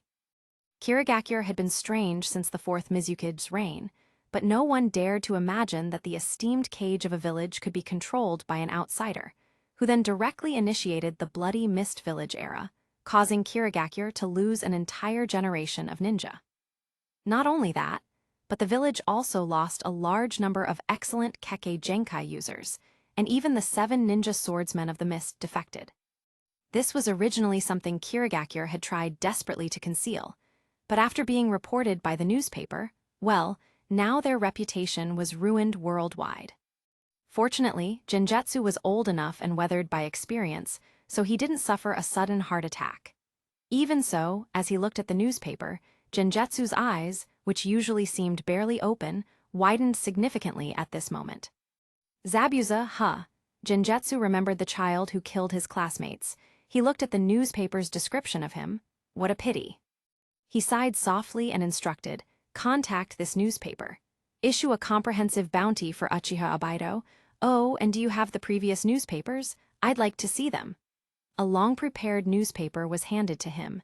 It was still the Land of Water Observer, with the front-page headline, "The Hero of the Land of Waves, Mamachi Zabuza." And at the very same time, Konoha Hokage Office. Sarutobi Hiruzen's brow furrowed as he looked at the Ninja World Daily handed to him by the ANBU, along with a large stack of various intelligence reports. Comprehensive Kirigakure intelligence, a summary of Uchiha Obaido's intelligence, and analyses of other various intelligence. The final analysis from the intelligence squad indicated a 92% accuracy rate. Uchiha Obaido, huh? It seemed there really was no corpse of this person. He seemed to be Minato's student. Where's Kakashi? The ANBU below immediately replied. He's currently leading Team 7 on a mission. Sarutobi Hiruzen nodded. He remembered now, he had personally given them that mission. After a moment of contemplation, the Nine-Tails attack was already known throughout the ninja world, so Konoha wasn't afraid of losing face. Regardless of whether it was true or false, this person needed to be found alive or his corpse found. Then, Konoha would verify the truth. Issue a bounty. Contact the Ninja World Daily, International Warrant, Uchiha Obaido. And at the very final same time, a certain bounty station. Kakuzu, who had just received his bounty, stared intently at the bounty poster, his eyes turning green. So many zeros, how much was this? 250 million ryo. Chapter 12:33. With the worldwide distribution of the Ninja World Daily, news and bounties spread across the ninja world. The victim's personal authentication further bolstered the news's authority. Outside of Konoha and Kirigakure, the hidden sand, stone, and cloud villages, countless ninja were enjoying the show. What a rare opportunity to witness such scandals involving Konoha and Kirigakure. Konoha's spectacle, their very own rogue ninja, Obaido Uchiha, released the Nine-Tails, causing Konoha to lose an entire half-generation, even leading to the fourth Hokage sacrifice. He even spearheaded the destruction of his own clan, the Uchiha clan. It was utterly preposterous. Kirigakure's drama was even more laughable. A cage, and a Jinchuriki at that, was controlled by someone, and furthermore, was controlled into inheriting and expanding the bloody Mist Village. Kirigakure lost an entire generation because of this. Countless Kekkei Genkai ninja died, and the village's strongest 7 ninja swordsmen all defected. What kind of ridiculous plot was this? The misfortunes of Konoha and Kirigakure brought satisfaction to many. It was said that Anoki, upon seeing this news, laughed so hard his old back problem flared up, almost making him unable to straighten up. According to Ninja World relativity, enemy weakened equals I become stronger. Countless people eagerly anticipated Madara Uchiha, no, Obaido Uchiha, making another big splash, to severely weaken Konoha and Kirigakure once more. However, Obaido Uchiha's ability to control Jinchuriki also made the 5 Cage wary. Who among them didn't have a tailed beast? The 5 Cage tacitly joined forces to issue a bounty, compounded by various personal grievances, resulting in a total of 13 consecutive bounties. Obaido Uchiha's total bounty reached 250 million ryo. Ninja across the world, aspiring to get rich quick, all set their sights on Obaido Uchiha, preparing to go treasure hunting. No, they were preparing to become bounty hunters, seeking Obaido Uchiha's scalp. Compared to ninja enjoying the spectacle, civilians preferred to glimpse the world of the ninja lords through this newspaper, satisfying their morbid curiosity. Meanwhile, the spread of the news boosted the sales of the Ninja World Daily, keeping them consistently high for days, quickly making it the most influential newspaper in the ninja world. The authenticity and authority of the Ninja World Daily were verified, and the newspaper itself even began to turn a profit. And the Ninja World Daily's partners, Qingxi Zaiao Pill and Leiganfu Fast Food, experienced an explosive surge in sales. Qingxi Zaiao's powerful healing effects even became famous throughout the ninja world. Leiganfu Fast Food's fried chicken burgers and soda spread across the world, bringing more smiles to the children of the ninja world. In short, Naruto made a fortune. Compared to making money, Naruto was actually more concerned about Kakashi-sensei's condition. Ever since reading that newspaper that day, Kakashi-sensei had been completely out of sorts. However, Naruto was certain. Kakashi-sensei was definitely not infatuated with the flower sister he'd introduced. Naruto even guessed. The object of Kakashi-sensei's distraction wasn't a woman, it might be a man. It's Obaido Uchiha. Naruto noticed something unusual the day he read the newspaper. Could Kakashi-sensei and Obito Uchiha have some connection? Friends?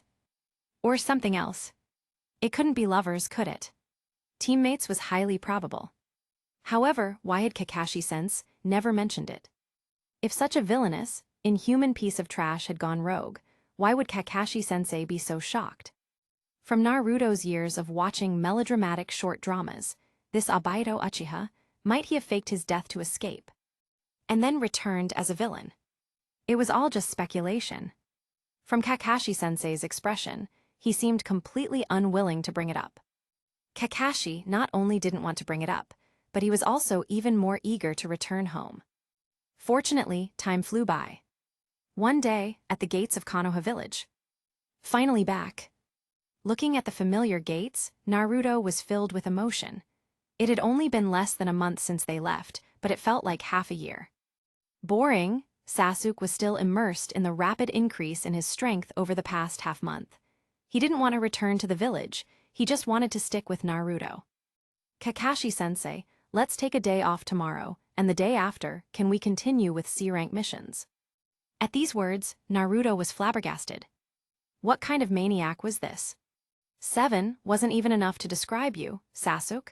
Even the production team's donkey wouldn't dare work like that. He hadn't been this busy even when he was a grunt for his advisor in his past life. Let my chicken give me a break. Sorry, Sasuke. Thankfully, Kakashi stopped Sasuke's wicked plan. Sensei will be busy these next few days. You two can train on your own. Kakashi took half a step forward, then turned his head to look at his beloved Team 7. He gazed at the three of them with a precious look, as if saying goodbye. I'll notify you separately for our next meeting. For now, dismissed. With that, he took another step forward. Whoosh tilde. He vanished. Kakashi-sensei left in such a hurry. Is he scared of meeting Flower sister? Naruto said, trying to liven the mood. What are you talking about, Tilda? Sakura was speechless. Were these two really that dense? She then added, hey Tilda, didn't you guys notice? Sasuke interjected, Kakashi-sensei and Obito Uchiha's relationship. It's not ordinary, is it? While the three discussed Kakashi, Kakashi had already arrived at the Hokage's office. As he reached the office, he heard voices from inside. The voice was surprisingly familiar to Kakashi, seemingly from the Hokage's advisor. Hiruzen, now you know what the Uchiha clan's sharing means. You let him get so close to the Nine-Tails brat. Hand Sasuke over to me, and I'll train him to be Konoha's sharpest sword. The Hokage's voice was too low for Kakashi to hear clearly. Then came Danzo's furious roar, you'll regret this. I am the Hokage. The third Hokage's voice followed immediately. Whoosh tilde. The door was abruptly flung open, and Danzo stormed out, his expression grim. Danzo glanced at Kakashi, then retracted his gaze. Then bang tilde. The door slammed shut violently. After waiting for a moment, Kakashi walked in. Lord Hokage. Kakashi, is that you? Hiruzen Sarutobi, whose face had been sullen, looked up and nodded softly at Kakashi. Yes. Kakashi continued, Lord Hokage, I request to be assigned to pursue Obito Uchiha. Hearing this, Hiruzen Sarutobi did not immediately agree. He took a puff from his pipe and fell into thought. The burnt smoke curled upwards. After several deep puffs, he finally spoke. Kakashi, you should know why I had you leave the Anbo and become a team leader. Without waiting for Kakashi's reply, Hiruzen Sarutobi answered himself. It was Asuma, Kurenai, and Might Guy who requested me, saying you were too immersed in past memories and couldn't move on. That's why I agreed to them. I saw you doing well with Team 7, you seemed much brighter. Why do you still want to get involved with this Obito Uchiha matter? I know Obito Uchiha was your teammate, but this time, I will not grant your request. But Lord Hokage, Kakashi emphasized, no one understands him better than I do. I even have the same eyes as him. If I pursue him, it could reduce unnecessary casualties. Taking another puff from his pipe, Hiruzen Sarutobi fell into thought. Obito Uchiha, Mangekyo Sharingan, his strength was not to be underestimated. This strange Mangekyo meant that ordinary people might not even be able to catch him. But Obito held a deep grudge against Konoha, so he couldn't be allowed to roam free. He had to be caught.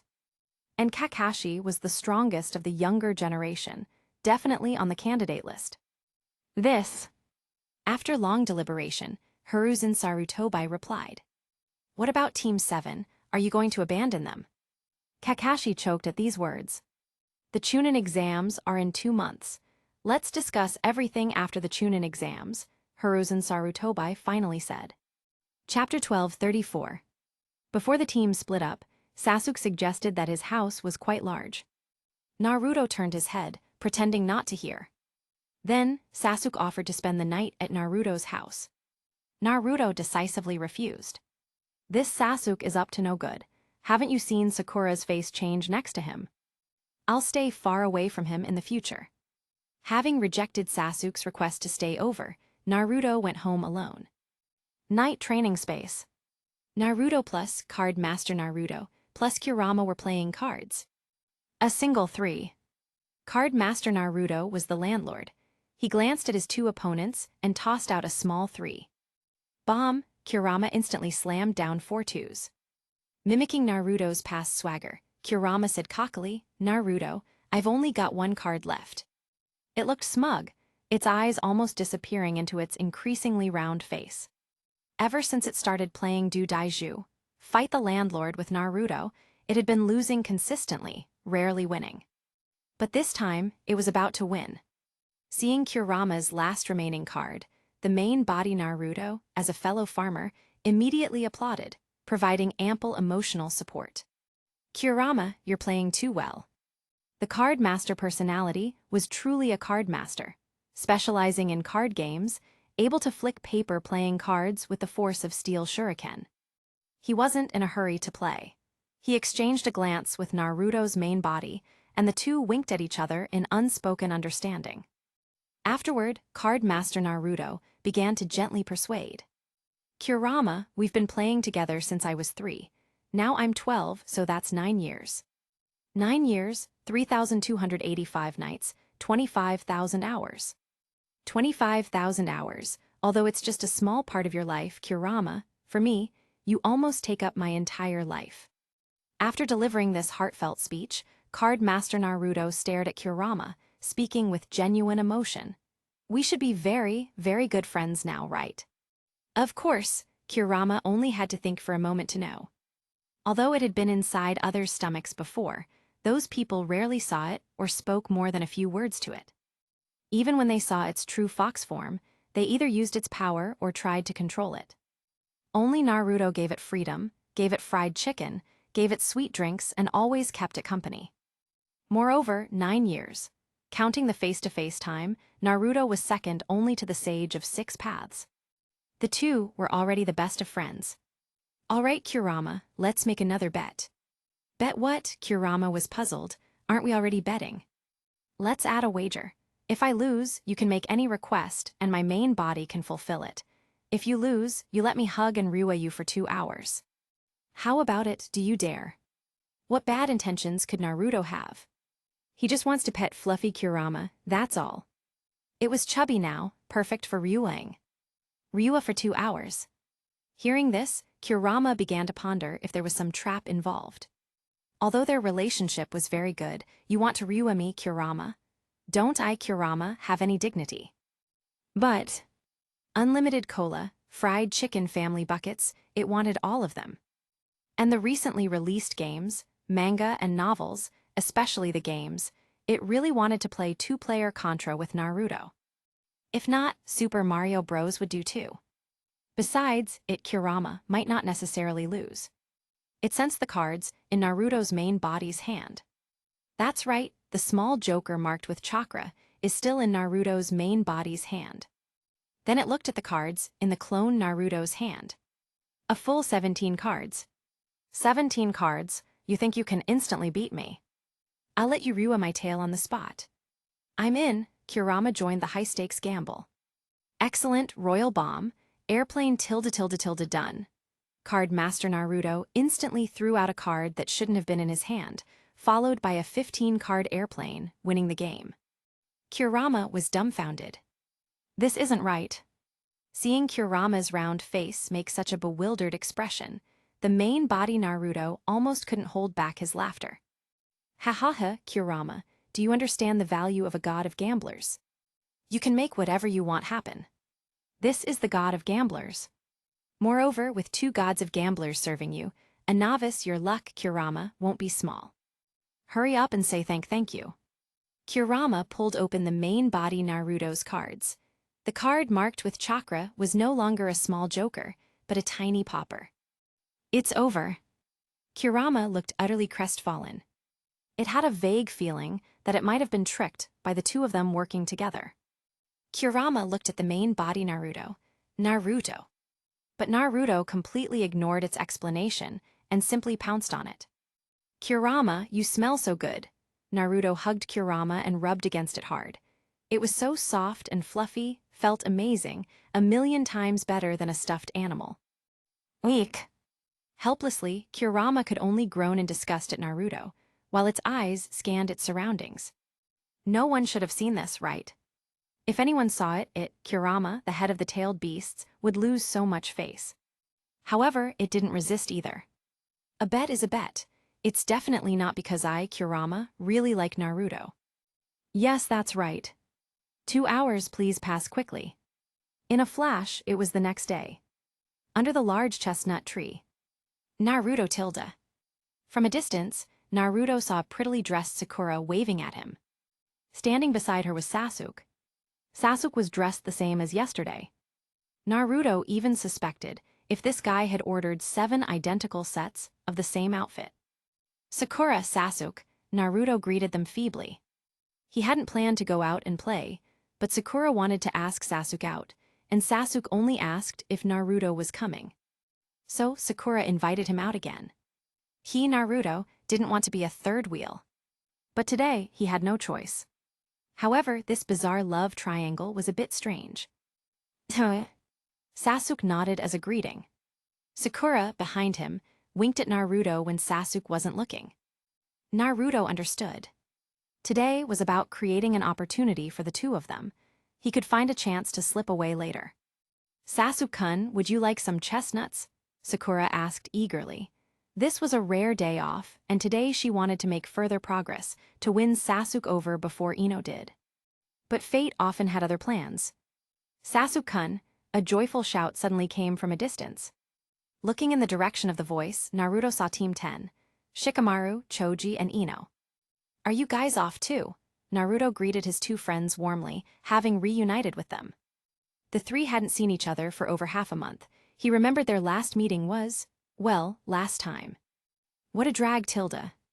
Having finally stopped collecting garbage, Shikamaru had planned to lie at home and watch the clouds during his break, but he was dragged out by his teammates. He was thoroughly annoyed.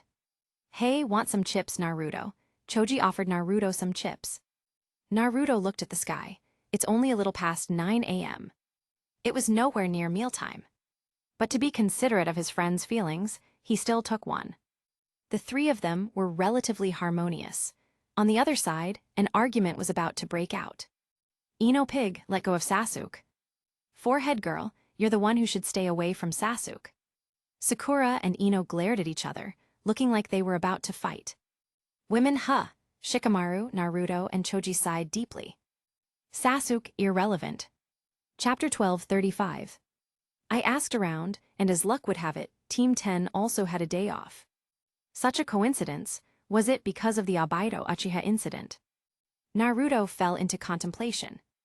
However, it was a rare reunion for Ninja Academy classmates, and the few of them chatted and laughed. All 6 were rookie ninjas. From the apprehension of just becoming ninjas to the boredom of D-rank missions. Everyone's psychological changes were identical. They complained about boring trash collection, which cat from which house frequently ran away, and what farm chores were available nearby. Shikamaru complained the most. He hated trouble. Clearly, Team 10 sounded like they had extensive D-rank mission experience. They had obviously endured quite a bit of hardship. Then they heard that Naruto's Team 7 had already completed 2 C-rank missions. The 3 members of Team 10 all looked at Sasuke. Their gazes expressed the same sentiment. It's great to have a powerhouse leading you. They've already completed 2 C-rank missions. Sasuke wanted to say something about this misunderstanding, but he disdained to explain so much. Naruto took in the three's expressions. He had forgotten that, in the eyes of his classmates, he still seemed to be the dead last. He could only say he acted well in school. Currently, these few people's information hadn't synchronized. Their version hadn't been updated yet. Naruto suddenly felt this was a problem. It wasn't conducive to him becoming Hokage. How does one become Hokage? Naruto summarized it into 2 points. You need to have a strong fist, and you need to have a strong reputation. As for reputation, with the ninja world daily and his media group, Naruto Uzumaki was surely destined to be the only son in the ninja world in the future. As for the fist part, it was about time to show it off. It wasn't enough for only Team 7 internally to know how strong he was. But how to display it? This was a bit difficult for Naruto. Should he just challenge Choji or Shikamaru to a duel now? The impact would be too small, and it wasn't the right time. If only a combat competition could be arranged, preferably a Ninja World Martial Arts Tournament. Call it the Ninja World Martial Arts Grand Tournament. Hold a globally broadcast match, set the stage, and let Naruto make his name. He'd plan it out when he got back. A group of them called out to go eat grilled fish. Choji and Shikamaru swore that the grilled fish there was at least 80% as good as Naruto's. 80%. Recalling the taste of Naruto's grilled fish, Sakura and Sasuke's eyes lit up. Even Sasuke, who wasn't usually obsessed with culinary delights, wanted to try it. As for Ino, she highly doubted Naruto's grilled fish could be that good. Naruto said, "Isn't it normal for my clone's grilled fish to taste 80% like mine?" However, the chef god's ability was no joke. This grilled fish restaurant actually made more money than Old Daddy's. As expected of a chef god cooking personally, it was all about the stats, no technique involved. The group walked through the commercial street, passing a dango shop. Sharp-eyed Naruto noticed a familiar head of white hair out of the corner of his eye. Kakashi-sensei. Looking at the 3 people next to him, they all seemed quite familiar too. One was a man with a thick beard and a cigarette dangling from his mouth, a walking 35 million ryo bounty. This was Shikamaru's team's Jonin instructor, Asuma Sarutobi. One was a woman with thick hair, beautiful red eyes, and an elegant, outstanding demeanor. This was Hinata's team's Jonin instructor, Kurenai Yuhai. The last one was Might Guy-sensei, in a green jumpsuit, bowl cut, thick eyebrows, exuding youthful energy. This was the Jonin instructor Naruto had raced against. The 4 were chatting and eating dango together. This scene made Naruto realize that it seemed all 4 of them were classmates too. Such a coincidence. Was today a special day for class reunions? But where was Hinata's Team 8? Naruto remembered that shy girl with the Byakugan that didn't need to roll. She was quite cute. Her shy demeanor was even cuter. Naruto, let's go. Shikamaru turned back when he saw Naruto standing still, urging him. Naruto pointed to the 4 senseis sitting in the dango shop, eating dango. Look. What, are you going to go say hi? Shikamaru hated scenes like this the most. Noticing his reluctance, Naruto didn't force him. Wait for me. Naruto went up and greeted the 4 senseis one by one and asked Kakashi about the next team meeting time. He got the answer that it was tomorrow. As he was leaving, Naruto deliberately winked and hinted, "Kakashi-sensei, when are you free?" Kakashi suddenly understood what Naruto was hinting at. Tonight, I have time tonight. Although he wasn't in the mood because of the Albedo matter, he had to keep his promise to his student. Great, then tonight I'll have Sister Hana meet you here. Sister Hana. Asuma, Kurenai, and Guy all looked at Kakashi in surprise. The 3's scrutinizing gazes and gossipy expressions made Kakashi feel a bit overwhelmed. Looking back, Naruto had already run far away. Oh, so you've got something going on, Kakashi tilde. Are you going to let your fiery youth bloom, Kakashi tilde?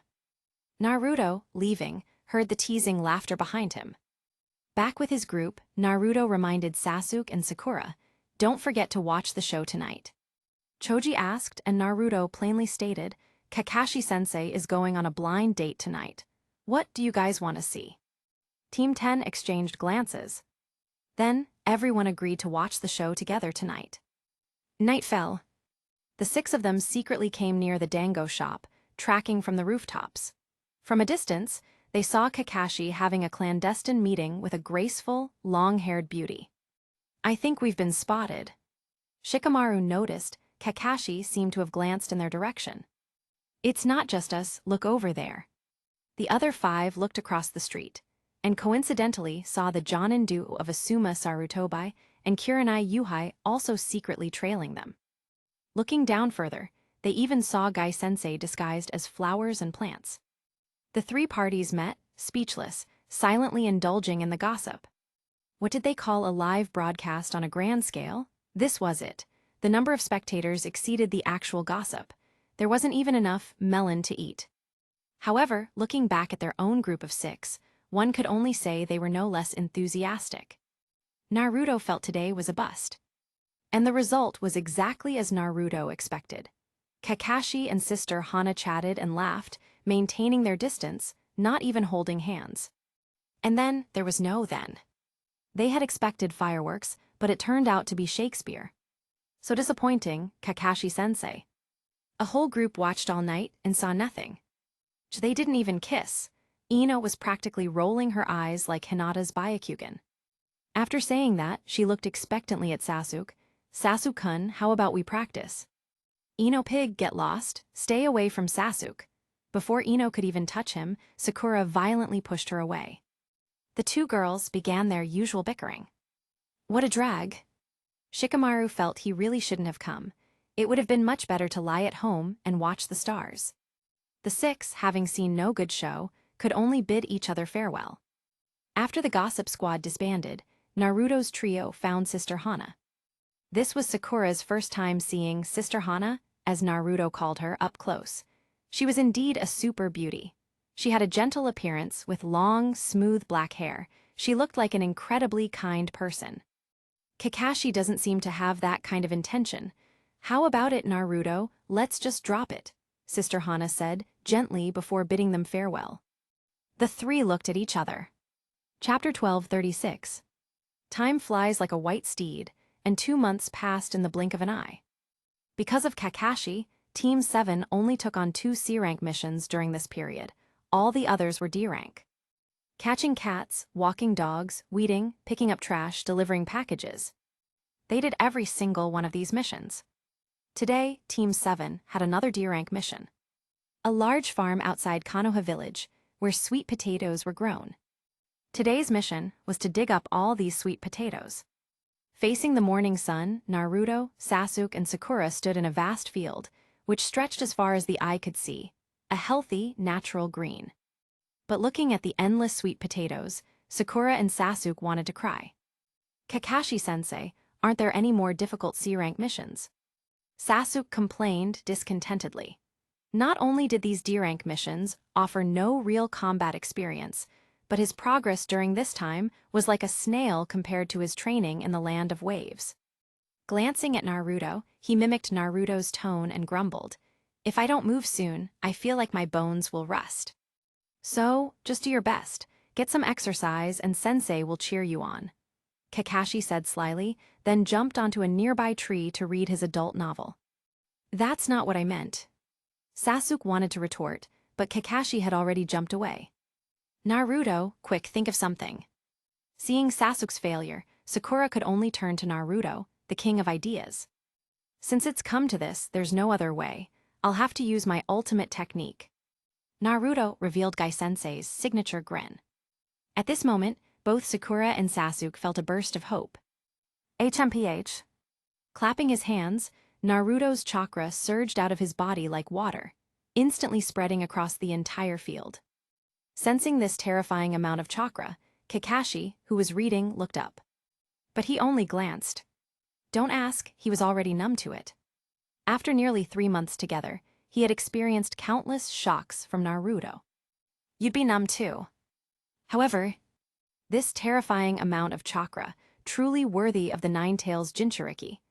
Kakashi silently estimated that this chakra alone was enough for at least 114 of him. This was truly Chakraton. Possessing such a terrifying amount of chakra, powerful chakra control, mastery of all 5 nature transformations, and super strong sensory abilities. Naruto's strength was already greater than his own. Who would be the unlucky ones to fight Naruto in the upcoming Chunin exams? Naruto didn't know what Kakashi was thinking. His chakra had already spread throughout the entire field. After sensing, Naruto began to control the soil, bringing sweet potatoes one by one to the surface.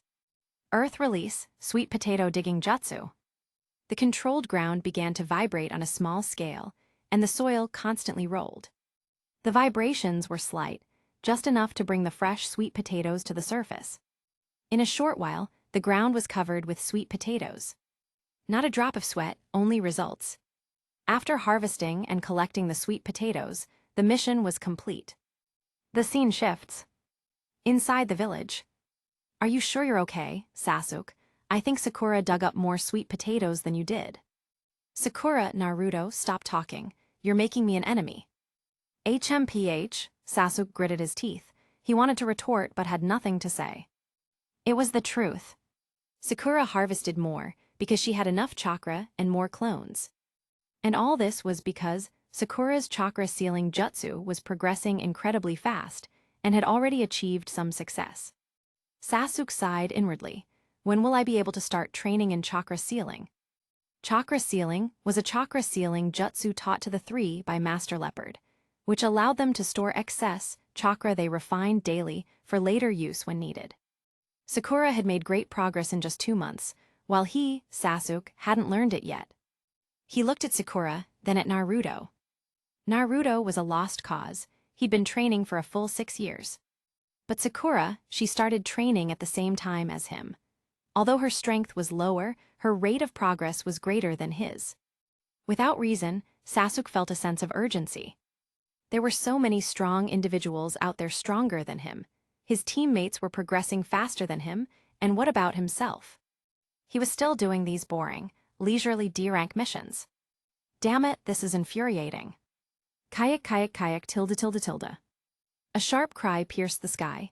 It was an eagle flying overhead. Kakashi looked up.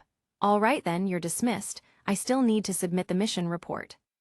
Okay, I'm heading back too. See you tonight. Sasuke turned and left.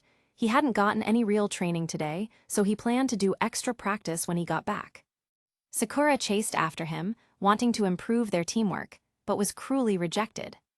She was now overflowing with negative pressure, feeling like a cloud could drift over her head at any moment and immediately start raining. Naruto looked at Sakura, and suddenly felt her retreating figure was very bleak. Lost Dream, JPG.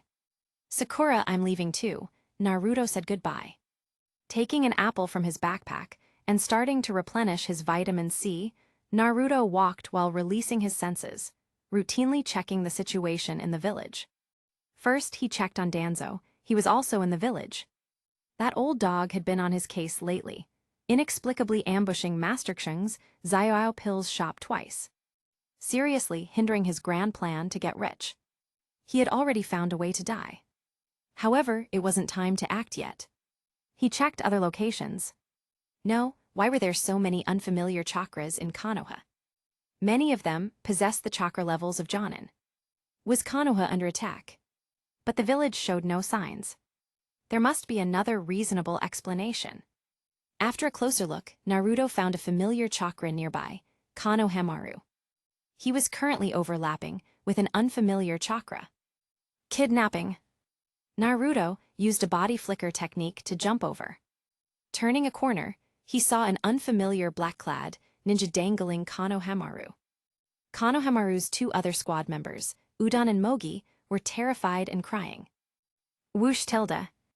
Without a word, Naruto directly threw the half-eaten apple in his hand.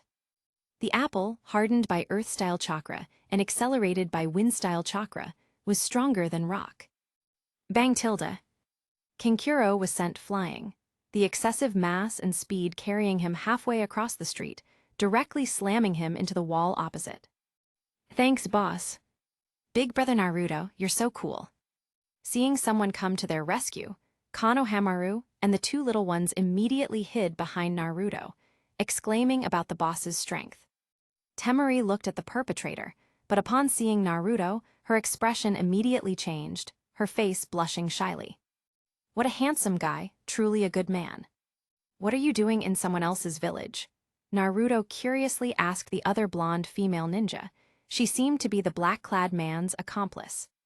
Earlier, he suspected kidnapping, but the two didn't look like kidnappers at all. Are you asking for my name? Temari completely forgot about her brother who had been sent flying. My name is Temari. As for why I'm here, don't you know about the Chunin exams? Huh? Chunin exams. I handpick only the finest and most captivating novels for you. Don't forget to check out my other novels. Pietrion Hong Mengzai.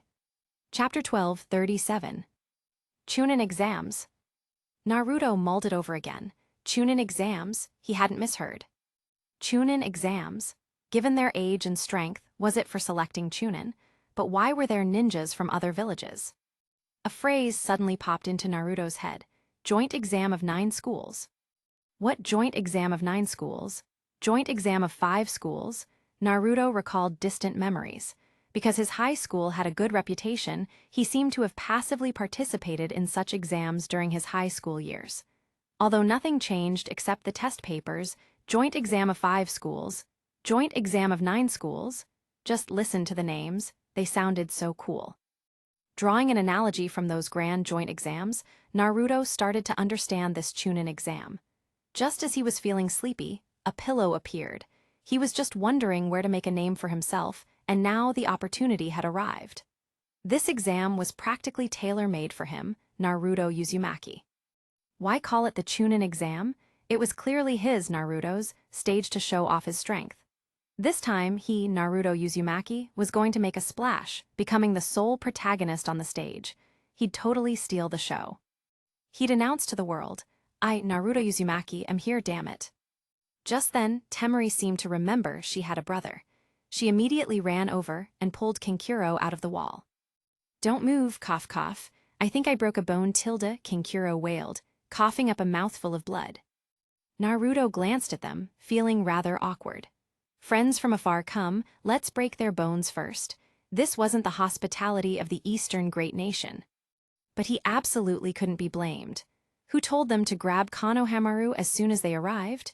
That was his beloved little brother. It wasn't that he couldn't beat them up, but they'd have to pay more. Here.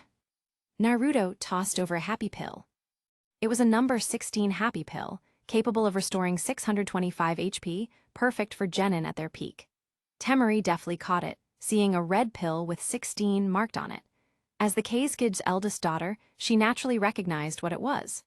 Although Tsunagakure was poor, the Tgthegood had gritted his teeth and purchased quite a few happy pills for this exam.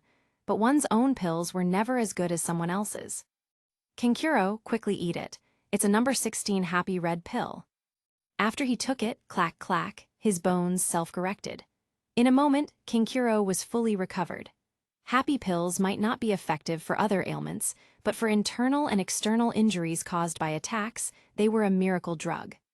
Kinkuro glared hatefully at Naruto, intending revenge. His hand even moved towards Crow, but remembering the guy's monstrous strength from earlier, he instantly caved. What, you still want to attack? Sasuke emerged from the side, holding 2 stones in his hand, his warning clearly implied. Seeing Sasuke, Temari's eyes lit up again. Why does Konoha have so many handsome guys? Unlike Tsunagakure, where everyone's a weirdly dressed roughneck. Who are you? Kinkuro figured he couldn't beat the blonde guy from earlier, but you. He gripped Crow tightly again. Just then, Naruto suddenly looked up at the large tree. In his sensory perception, chakra-infused sand was gathering there. Instantly, a figure appeared. Kinkuro, stop it, you disgrace to the village. Gaara. Seeing this Kinkuro guy sweat nervously, Naruto wondered if this newcomer was really that scary. He sensed him again. This violent chakra, is it a tailed beast? So you're a Jinchuriki too. Naruto sized up the newcomer. Friendly red hair, a tattoo of the character, love, on his forehead, heavy dark circles under his eyes like he hadn't slept, and a huge gourd on his back. That tattoo, how much love are you lacking? However, as a Jinchuriki, this guy's strength shouldn't be weak. Naruto mentally marked his chakra. If they clashed later, he'd get a taste of his strength. Since there was nothing else to do, Naruto prepared to leave. Konohamaru was also begging him to play ninja games, which just made him exasperated. "Hey, what's your name?" the red-haired guy suddenly called out to him. "Naruto Uzumaki, and you?" "Gaara." "All right, I look forward to seeing you at the exam." Naruto was quite sincere. He genuinely wanted to go up against Gaara. Since they'd sent a Jinchuriki, Sunagakure must have gone all out. Sasuke beside him was quite disgruntled. Why didn't he ask my name? Am I not worthy? At the same time, Kakashi and a group of squad leaders who were Jonin were summoned. The Hokage-sama officially announced the Chunin exams to be held a week later. Under the third Hokage's greetings, Asuma Sarutobi, Kurenai Yuhai, and Kakashi Hadake each recommended their respective genin teams to participate in this Chunin exam. This decision shocked many other squad-leading ninja. Generally, newly graduated ninja usually only participated in the Chunin exams in their second year of graduation. It had been like this for the past 5 years. But this year's new graduates were all recommended by their senseis to participate in the Chunin exams. Was this not disregarding the students' abilities for the sake of reputation? "Please wait." Uruka stepped forward urgently, loudly reprimanding. "They are only newly graduated genin. Although they are all very talented, the Chunin exams are still too early and too brutal for them. Are you trying to ruin these children?" Hearing this, Kakashi felt quite helpless. How long had it been since Uruka updated his data? His version was too outdated. Were the children he spoke of still children? "Naruto, I can beat at least 100 Urukas. Sasuke, I can beat 10 Urukas. Even Sakura, I can beat 1 Uruka. You Uruka are a Chunin, so why can't those kids be too?" After the 3 new Jonin's persuasion and Uruka's insistence, the Hokage agreed to arrange a special exam for these new graduates. Time flew by. A few days later, Naruto, Sasuke, and Sakura all received their Chunin exam application forms from Kakashi. The 3 had different thoughts. Sakura didn't seem very confident. Naruto wanted to tell her that strength was relative. Like an exam, he and Sasuke scored 100 points, while Sakura only scored 80 points, making her feel inferior. But if she looked at other teams, good heavens, there were piles of failing grades, with 50s and 60s flying everywhere. "You, Sakura, are a big shot." Naruto didn't need to persuade her about this. When the exam came, Sakura would gain confidence after a fight. The 3 disbanded. Sakura was so anxious she didn't even ask Sasuke out, just went home alone. Sasuke also disappeared directly, seemingly to train harder. Only Naruto wandered around idly. When he walked by the river, he actually saw his 3 little brothers playing ninja games again. "Boss Naruto, play with us." Naruto looked up at the sky. It was only around 9 o'clock, so he had time, but he couldn't say he had time. These little guys would definitely want to play ninja games with him, and it would last all day. Last time he fell for it, and constrained by the little guy's enthusiasm, played for an entire day. It was quite boring. It would be better to sleep in at home and play cards with that stinky card shark Kurama. With some added stakes, he could definitely mess with him all day. "Sorry, I'm probably going to train soon." "What? You can't play ninja games with us." Konohamaru was incredibly disappointed. Last time, the game was 100 times more fun with Big Brother there. "It's only 9 o'clock, aren't you going to school?" "But boss, today's the weekend." Is it?" After graduating, he no longer paid attention to what day of the week it was, except for Thursdays. Suddenly, a strange ninja wearing a hidden rain headband appeared, attempting to abduct Mogi. But when he tried to leap again, he found his feet firmly bound by ropes made of earth. "Uruka-sensei, what are you doing?"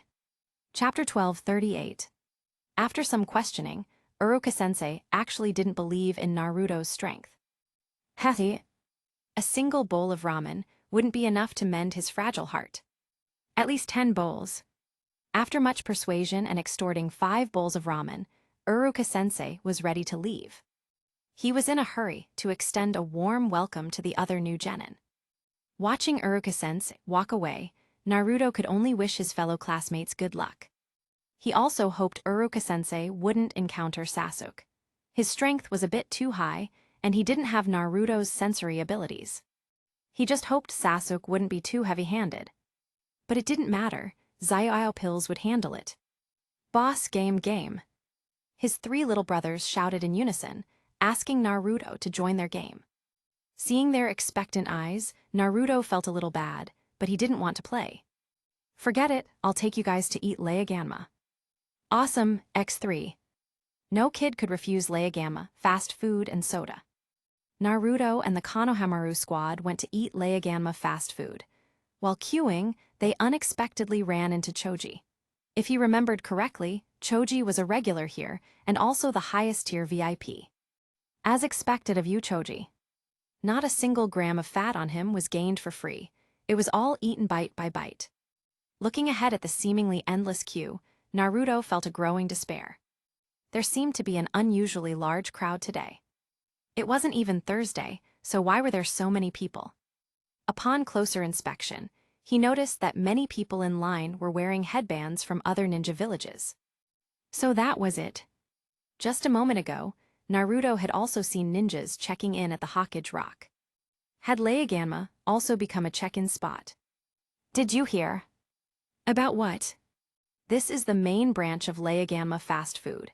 The fried chicken here is personally made by the founder, Wanliang, and tastes the best. Really? Then I have to try it. As he watched, two more outsiders joined the back of the queue. Naruto. After finishing his fast food, Naruto strolled around the village and found that it wasn't just Leagamma with long queues. The grilled fish shop was packed. The Zabuza pill shop was packed. Many ninjas from other villages were queuing overnight to buy Zabuza pills. Because Konoha's Zabuza pills were the cheapest.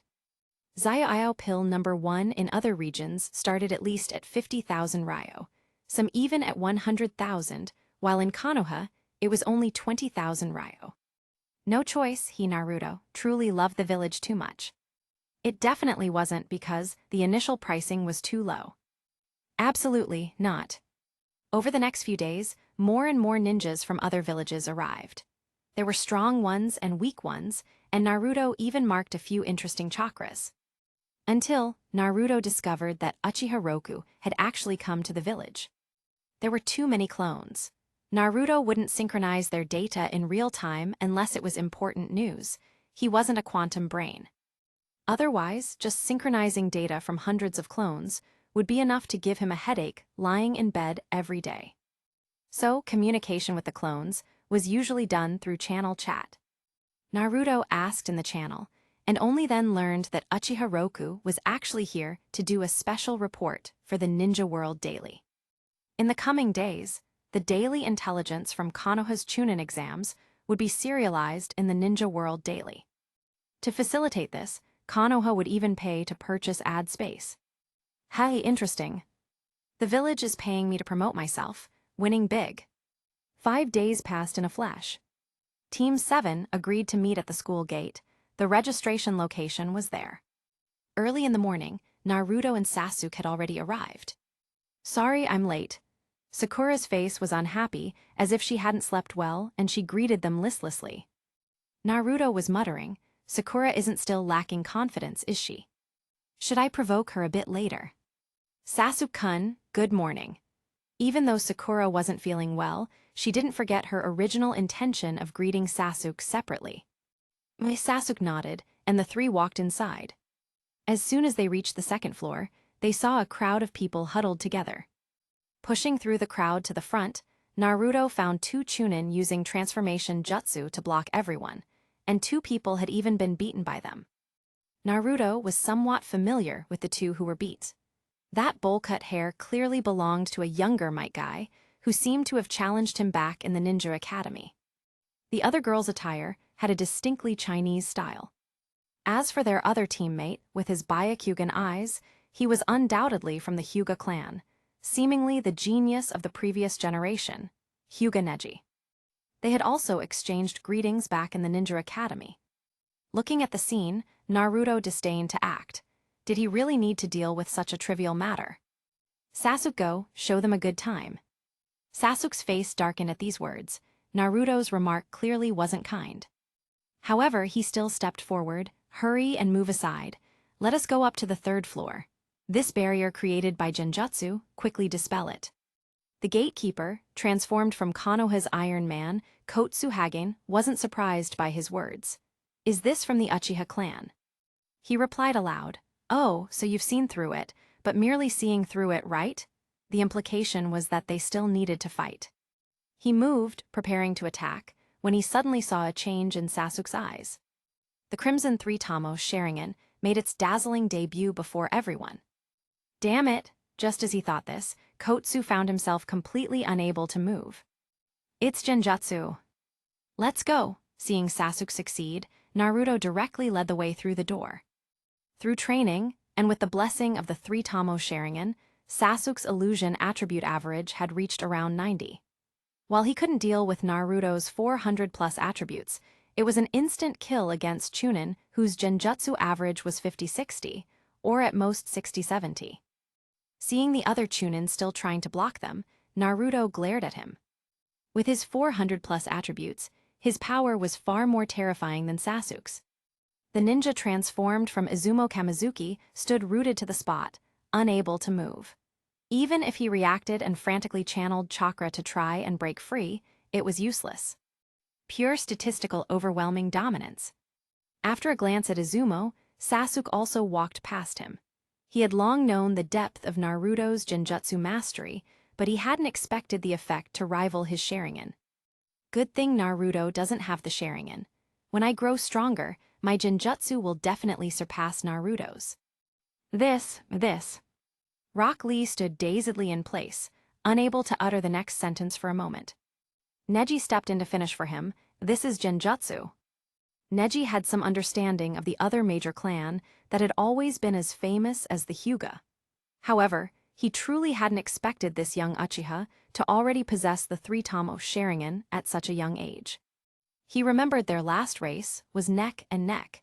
It seemed he had grown stronger again during this time. He also seemed to be only 12 or 13 years old, right? As expected of the Ninja Academy genius, a formidable opponent. Lee. Tenten worried for Lee. These genjutsu users are the strongest counter to taijutsu users like you. You must be careful. Of course. Lee wasn't discouraged. Instead, he was full of fighting spirit, ready to unleash his youth at any moment. I just need to avoid looking into his eyes. Everyone passed through the corridor and entered the third floor, leaving only the two gatekeepers still trapped in genjutsu. Released, Kotsu used Chakra to break through Sasuke's genjutsu, finally regaining his freedom. He turned his head and saw Izumo fixed in place, unable to move. Hey Izumo, you. His symptoms were exactly like his own, but it shouldn't be. Izumo's anti-genjutsu ability was stronger than his. Kotsu infused Chakra, and finally released Izumo Kamizuki from the genjutsu. Hahaha, I had already broken free from the genjutsu. That Uchiha's genjutsu actually trapped you for so long. Not the Uchiha, it was that brat Naruto. Izumo Kamizuki explained helplessly. Now it was Kotsu's turn to be surprised. He can use genjutsu too. Both fell silent. So this is the brat Kakashi has been hiding? He's truly terrifying. Izumo Kamizuki sighed. Indeed, this year's exams will be interesting. Chapter 1239. Naruto and his two teammates encountered no further obstacles until they met Kakashi-sensei, standing outside room 301. Kakashi-sensei. So you all came together. Kakashi looked like a parent sending their children into an exam hall. He gazed at his three students with satisfaction.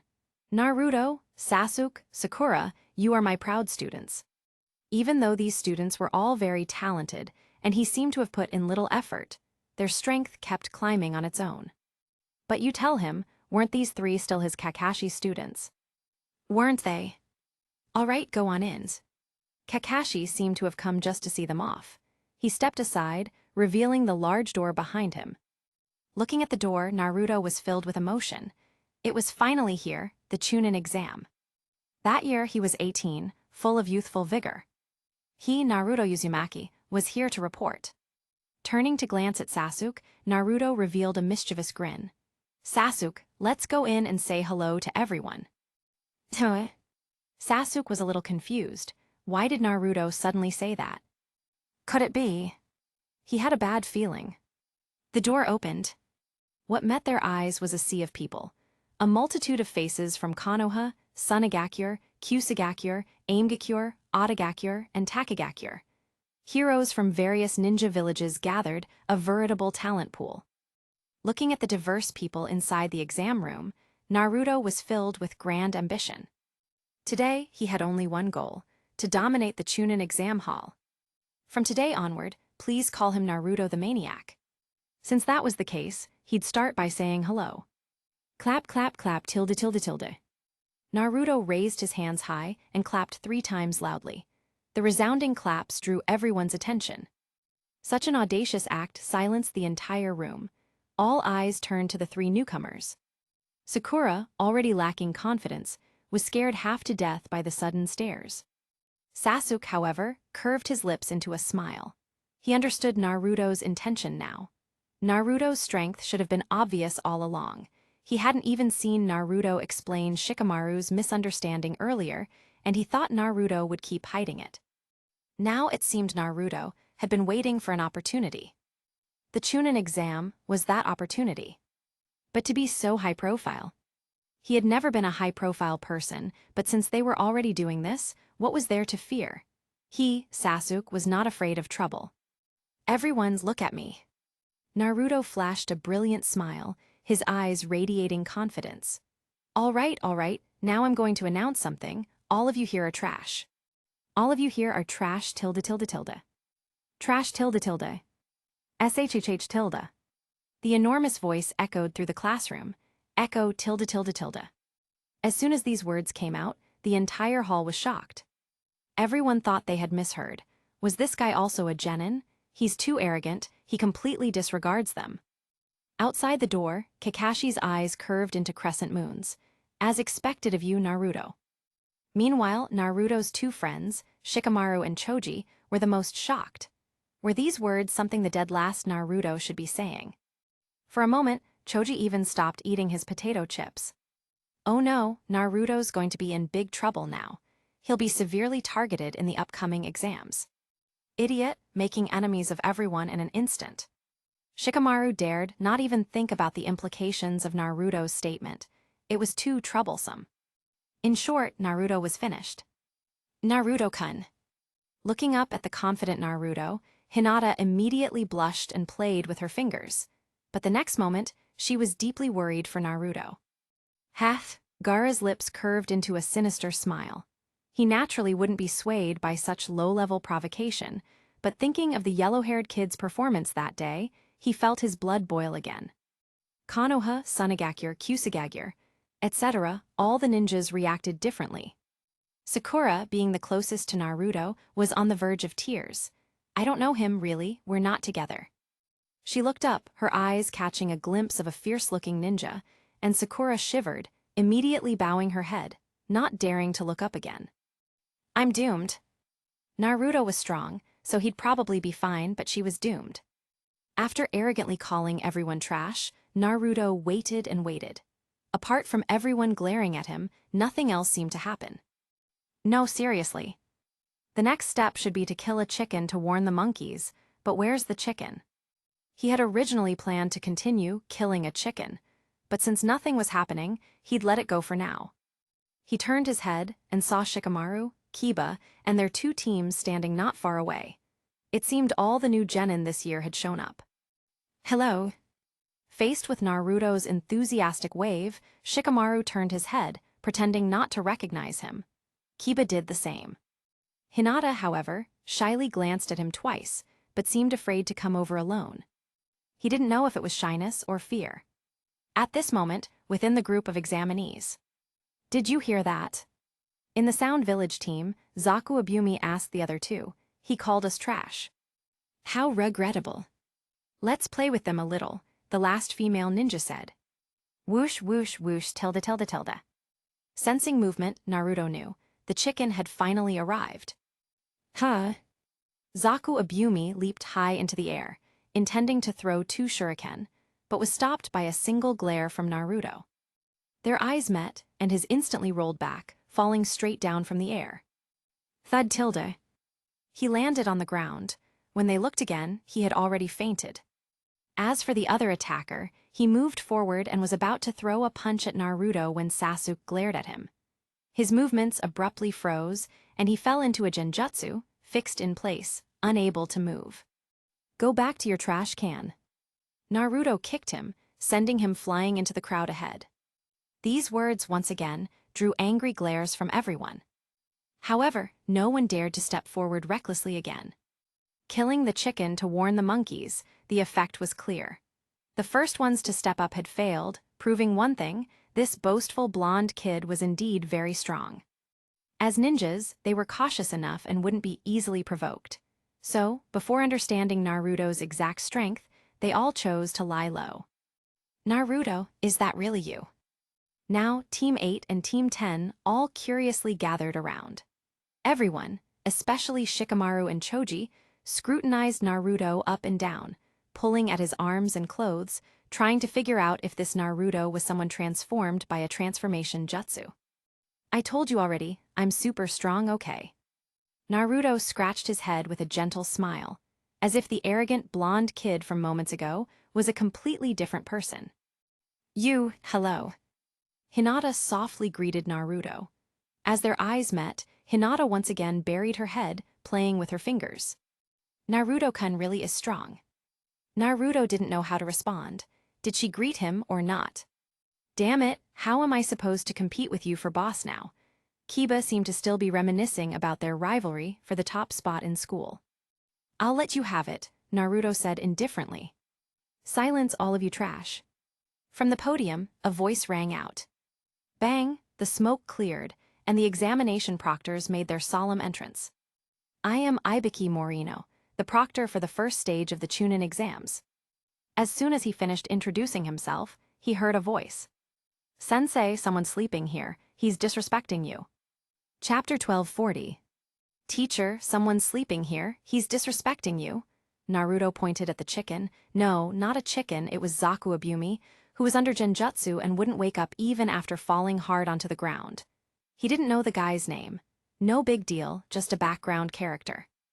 Ibiki Morino instantly grimaced, eyeing the arrogant blonde brat.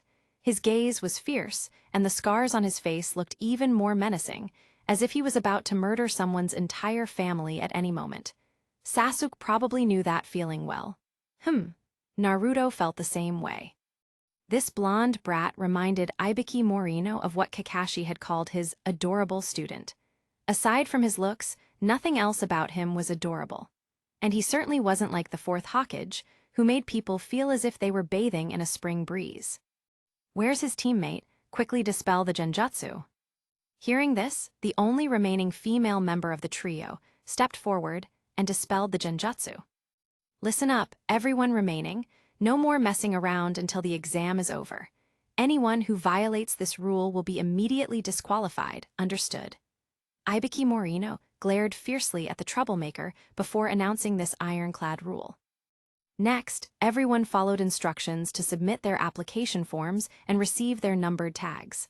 As they lined up, many glanced at Naruto, intentionally or unintentionally. After all, this guy was just too striking.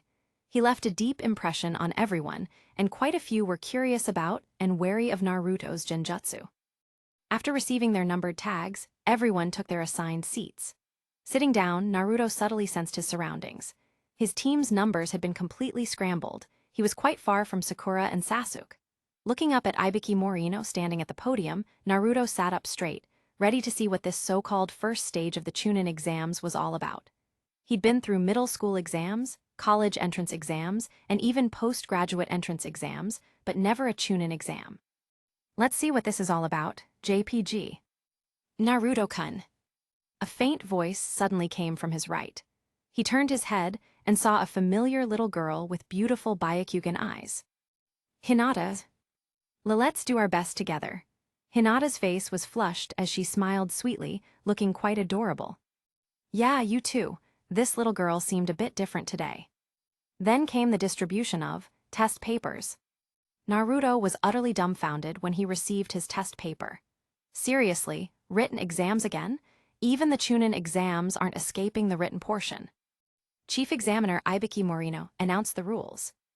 Everyone starts with 10 points. There are 10 questions in total. 1 point is deducted for each incorrect answer. Scores are calculated based on the total points of the team. 2 points are deducted for each instance of cheating discovered. Interdependence rule.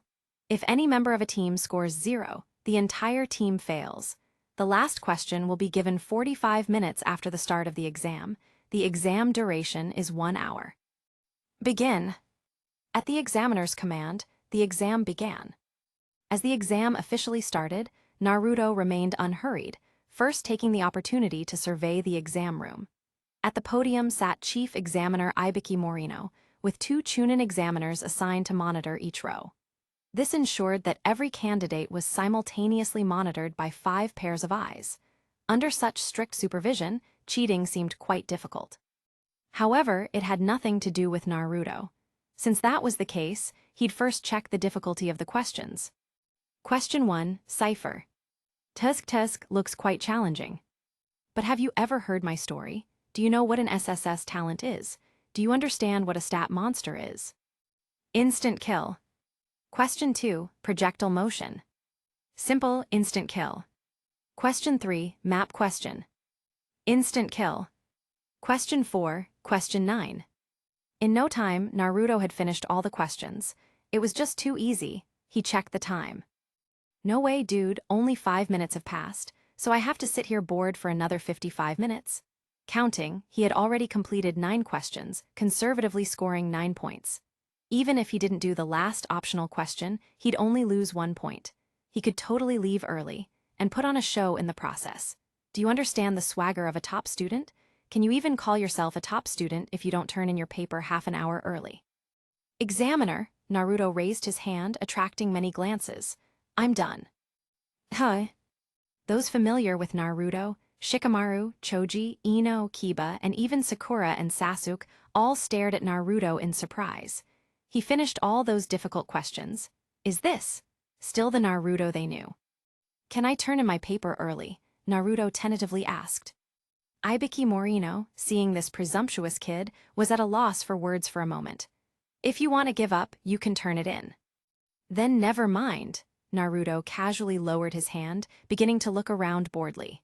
He won't let me turn it in, so there's something tricky about that last optional question. He looked left and right. This test seemed really difficult for others, but he hadn't felt that way. Why were so many people leaving blanks? Not only that, but to cheat, the various ninjas' talents were incredibly diverse. After watching for a while, Naruto grew bored. Peaceful exams were so dull, he just wanted to see rivers of blood. The reality was, he could only appreciate others' clumsy cheating techniques. 1 minute, 2 minutes, 5 minutes, 10 minutes. During this time, many were forced to leave after their points were completely deducted. Just as Naruto was bored to the point of mentally calculating everyone's apparent scores, the time finally arrived. Time's up, now I will explain the rule of despair. The rule of despair. First, you must consider whether or not to answer this question. If you don't choose, you'll get 0 points and you'll fail, and the other 2 members of your team will also be disqualified. Hearing this, the examinees instantly broke into an uproar. Furthermore, if you choose to answer the question but get it wrong, then the person who answered will be permanently stripped of their eligibility to participate in the Chunin exams in the future. Whoosh! The classroom erupted. Naruto, however, felt that this rhetoric sounded awfully familiar. Is this guy roasting them in KFC? Someone raised an objection, but was met with a harsh retort from the chief examiner. Then, some timidly raised their hands to give up. At this moment, Naruto also raised his hand. Naruto, Sakura and Sasuke stared at Naruto in shock. Is he giving up? Are you giving up too? Naruto held his right hand high, just to get attention. Teacher, hurry up and announce the last question. I've been waiting forever. If he didn't hurry, Kakashi outside would probably burst in. He hadn't finished this dungeon yet. Just one more question. Heh, this brat was such a headache. Ibiki Morino merely glanced past the blonde kid, his fierce gaze sweeping the room, maximizing the pressure.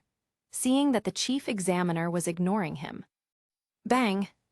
Naruto slammed his hand on the table, drawing everyone's attention. He looked up, meeting the chief examiner's warning gaze, and Naruto directly upped the ante. Ibiki Morino was momentarily dazed, then snapped back to attention. He suddenly felt that perhaps it was time to end this exam. Your resolve is commendable, very good. In that case, I declare that everyone who has remained here has passed the first stage of the exam. Huh?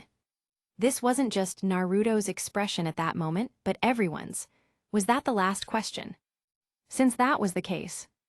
Genjutsu, release. This exam was entirely for your. Correct.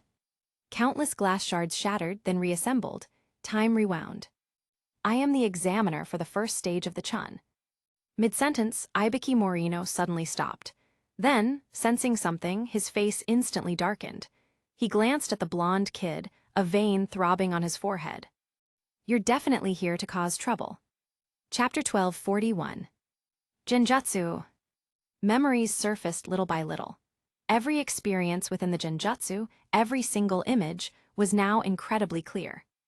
Morino Ibiki's stern expression remained unchanged, but his heart was immensely shaken. Someone had actually managed to put him, the head of the Leaf Village's interrogation unit, a person with extremely strong anti-genjutsu abilities, into a genjutsu without him realizing it. He had been completely under another's control, a mere puppet, exposing all his intelligence without reservation. Such powerful genjutsu ability, such powerful control. This kid, he's practically an interrogation genius. He gazed deeply at Naruto once more. Looking at the blonde kid who stood there, full of innocence, Ibiki was momentarily at a loss for words. This genjutsu didn't just target the Proctor, it targeted everyone present. At the same time, everyone's mind was filled with a huge surge of memories. Hey, did I just fail the exam? That was a genjutsu. The exam hasn't even started yet. Damn it, I finally passed the exam in my dream, and now I'm awake again. HMPH. Gaara forced down a gulp, a mix of fear and murderous intent suddenly rising within him. He had actually fallen for a genjutsu. He, a Jinchuriki, had fallen for a genjutsu. Gaara. Kankuro was startled by his expression, but he still spoke to persuade him. It was best not to cause trouble at a time like this. On the other side, Neji, Lee, Tenten roused the two. Damn it, I can't believe I fell for a genjutsu so easily, Lee wailed. Why do they keep attacking his weak points so fiercely? Neji remained silent, instead gravely looking towards the suspicious culprit, the blonde kid who was currently chatting with the bewildered rookie Genin. He did it, didn't he?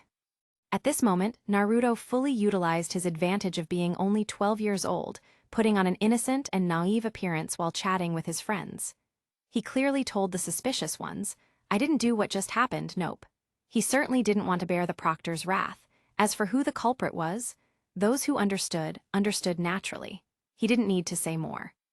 Sasuke glanced at Naruto. He probably knew what had happened. Naruto, that guy, his genjutsu has gotten this strong. Shikamaru stared intently at Naruto, asking with particular certainty, Naruto, was that you? What? I don't know, nope. Shikamaru confirmed, the culprit is Naruto. How did this guy do it? He seems completely different from the Naruto I knew before. Staring at Naruto, Shikamaru's thoughts raced for a moment. Ignoring Shikamaru's gaze, Naruto scanned his other friends, finding several of them as if waking from a dream. This genjutsu had been subtly implanted from the moment everyone's gaze focused on him, triggered when the Proctor arrived. Additionally, Naruto could choose whether or not to retain everyone's memories. It was just like a dungeon instance. The situation was as he wished, memories retained. If not as he wished, memories not retained. Thankfully, all 9 of them passed, otherwise he would have to start all over again. He didn't want to sit idly for nearly an hour, it was simply too boring. He couldn't possibly expect a test taker like himself to help the Proctors catch cheaters, right? Look. Choji, eating potato chips, discovered the secret of the clock. 10 minutes have actually passed. 10 minutes times n. Everyone exclaimed in surprise. How did 10 minutes pass in the blink of an eye? Everyone, silence. Morino Ibiki's furious roar from the podium quieted the room. He also realized the current situation wasn't just about him. Everyone had fallen into a genjutsu. As someone who understood genjutsu, controlling a single person with genjutsu was exponentially less difficult than controlling nearly 100 people. This kid is dozens of times stronger than I expected. Too bad, the strategy he had designed for this exam could only be used once. Once used in the genjutsu, it couldn't be used again. Fortunately, the previous exam had already ended. Therefore, he could only adopt the results from the genjutsu. Thinking of this, he subtly glanced at Naruto. The 39 people, specifically teams 3, 7, 12, and 18, who were eliminated in the genjutsu exam, which totals 13 teams, have all failed the assessment. Get out of the classroom immediately. The rest are qualified. What? Many people were incredulous, especially those who had been eliminated. It was just a genjutsu. Just because they were eliminated in the genjutsu, did that mean they were eliminated in reality? Why? I refused to accept this. Unfortunately, what followed was the One Punch Man transport force deployed. The Leaf Village's Chunin exam proctors naturally also had the memories of what just happened. Many of the eliminated candidates were those they had personally rooted out. Elite genin? They were still genin. What's more, they were eliminated genin. The fists of the Leaf Chunin proctors were not to be trifled with. 6 punches in 1 second, shattering the candidates' Chunin dreams. After the eliminated individuals were cleared out, Morino Ibiki looked at the remaining candidates in the classroom. He had wanted to say something, but Naruto's earlier genjutsu had thrown off his rhythm. However, he still gave a speech, explaining the parts he hadn't finished in the genjutsu and emphasizing the importance of information. To summarize, information sometimes can be more valuable than life. Naruto agreed with this point. His manufactured clones were currently gathering information worldwide, and he had already lost 6 of them. They were indeed obtaining information with their lives. As for where they were lost, the Land of Lightning, Cloud Village. They cost me 3 Jonin clones. Next time, I'll send 6 barrels to pay them a visit. And the Land of Rain. Lost 1 cage-level clone and 2 Jonin clones. A small Land of Rain, yet it was surprisingly full of hidden power. Next time. Remembering that Uchiha 6 Barrels was currently impersonating a journalist in Leaf Village, Naruto hesitated for a moment. Then I'll just send a Uchiha Red Dragon tonight. Just as Morino Ibiki announced the end of the exam. Whoosh tilde. Crack bang, glass shattered as someone flew in from outside.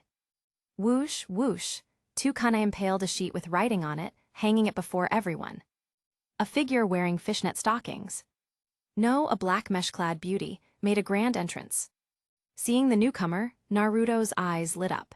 He had always detested ninjas' preference for black mesh outfits when it came to men. He found that many male ninja liked to wear such things, which were simply an eyesore.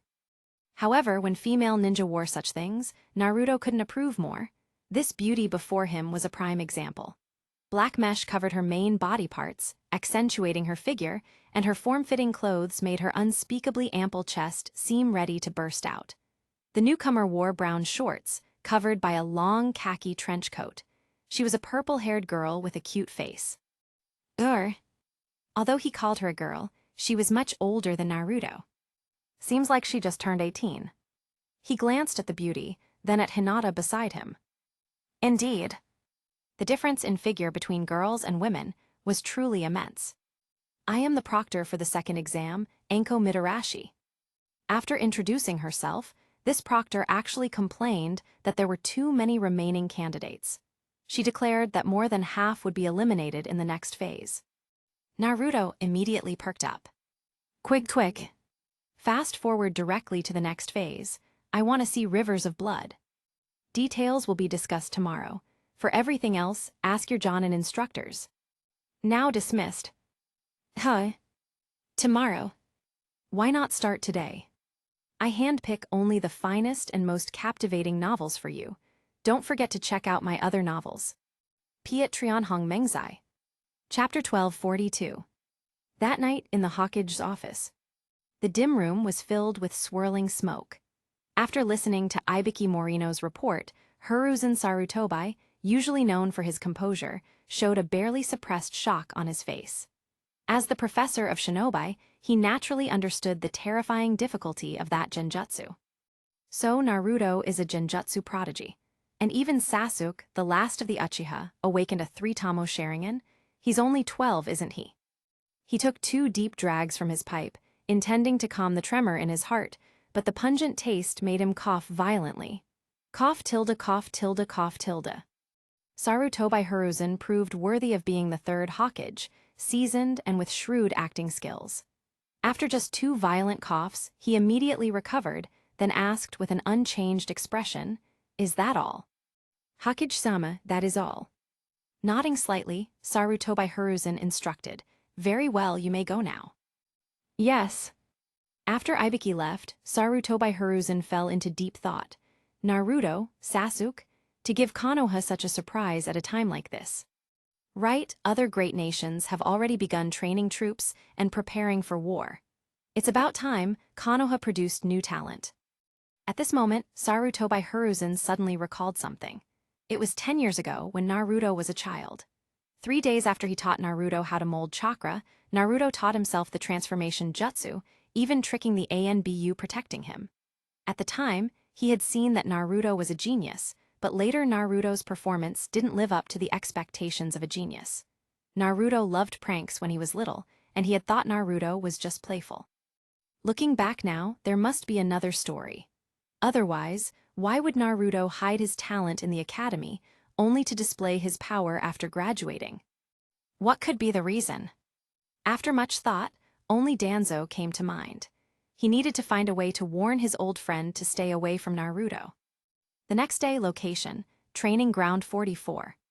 Training Ground 44, also known as the Forest of Death. Its name alone indicated its terrifying nature. The area was surrounded by barbed wire fences to prevent unauthorized entry. Inside, towering trees that reached out of sight were everywhere. Just standing outside, one could feel its eerie and terrifying atmosphere. Logs would surely make a fortune here. The second stage of the exam was set here. All examinees gathered in front of the gate. Enko Mitarashi, whom they had met yesterday, came to announce the exam rules. The examination grounds are within Training Ground 44, a 10-kilometer radius area. In the center of Training Ground 44, there is a tower. There are a total of 26 teams. Half the teams have a heaven scroll and the other half have a earth scroll, the winning condition. A team must gather both a heaven and an earth scroll, and all 3 members must reach the central tower together. Time limit, 120 hours/5 days, no quitting midway. The scrolls must never be opened or viewed midway. Naruto's eyes immediately lit up with excitement upon hearing this. Rivers of blood are coming. Theoretically, at least half of these people would be eliminated. If there were any other unexpected incidents, even more would be eliminated. However, looking back at the examinees again, Naruto felt that this second exam also held hidden talents. In his chakra perception, there were a few individuals he needed to pay attention to. A red-haired tattooed youth Gaara had some strength. A Hyuga clan member, Neji. This was a genius from the previous generation, shouldn't be bad. A mini-might guy, the same jumpsuit, bowl cut, thick eyebrows. If he remembered correctly, this person had challenged him when he was younger. His name seemed to be Rock Lee, a Taijutsu ninja. And another, whose chakra didn't look like a Genin's at all, even surpassing a Chunin's. This was a glasses-wearing guy with gray-white hair similar to Kakashi-sensei, not spiky, but tied into a small ponytail. He wore a Konoha headband, so he should be from Konoha. My Konoha truly has an abundance of talent. Furthermore, there was a very peculiar individual from Kusagakyur. This chakra, compared to yesterday, he was a completely different person. Although his appearance was the same, his chakra was completely different. Chakra is the combination of spirit and body. Everyone's is unique. Naruto was very sure that this person was not the same person from yesterday. Coach, I want a report. Someone's logging in from a different location. He had thought about exposing this person on the spot, but Naruto didn't act immediately. He was very curious about this person's objective. Was he here for revenge? Possible. He had just made a show of his power yesterday, and today an enemy was already knocking on his door. The reaction was a bit too quick. How strange. How do my cheap parents have so many enemies?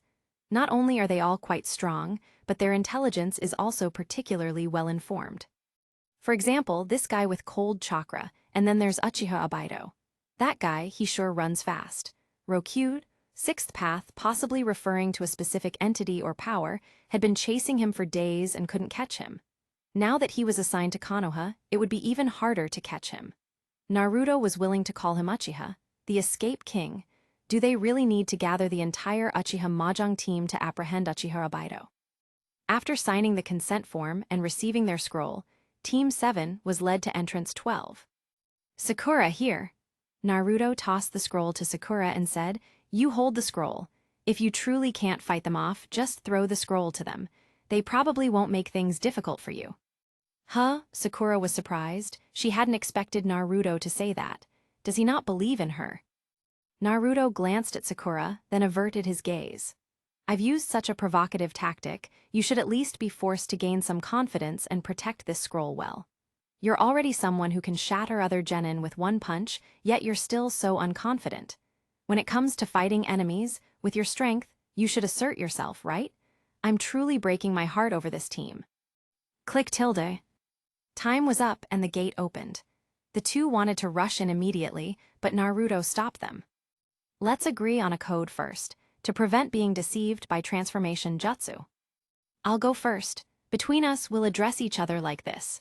I'm first senior brother," Naruto pointed at Sasuke. "You, second senior brother, and you, Sakura, third senior brother." It settled happily. "Naruto, why am I third senior brother?" Sakura's face darkened, showing signs of anger. "Because you're a girl. If we use the title third senior brother, absolutely no one will be able to guess." "Okay," Sakura was still very confused. "Is that really true?" "Let's go." The three traveled for a while, found a safe spot, and Naruto opened his perception, a smile spreading across his lips. That person had arrived. He looked at Sasuke. "Sasuke, wanna bet on who gets the other scroll first?" "All right," Sasuke glanced at Sakura. He probably understood what Naruto meant. He had also noticed yesterday that Sakura seemed a bit unconfident. "Starting now." "Start." "I'll go south, you go north," Naruto said directly, then leaped south. Whoosh tilde. Sasuke also began heading north. Only Sakura was left trembling in place. "You guys," looking at the two who had already gone far, Sakura mumbled, "Why did you abandon me?" "Huh, he's not coming for me." After jumping about a kilometer, Naruto noticed that the person had turned and was heading straight for Sasuke. Is this person Sasuke's enemy? No, the Uchiha clan has been annihilated for so many years. Where would enemies come from? Thinking carefully, Naruto suddenly had a suspicion. Could this guy be the one who spirited Sasuke away? In terms of strength, compared to ordinary Jonin, this person's chakra is indeed very strong. Even stronger than Kakashi-sensei. Estimating, while he might not be able to instantly defeat Kakashi, he should be able to. So, it's you. The one who abducted Sasuke and led him down the path of a rogue ninja. Naruto suddenly became interested. There's a good show about to start. He didn't know how Sasuke was in his past life, but this life's Sasuke wasn't so easily manipulated. It was possible this guy might even fall here. Thinking this, Naruto concealed his chakra and immediately turned to find Sasuke. The show begins. Sasuke, give him a piece of your mind. Chapter 12:43. Whoosh tilde whoosh tilde whoosh tilde. Leaping through the trees, Sasuke was making swift progress. At the same time, he was searching for potential enemies. Although the two of them had used finding enemies as an excuse to give Sakura space to perform, he really didn't want to lose to Naruto. As for Sakura's safety, with Naruto there was absolutely no need to worry. That guy's sensing range was truly terrifying. The entire Forest of Death was within Naruto's perception. Thinking of this, he became even more eager. Naruto must have already locked onto a target while he was still wandering aimlessly. "Sasuke, Sasuke!" Sakura's urgent calls suddenly came from behind. How did she catch up? Turning his head, Sasuke saw Sakura catching up from behind. HMPH, HMPH, HMPH tilde. Sakura leaped onto a tree branch beside Sasuke and stopped, hands on her knees, panting heavily. "Sorry, Sasuke, after thinking about it, I might not be able to live up to what you and Naruto expect. Or maybe." Before she could finish, Sasuke interrupted, "Don't apologize yet. First the code, what should you call me?" Staring at the girl whose appearance and movements were almost identical to Sakura's, Sasuke took out a kunai, gripping it in his hand, his expression cold and ready for battle. "Sasuke-kun." Swish tilde. A ruthless kunai shot out, but was deftly dodged by Sakura. Sasuke wore an "I knew it" expression. He never expected that someone would disguise themselves as Sakura to find him in this exam. Given the opponents he'd seen yesterday, Sasuke wasn't afraid of anyone except Naruto. Even the strongest ones, like Gaara, just seemed a bit troublesome. How surprising. "Speak, who are you? What's your purpose? You can't be here just to deliver a scroll, can you?" "I see. Hey, you're very confident, Sasuke-kun." Sakura gave a wicked smile, extended her tongue, and bizarrely licked her lips like a snake, her gaze fixed directly on Sasuke, as if looking at prey in a cage. The scene looked incredibly eerie. Bang tilde. After a puff of smoke, a female grass village ninja wearing a straw hat appeared in her place. "So, you had already agreed on a code before entering the Forest of Death. Who did it, you, or that Naruto Uzumaki?" Sasuke seemed to recognize the person. This was an unremarkable grass village ninja. "I don't need to tell you any of that. Hey, do you have a scroll on you?" Since he had been stopped, he had no intention of letting this prey escape. The grass village ninja took out a scroll marked Earth from her pouch and dangled it in front of Sasuke. "You really want my scroll of Earth, don't you? After all, you have the scroll of Heaven." This guy. Hearing this, Sasuke finally realized that this person seemed to have been targeting them ever since the second exam began. Who was the target? Himself. But why? He didn't even have a scroll on him. Then Sasuke watched as she opened her mouth and swallowed the entire scroll of Earth. Just like that, swallowed it. "Then let's begin." The grass village ninja said emotionlessly after swallowing. "The scroll battle, a fight to the death." Her cold eyes were like sharp daggers piercing straight through Sasuke. With just that one glance, Sasuke saw his own death, splattering blood staining the nearby tree branches. When he snapped back, he was still standing there, his limbs surprisingly stiff. Genjutsu, no killing intent. Terrifying killing intent. This killing intent, almost solidified into a physical entity, was constantly eroding his mind, affecting his judgment and body. This person is very wrong. This kind of murderous intent, as if having crawled out of a mountain of corpses and a sea of blood, capable of piercing one's mind, Sasuke had never faced directly before. This pressure was simply terrifying. This guy, just who is he? However, Sasuke no longer had the luxury of wondering why. He knew that if he couldn't overcome this obstacle, he would surely die here. HMPH, HMPH, HMPH tilde. Sasuke's heart pounded furiously, seemingly trying to use this pressure to supply more energy to his entire body, making his whole body move. Sharingan. His three-tamo Sharingan appeared. With it, Sasuke felt more confident and his body finally recovered. "You've got the wrong person. I don't have the scroll of heaven on me." His throat, parched from nervousness, produced a hoarse voice.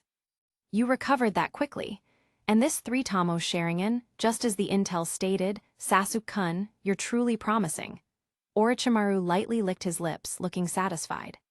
To possess a three-tamo Sharingan at such a young age, he was indeed an ideal vessel. "If that's the case, then I'll take it. Next, let me confirm your abilities." Orochimaru's body moved like a snake, coiling around a branch and directly launching an attack. Hidden shadow snake hands. The target, Sasuke, stood frozen in place, completely motionless as if he had been frightened. Heh, even with a three-tamo, he's just a little brat who hasn't experienced the horrors of war. My killing intent has frozen him in place. "You seem to really want my life." Sasuke's voice suddenly reached Orochimaru's ears. This voice was right next to him. Yet the Sasuke in front of him was several meters away. Fizzle, fizzle, fizzle tilde tilde tilde. A piercing, dense sound of electricity rang out. Chidori. Rip tilde. The sound of flesh being torn. Orochimaru suddenly snapped awake. He had been caught in a genjutsu. The scene before him gradually cleared. Sasuke was already in front of him, his lightning-clad right hand already piercing his chest. He was beyond saving. Has Genjutsu reached this level, the Sharingan truly shouldn't be underestimated. Sasuke thought these were just the enemy's dying words. But then, the enemy in front of him turned directly into a puddle of mud. It was a mud clone jutsu. This guy is very cautious. He even used a mud clone to probe. Battles between unfamiliar ninja were all about probing, and more probing, followed by a single decisive strike. Sasuke silently cursed his carelessness.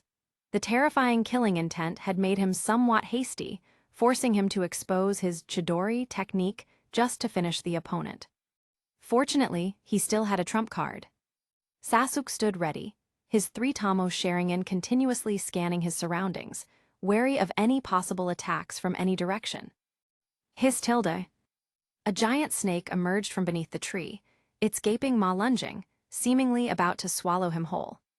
Whoosh, whoosh, whoosh tilde tilde. Sasuke leaped up, and turning, threw 6 shuriken, directly piercing the giant snake's head. Hiss tilde. The giant snake whimpered, collapsed on the spot, utterly dead. Whoosh tilde. Suddenly, an incredibly fierce gale struck. Sasuke, suspended in midair with nowhere to gain leverage, was directly swept away by the storm, smashing through countless trees in the process. Not dead yet. At the destination, Orochimaru appeared, searching for Sasuke's trace, only to see a wooden stump. Substitution jutsu. Damn it.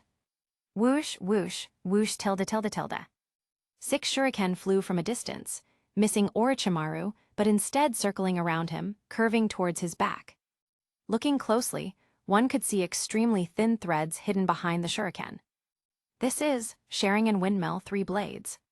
Countless threads instantly tightened, binding Orochimaru firmly to the tree trunk. At the other end of the thin threads, Sasuke appeared. Fire Release, Dragon Fire Technique.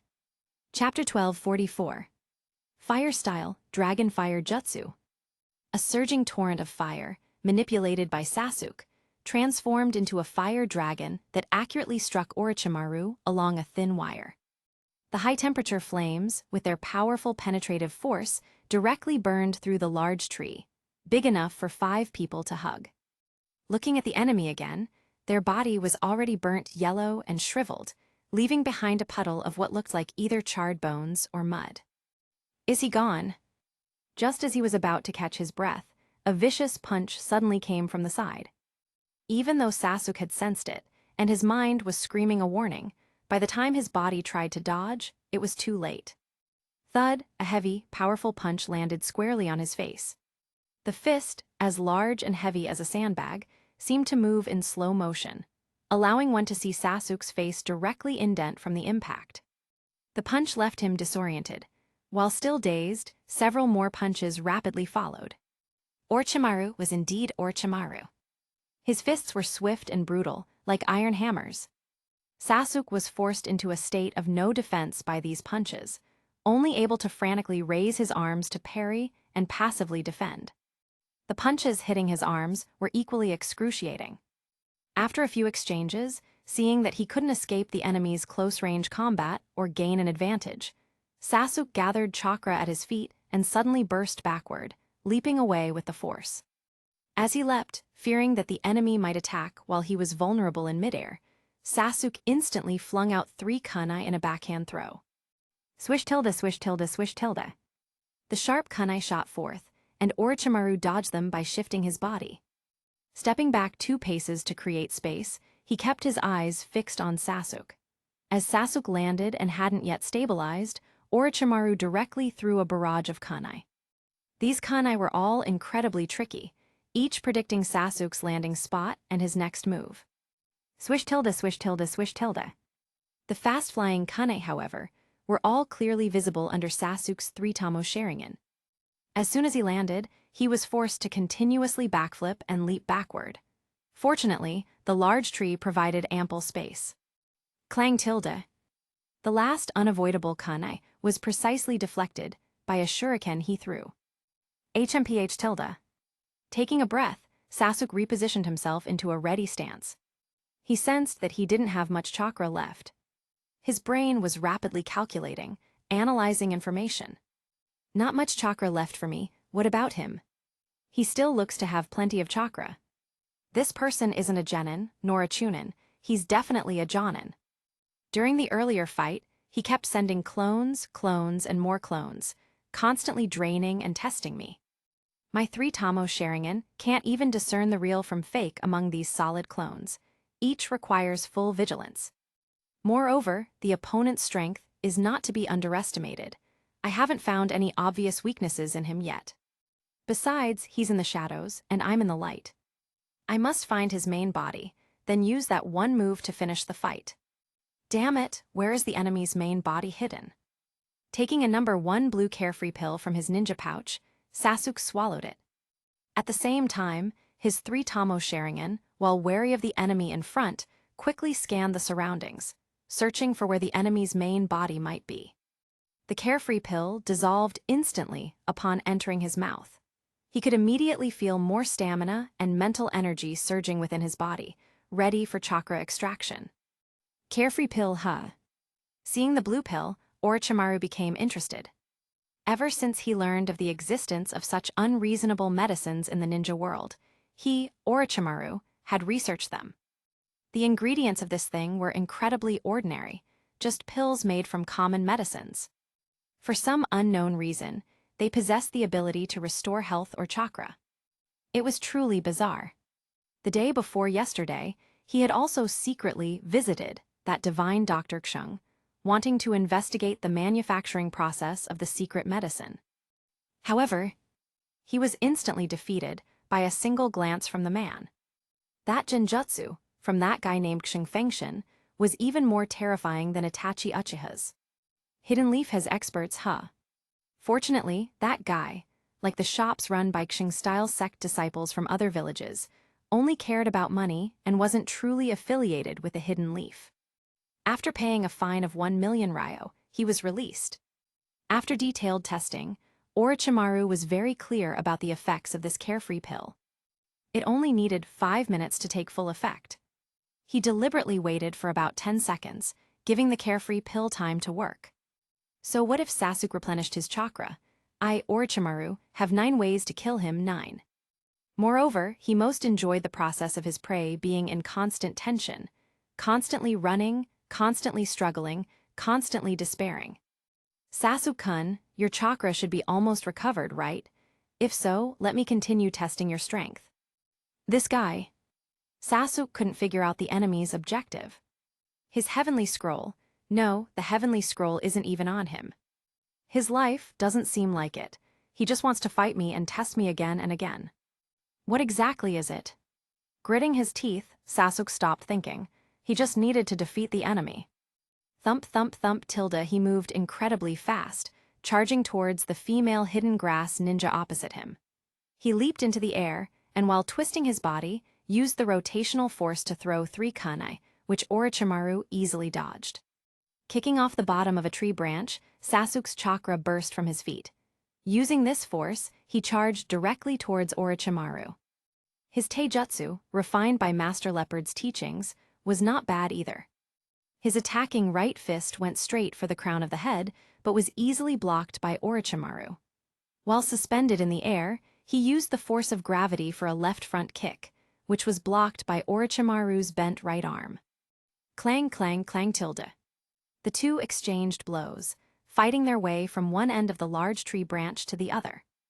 Orochimaru's taijutsu, under the gaze of Sasuke's 3 Tamo Sharingan, was all clearly visible. The intense taijutsu confrontation ignited the scene for a moment. Sasuke wanted to use genjutsu, but the opponent seemed to have extensive experience fighting the Sharingan and gave him no chance to make eye contact. After another exchange, the two jumped apart. Sasuke quickly formed hand signs, fire style, great fireball jutsu. The surging flames formed a fireball, heading straight for the enemy, but the enemy didn't dodge, standing perfectly still. Sasuke thought the enemy was disoriented. Although his flames weren't as terrifying as Naruto's, which could melt steel, they weren't something a body could withstand directly. Hiss tilde. The sound of fire being extinguished by water rang out, followed by a dense mist of water vapor filling the air. A water formation wall formed around him, blocking the great fireball's assault. The remaining small flames were simply extinguished by Orochimaru with one hand. Sasuke-kun, a decent ninjutsu. Orochimaru curled his tongue, licking his lips, revealing an appreciative gaze, as if admiring an exquisite porcelain artifact. Earth, water, wind. Damn, how many more chakra natures does he have? Boom, boom, boom, tilde, tilde, tilde. Orochimaru's lower body transformed into a snake, gaining immense propulsion and extreme speed. He coiled along the branches, moving so fast he was a blur, charging towards Sasuke. Swish tilde, swish tilde, swish tilde. 3 kunai shot out, but Orochimaru easily dodged them with his incredible speed. The enemy's speed was so fast that he left afterimages, but everything, under the gaze of the Sharingan, was in slow motion. Getting close, a sharp kunai slashed towards Sasuke, but met no resistance. Splash tilde. Hiss tilde tilde tilde. It was a lightning clone that was cut, and Orochimaru was momentarily paralyzed by the electricity, unable to move. Huh? From the base of the tree branch, Sasuke suddenly appeared, kicking Orochimaru away. He simultaneously jumped up, embracing Orochimaru from behind, and began to spin in the air. Front lotus. Thud tilde. Orochimaru landed headfirst, slamming heavily onto the ground. This isn't the main body. Sasuke merely took a glance and then jumped away, continuing to search the surroundings. As soon as he finished speaking, Orochimaru softened into a puddle of mud. The main body is here. Chakra suddenly exploded from his feet, and Sasuke sprang up at an incredible speed, rapidly approaching his target. Found you, Chidori sharp spear. A terrifying lightning blade of light cut through the air, leaving an afterimage, and cleanly severed a large tree at its waist. At that moment, a person, cut in half, fell out from inside. Chapter 12:45. Crunch, crunch, crunch tilde tilde tilde. The severed giant tree crashed down, continuously pressing against other massive trees. Countless branches collided, squeezed, and shattered, emitting a bone-jarring sound. Ka tilde tilde tilde. Innumerable flocks of birds took flight, fleeing the perilous area. The cut of the giant tree, sliced open by Chidori's sharp spear, was as smooth as silk, just like Orochimaru's body, which was now cut in half. Is he dead? Sasuke breathed a slight sigh of relief. This was his actual body, and he had attacked so suddenly, the enemy surely wouldn't have time for a substitution jutsu. Now that his body was severed, he should have eliminated the enemy, right? However, in the next second, Sasuke witnessed a shocking sight. The enemy, like a shedding snake, opened his mouth bonelessly, forming a gaping abyss. Then, a hand emerged from within, and subsequently, the entire person crawled out. The whole process was incredibly bizarre, leaving only a useless snakeskin behind. What a strange substitution jutsu. Sasuke-kun, how surprising. You actually found my location. Orochimaru's eyes gleamed with excitement. He had thought that Sasuke, having just awakened the 3-Tamo Sharingan, wouldn't yet know how to apply it. He hadn't expected both his Genjutsu and Daojutsu to reach such a level. Not only that, Sasuke's strength was also astonishing. Both his lightning release and fire release. He was only 12, wasn't he? As expected of one who inherited the Uchiha name, your talent is equally astounding. I want you even more now. Images were already forming in his mind. He, in Sasuke's body, appearing before Itachi, using those Sharingan eyes to exact revenge for the eternal Mangekyo illusion from last time. Furthermore, the Uchiha clan and the Sharingan both held immense research potential. This body, Orochimaru would claim it. However, before that, there was a prerequisite. First, Sasuke had to endure the side effects of his cursed mark. After that, he had to bring Sasuke to a safe place before performing the impure world reincarnation. This place wouldn't do. Inside Konoha was even less suitable. So he would proceed with the original plan. He saw hatred in Sasuke's eyes and a desire to become stronger. Since that was the case, he would let Sasuke witness true power. He would show him how truly powerful a strong individual could be. Only then would Sasuke, in pursuit of strength, choose to defect, and in turn, choose to follow him. Only then would he have a chance to obtain this body. As expected of brothers, your eyes have the potential to surpass Itachi's. Striking a raw nerve for Sasuke's hatred, Orochimaru crouched down, preparing to unleash a ninjutsu. Itachi, this person knows Itachi.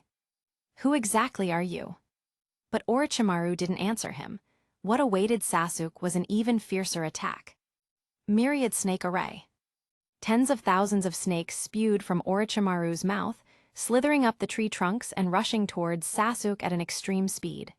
The dense swarm of snakes was enough to trigger trypophobia. Sasuke did not retreat.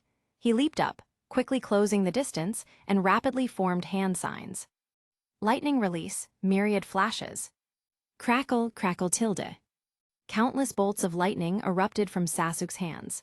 The powerful current swept across everything in a fan-shaped arc.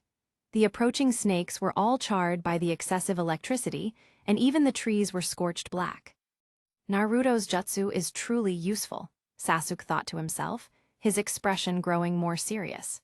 He had almost used all his trump cards, yet the enemy had only used basic attacks, giving him the illusion that no matter what he did, he could only force the enemy into a regular attack.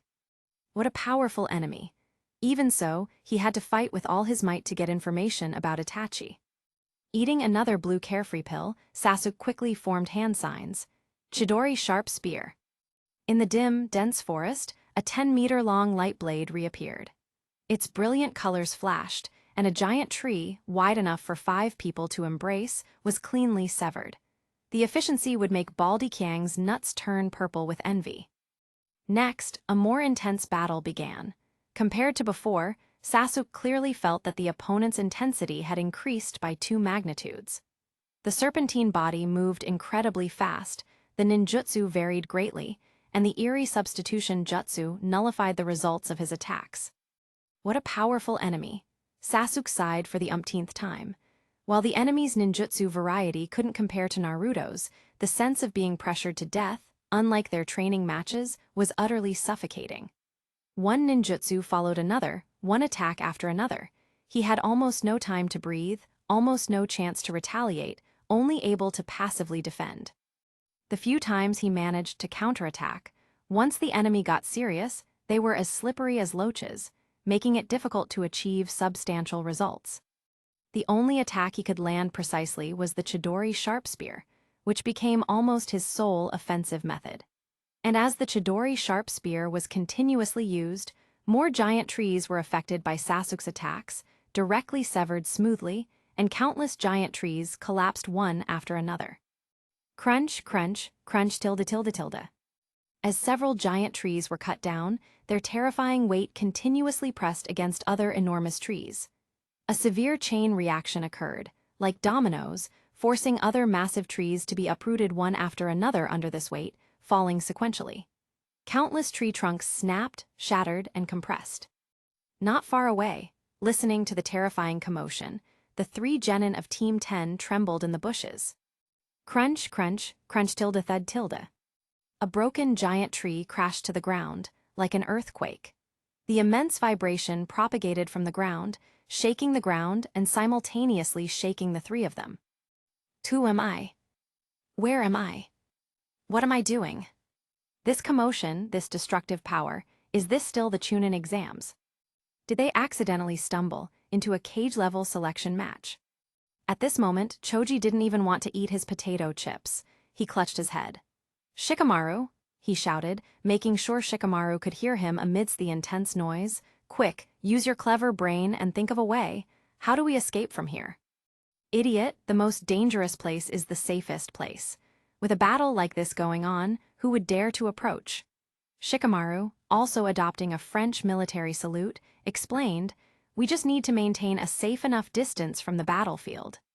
The 3 young genin waited, trembling.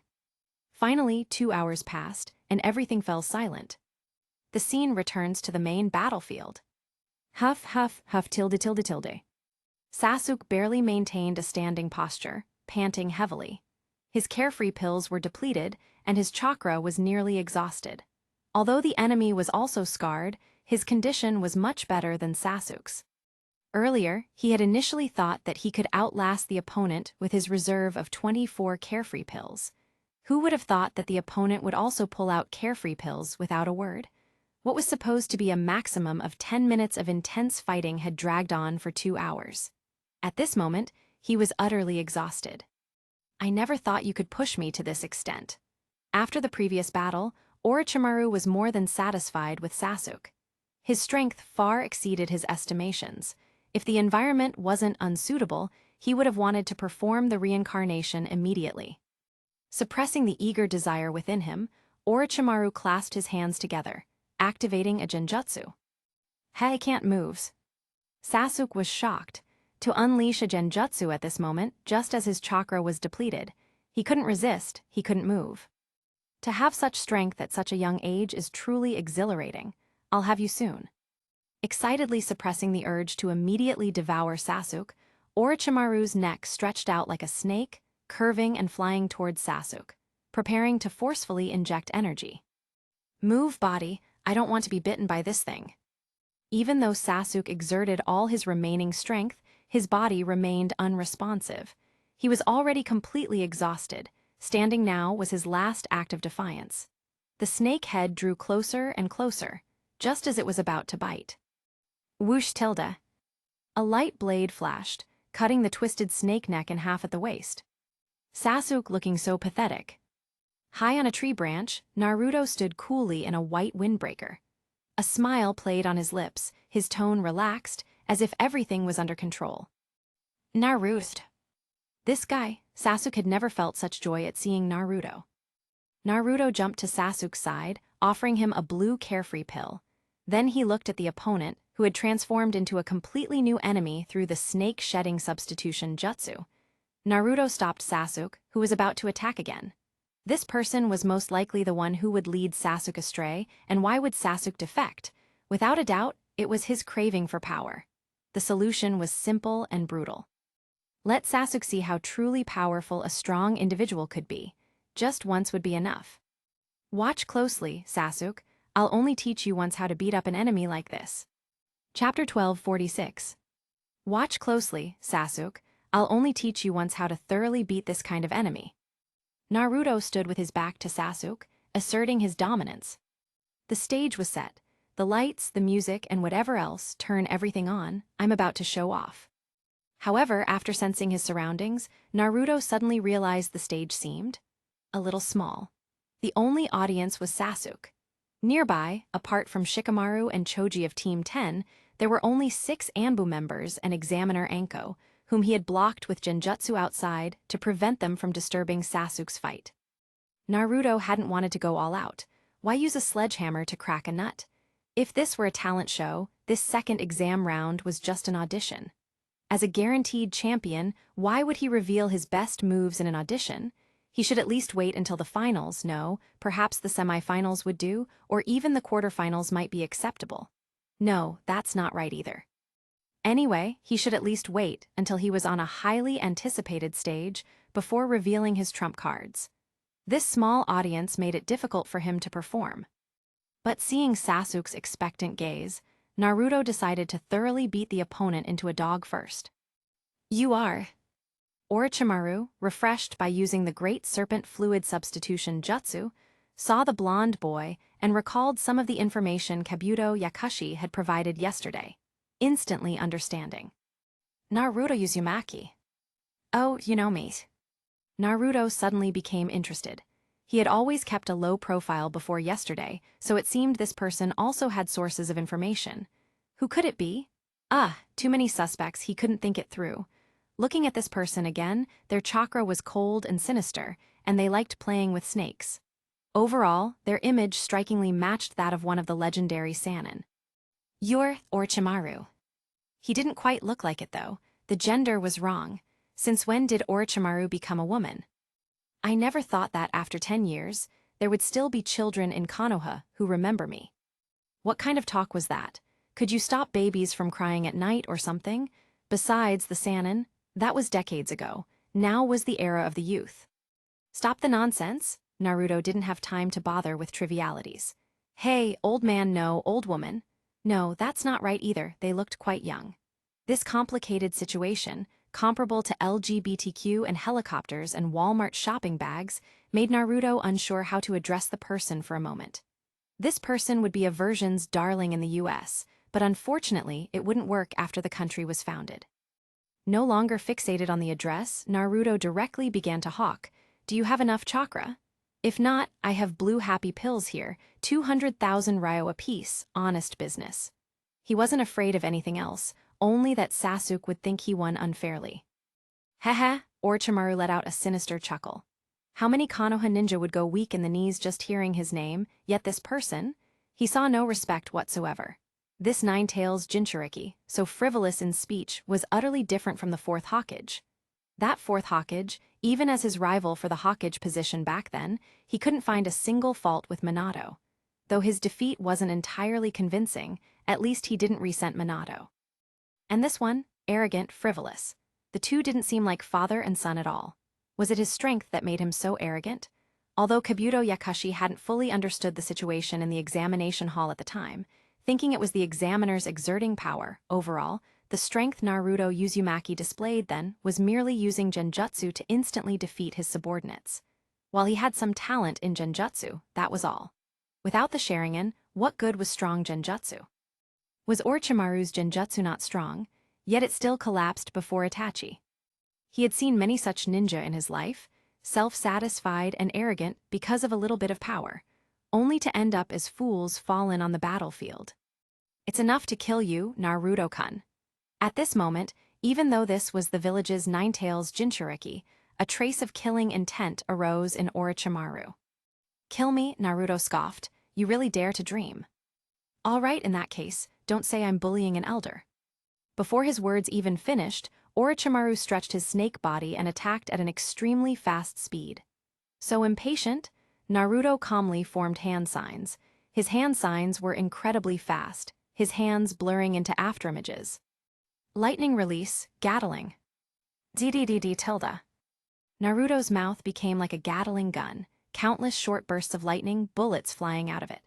The continuous light bullets formed a straight line, sweeping rotationally towards Orochimaru. The light bullets didn't look remarkable, but even falling on dry, insulated trees, they still scorched large areas black. Although Orochimaru's snake body was incredibly fast, it was still not as fast as Naruto's ability to change direction. Snap tilde his tilde. Orochimaru was suddenly struck by a lightning bullet, and paralyzing electricity rapidly spread throughout his body. Instantly, his snake body turned charred black and carbonized. Snap tilde snap tilde snap tilde.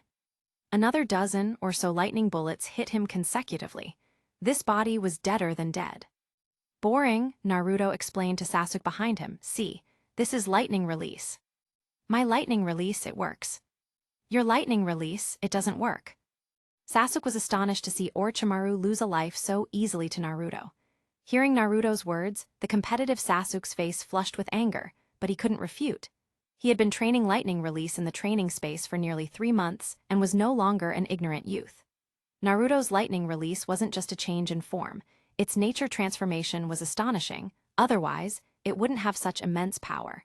Compared to Naruto, he was still far behind in lightning release. "Naruto can do it, and I will too in the future." Turning back, Naruto saw a snake crawling out of the charred corpse, and the snake opened its mouth, a wet person climbing out from within. Who else could it be but Orochimaru? Such powerful lightning release. Orochimaru looked at Naruto deeply, his eyes filled with shock.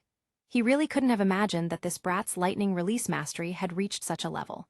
To develop such a ninjutsu using lightning release chakra, it was at least an A-rank jutsu. Just now, he had personally experienced it with his own body. Upon contact with the lightning, he was instantly paralyzed and lost consciousness, then his entire body was electrocuted. Instant death. Orochimaru knew he couldn't continue the fight. He had little chakra left, and fighting an opponent like this wouldn't end quickly. Continuing would mean dying here. Besides, it seemed a few Konoha ninja who had noticed something were rushing over. He hadn't seen them before, but now they were hurrying. How lax Konoha. In any case, it was time to leave. He looked at Sasuke with reluctance. There would be plenty of time in the future. Once Konoha collapsed, and no one could protect Sasuke, his ally could deliver Sasuke into his hands. He just needed to wait patiently. He looked at Naruto again. This was also a genius. No wonder he was so arrogant. Naruto, Sasuke, and the others mentioned in his intelligence, Lee and Neji. Especially Naruto and Sasuke. Hey Konoha. Even in such stagnant waters, such geniuses could be nurtured. What a pity, a windmill that doesn't turn has no value to behold. These people had no room to truly display themselves. Only when a strong wind came to stir the windmill and clear the dark clouds would these geniuses truly shine. Both of you will meet again. Orochimaru's body gradually merged into a large tree, preparing to leave. He was confident that the two of them couldn't stop him. Orochimaru prided himself on his numerous escape techniques. While he wouldn't claim to defeat every opponent in the ninja world, when it came to staying alive, no one could rival him. Running already. As expected of one of the Sannin, truly decisive. Turning back, Naruto signaled to Sasuke again. Just now I showed you lightning release, now I'll show you fire release. Looking at the vanishing Orochimaru, Naruto formed hand signs. As soon as he formed the horse sign, the chakra within him instantly surged. The surging chakra shockwave almost blew Sasuke away. This terrifying chakra made Sasuke's heart pound. Fire release, great fire annihilation. Overwhelming flames, covering the sky, enveloped everything in sight. Even from high in the sky, one could see a large expanse of fire erupting, engulfing and consuming the entire forest. Was this still the fire release he knew? Sasuke began to doubt his life. I handpick only the finest and most captivating novels for you. Don't forget to check out my other novels. Piet Trion Hong Mengzai. Chapter 12:47. Boom tilde. Exploding flames ripped through the sky, painting the gloomy heavens half-red. At this moment, countless people looked up. They stared at the scene with shock, surprise, solemnity, or fear. Kakashi, who had just entered the exam venue, naturally saw it too.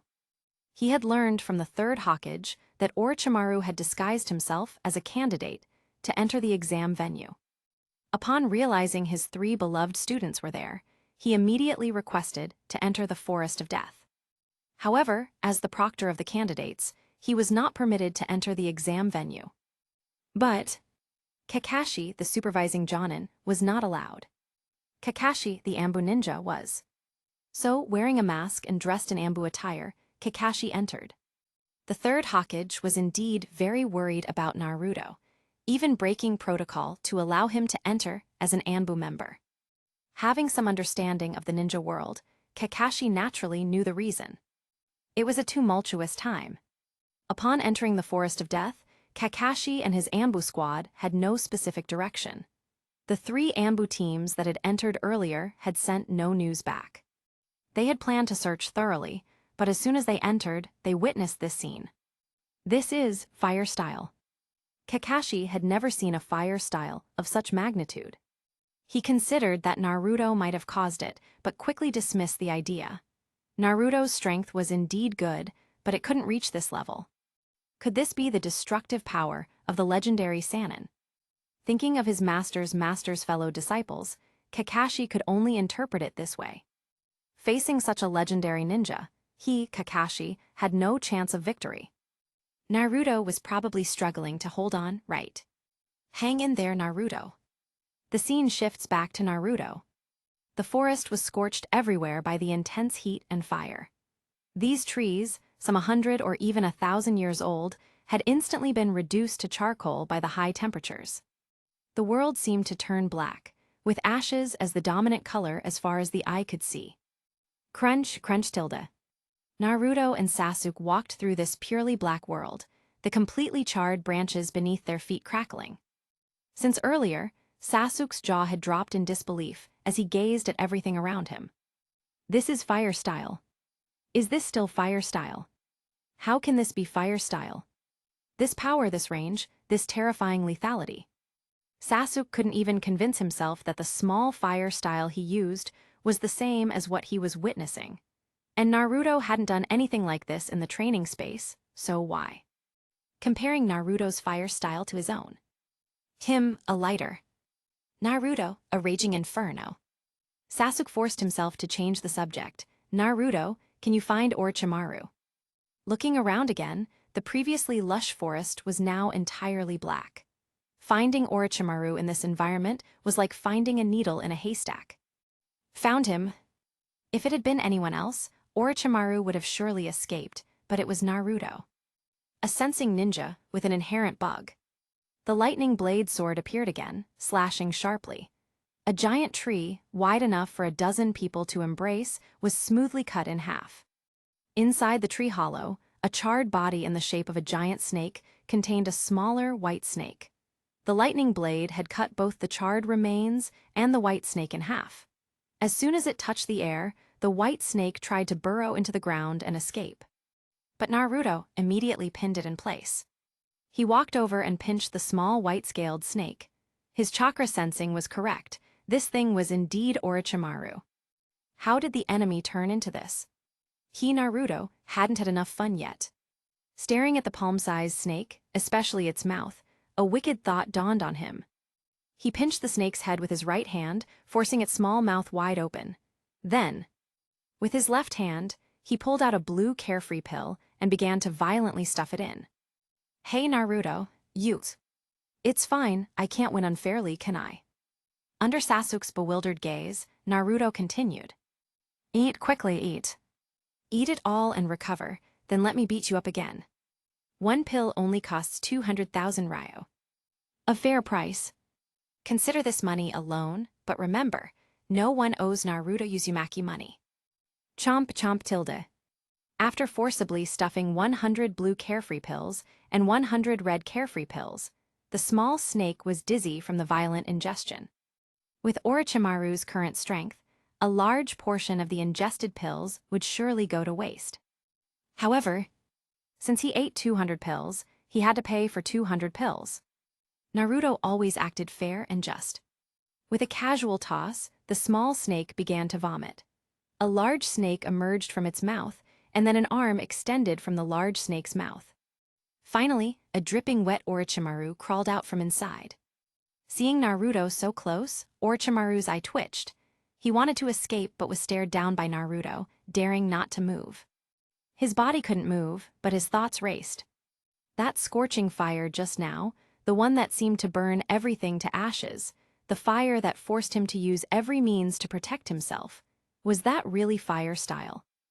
What a monster. No wonder this brat is so arrogant. Possessing powerful lightning style and such terrifying fire style, he has every right to be proud. Using genjutsu to control Orochimaru, Naruto was very curious. Why would Orochimaru, a rogue ninja, enter Konoha by taking advantage of everyone's exam?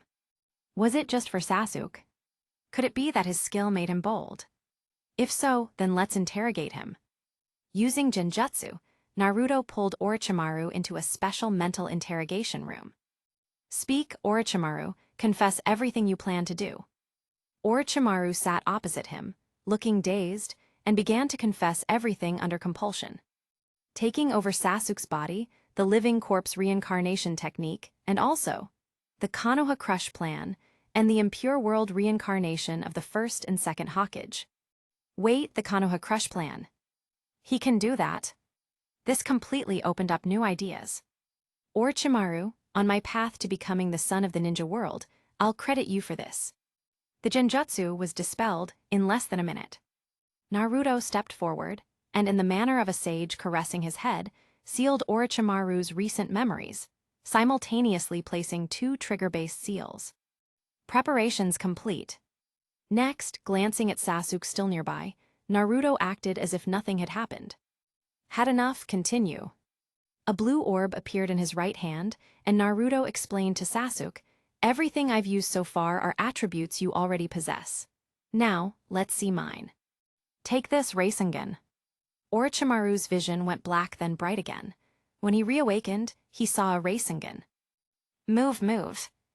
Only when he was struck, his body contorting into a twisted mess, did Orochimaru realize he had fallen under a genjutsu. Then, his body, uncontrollably, used the Orochimaru-style body replacement technique, and he foolishly stood before Naruto once more. This genjutsu, this genjutsu. Suddenly, Orochimaru felt the fear of being dominated by Itachi Uchiha once again. No, it was even more terrifying than Itachi Uchiha. Itachi merely used the binding snake glare spell to immobilize him, relying on his Sharingan. But Naruto. He made him believe that this was what he wanted to do. Even when he realized something was wrong, he still acted according to the enemy's will. His mind was completely controlled unilaterally, cooperating completely actively, unable to offer any resistance. Even the chakra in his body was manipulated by the enemy. This unheard-of genjutsu was truly, truly unbelievable. Orochimaru first felt a deep fear, then, surprisingly, a touch of excitement. What excellent research material! Lightning style, fire style, genjutsu, such a genius. He really wanted this body.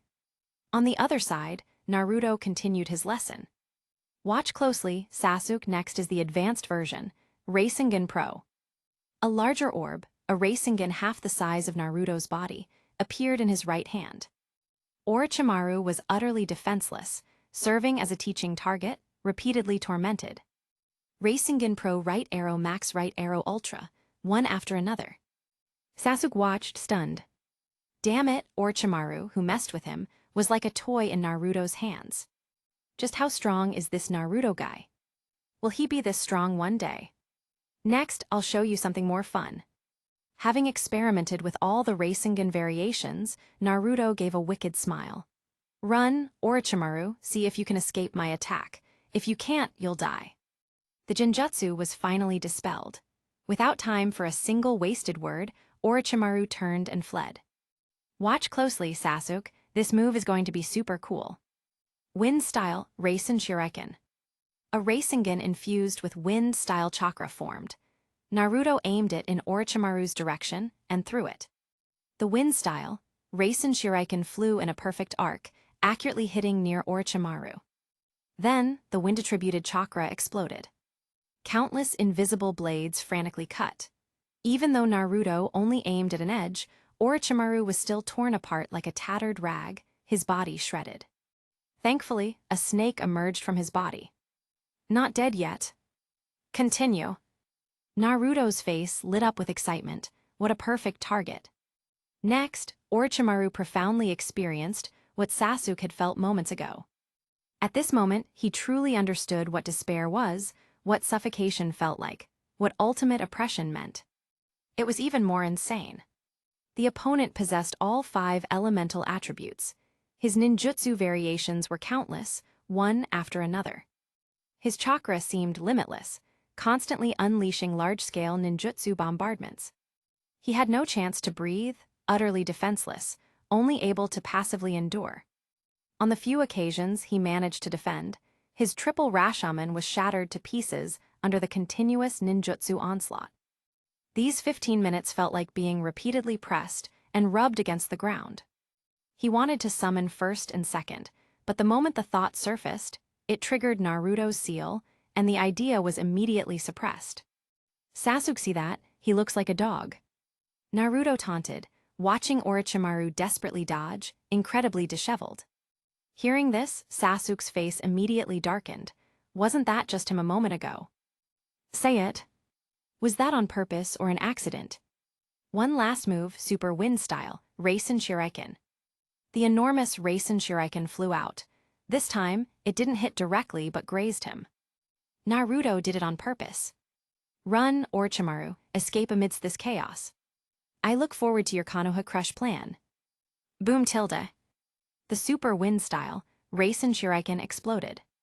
The explosion center continuously expanded, finally forming a light sphere dozens of meters in diameter. Within the light sphere, countless wind blades continuously cut, forming a giant crater dozens of meters wide on the spot. Everything inside was cut into pieces, reduced to powder. Whoosh, whoosh, whoosh tilde tilde tilde.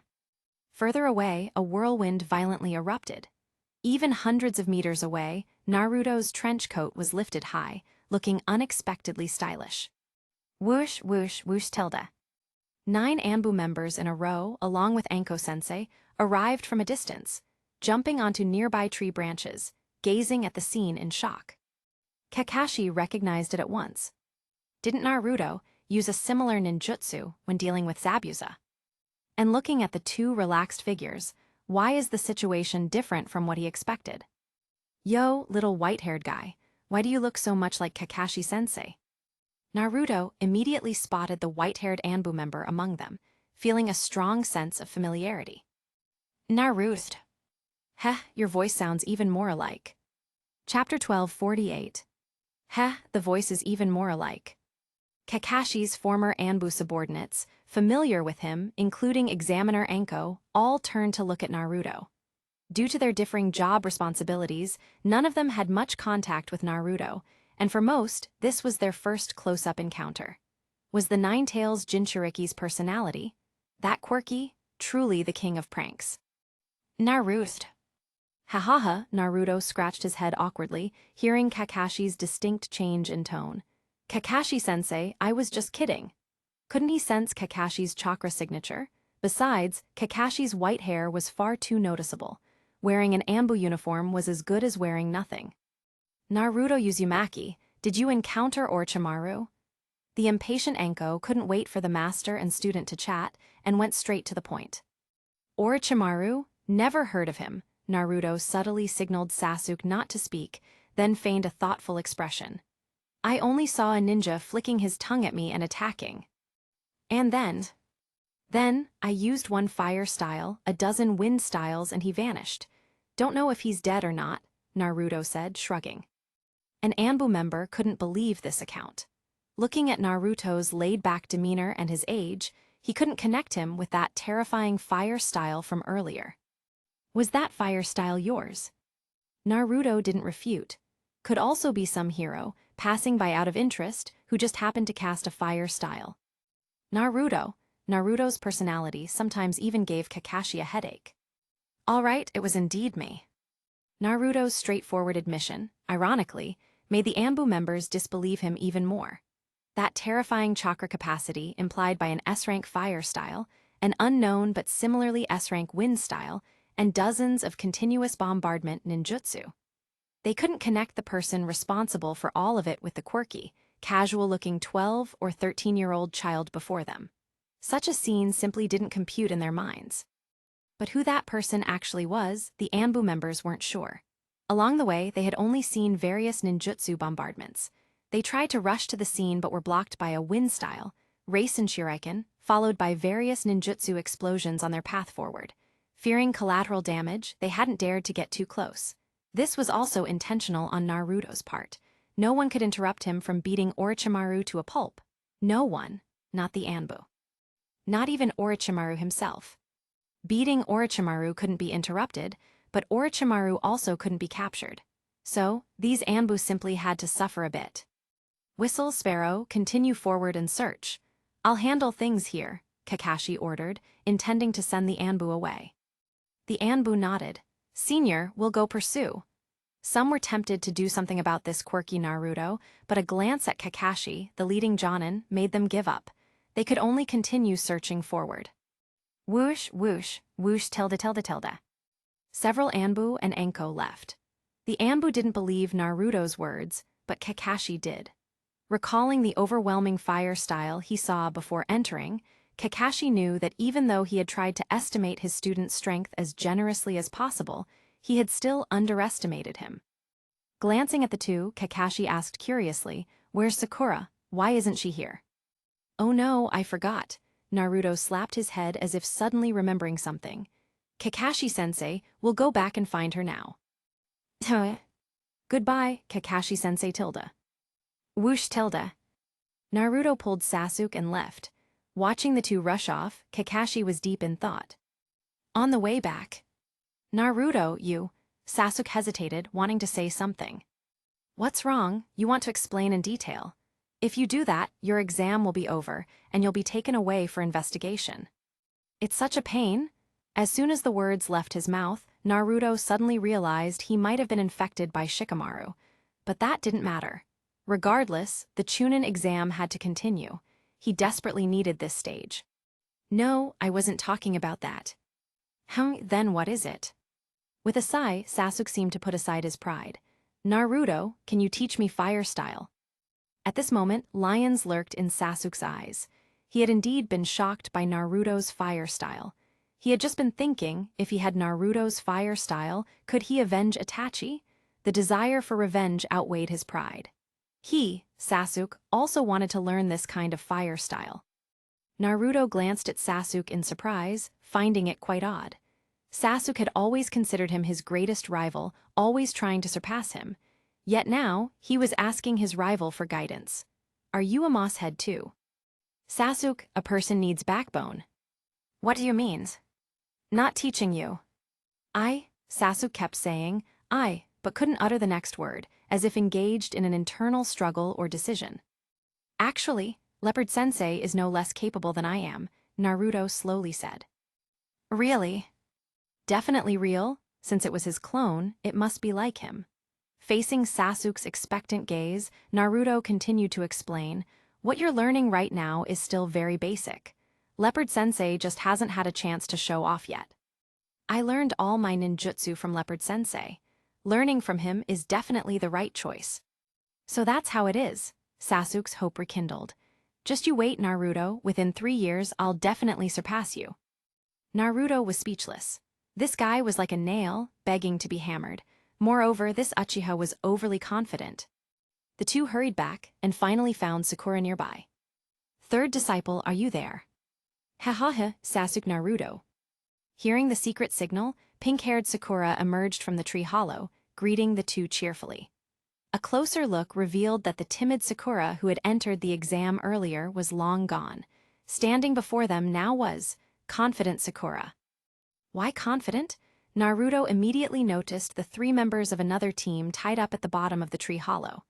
Judging by their headbands, they were a genin team from the land of grass, 2 males and 1 female.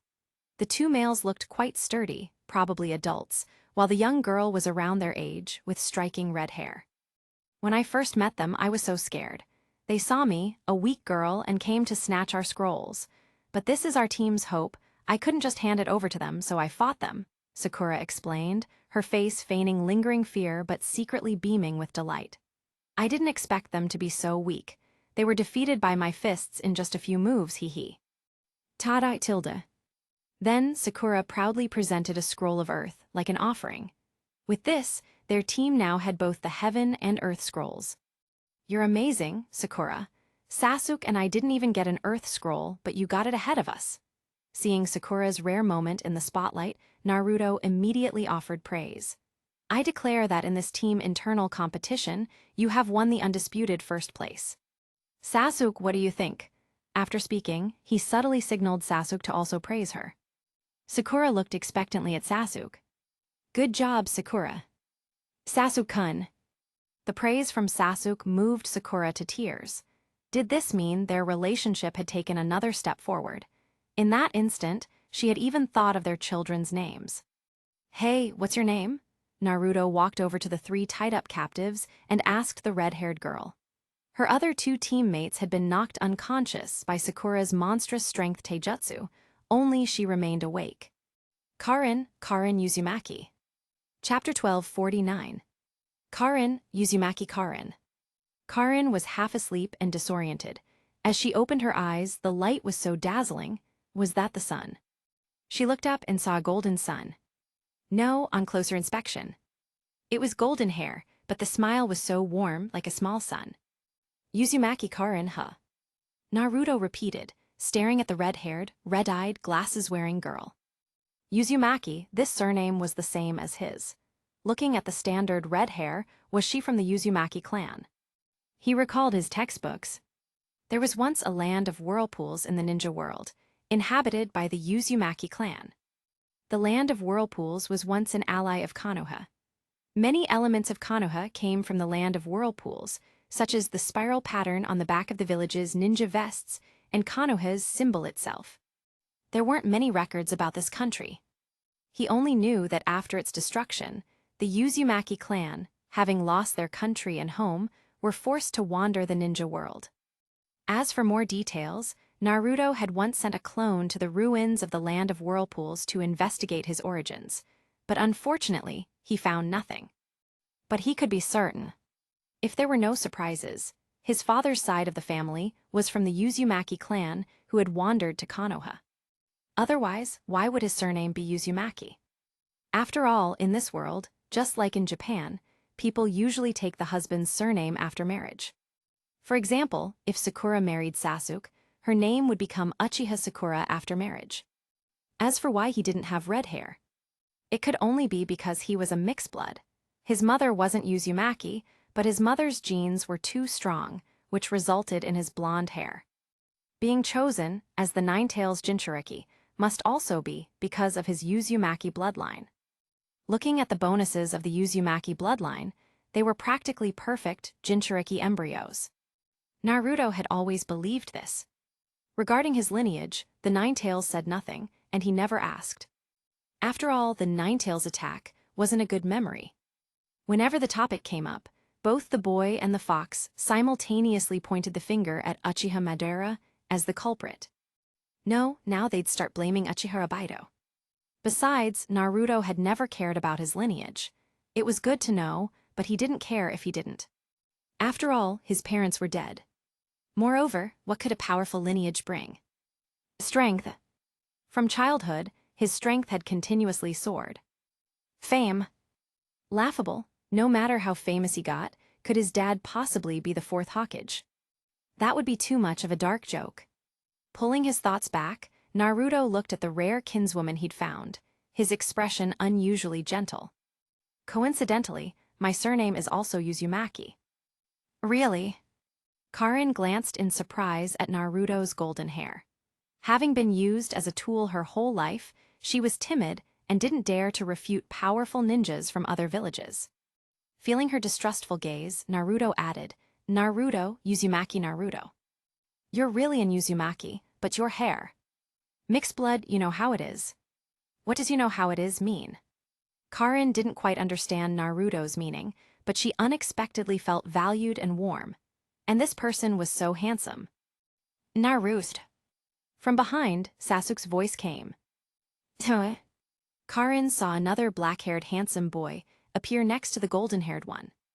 Sasuke merely glanced at the three captured ninjas, then looked away. We've collected all the scrolls. What do we do now? Naruto thought for a moment. He had already fought Orochimaru, and it had been very satisfying. Staying longer wouldn't bring any audience or strong opponents. There was no good show left to watch. Also, he had obtained quite a bit of information from Orochimaru. For example, after the Forest of Death, there would be a one-on-one elimination round, which was the main event with a huge audience, all of whom were powerful nobles. The grand finale would still be Orochimaru's Konoha Crush plan. That was his stage. Since that was the case, Naruto offered his suggestion, I want to go directly to the central tower. What about you two? Sakura and I both feel the same way. All right, let's head off then. Turning to look at the kinswoman he had just met, Naruto suddenly remembered the horror of the Forest of Death. For a weak person like her, it must be extremely dangerous, right? Since all ninjas needed to reach the central tower, he might as well give her a ride. Karin, do you want to come with us? Me, can I come too? Seeing her companion still unconscious, Karin was a bit indecisive. If you're willing. That's great, I'm willing. Karin nearly jumped up at Naruto's invitation. Don't move, I'll untie you. Naruto stepped forward and reached out. The moment he grabbed her wrist, he saw irregular but dense bite marks all over Karin's arm. What's this? Naruto was curious. It couldn't be realistic tattoos, could it? Karin looked a little shy. It's nothing. Seeing this, Naruto didn't press the issue. Team 7, along with an unofficial member, set off. The group completely disregarded potential enemies and wild beasts, traveling ostentatiously and chatting loudly. No one foolish enough came to bother them. Along the way, Naruto, through some clever questioning, learned that Karin's bite marks were actually inflicted by others, and that others could recover chakra and injuries through this method. Naruto was stunned. Such an incredible physique existed in the ninja world. It was even more amazing than his free spirit pills. What a talent! Wait, being from the same Uzumaki clan, did he also have this ability? Naruto froze. He was tempted to try it out, but then he thought of getting a bite mark and decided against it. It wouldn't look good on his body. However, when he got a bit older, there was a certain place that could be bit. But this grass-hidden village, how could they not cherish the Uzumaki clan so much? You know, this is my biological sister from a different father and mother. It seems this must be a morally corrupt village. They don't deserve Karin. This kind of talent, my Konoha wants them. You've suffered so much in the grass-hidden village. Why don't you stay in Konoha, Karin? Sakura, overcome with kindness, had a similar thought to Naruto. Upon hearing that she could stay in Konoha and no longer be exploited, Karin was naturally overjoyed. She secretly glanced at Naruto. Seeing his subtle nod, her heart swelled with even greater happiness. She believed the little son before her would not deceive her. However, remembering something, Karin became hesitant again. Ninjas must return to their respective villages after the Chunin exams unless they defect. And as the host village, Konoha would not accept such ninjas. The always calm Sasuke revealed the truth. That seemed to make sense. If a talented ninja from another village came to Konoha for the exams, only to be forcibly kept by Konoha. As the host, Konoha would likely be criticized and ridiculed by the entire ninja world. In a serious case, it could even trigger a war. Old Man Third Hokage would certainly not agree. Naruto pondered for a moment and instantly thought of another answer. What if the grass-hidden village simply ceased to exist? If the village was gone, ninjas would naturally have the freedom to choose. This, he had to admit, Orochimaru was truly inspiring. He had the Konoha Crush plan. Naruto could entirely customize a grass-hidden village destruction plan. He'd find a clone and directly wipe out the grass-hidden village. Don't ask why. Uchiha Obito will claim responsibility for this incident. Perfect timing. He just bought a Kamui Mangekyo Sharingan. He could go out and test its effects. They both wore masks anyway, who would know? Besides, it was about time for Uchiha Obito to make an appearance. Otherwise, the ninja world might think the Ninja World Daily was lying to them. Moreover, the grass-hidden village in the land of grass, such a small country, could also serve as a pilot for reform. It was simply killing 3 birds with 1 stone. And so, it was happily decided. Naruto exchanged a glance with Karin, who was secretly watching him, and smiled brightly. Chapter 1250. On the other side of the Forest of Death, a harmonious and peaceful scene unfolded, filled with the crisp, melodious chirping and cooing of birds. The Forest of Death was vast, and the aftershocks of a battle had yet to reach this area, making it seem especially serene. However, the calm was now broken. Whoosh, whoosh, whoosh tilde. Out from behind a tree emerged an Orochimaru. No, an Orochimama. A panting, utterly disheveled Orochimaru had a somber expression and vicious eyes. He never expected to be manipulated like a toy by a 12-year-old child. When had he ever been so disheveled? The last time he was this disheveled, he remembered, was the time before. That person was named Itachi Uchiha. He had almost died then, and although the weasel didn't intend to kill him, he only escaped thanks to Kabuto Yakushi. Those Sharingan eyes, that gaze, that person were truly unforgettable. Otherwise, he wouldn't covet Itachi's younger brother, Sasuke, so much. Naruto Uzumaki. Orochimaru etched this name into his heart. This list would need one more addition. The last one was 13-year-old Itachi Uchiha. This one was 12-year-old Naruto Uzumaki. Compared to these two, his half-life seemed to have been utterly wasted. All the combat experience, ninjutsu, taijutsu, and everything else he had accumulated over half a lifetime were nothing but fodder to be crushed by such geniuses. Geniuses, bloodlines. Uzumaki. Orochimaru's interest in the Uzumaki clan's bloodline was rekindled. In common knowledge, weren't the Uzumaki clan just known for their large chakra reserves, thick skin, and 1 or 2 special bloodline abilities? Could it be that the Uzumaki clan possessed talents he was unaware of? Click tilde. Suddenly, the forbidden sealing jutsu Naruto had planted earlier activated. A burst of genjutsu and sealing jutsu chakra erupted deep within Orochimaru's mind. His memories from the past few hours were completely sealed, and a virtual memory concocted by genjutsu quickly filled the void. He was disoriented for only a second, then confidence returned to Orochimaru's face. The powerful genjutsu and sealing jutsu left him completely unaware. Interesting, the prey can struggle so much, but it still can't escape the hunter's grasp. With a SLIGHT Chinese letter, Orochimaru detected an anomaly. Behind him, several Anbu ninjas were giving chase. Not wanting to get entangled in this place, Orochimaru immediately concealed his presence and burrowed into the earth. Whoosh, whoosh, whoosh tilde. Shortly after Orochimaru left, 4 figures arrived. Is this it? Anko eagerly questioned the sensory ninja and her team. They were here in my last reading. Immediately spread out and search the surroundings. He shouldn't have gone far, the squad leader commanded. Almost simultaneously, Naruto Uzumaki arrived at his faithful central tower. The 4 of them swaggered along the way, encountering no surprises or dangers. No one dared to pick a fight. Along the way, they ate 3 fruits and 4 oranges, yet didn't run into any tough opponents. Woe tildet so tall, Sakura exclaimed, looking up at the building.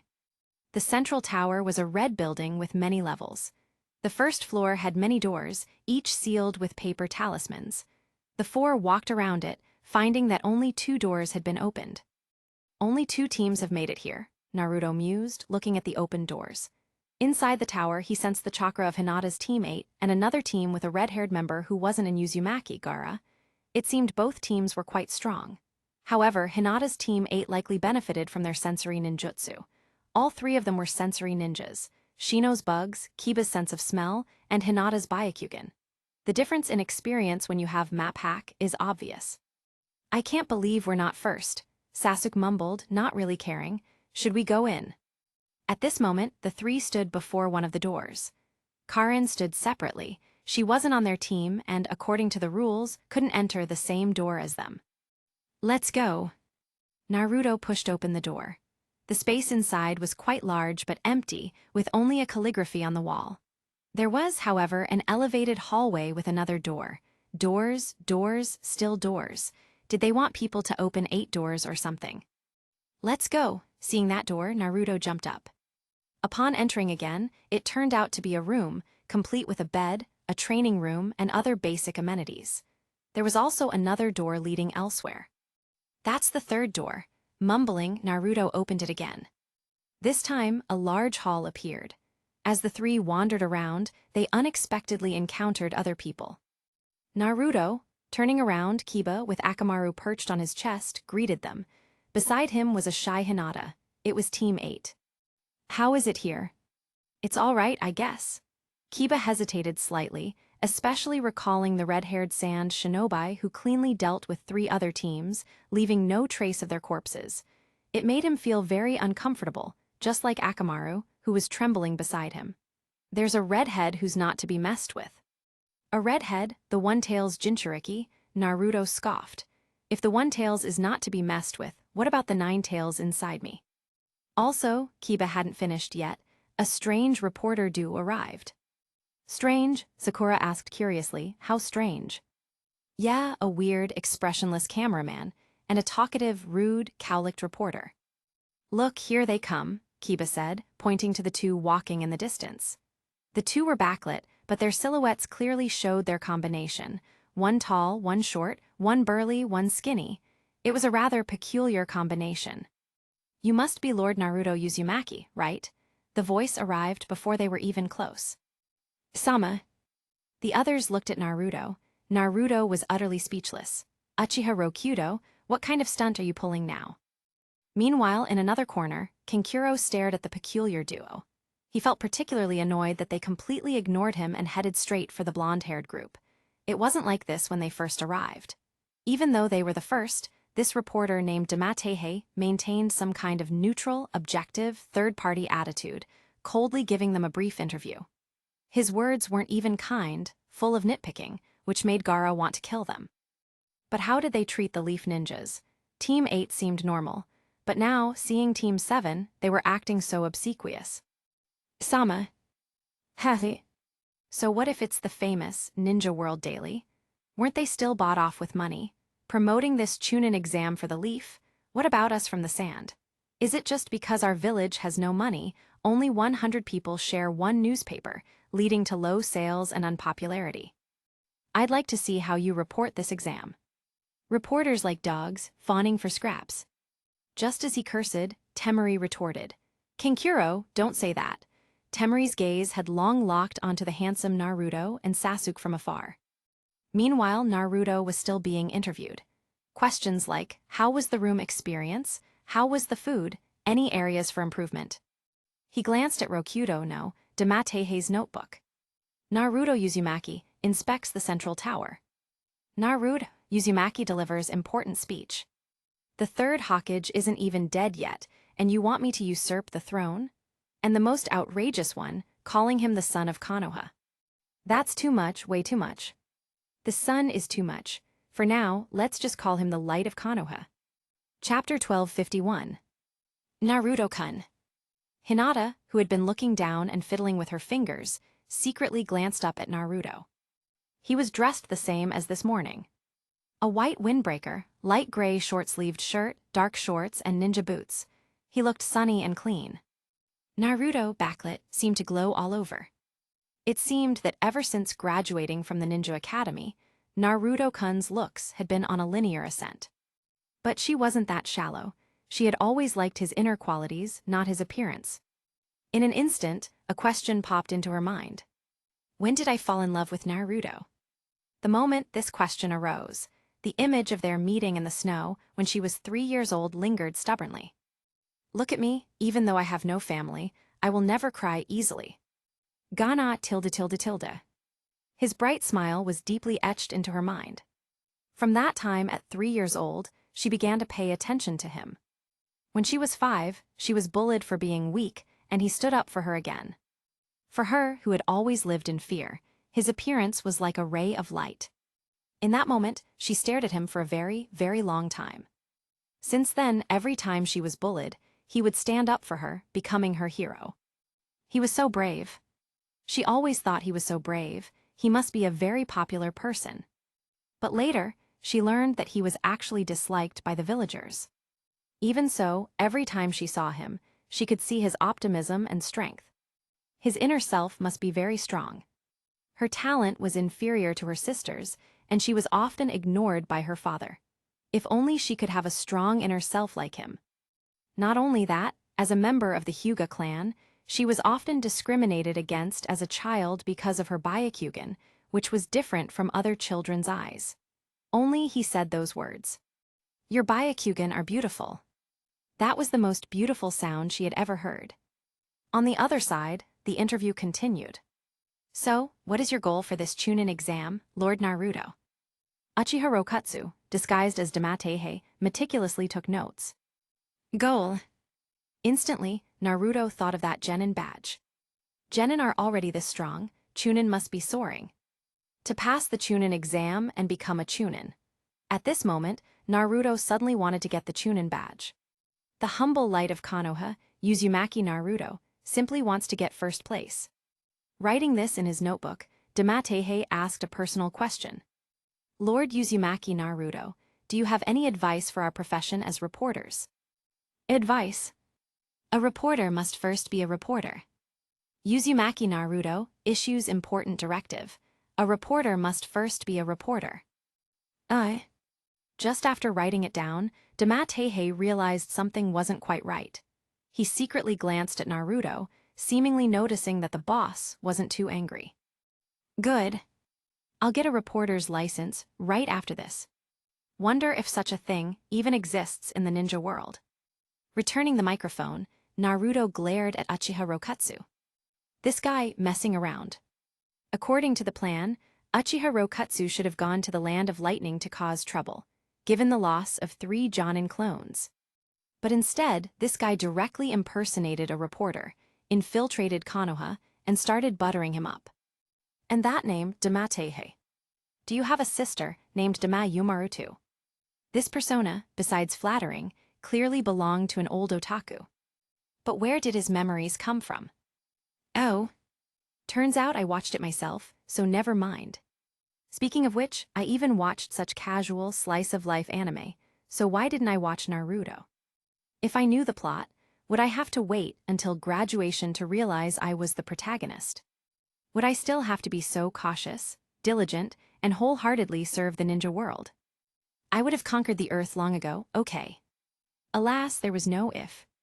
After finishing the interview, Naruto glanced at everyone. It seemed they were all still curious why Damatehei had interviewed only him. It's like this when you're handsome, You probably haven't experienced it. Naruto smiled proudly, showing a look of disdain that implied their looks were inferior to his. Uchiha Sasuke didn't seem too convinced. But he wasn't very concerned about such things. Or rather, he barely cared about anything beyond gaining strength and revenge. Noticing Hinata's secretly watching gaze in the corner, Naruto smiled and winked at her. Instantly, Hinata's face turned red, and then it seemed steam was about to rise from her. Her vision went black. Splat tilde. Hinata suddenly felt like she had powered down. Looking again, she had already fainted. Hinata, everyone instantly became flustered. Naruto scratched his head, a bit slow to react. Do I have that much charm? Could this guy have fainted from hunger? At the same time, Rokutsu, who should have left, quickly took out his notebook and jotted down a note. Lord Naruto's little Byakugan fangirl faints instantly just by looking at him. With this, a headline for a tabloid build was also secured. Add a high-definition feature photo. And the looks fans of the ninja world would also be harvested. As expected of the light of Konoha, his life was truly too brilliant. Seeing that Hinata wouldn't wake up anytime soon, Sakura suggested taking her to a room to rest. Immediately, everyone left, and Damatehe also joined the commotion. Only an unnoticed sunglasses-wearing boy remained. Night, Central Tower, 3rd floor rooftop. Sasuke, Naruto, Kiba, and an unnamed boy lay side by side, gazing at the starry sky. It was time for their dorm night chat again. The three of them talked about everything under the sun. The three talked from ninjutsu to taijutsu, from the 1st Hokage to the 4th Hokage. They covered many topics. Many of Naruto's past ninja world urban legends, many secret pieces of knowledge were gained from these conversations. However, it would be great if Shikamaru and Choji were here. Naruto. As the three were discussing the ambush set up by the 2nd Hokage, Kiba suddenly called out. What is it? Naruto, lying comfortably, looking at the stars in the sky, his soul also wandering in space, replied, not knowing what Kiba wanted. Hinata really likes you, do you know that? Huh? This time, not only Naruto was stunned. Inside the tower, in the hallway, Hinata, who had just woken up and was strolling with Sakura, was also stunned. Sakura turned her face to look at her, smiling and teasing her. Instantly, her face turned crimson, and she almost fainted again. However, her willpower held on, because she wanted to hear the answer. Is that so? You don't say I didn't even know. Naruto replied casually. Naruto had felt Hinata's affection as early as school, but he, Naruto, liked big-busted beauties. It was just hard for him to refuse her. However, there was still a joke to be seen. What about Sasuke? Naruto asked expectantly, what do you think of Sakura? Boring, I won't play such love games. Sasuke didn't expect the topic to turn to him, he only wanted revenge. Love games. Hearing this term, Naruto felt that Sasuke was truly clear-headed. Ever since he had a goal of revenge, even at school, he was indifferent to all girls, focused solely on revenge. With his single-minded pursuit of revenge, there seemed little hope of reviving the Uchiha clan through him. However, there's still me, Uzumaki Naruto. Though my surname is Uzumaki, Uchiha blood also flows within me. Just tell me if I have Uchiha genes or not. In short, reviving the glory of the Uchiha clan is our undeniable duty. Grow up quickly, little elephant. Brother needs you. Meanwhile, in the hallway, Sakura's face turned pale. So that's how Sasuke-kun sees me. Let's go back to training. Sasuke stood up, looking down at the languid Naruto. Under the bright moonlight, it was clear that even late at night, his eyes were still full of fighting spirit. Naruto, aren't you coming back? No, today's a holiday. I want to watch the sun alone. The moonlight is bright and clear. What sun are you watching, you ghost? Thinking for a moment that he might have been too demanding recently, Sasuke decided to let Naruto off the hook. All right then, I'll go first. With that, Sasuke got up and left. Perceiving his departure instantly, Naruto stood up and leaped into the forest, disappearing as well. It was still early. Tonight's goal, transform into Uchiha Obaido and raid widows, the grass-hidden village. After everyone had dispersed, Shino reluctantly stood up. Did none of these people notice I've been here the whole time? I handpick only the finest and most captivating novels for you. Don't forget to check out my other novels. Piet Trion Hong Mengzai. Chapter 1252. Night. A bright moon hung in the sky, and the world seemed draped in silver, exceptionally luminous. In the center of the continent, at the junction of the three great nations, the crossroads of the ninja world, the land of grass, neighbor to the land of rain. Tgthegood, Grass Ninja Village. Atop the tallest building in the village, on its spire, stood a figure wearing a tiger skin mask and a black robe. It was none other than Uchiha Obaido, Naruto's limited edition. In the arena, Uchiha Obaido had 4 mask versions. This time, Naruto chose the tiger skin mask for a simple reason. That night, when he faced the greatest life crisis of his existence, Obaido was wearing this very mask. Naruto even wanted to demand an answer from Obaido. Do you know how much psychological trauma this mask can cause a newborn child? Naruto wouldn't suffer this pain alone. From now on, he would wear this mask and act maliciously as Uchiha Obaido, making the ninja world feel some pain. At this moment, looking down at the dimly lit Tgthegood, Naruto's expression was unexpectedly hesitant. His hesitation wasn't about whether to do it. It was about what kind of person Obaido truly was. Everyone said that to impersonate Uchiha Obaido, one should at least do it convincingly. Otherwise, if someone familiar noticed something amiss, it wouldn't be good. But up until now, his greatest enemy in life, the #1 enemy in his little notebook, the culprit, had yet to be apprehended. He had nowhere to start. However, though he hadn't interacted with him in reality, he had encountered this guy in the arena. Let's recall. Obaido's strength varied at different stages. If estimated based on Obaido during the Nine Tails attack in terms of power, average fire style, wood style at the level of roadside greenery, with only one strange Mangekyo sharing in having any real power. Yes, probably just that much power. His strength was indeed mediocre.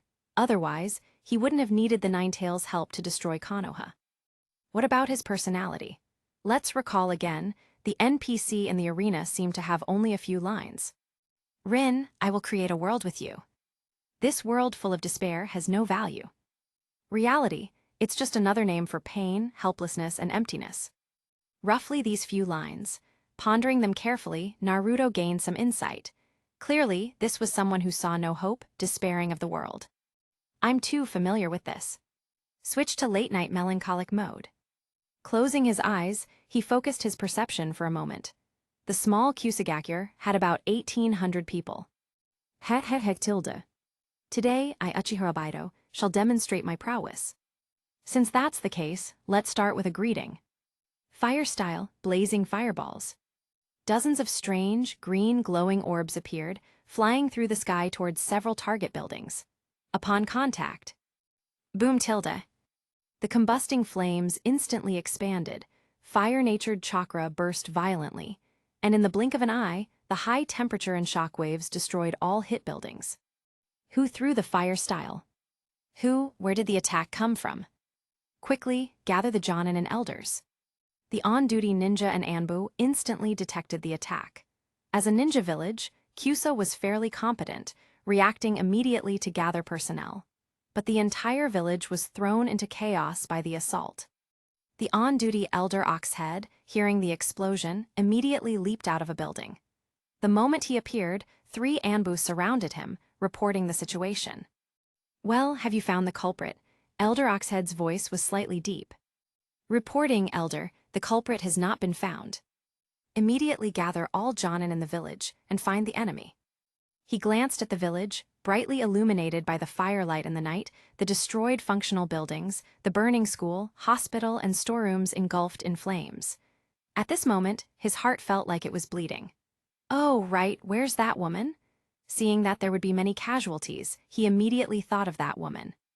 An Anbu below replied. Reporting, Elder Ox, Karin went to Konoha to participate in the Chunin exams. At a time like this, of all times, Elder Oxhead gritted his teeth. Without that woman, how many more casualties would the village suffer? Suddenly, the space around the 4 of them instantly distorted. After that, a figure appeared there. I can't pretend I didn't hear what you said. Naruto, no, Abido, instantly appeared beside the four. You are. Elder Oxhead looked at the person who appeared in such a strange manner, his face filled with shock. A black robe, a tiger-skin single-eyed mask, and within the mask, a crimson Sharingan shaped like 3 comma blades. This attire, this eye, this ability, why did it feel so familiar? He suddenly recalled that newspaper. You're Uchiha Abido. Ha ha, since you recognize me, then sink into despair with this hopeless world. Abido's voice was cold and emotionless, and his attacks were even more ruthless. First, a genjutsu fixed the elder in place then. Wood style, wood transfusion. The elder, fixed by the genjutsu, was utterly defenseless. Wooden spikes grew from Naruto's palm, piercing straight through him. With another burst, the wooden spikes, after entering his body, instantly branched and grew further, a dozen or so wooden spikes impaling his body from the inside. He was clearly dead beyond dead. This elder had directly identified him as Abido. This glorious mission was complete. Elder. The 3 Anbu wailed. Swish, swish, swish, tilde. The quicker ones immediately threw kunai and shuriken fiercely. Alas, they could only watch helplessly as these attacks passed directly through the assassin's body, flying behind him. This. Some ninja were in disbelief. They had never seen such a bizarre ability. But some ninja had already reacted, recalling who the elder had mentioned as Uchiha Abido. Run, this is Konoha's mastermind from the Nine-Tails attack. We can't beat him. The ninja who recognized Abido shouted. The other 2 also recalled the newspaper they had read earlier. Uchiha Abido, this person, was clearly recorded in their Anbu notebooks as a standard S-rank ninja. They just hadn't thought of him earlier due to being too shocked. The 3 exchanged glances and instantly scattered, fleeing without hesitation. They had to get this information out. Still trying to run, you too, would style flying spikes. The 3 ninja hadn't run far before they were pierced through one by the wooden spikes thrown by Naruto, impaling them to the ground, their fates unknown. Naruto's aim was precise. He hit non-fatal spots. These 3 had to survive, otherwise, who would spread and verify Abido's infamy? Next, Naruto continued to destroy the village. The fires burned brighter, ensuring that every single building in the village was burned completely clean, not a single hair left. After burning for half the night, the entire village was reduced to ruins. But strangely enough, why wasn't there a single infant in the entire Kusagakure? You know, Uchiha Abido wouldn't even spare a newborn infant. Woof woof woof tilde tilde. A stray dog, appearing from unknown origins, surprisingly lunged at him. Get lost. He kicked the dog away. Whimper whimper tilde. The dog lay on the ground whimpering for a moment, its fate unknown. Click tilde. The photo, Abido kicks dog, was taken by the designated photographer. This would be tomorrow's front page headline. Chapter 1253. The next day, Team 7 and Team 8 gathered to read the newspaper. Ninja World Daily. This newspaper was brought by Daimaru Higashiyama, a reporter with great freedom, able to enter and exit examination venues at will. As soon as it was opened, a headline dominated the view. Front page headline, shocking, cunning villain Abido Uchiha annihilates grass village, not even a dog spared. In addition, there were 2 large, high-definition pictures. One was a close-up, high-definition frontal shot of Abido Uchiha. Short hair, birch-colored and black-striped single-eye mask, black-hooded long robe, simple attire. His single Mangekyo Sharingan, its shape, 3 rotating, interconnected death scythes. In front of Abido, Uchiha was a raging inferno. This blaze practically illuminated the night sky. At the same time, his eye, that single Mangekyo Sharingan, reflected the towering flames, emitting an eerie light. So close, so high definition, it was a mystery how it was taken. Upon seeing this photo, countless ninjas across the ninja world sighed in admiration. As expected of the Ninja World Daily, they have a master within. Naruto, don't ask, just assume it's a close-up. The second picture was the famous Abido kicking dog image.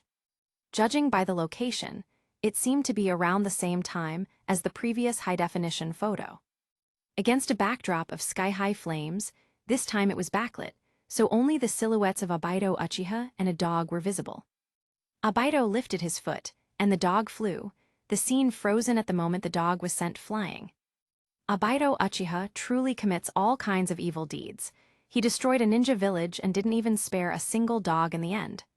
Seeing this picture, Sakura's sympathy swelled. That was a ninja village. No matter how small, it was still a ninja village. The newspaper reported that a total of about 1,800 people survived.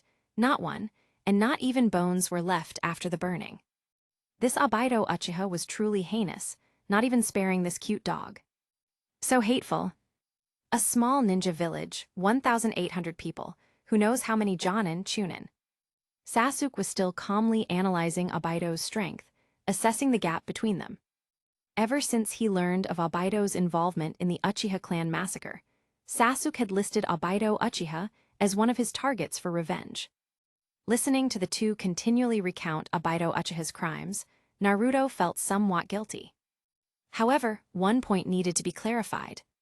In the incident of Grass Village's destruction, only 4 notorious elders, fortunately perished, resisting Obaido Uchiha's evil deeds. Another 22 victims sustained non-fatal injuries. These were specially left as loudspeakers. And one dog became depressed after being kicked. Other than that, no one else was harmed in any way. Everyone else had been collected into the Kamui dimension. As a model youth of the new era, Naruto was not inclined to kill. Even a screw has its value, let alone a human. And these were all good comrades. Recently, 6 more Jonin subordinates had disappeared while inquiring about intelligence from various countries. They happened to be a good batch to transform and fill in the vacancies. Others could also shine in various positions. How could this be called harming the innocent? Congratulations in advance to these employees for joining the enterprise. Moreover, after some exploration yesterday, Naruto found that the Kamui dimension was quite large. He could grow crops there and, incidentally, develop some technology. After 12 years of transmigration, he wanted to play on his phone again. And the internet. He wondered if these would be easy to achieve in the ninja world. How would he know without trying? It shouldn't be difficult, as his SSS talent was fully manifesting across all aspects. He just needed to split off 1 or 2 research-loving clones. But what's his objective? Kiba's voice interrupted Naruto's thoughts. Naruto thought about it carefully and realized Kiba had asked a good question. Why? The newspaper only reported the news, without analysis or commentary. In an instant, Sasuke retorted, why did Obaido Uchiha annihilate the Uchiha clan? Why did he initiate the Nine-Tails attack? Why did he control the Mizukage to start the Bloody Mist Village? Such a villain. Sasuke said through gritted teeth, his motives are unpredictable. Evidently, he was still resentful of Obaido Uchiha's clan massacre. That's true. The others nodded in agreement. Naruto also nodded cooperatively. What Sasuke said was indeed the truth. The truth of being falsely accused. However, one thing was certain. The Nine-Tails attack was indeed committed by Obaido Uchiha. This was intelligence he had confirmed in the arena. And there were even rumors, which he, Naruto, had heard, that the 4th Hokage was once Obaido Uchiha's squad leader. It was truly a bit of a dark joke. A student killing his master, is that even possible? It was truly laughable, then it felt a bit inconceivable. Presumably, this Obaido Uchiha must be a cunning villain, rotten to the core. Otherwise, he wouldn't do such things. It was just blaming the minor matters of the Uchiha clan massacre, controlling the 4th Mizukage, and destroying Grass Village on him. He, Naruto, was already merciful enough. Compared to that great grudge of being nearly killed by the person he held in his hand, he had only repaid less than 1,000th of it. There would be plenty of time in the future. Meanwhile, inside a gloomy cave in a small country. Obaido, what does it feel like to need to relieve yourself? Tobai, the special white Zetsu individual, circled Obaido, looking curious. To this question, which he'd been asked countless times, Obaido used to get angry, but not anymore. He lay languidly on the makeshift bed, his eyes listlessly staring at the ceiling. 3 months ago, he was a determined striver, bravely pushing for his final plan. But now, though the plan hadn't been exposed, it no longer involved them. He could only wait for the right moment. Abido tilde Abido tilde. As Zetsu entered the cave, he saw Abido lying horizontally, looking utterly dejected. Ever since the ninja world daily exposed Abido, countless people, seeing him as walking gold, clamored for his death, attracted by the high bounty. After several attempts, Abido found he had nowhere else to go and could only stay in the cave all day, entering Madara's retirement state prematurely. Zetsu thought this had always been the case, until he saw today's newspaper. Seeing that huge picture, he was dumbfounded. The Mangekyo Sharingan's shape was on the Ninja World Daily for the first time, but why was its shape identical to Abido's? Furthermore, according to insiders, this Mangekyo's phasing ability was indistinguishable from Abido's. Could there be another Uchiha in the ninja world with such Mangekyo abilities? Black Zetsu doubted his life for a moment. He prided himself on monitoring the ninja world for years, being extremely sensitive to the appearance of Mangekyo, and had never seen a Uchiha wandering the ninja world. It seemed there was only one answer. Was this Abido Uchiha secretly hiding something from me? He glanced at Tobai, who had been with Abido the whole time, seemingly inseparable. That didn't make sense, did it? Zetsu was at a loss. What is it? Nothing. Zetsu was careful not to question him, nor did he dare to reveal the information from the newspaper. He was afraid Abido would get angry again and go challenge the Ninja World Daily. The last time he went, the result wasn't good. Moreover, cracks had already appeared between them after their previous plan was thwarted. If he questioned him again now, the consequences would be unimaginable. The Eye of the Moon. No, the plan to rescue his mother might have to be declared dissolved. After all, he had tried to go back to Nagato's side before, but was explicitly rejected. Their relationship was now like fire and water. Now he only had Abido Uchiha as an ally. And there weren't many Sharingan left in this ninja world. This last chance absolutely couldn't have any accidents. Chapter 1254. Night, all is silent. Under the bright moonlight, the forest of death is cloaked in a layer of silver frost. Inside the latrine. Naruto is currently in the latrine with a red-haired individual. The red-haired one isn't Karin, but a newly emerged clone, Uzumaki Gauden. A terrifying monster with over 7 million units of chakra, a chakra recovery rate of 5% per hour, possessing all of Naruto's passive abilities, all his skills, and free use of multiple Mangekyo Sharingan and Rinnegan. In one word, invincible. Gauden, what's your mission?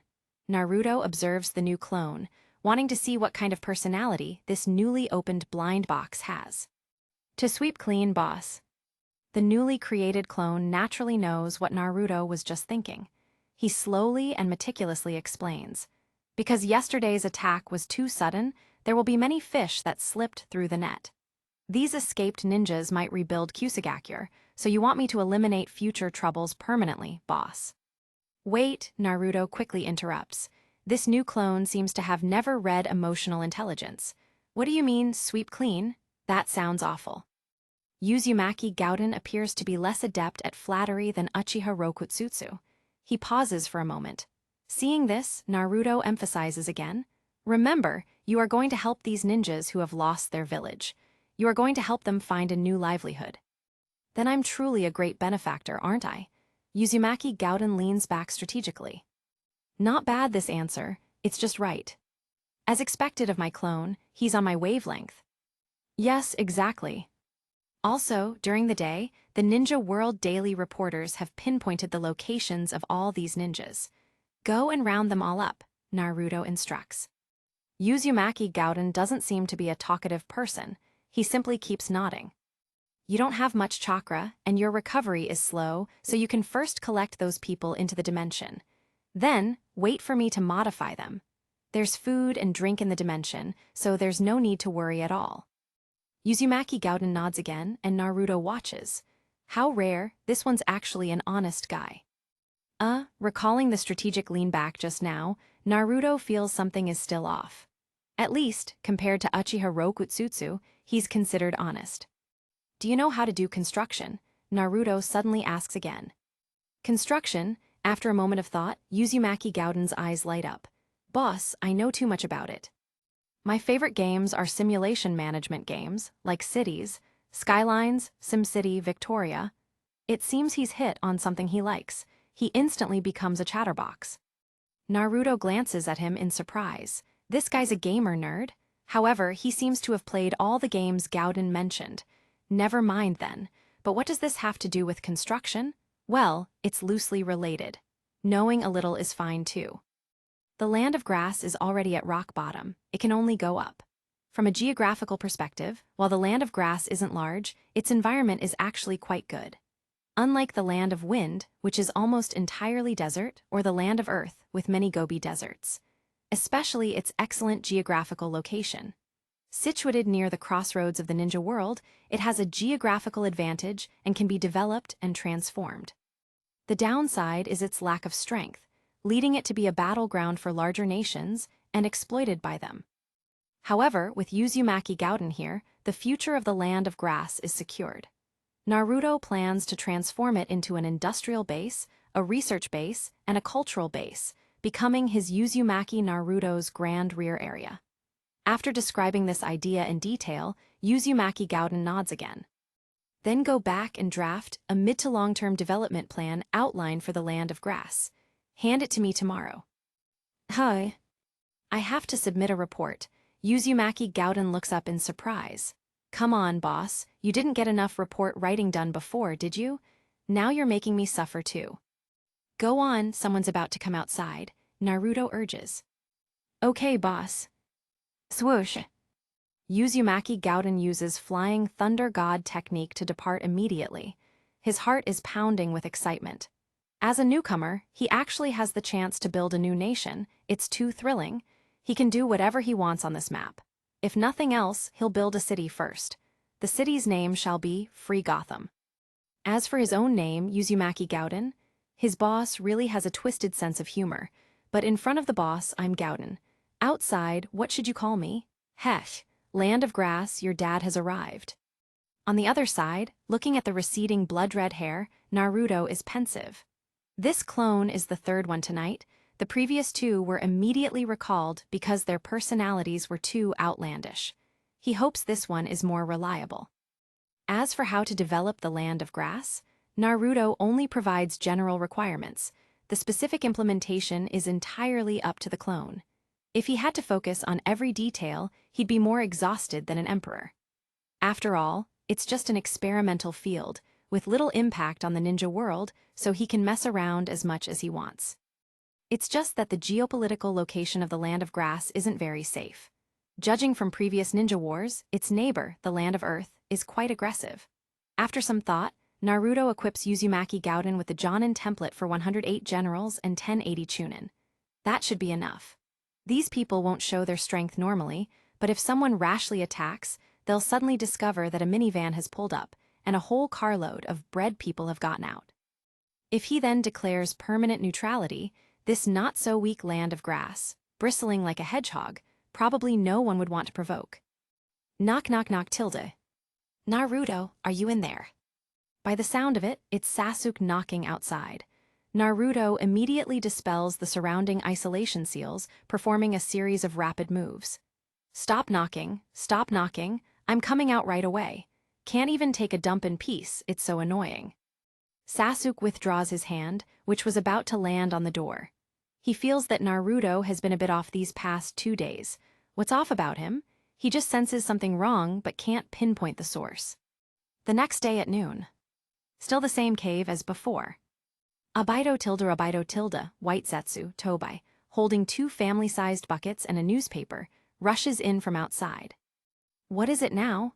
To the talkative Tobai, Abido doesn't even bother to turn his head. If you're still asking me what the urge to defecate is, I'll kill you. No, look what I brought you. Lying on the bed, Abido finally turns his head to glance at Tobai. Tobai is holding 2 red and white-themed, old Godfather family buckets, featuring an old man's portrait. This is what Abido has been eating every day lately. As a ninja, what he eats doesn't really matter. But recently, the stress has been too high, and fried foods and sweet drinks are the best for relieving stress. Speaking of high stress, it's all the Ninja World Daily's fault. It got him a global bounty. He tried to use transformation jutsu to go out disguised as someone else, but then he heard many people discussing Uchiha Obaido. He initially thought it was still about the Ninja World Daily, but then he discovered that many tabloids and magazines had started serializing scandalous stories about Uchiha Obaido. There were also manga. Just one look at those manga, and he felt his brain tremble. What the hell is NTR? Rin, you're not clean anymore. I'm not clean either, why tilde. This fallen ninja world, just let it be destroyed already. Chapter 1255. Since then, Obaido Uchiha never left the cave again. He never wanted to hear, let alone see, any more scandalous stories about him and Rin. Although the person in the manga wasn't Rin, her appearance, hair color, figure, everything was different. She just used Rin's name. But it was disgusting. Just hearing about it made him feel sick, like he wanted to vomit. Obaido frantically wanted to shut down that newspaper, but just like the Ninja World Daily, he couldn't find its address. In the end, he could only bitterly drink 2 large bottles of happy water. Only the burps and bubbles could carry away some of the resentment in his heart. So, for nearly 3 months, he had been hiding in the cave, not going anywhere. Escapism, while shameful, truly worked. Obaido Uchiha felt much more relaxed during this time. Since he no longer had to pretend to be the profound Madara Uchiha, and no longer had to execute the Eye of the Moon plan, Obaido felt a great weight lifted. Perhaps because he was in a better mood, his appetite improved, and he even gained a bit of weight. There was also good news. Zetsu had received information that Nagato was still proceeding with the prerequisites for the Eye of the Moon plan, the Tailed Beast Collection plan. Learning this, Obaido's flame of revenge rekindled. Good. Just you wait. This despairing world no longer held any value. He would create a new world. A world with Rin, and one where newspapers could never, ever be read. Obaido. What did you bring? Snapping back to reality, Obaido somewhat impatiently glanced at him. Tobai seemed to have nothing but 2 buckets of old Ganma family meal kits on him. No, wait, what he held was a newspaper? The vivid colors clearly indicated it was the Ninja World Daily again. Seeing the newspaper, Obaido's face instantly darkened. He truly hated the Ninja World Daily. It was this thing that had ruined his Eye of the Moon plan. Didn't I say I don't read this newspaper? Get rid of it, take it away. Obaido waved his hand, wanting to shoo away White Zetsu. But White Zetsu remained unfazed. Are you really not going to look? It says here that you visited Grass Ninja Village again last night. I'm dying of laughter. Weren't we 2 together all last night? At first, Obaido was completely indifferent. Even if the Ninja World Daily became the most authoritative newspaper in the entire ninja world, it wouldn't earn his recognition. He had already dismissed this newspaper, convinced that all its news was fake. But White Zetsu's next words made him shudder. However, why does it have a live photo of you on it? What? Another photo of me? Obaido was shocked. 3 months ago, the Ninja World Daily had 2 high-definition photos, one of himself wearing the spiral mask and one of himself without it. Obaido racked his brain but couldn't figure out when these 2 photos were taken. So, as soon as he heard there was a photo, he snatched the newspaper and unfolded it. There were 2 newspapers in total, today's and yesterday's. 3 photos in all. The one reflecting a great fire in his Mangekyo Sharingan pupil, the Obaido kicking dog picture, and last night's Obaido Uchiha, the dark hand emerging from the burning hospital. As everyone knew, there was no Photoshop in the ninja world, so this photo was real. This. Obaido clicked his tongue, unable to utter a complete sentence. Previously, all photos were of the 3 Tamo Sharingan. This was the first clear photo of the Mangekyo Sharingan. The shape of this Mangekyo was exactly like his own. According to victim descriptions, the phasing ability and space distortion ability were also identical to his. Only one possibility remained. Could it really be me? Obaido Uchiha felt a bit bewildered. What are you doing? When he regained his senses, he saw Tobai pulling out a mask and trying to put it on his head. Comparing it to the photo, then looking at Obaido himself, Tobai sincerely said, It really is identical, Abido. Do you have a twin brother? Do I? He recalled. His parents had died on the battlefield long ago. He had been raised by his grandmother since childhood. Impossible, absolutely impossible. Look, Tobai produced a mirror. Abido took it and immediately felt something was off. When did my face get so round? Abido realized he had become much more rotund. Even the deep lines on the right side of his face had filled in, and his entire face looked much fuller. He mentally reviewed what he had done during these 3 months without going out. He had just laid bored in bed, eating old Ganma family meal kits, fried chicken, hamburgers, fries, and happy water. Sleeping. Abido recalled it in an instant and found the answer. Sure enough, he hadn't pooped enough. It was all Tobai's fault. He kept asking him what a bowel movement was, leaving him no time to poop. Ignoring these thoughts, Abido put on the mask white Zetsu handed him, looked at the photo, and then at himself in the mirror. This truly was him. Even the Mangekyo's shape was identical. However, this definitely wasn't him. Because what Abido Uchiha did, who would know better than him, he had never done such a thing. He looked at the 2 reports again. They said he destroyed Grass Ninja Village, slaughtered 1,800 people, not even sparing the dogs. Yesterday, he was even more deranged, mercilessly eradicating the last remaining survivor of Grass Ninja Village. But he had never done any of it. The previous events, fine, he admitted them, he really had done those. But destroying Grass Ninja? Why frame him, an unsuspecting innocent, for something he hadn't done? Why? Ninja World Daily, you have no heart. Tobai, where is this person now? Abido pointed at the photo, asking Tobai. He had to personally apprehend this person, then brutally interrogate and beat him. You mean your twin brother? The Ninja World is saying that Abido Uchiha will return tonight. Abido Uchiha? Yes, isn't that your twin brother? I call him Abido Uchiha. After a moment of internal struggle, Abido no longer cared about Tobai's naming. I'm going too tonight, Abido declared firmly. However, glancing at his protruding belly, Abido added, Tobai, find me some loose clothes first. That night. In a forest near a castle in the land of grass. After a vortex-like distortion of space, Abido Uchiha appeared. Reportedly, the last surviving Jonin squad of Grass Ninja Village was hidden in that distant castle. They had been out on a mission, thus avoiding the fate of being completely wiped out. Therefore, they were protected by a certain lord of the land of grass. Many in the ninja world firmly believed that Abido Uchiha would return tonight to completely eradicate them. Consequently, the land of grass that night was a gathering of heroes, a constellation of stars. Bounty hunters from across the entire ninja world converged there. Even the massive fortress couldn't hold so many people, and even though this forest was far from the fortress, there were still many people ambushed, waiting for an opportunity. So, Abido Uchiha had thought it would be safe here, but he was wrong. As soon as he appeared, his signature Abido Uchiha entrance immediately made him a target. Swish, swish, swish tilde. Before he could even stand firm, Abido was attacked by kunai from several directions.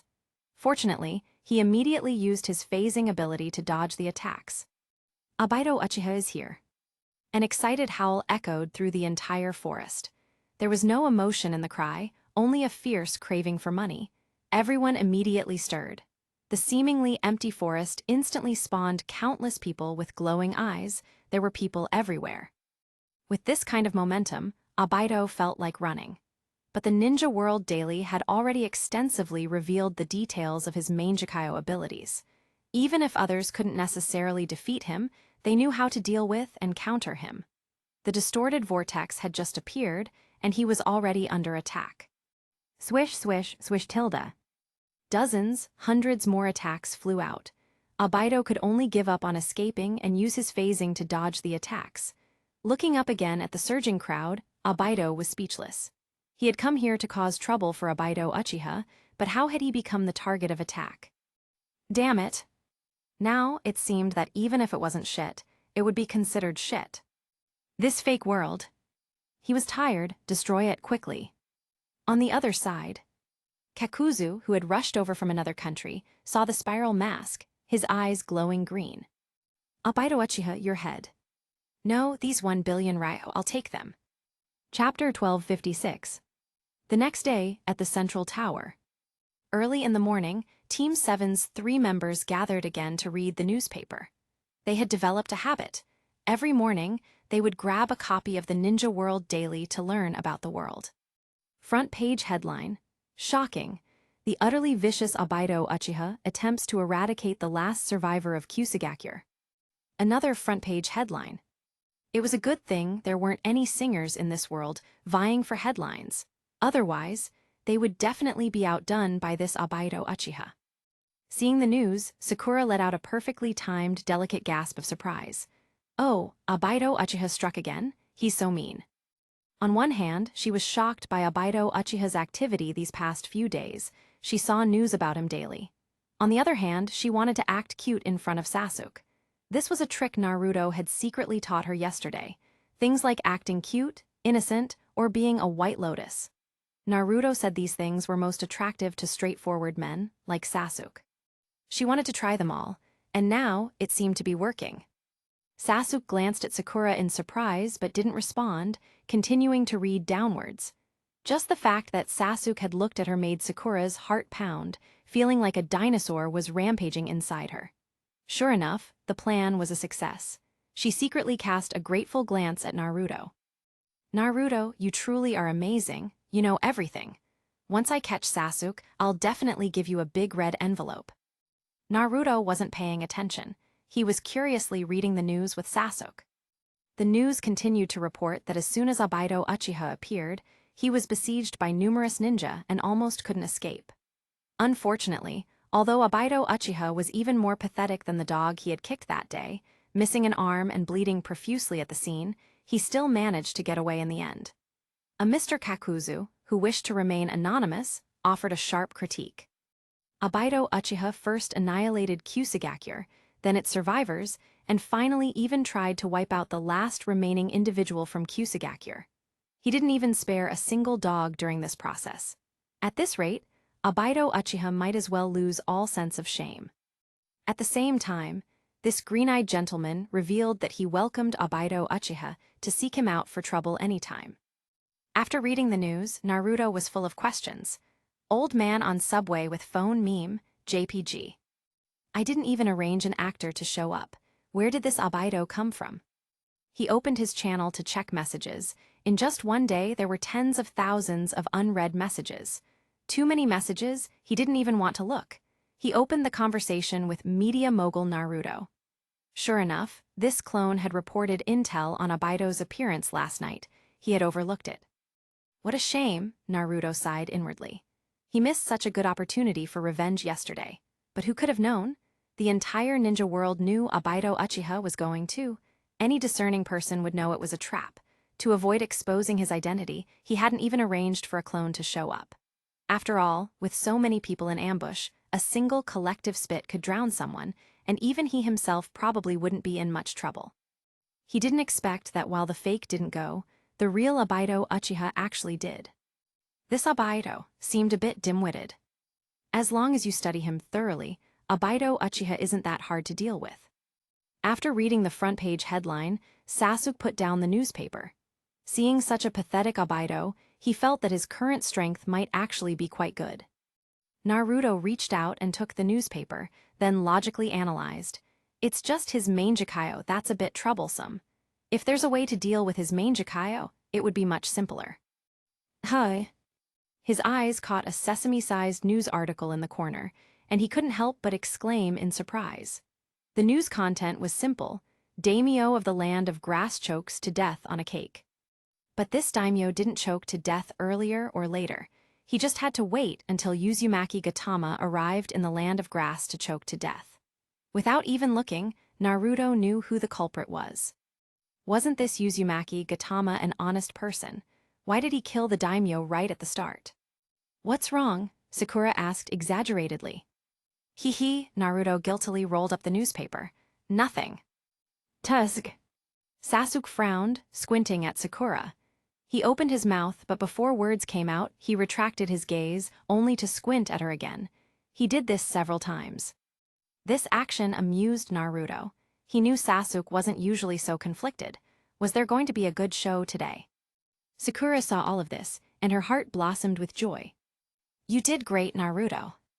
A dark persona inside her was screaming wildly. Sakura, you. Huh? Sakura's face turned completely red, and she was inwardly ecstatic. Sasuke actually called my name voluntarily. It seems Naruto's teaching method really works. At this moment, she heard Sasuke continue, "You're not sick today, are you?"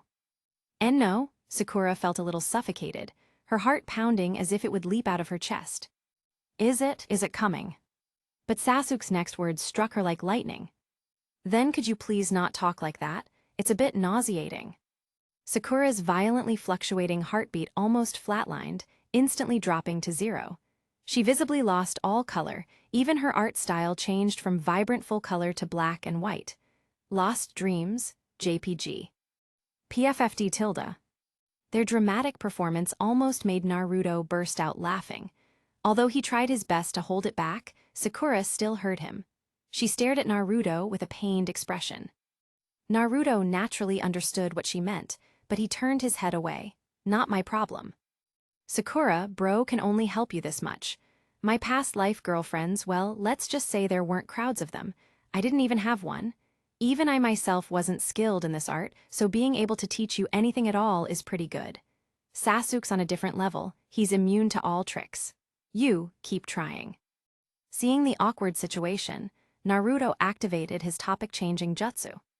By the way, Sasuke, do you want to get the mark now? The mark, referring to Naruto's self-developed heavenly mark.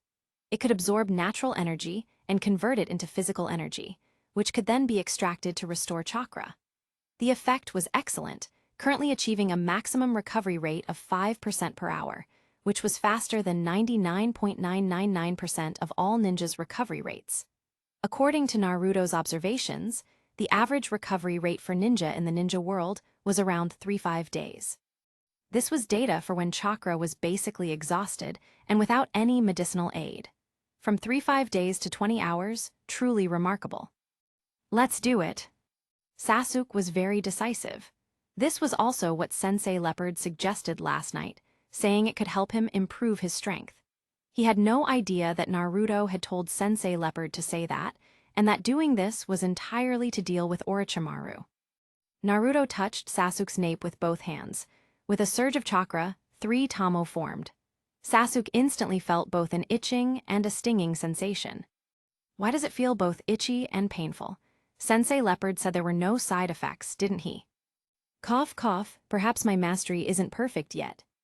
Naruto stated, implying it absolutely wasn't because he had learned through interrogation that Orochimaru's cursed seal had such side effects, and he had added some small custom features to make it seem more authentic. Sakura, do you want one? Seeing Sasuke's reaction, Sakura hesitated for only a moment before extending her neck. Yes. She was about to learn chakra sealing jutsu, and if she also had this, she could have an extra amount of her own chakra every day. The help would be immense. Naruto touched her again. Sakura shook her neck, feeling none of the itchiness or pain Sasuke had mentioned. I don't feel anything. Cough coughs. Of course, Sasuke needed to cooperate with the performance, you don't. People's physiques cannot be generalized.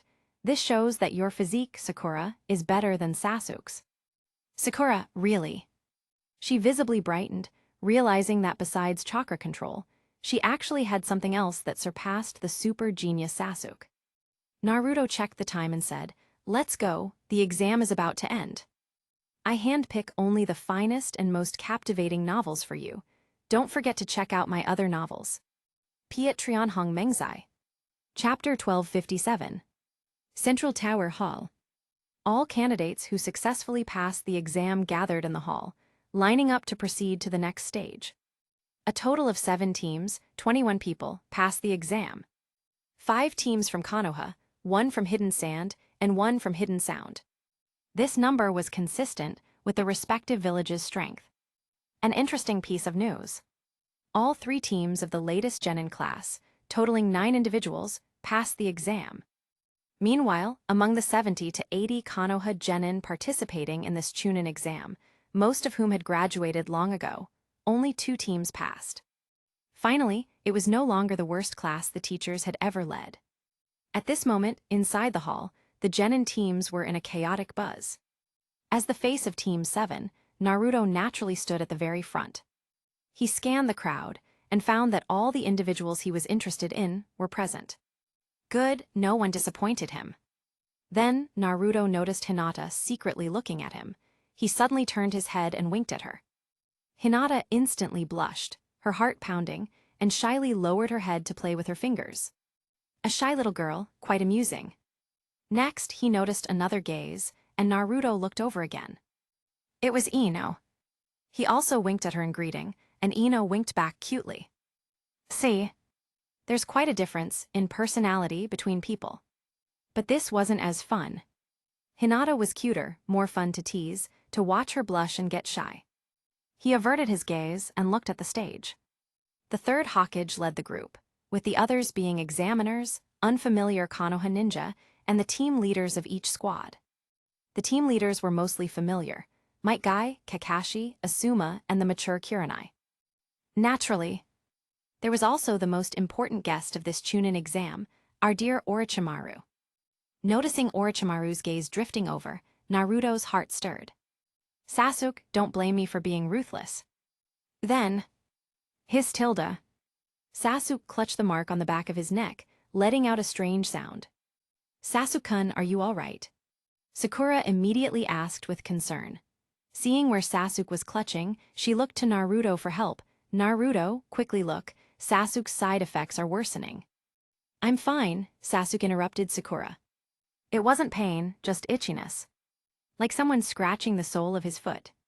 It made him want to scratch it. Is it starting, Sasuke-kun? On the stage, Orochimaru gazed at Sasuke with an appreciative look. As expected, this prey had endured the curse mark's side effects and made it here. In his memories, fabricated ones, Sasuke's strength in that battle made him even more envious. Sharingan, and a 3-tama one at that. He could use it skillfully and possessed strong genjutsu abilities. In the end, it took him many tricks to get his hands on him. He suppressed the urge to lick his lips with his tongue. Soon, the Sharingan would be his. Meanwhile, Gaara's eyes were fixed straight on that yellow-haired boy. Gaara tilde. Kankuro noticed Gaara's undisguised gaze and deliberately prompted him. Gaara retracted his gaze. That man, only by killing him would his own existence have meaning. On the other side, youth, I feel like I'm burning up. Seeing so many strong opponents, Rock Lee's eyes blazed with excitement. He excitedly glanced at his teammate Neji, then at 2 other chosen opponents, Uchiha Sasuke and Uzumaki Naruto, referring to Naruto as 1 versus 7, playing on his name. He was utterly satisfied. These were all opponents he respected, very strong. Taijutsu Master Neji, Genjutsu Masters Uchiha Sasuke and Uzumaki Naruto. In the upcoming matches, if he could just use that. His extreme speed had a chance to defeat Neji, and his explosive chakra would ensure he wasn't controlled by genjutsu. He would definitely defeat all 3 of them. These 3 were all geniuses. If he could defeat them honorably in this Chunin exam, it would be simply perfect. What else could better prove his youth than this? He, Rock Lee, could also reach the level of a genius through desperate training. He was also a genius of effort. Lee. Tenten speechlessly called out to the already burning Rock Lee, telling him to calm down to prevent him from spontaneously combusting. This boy seemed a bit too hot-blooded. All the people I was observing also passed the exam. After a quick scan, Neji came to a conclusion. Uzumaki Naruto, Uchiha Sasuke, the red-haired one from Hidden Sand. Among the 3, especially Uzumaki Naruto, wasn't he still the dead last at the academy before? How did he suddenly grow to this extent? Could it be that the predestined fate he had always believed in, could there still be a chance for a loser to turn things around? Heh, let me witness it then. Genjutsu, he had a way to deal with it. If it's just genjutsu, he would only be able to beat him back to his original form. Naruto had long sensed the gazes of the 3. Unfortunately, his opponents were not them. Yesterday, he had learned a lot of information from Uchiha Roku, a pun on Chinese letter, 6 barrels, a reporter from the Ninja World Daily. One piece of information was, too many candidates passed the second exam, and their strengths were uneven. Therefore, to improve the competitive level and avoid boring fights for the VIPs, it was decided to hold a preliminary round after the second exam, keeping only half the students for the third exam. After learning this news yesterday, Naruto had made his plans. The preliminary round would be determined by drawing lots. Though called a drawing, the scope for manipulation was vast. A powerful enough genjutsu could completely control the selection. Naruto didn't care about others, but he had to draw the strongest opponent for himself. So, last night he selected his concubine from these 4 opponents: Gaara, Hyuga Neji, Rock Lee, and Yakashi Kabuto. In the end, he drew Yakashi Kabuto. Therefore, Naruto couldn't respond to the gazes of those 3. At this moment, the second exam proctor, Anko-sensei, announced, "The second exam is over. Lord Hokage will now explain the rules for the third exam." The old Hokage immediately stated bluntly, this exam was a microcosm of battles between allied nations, serving as a substitute for war, and incidentally showcasing the power of each village to the various sponsors. It was very direct, very naked. It was Naruto's first time seeing the third Hokage being so pragmatic. If that's truly the case, he wondered if the Hokage would be happy a month from now, when he saw Naruto's true strength. Anyway, hurry up and start the match. He wanted to see blood flow. After the third Hokage finished his rambling, a referee named Tgthegood stepped forward to explain on behalf of the third. This examiner seemed a bit unlucky. His dark circles were deep purple, and he constantly coughed. He gave off the impression that his life wouldn't last much longer. Tgthegood, as expected, announced the preliminary round, which had been leaked in the intelligence. The content was also consistent with the intelligence. Too many people, so another selection was needed. The format was simple. This time, it had nothing to do with teams, purely individual battles. Opponents would be determined by drawing lots. However, before that, individuals could decide whether to continue participating in the match. "We've made it this far, no one's going to withdraw, referee. Hurry up and proceed to the next step." Naruto couldn't help but grumble, urging the match forward. As a result, reality slapped him hard in the face. I want to withdraw from the match." No sooner had he spoken than someone raised their hand to withdraw. Naruto turned his head and was stunned. That gray-haired, glasses-wearing person wasn't that Kabuto. Something's wrong, isn't it? My match with you was arranged long ago, and it was supposed to be the first one. Chapter 1258. You are Konoha's Yakashi Kabuto, right? Gecko Hate flipped through some files, cross-referenced them with the person, and nodded. You may leave now. Yes, Yakashi Kabuto walked straight out. Just like that, he casually left. Naruto was speechless, watching Kabuto's retreating figure. Why didn't this guy insist a little longer? No, his chakra was abundant, and his body was perfectly fine, so why would he withdraw? In that instant, Naruto suddenly remembered the opponent data he had collected. Yakashi Kabuto had continuously failed the Chunin exams 7 times as a genin. With his chakra and strength, it was impossible for him to fail 7 times. The only explanation was that he himself didn't want to pass. Could this guy be a spy from another ninja village? It was possible. However, that was something to consider later. What urgently needed to be resolved now was, the results of the first round's drawing had already been determined. How could he change a result that was already decided? He considered using genjutsu to stop Kabuto from leaving, but the third Hokage was present, and it was too sudden. The result was already confirmed. He had no time to prepare. With this thought, Naruto suddenly looked at Uchiha Rokatsumi, no, the reporter Demahira. Rokatsumi, quickly use your little brain and think of something. Rokatsumi naturally noticed Naruto's gaze. He gave a subtle hint, and Naruto looked at the chat channel. Uchiha Rokatsumi, boss, I can't change it. To prevent others from noticing, I used a suggestive genjutsu, and that genjutsu was one-time use. Uzumaki Great Unification. I don't want explanations, I just want results. Uzumaki Great Unification. If you can't do it, run 5,000 laps around Konoha tonight. Uchiha Rokatsumi. This punishment is so simple this time. Uzumaki Great Unification. Handstand, naked run. Uchiha Rokatsumi. Boss, I don't want to go out strolling naked. I'll do it right away. Looking up, Naruto saw that Demihira, the reporter, was running towards the back in a hurry. Excuse me, I'm going to the restroom, Tilda. Kakashi stepped aside, letting the Ninja World Daily reporter pass. He was running very fast, but his face didn't look like he was trying to hold and pee. Strange, Kakashi sighed internally, then looked at his 3 students. These 3, each of them had remarkable strength, especially Naruto. He heard that when he was in the academy, he was still a dead last. At the time, he believed it, but then... However, Naruto would definitely shine brightly in this Chunin exam, right? After all, every time he saw his ninjutsu, he was astonished, refreshing his understanding of ninjutsu. He himself was long numb to it. This time, let the people of the ninja world be numb. So, no one else wants to withdraw now, right? Seeing no response, Gecko Hate announced, "Since no one has withdrawn, the matches will now begin. The total number of participants is exactly 20, 1-on-1, 10 matches. The winners will proceed to the 3rd exam. This preliminary round has no rules. It continues until one party dies, collapses, or surrenders. Therefore, if you don't want to die, surrender quickly. However, if I determine that the outcome has been decided, I will intervene to prevent unnecessary casualties. Now begin."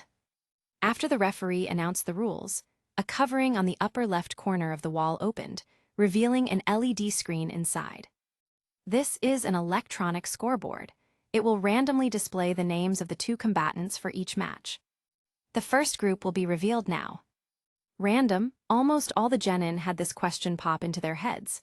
Such high-tech was rarely seen by them, but due to Konoha/the village's strength, they still believed what the referee said. All 20 examinees stared intently at the electronic scoreboard. Who would be in the first group? Chirp Tilda. Without giving anyone time to think, the electronic scoreboard began to flash the names of the participants. Soon, the result appeared. Naruto Uzumaki vs Yakashi Kabuto. Times N. Why would Kabuto, who had already left, still appear on this? Was this truly random? Instantly, everyone's thoughts varied. Yakashi Kabuto had already left, so their gazes collectively turned to the sole person involved, Naruto. Naruto tried his best to put on a surprised expression. After all, he, Naruto, knew nothing. Sasuke, who knew him well, understood immediately. "Naruto, you didn't arrange this, did you?" he whispered close to his ear. I don't talk nonsense." Naruto immediately threw out a triple denial, indicating that he was also a victim. It was all Uchiha Rokitsumi. No, the mastermind Uchiha Obito. This must be his doing. At this moment, the Sand Village's squad leader Jonin was equally bewildered. Konoha is truly ruthless. We merely wanted Konoha to collapse. And Konoha, they actually want to cheat, directly letting someone advance to the 3rd round. Is there no law, no morality? No, when I go back, I must vigorously publicize this. This Konoha, they have no shame left. On the other side, seeing the abnormality of all the examinees, Hiruzen Sarutobi looked back at the electronic scoreboard. Naruto Uzumaki vs Yakashi Kabuto.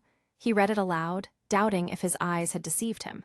Hadn't Yakashi Kabuto already withdrawn? He looked again. Indeed, he hadn't misread it. Hokage-sama.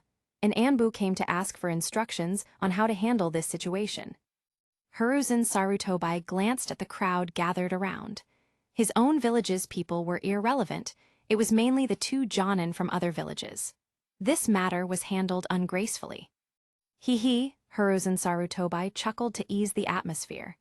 This screen was last used last year. It must have malfunctioned from being unused for so long. We just need to draw again. His expression remained unchanged, but in his mind, he was already pondering. Someone deliberately arranged the Nine-Tails Jinchuriki and Yakashi Kabuto together. What does that mean? Seeing that everyone's attention had shifted back to the screen, he called an Anbu and gave direct orders. The screen began to flash again, the random drawing restarted. Unlike before, everyone now had a hint of hesitation on their faces. This Konoha/village wouldn't pull any more tricks, would it? This time, just like before, it was equally quick. The result appeared in an instant. Naruto Uzumaki vs Neji Hyuga. Seeing this result, many outsiders felt relieved. A clash between two geniuses from the same village, Konoha was still fair. Naruto Uzumaki, huh? Neji looked at the blonde boy who was chatting with his teammates. Just a dead last who's a bit stronger in genjutsu? Right, he only graduated 3 or 4 months ago, and he was a dead last in all aspects in the academy. He could only continuously train genjutsu to earn the title of genius. His strength in other areas was imaginable. Now, will the chosen two contestants please step forward? Naruto and Neji stood facing each other before the referee. Do either of you have any objections to the result? No, ×2. Very well, in that case, let the first match begin. All individuals, except for the two contestants, please move to the observation area above. In the hall, there was a wide elevated walkway several meters high that circled the perimeter for observing matches. Everyone ascended to the second floor via the stairs. The spacious hall was left with only the examiner, Naruto, and Neji. Now please begin. The referee announced the start. Neji didn't make a move immediately. Naruto was curious what he was planning. He remembered this guy was Hinata's clan member and Might Guy's disciple. Was he a taijutsu ninja? His reputation as a genius was even more prominent than Sasuke's. Naruto Uzumaki, a genjutsu genius. Noticing the confidence on Naruto's face, Neji was extremely displeased. Just a dead last who only knows genjutsu, what right do you have to be so confident? Your destiny was decided the moment you were born. Do you really think you can turn things around? He mocked mercilessly. Too bad. You've met my Byakugan. Under my Byakugan, your destiny has already been seen. A dead last is a dead last. This time, I will personally expose your true colors. This aggression? Naruto didn't know where this guy got so much anger, as if he wanted to beat him to death. No, to seal his fate. To make him accept the arrangements of destiny and remain a dead last forever. What a pity. If I don't resist destiny, if I don't control my own destiny, wouldn't all this training be for naught? Naruto had always repaid grievances with grievances. For a fellow village ninja, he had intended to stop short. But since it had come to this, he would let him see what a true genius was. His eyes were disdainful, as if looking at an ant. Genius? Heh, that's just the entry requirement to see me. Chapter 1259. Genius? Heh, that's merely the threshold to meet me. These words instantly shocked everyone. Almost everyone gasped in unison. Hiruzen Sarutobi, who was smoking, did the same. He inhaled sharply twice in surprise, nearly choking. He coughed a couple of times before recovering. He stared at Naruto, wide-eyed. When did this kid become so arrogant? Is this even Naruto, who taught him this? No one paid him any attention at the moment. All eyes were fixed on Naruto. Focused on that blonde kid in the arena. Genius is merely the threshold to meet you. So arrogant. They were curious about the blonde kid's next move, wondering what made him so confident. Especially Uchiha Rokuroku, who had just returned from cheating. He immediately jotted down in his notebook, Uzumaki Naruto, what genius? Genius is merely the threshold to meet me. This would be tomorrow's headline. Paired with a cool photo of the boss, it would be absolutely stunning. Countless girls in the ninja world would lose their appetite for the boss every day. Neji was also stunned by these words. After he reacted, a surge of anger erupted from his heart. The title of genius was something he had earned through years of rigorous training and his innate talent.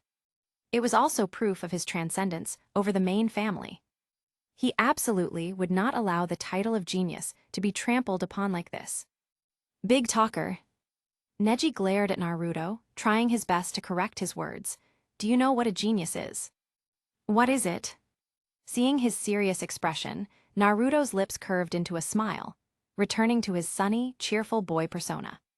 It was as if the terrifying presence that had briefly revealed a corner from the clouds had been covered by thick clouds once more. A pair of Byakugans stared intently at Naruto, Neji emphasizing each word. In this world, only a very select few can be called geniuses. These people are all exceptionally brilliant, growing up to become the pillars of the village, or even a Hokage. Hokage. That was once an unattainable dream for him when he was a child. contemplating how to resolve his family's issues. Unfortunately, members of the Branch family could never become Hokage. And he, a caged bird of the Branch family, seemed to only have the desperately earned title of genius, crying out against his injustice. When he eventually became a sacrificial pawn, would the title Genius Neji be the last ripple he left in the world? At this thought, his eyes flared with anger, even more unwilling for the genius title to be so belittled. And you're just a genin who's good at genjutsu. Genius is merely the threshold to meet you. That's absolutely laughable. Oh, got it. Naruto also sensed Neji's anger. He didn't quite understand why he was so triggered by his bold statement. But it didn't concern him. So what do you intend to do? He asked indifferently. Anyone can talk big, now let me see your true strength. Seeing his unyielding attitude, Neji knew further words were useless. It was time for action. Activating his Byakugan, veins bulged around his eyes. Neji lowered his center of gravity, placing his hands one in front of the other, adopting a starting stance. By the way, I was prepared. From now on, your genjutsu is useless against me, so let me see why you talk such big words. Is that so? Naruto replied casually. Although the joke was cold, he had no intention of using genjutsu anymore. At this stage of the competition, every strong individual had their own style and specialty, be it ninjutsu, taijutsu, or genjutsu. He, Naruto, understood a little bit of everything. So, what would he use in the upcoming match? That didn't depend on him, but on what his opponent used. Whatever his opponent used, he would use. And learn on the spot. He, Naruto, would prove to the ninja world what it meant for genius to be merely his threshold. But this starting stance, is it taijutsu? He spoke to confirm, you're very skilled in taijutsu. It doesn't matter if I tell you. The Hyuga clan specializes in taijutsu. Neji stared at Naruto, his eyes, however, observing Naruto's body's chakra pathways and pressure points. It's taijutsu, huh? After a moment of thought, Naruto said, although I'm not particularly skilled in taijutsu, since this is your strongest ability, I can also challenge my own weakness. You. Hearing this, Neji once again felt insulted. What does he mean, challenging his weakness? His teeth were almost grinding. Even now, this guy was still so arrogant. Come on, let me see your strength. Naruto stood ramrod straight, casually waving him over. You'd better not regret it. Neji rushed forward, unleashing gentle fist, targeting the chest's central point, striking with a palm. With this one blow, he'd render him unconscious.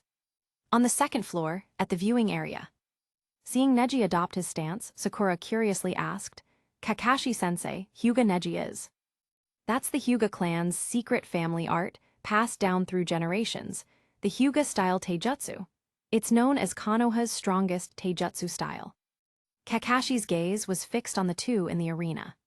Unlike other steel fist taijutsu that only cause external injuries, their gentle fist taijutsu can directly attack the body's pressure points, chakra pathways, and even damage internal organs. But how do they do that? Sakura didn't understand. If they attacked pressure points and chakra pathways, how could they see them? The Byakugan. Through the Hyuga clan's bloodline limit, the Byakugan, they can see the body's chakra pathways and pressure points. Then, by using gentle fists to attack these points, they disrupt chakra flow. Lightly, it renders a person unable to fight, severely. Kakashi didn't finish, but Sakura understood, and Sasuke was also deep in thought. For Naruto, it would be easy for him to deal with this type of taijutsu ninja. Whether it was ninjutsu or genjutsu, Naruto was extremely proficient. But the situation developed beyond their expectations. Naruto didn't use any ninjutsu or genjutsu. He actually intended to fight the genius Neji with only taijutsu. Clang clang clang tilde tilde tilde. The two exchanged blows. Neji's attacks were powerful and fierce, but Naruto parried each one. To test his limits, Naruto dodged Neji's attacks only at the very last moment. This made him appear quite disheveled, but it was only an appearance. However, to outsiders, he indeed seemed to have no way to fight back, only passively taking hits. Tch tilde, is that all? Kankuro looked quite disdainful. This blonde kid had boasted so much, Genius was just his threshold. What big talk! He thought such an arrogant person would surely have solid strength, but this was it. Wasn't he just passively taking hits the whole time? Besides, they were still probing each other. Once the probing was over, this blonde kid would be beaten until he fled in fear. He should just forfeit. He glanced sideways at Gaara and Temari, finding them both completely absorbed in watching, ignoring him. Seeing this, he could only turn his gaze back to the arena. Clang clang clang tilde tilde tilde.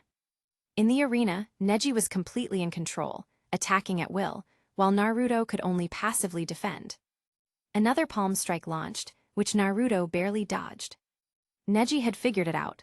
This blonde kid seemed not to be very good at taijutsu, only capable of passive defense without attacking. He thought he was a master, but it turned out he was just a blank slate. Hey! Stopping his attack, Neji scoffed confidently, "If your taijutsu is only like this, I won't hold back." Naruto didn't answer. Instead, he looked at his system panel. Detected that you possess SSS talent. You have learned Gentle Fist through observation. Gentle Fist, 36015,000 Master. In an instant, countless Gentle Fist experiences flooded his mind, as if he had been immersed in this art for decades. Taijutsu, what a hassle. There are too many techniques. Otherwise, if it were a ninjutsu, he would learn it with one glance. Why would he need all this trouble? Looking back at Neji, he said with relaxed confidence, "Your Gentle Fist seems to use chakra to destroy the human body's chakra pathways and pressure points." He already figured it out. Neji was startled. But what if he figured it out? Then what? Neji frowned.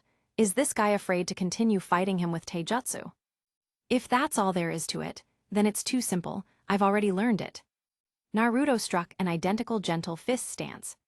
Next, let me show you my Gentle Fist. Chapter 1260. Naruto struck an identical Gentle Fist stance.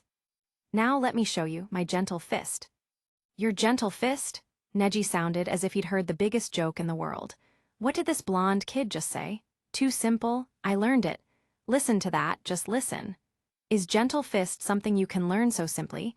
If it were that easy, such a powerful taijutsu would be known by everyone in the ninja world. It was utterly preposterous. You think striking the same starting pose means you've learned Gentle Fist. A taijutsu blank, dreaming of learning Gentle Fist just by exchanging a few blows with him. Neji was utterly disdainful, even thinking Naruto had lost his mind. Hey, he called out, suggesting with pity, you should just surrender, because my next attacks won't be like child's play. That kind-hearted. Naruto stared at him, finding his expression didn't seem feigned. Seeing this, Naruto chuckled, looks like you're not as bad as I thought. Since that was the case, he'd go a little easier. Then don't blame me for not holding back. Neji raised a palm and fiercely charged forward. This palm strike was heavy. But... clap tilde. His full-powered palm strike was effortlessly deflected by Naruto. The defensive posture and the chakra overflowing from Naruto's palm felt strangely familiar to Neji. This is my Gentle Fist? Is this still the taijutsu blank kid from before? No. Impossible. Again. Clap clap clap tilde tilde tilde. Next, the blonde kid used nothing but Gentle Fist techniques, forms, and palm strikes, identical to his own. This guy, did he really learn Gentle Fist so easily? Impossible, he mumbled, then suddenly realized. Wait, this isn't Gentle Fist. He doesn't have the Byakugan, it's just a taijutsu similar to Gentle Fist. It must be. Byakugan, Naruto indicated, not needed. His terrifying 432 points in chakra control brought more than just control. It brought incredible chakra perception. When controlling ninjutsu, he could control it down to the molecular level. When perceiving, it was the same. No Byakugan needed. Every chakra flow within Neji's body was perfectly clear in his perception. Do you understand what a stats monster is? Clap tilde. He dispersed Neji's attack again. You have used Gentle Fist once. Given your jutsu comprehension of 452, Gentle Fist plus 1152. A critical hit. Take this palm. Seeing this, Naruto no longer had the patience to play with Neji. He swiftly delivered a palm strike to Neji's abdomen, sending him flying. Cough, cough. Bent over, Neji spat out a mouthful of blood. He glanced at his skills. Gentle fist, 1000 perfect. At this point, he had mastered all the profound secrets of gentle fist. Thank you, great Hyuga Neji. Impossible, it's just a coincidence. Neji coughed twice, his eyes filled with disbelief. At first, he'd seen Naruto's taijutsu. Although the moves looked similar, they were chaotic, not targeting his tenketsu and chakra pathways.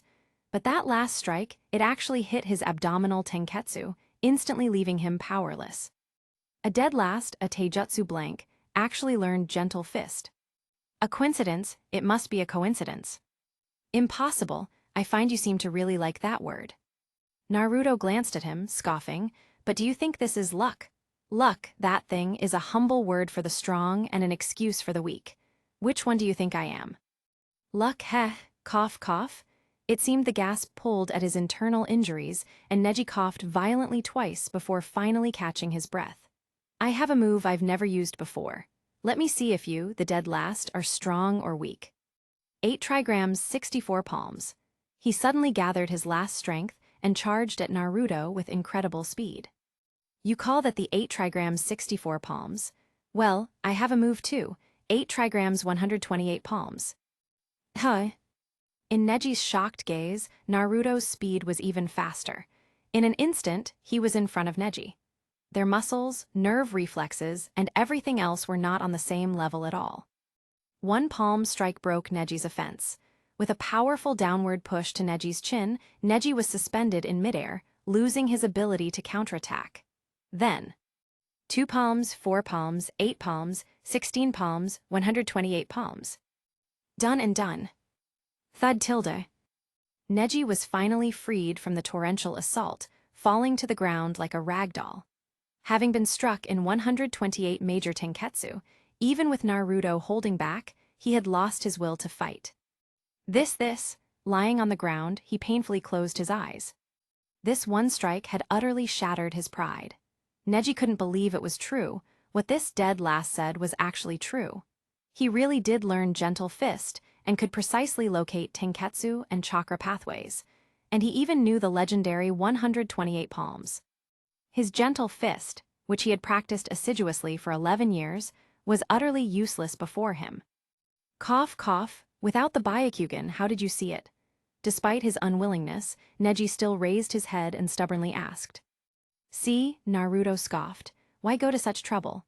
It's true that your eyes can see chakra flow, but I can clearly sense such things with my eyes closed. Cough, cough, cough tilde. Hearing this, Neji coughed even harder. With eyes closed, relying entirely on chakra perception.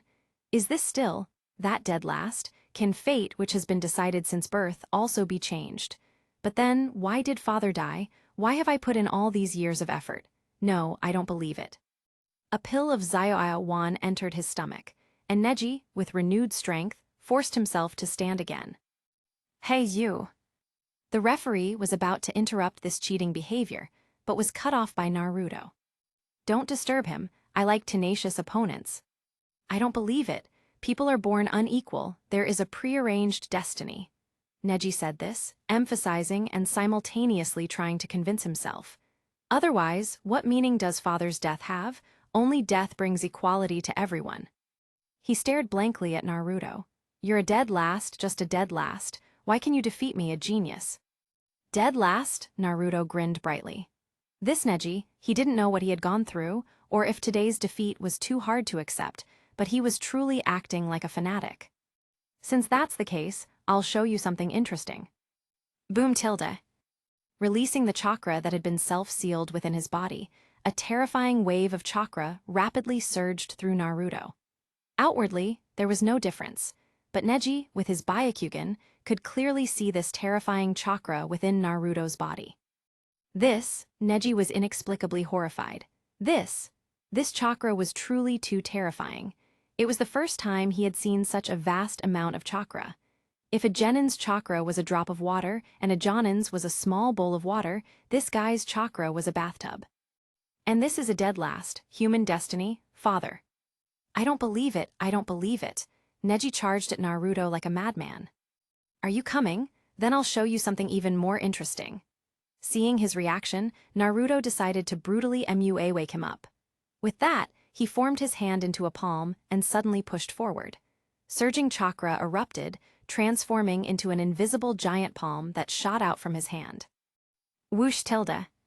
As Naruto unleashed his move, Neji felt a fierce gale rushing towards him. The violent storm made it impossible for him to move. He couldn't even open his eyes. Then, a strong whistling sound swept past his ears, and the gale instantly disappeared. Boom tilde. A massive crash came from behind, as if a building had collapsed. Turning around, it wasn't a collapsed building, but a giant handprint that abruptly appeared on the thick wall of the hall, leading straight outside. Inside the dim hall, sunlight now streamed in from outside. Was this caused by the gale just now? I call this the Buddha's palm. Naruto's calm voice drifted over. Turning his head again, Neji found Naruto had already walked beside him. He snapped back to reality. This one seemed to be the true instigator. This. This was Gentle Fist. Was this still the Gentle Fist he had known and practiced for 11 years? What you wanna learn, I'll teach you. Chapter 1261. What you wanna learn, I'll teach ya. Hearing this, Neji stared blankly at the lightly smiling Naruto. The sunlight outside streamed in, falling on his face and hair. His golden hair and gentle smile made him seem unusually warm.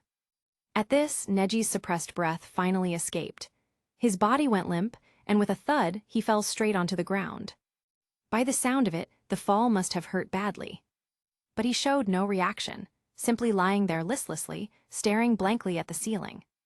Naruto looked at him, deep in thought. Like Sasuke, he too might have some unshakable obsession, right?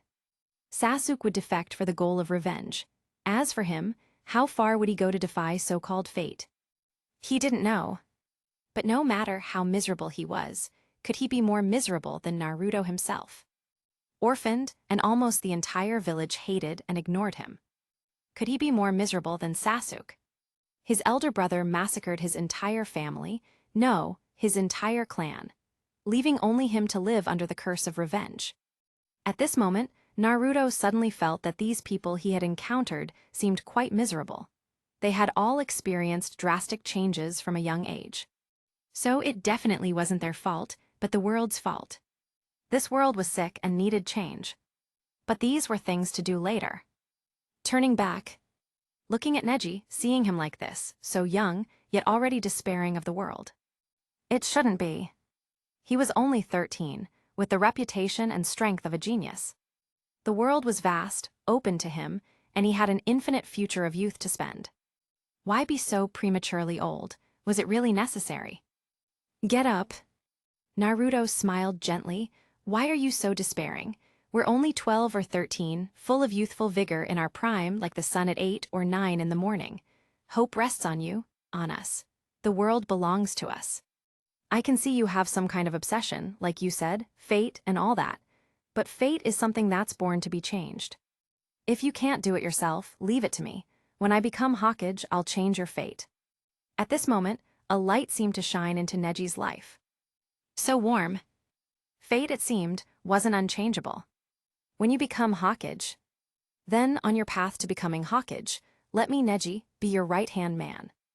Come on. Naruto extended his hand, and Neji extended his as well.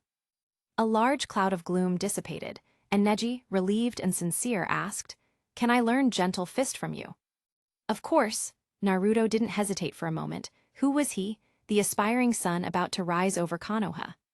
And a man must keep his word. Yeah, a boy too. This was one of his ninja ways. Seeing this, Hiruzen Sarutobi, upstairs, smiled with satisfaction. The sun at 8 or 9 in the morning. The future belongs to you. Naruto's words, slightly rephrased, fit the will of fire perfectly. Is this the perception of Konoha's next generation? As expected of the child he had taught since childhood. And looking at the shattered hall, Hiruzen Sarutobi couldn't help but click his tongue. This was pure taijutsu, yet its power was so immense. If no surprise, this was Naruto's first time using Gentle Fist, and he learned it on the spot. A genius. At this moment, he even felt that Naruto was more of a genius than Minato. Perhaps that scroll could be handed over to him. Like Hiruzen Sarutobi, the Chunin gathered around all watched Naruto intently. Swoosh! After sending Neji back to Gai-sensei's team, Naruto returned to his loyal Team 7. Noticing Sasuke and Sakura's expressions, as if they were looking at a stranger, he put on an arrogant facade like "I'm a genius," and proudly raised an eyebrow, asking, "What? The genius among geniuses? Have you ever seen one?" They really hadn't. Before, they only knew Naruto was strong, and they all thought it was the result of his 6 years of arduous training. After all, the two of them had grown rapidly in the 3 months since graduation, thanks to Naruto's sealed space. It was reasonable for Naruto, who started training so early and for 6 years, to be stronger. But now, you're telling me that this Naruto guy actually possesses such terrifying talent. He can learn just by watching. Sakura didn't mind. She was even thrilled by Naruto's growth in strength, but Sasuke couldn't be happy. "When did you learn Gentle Fist? Did you learn it from Leopard Sensei?" Sasuke frowned, asking unwillingly for confirmation. Naruto's eyes were clear and calm, and he shrugged casually. "I told you, I learned it on the fly." Instantly, Sasuke's face turned ashen, his lips trembled twice, but he couldn't speak. He remembered his grand vow, to surpass Naruto within 3 years. Looking at it now, 3 years, is it really feasible? No, that's not right. We're all human and I'm from the Uchiha clan. Naruto has talent, but don't I, Uchiha Sasuke, have it too? I should be stronger. Sasuke regained his confidence. His tightly furrowed brows instantly relaxed, and he asked casually, "Naruto, can I learn Gentle Fist too?" "You want to learn Gentle Fist too?" Naruto looked at him in surprise. Sasuke wouldn't want to compare himself to me, would he? He almost said, "Don't compare, buddy, I'm cheating." It seemed that would be too much of a blow. So he decided to rephrase, subtly conveying his meaning. "Do you have the Byakugan?" "No, but I have the Sharingan." "The Sharingan, it's useless for Gentle Fist. Then can you sense Chakra?" "A little bit." "That's like having no, old pig, no, second disciple. Gentle Fist is a precise skill, it's not really suitable for you." Naruto felt he had been sufficiently subtle, but Sasuke was a bit stubborn. "Do I need to learn chakra sensing again?" At this thought, Sasuke remembered what Naruto had just said to Neji and couldn't help but mutter somewhat sourly. "You certainly didn't say that to Neji." "What?" His voice was too low, and Naruto didn't hear clearly. Nothing." Sasuke turned to look at the electronic scoreboard. After a series of names flashed, the last 2 names popped up. "Uchiha Sasuke visa Kato Yor." "HMPH, it's my turn so soon." His tilde. As soon as he spoke, he felt an intense itch on his neck. "Don't blame me, Sasuke. That Orochimaru, who knows if they're male or female, is looking over again." However, this time, Naruto felt that Orochimaru's gaze was directed more towards himself. "Has he set his sights on me again?" Sasuke jumped down, ready to face his opponent, but Orochimaru's gaze was still fixed on the side. "This guy really seems to have set his sights on me." "Snake Boy, you've picked the wrong target this time. Hope you know what's good for you."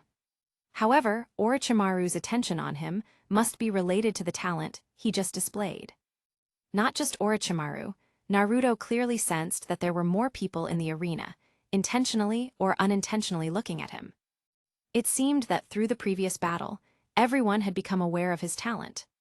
A bit rash, but it doesn't matter. His goal for this Chunin exam was precisely this. During his time at the Ninja Academy, he had always hidden his true abilities. Firstly, it was due to his unfamiliarity with this world. Secondly, he had too many enemies. Revealing his talent might cause his hidden enemies to suddenly emerge, seeking to nip him in the bud. After all, he had a system and this terrifying talent. As long as he developed, he would be invincible. Previously, his actions had all embodied the saying. In ancient times, Judy feigned madness to save his life and achieved dominance. Today, I, Naruto, play dumb to develop and forge invincibility. Now, he was already invincible. Did he still need to continue developing? No need. It was time for him to display his talent to the world, and the Chunin exam was the opportunity he had dreamed of. The most important point was, Hokage. This seat belonged to the virtuous. It was time for him, Naruto, to display his virtue. Displaying overwhelming power in the Chunin exam, and after the exam, using that to ascend to the Hokage seat. It couldn't be more perfect. Hey! Sasuke's voice suddenly rang in his ear again. Looking over, he had already finished his fight. That fast. Indeed, with Sasuke's strength, fighting Orochimaru was a stretch, but clearing minor opponents was his specialty. Seeing this, Naruto looked at the electronic scoreboard. Next. Hyuga Hinata vs Gaara. I handpick only the finest and most captivating novels for you. Don't forget to check out my other novels. Piet Trianhong Mengzai.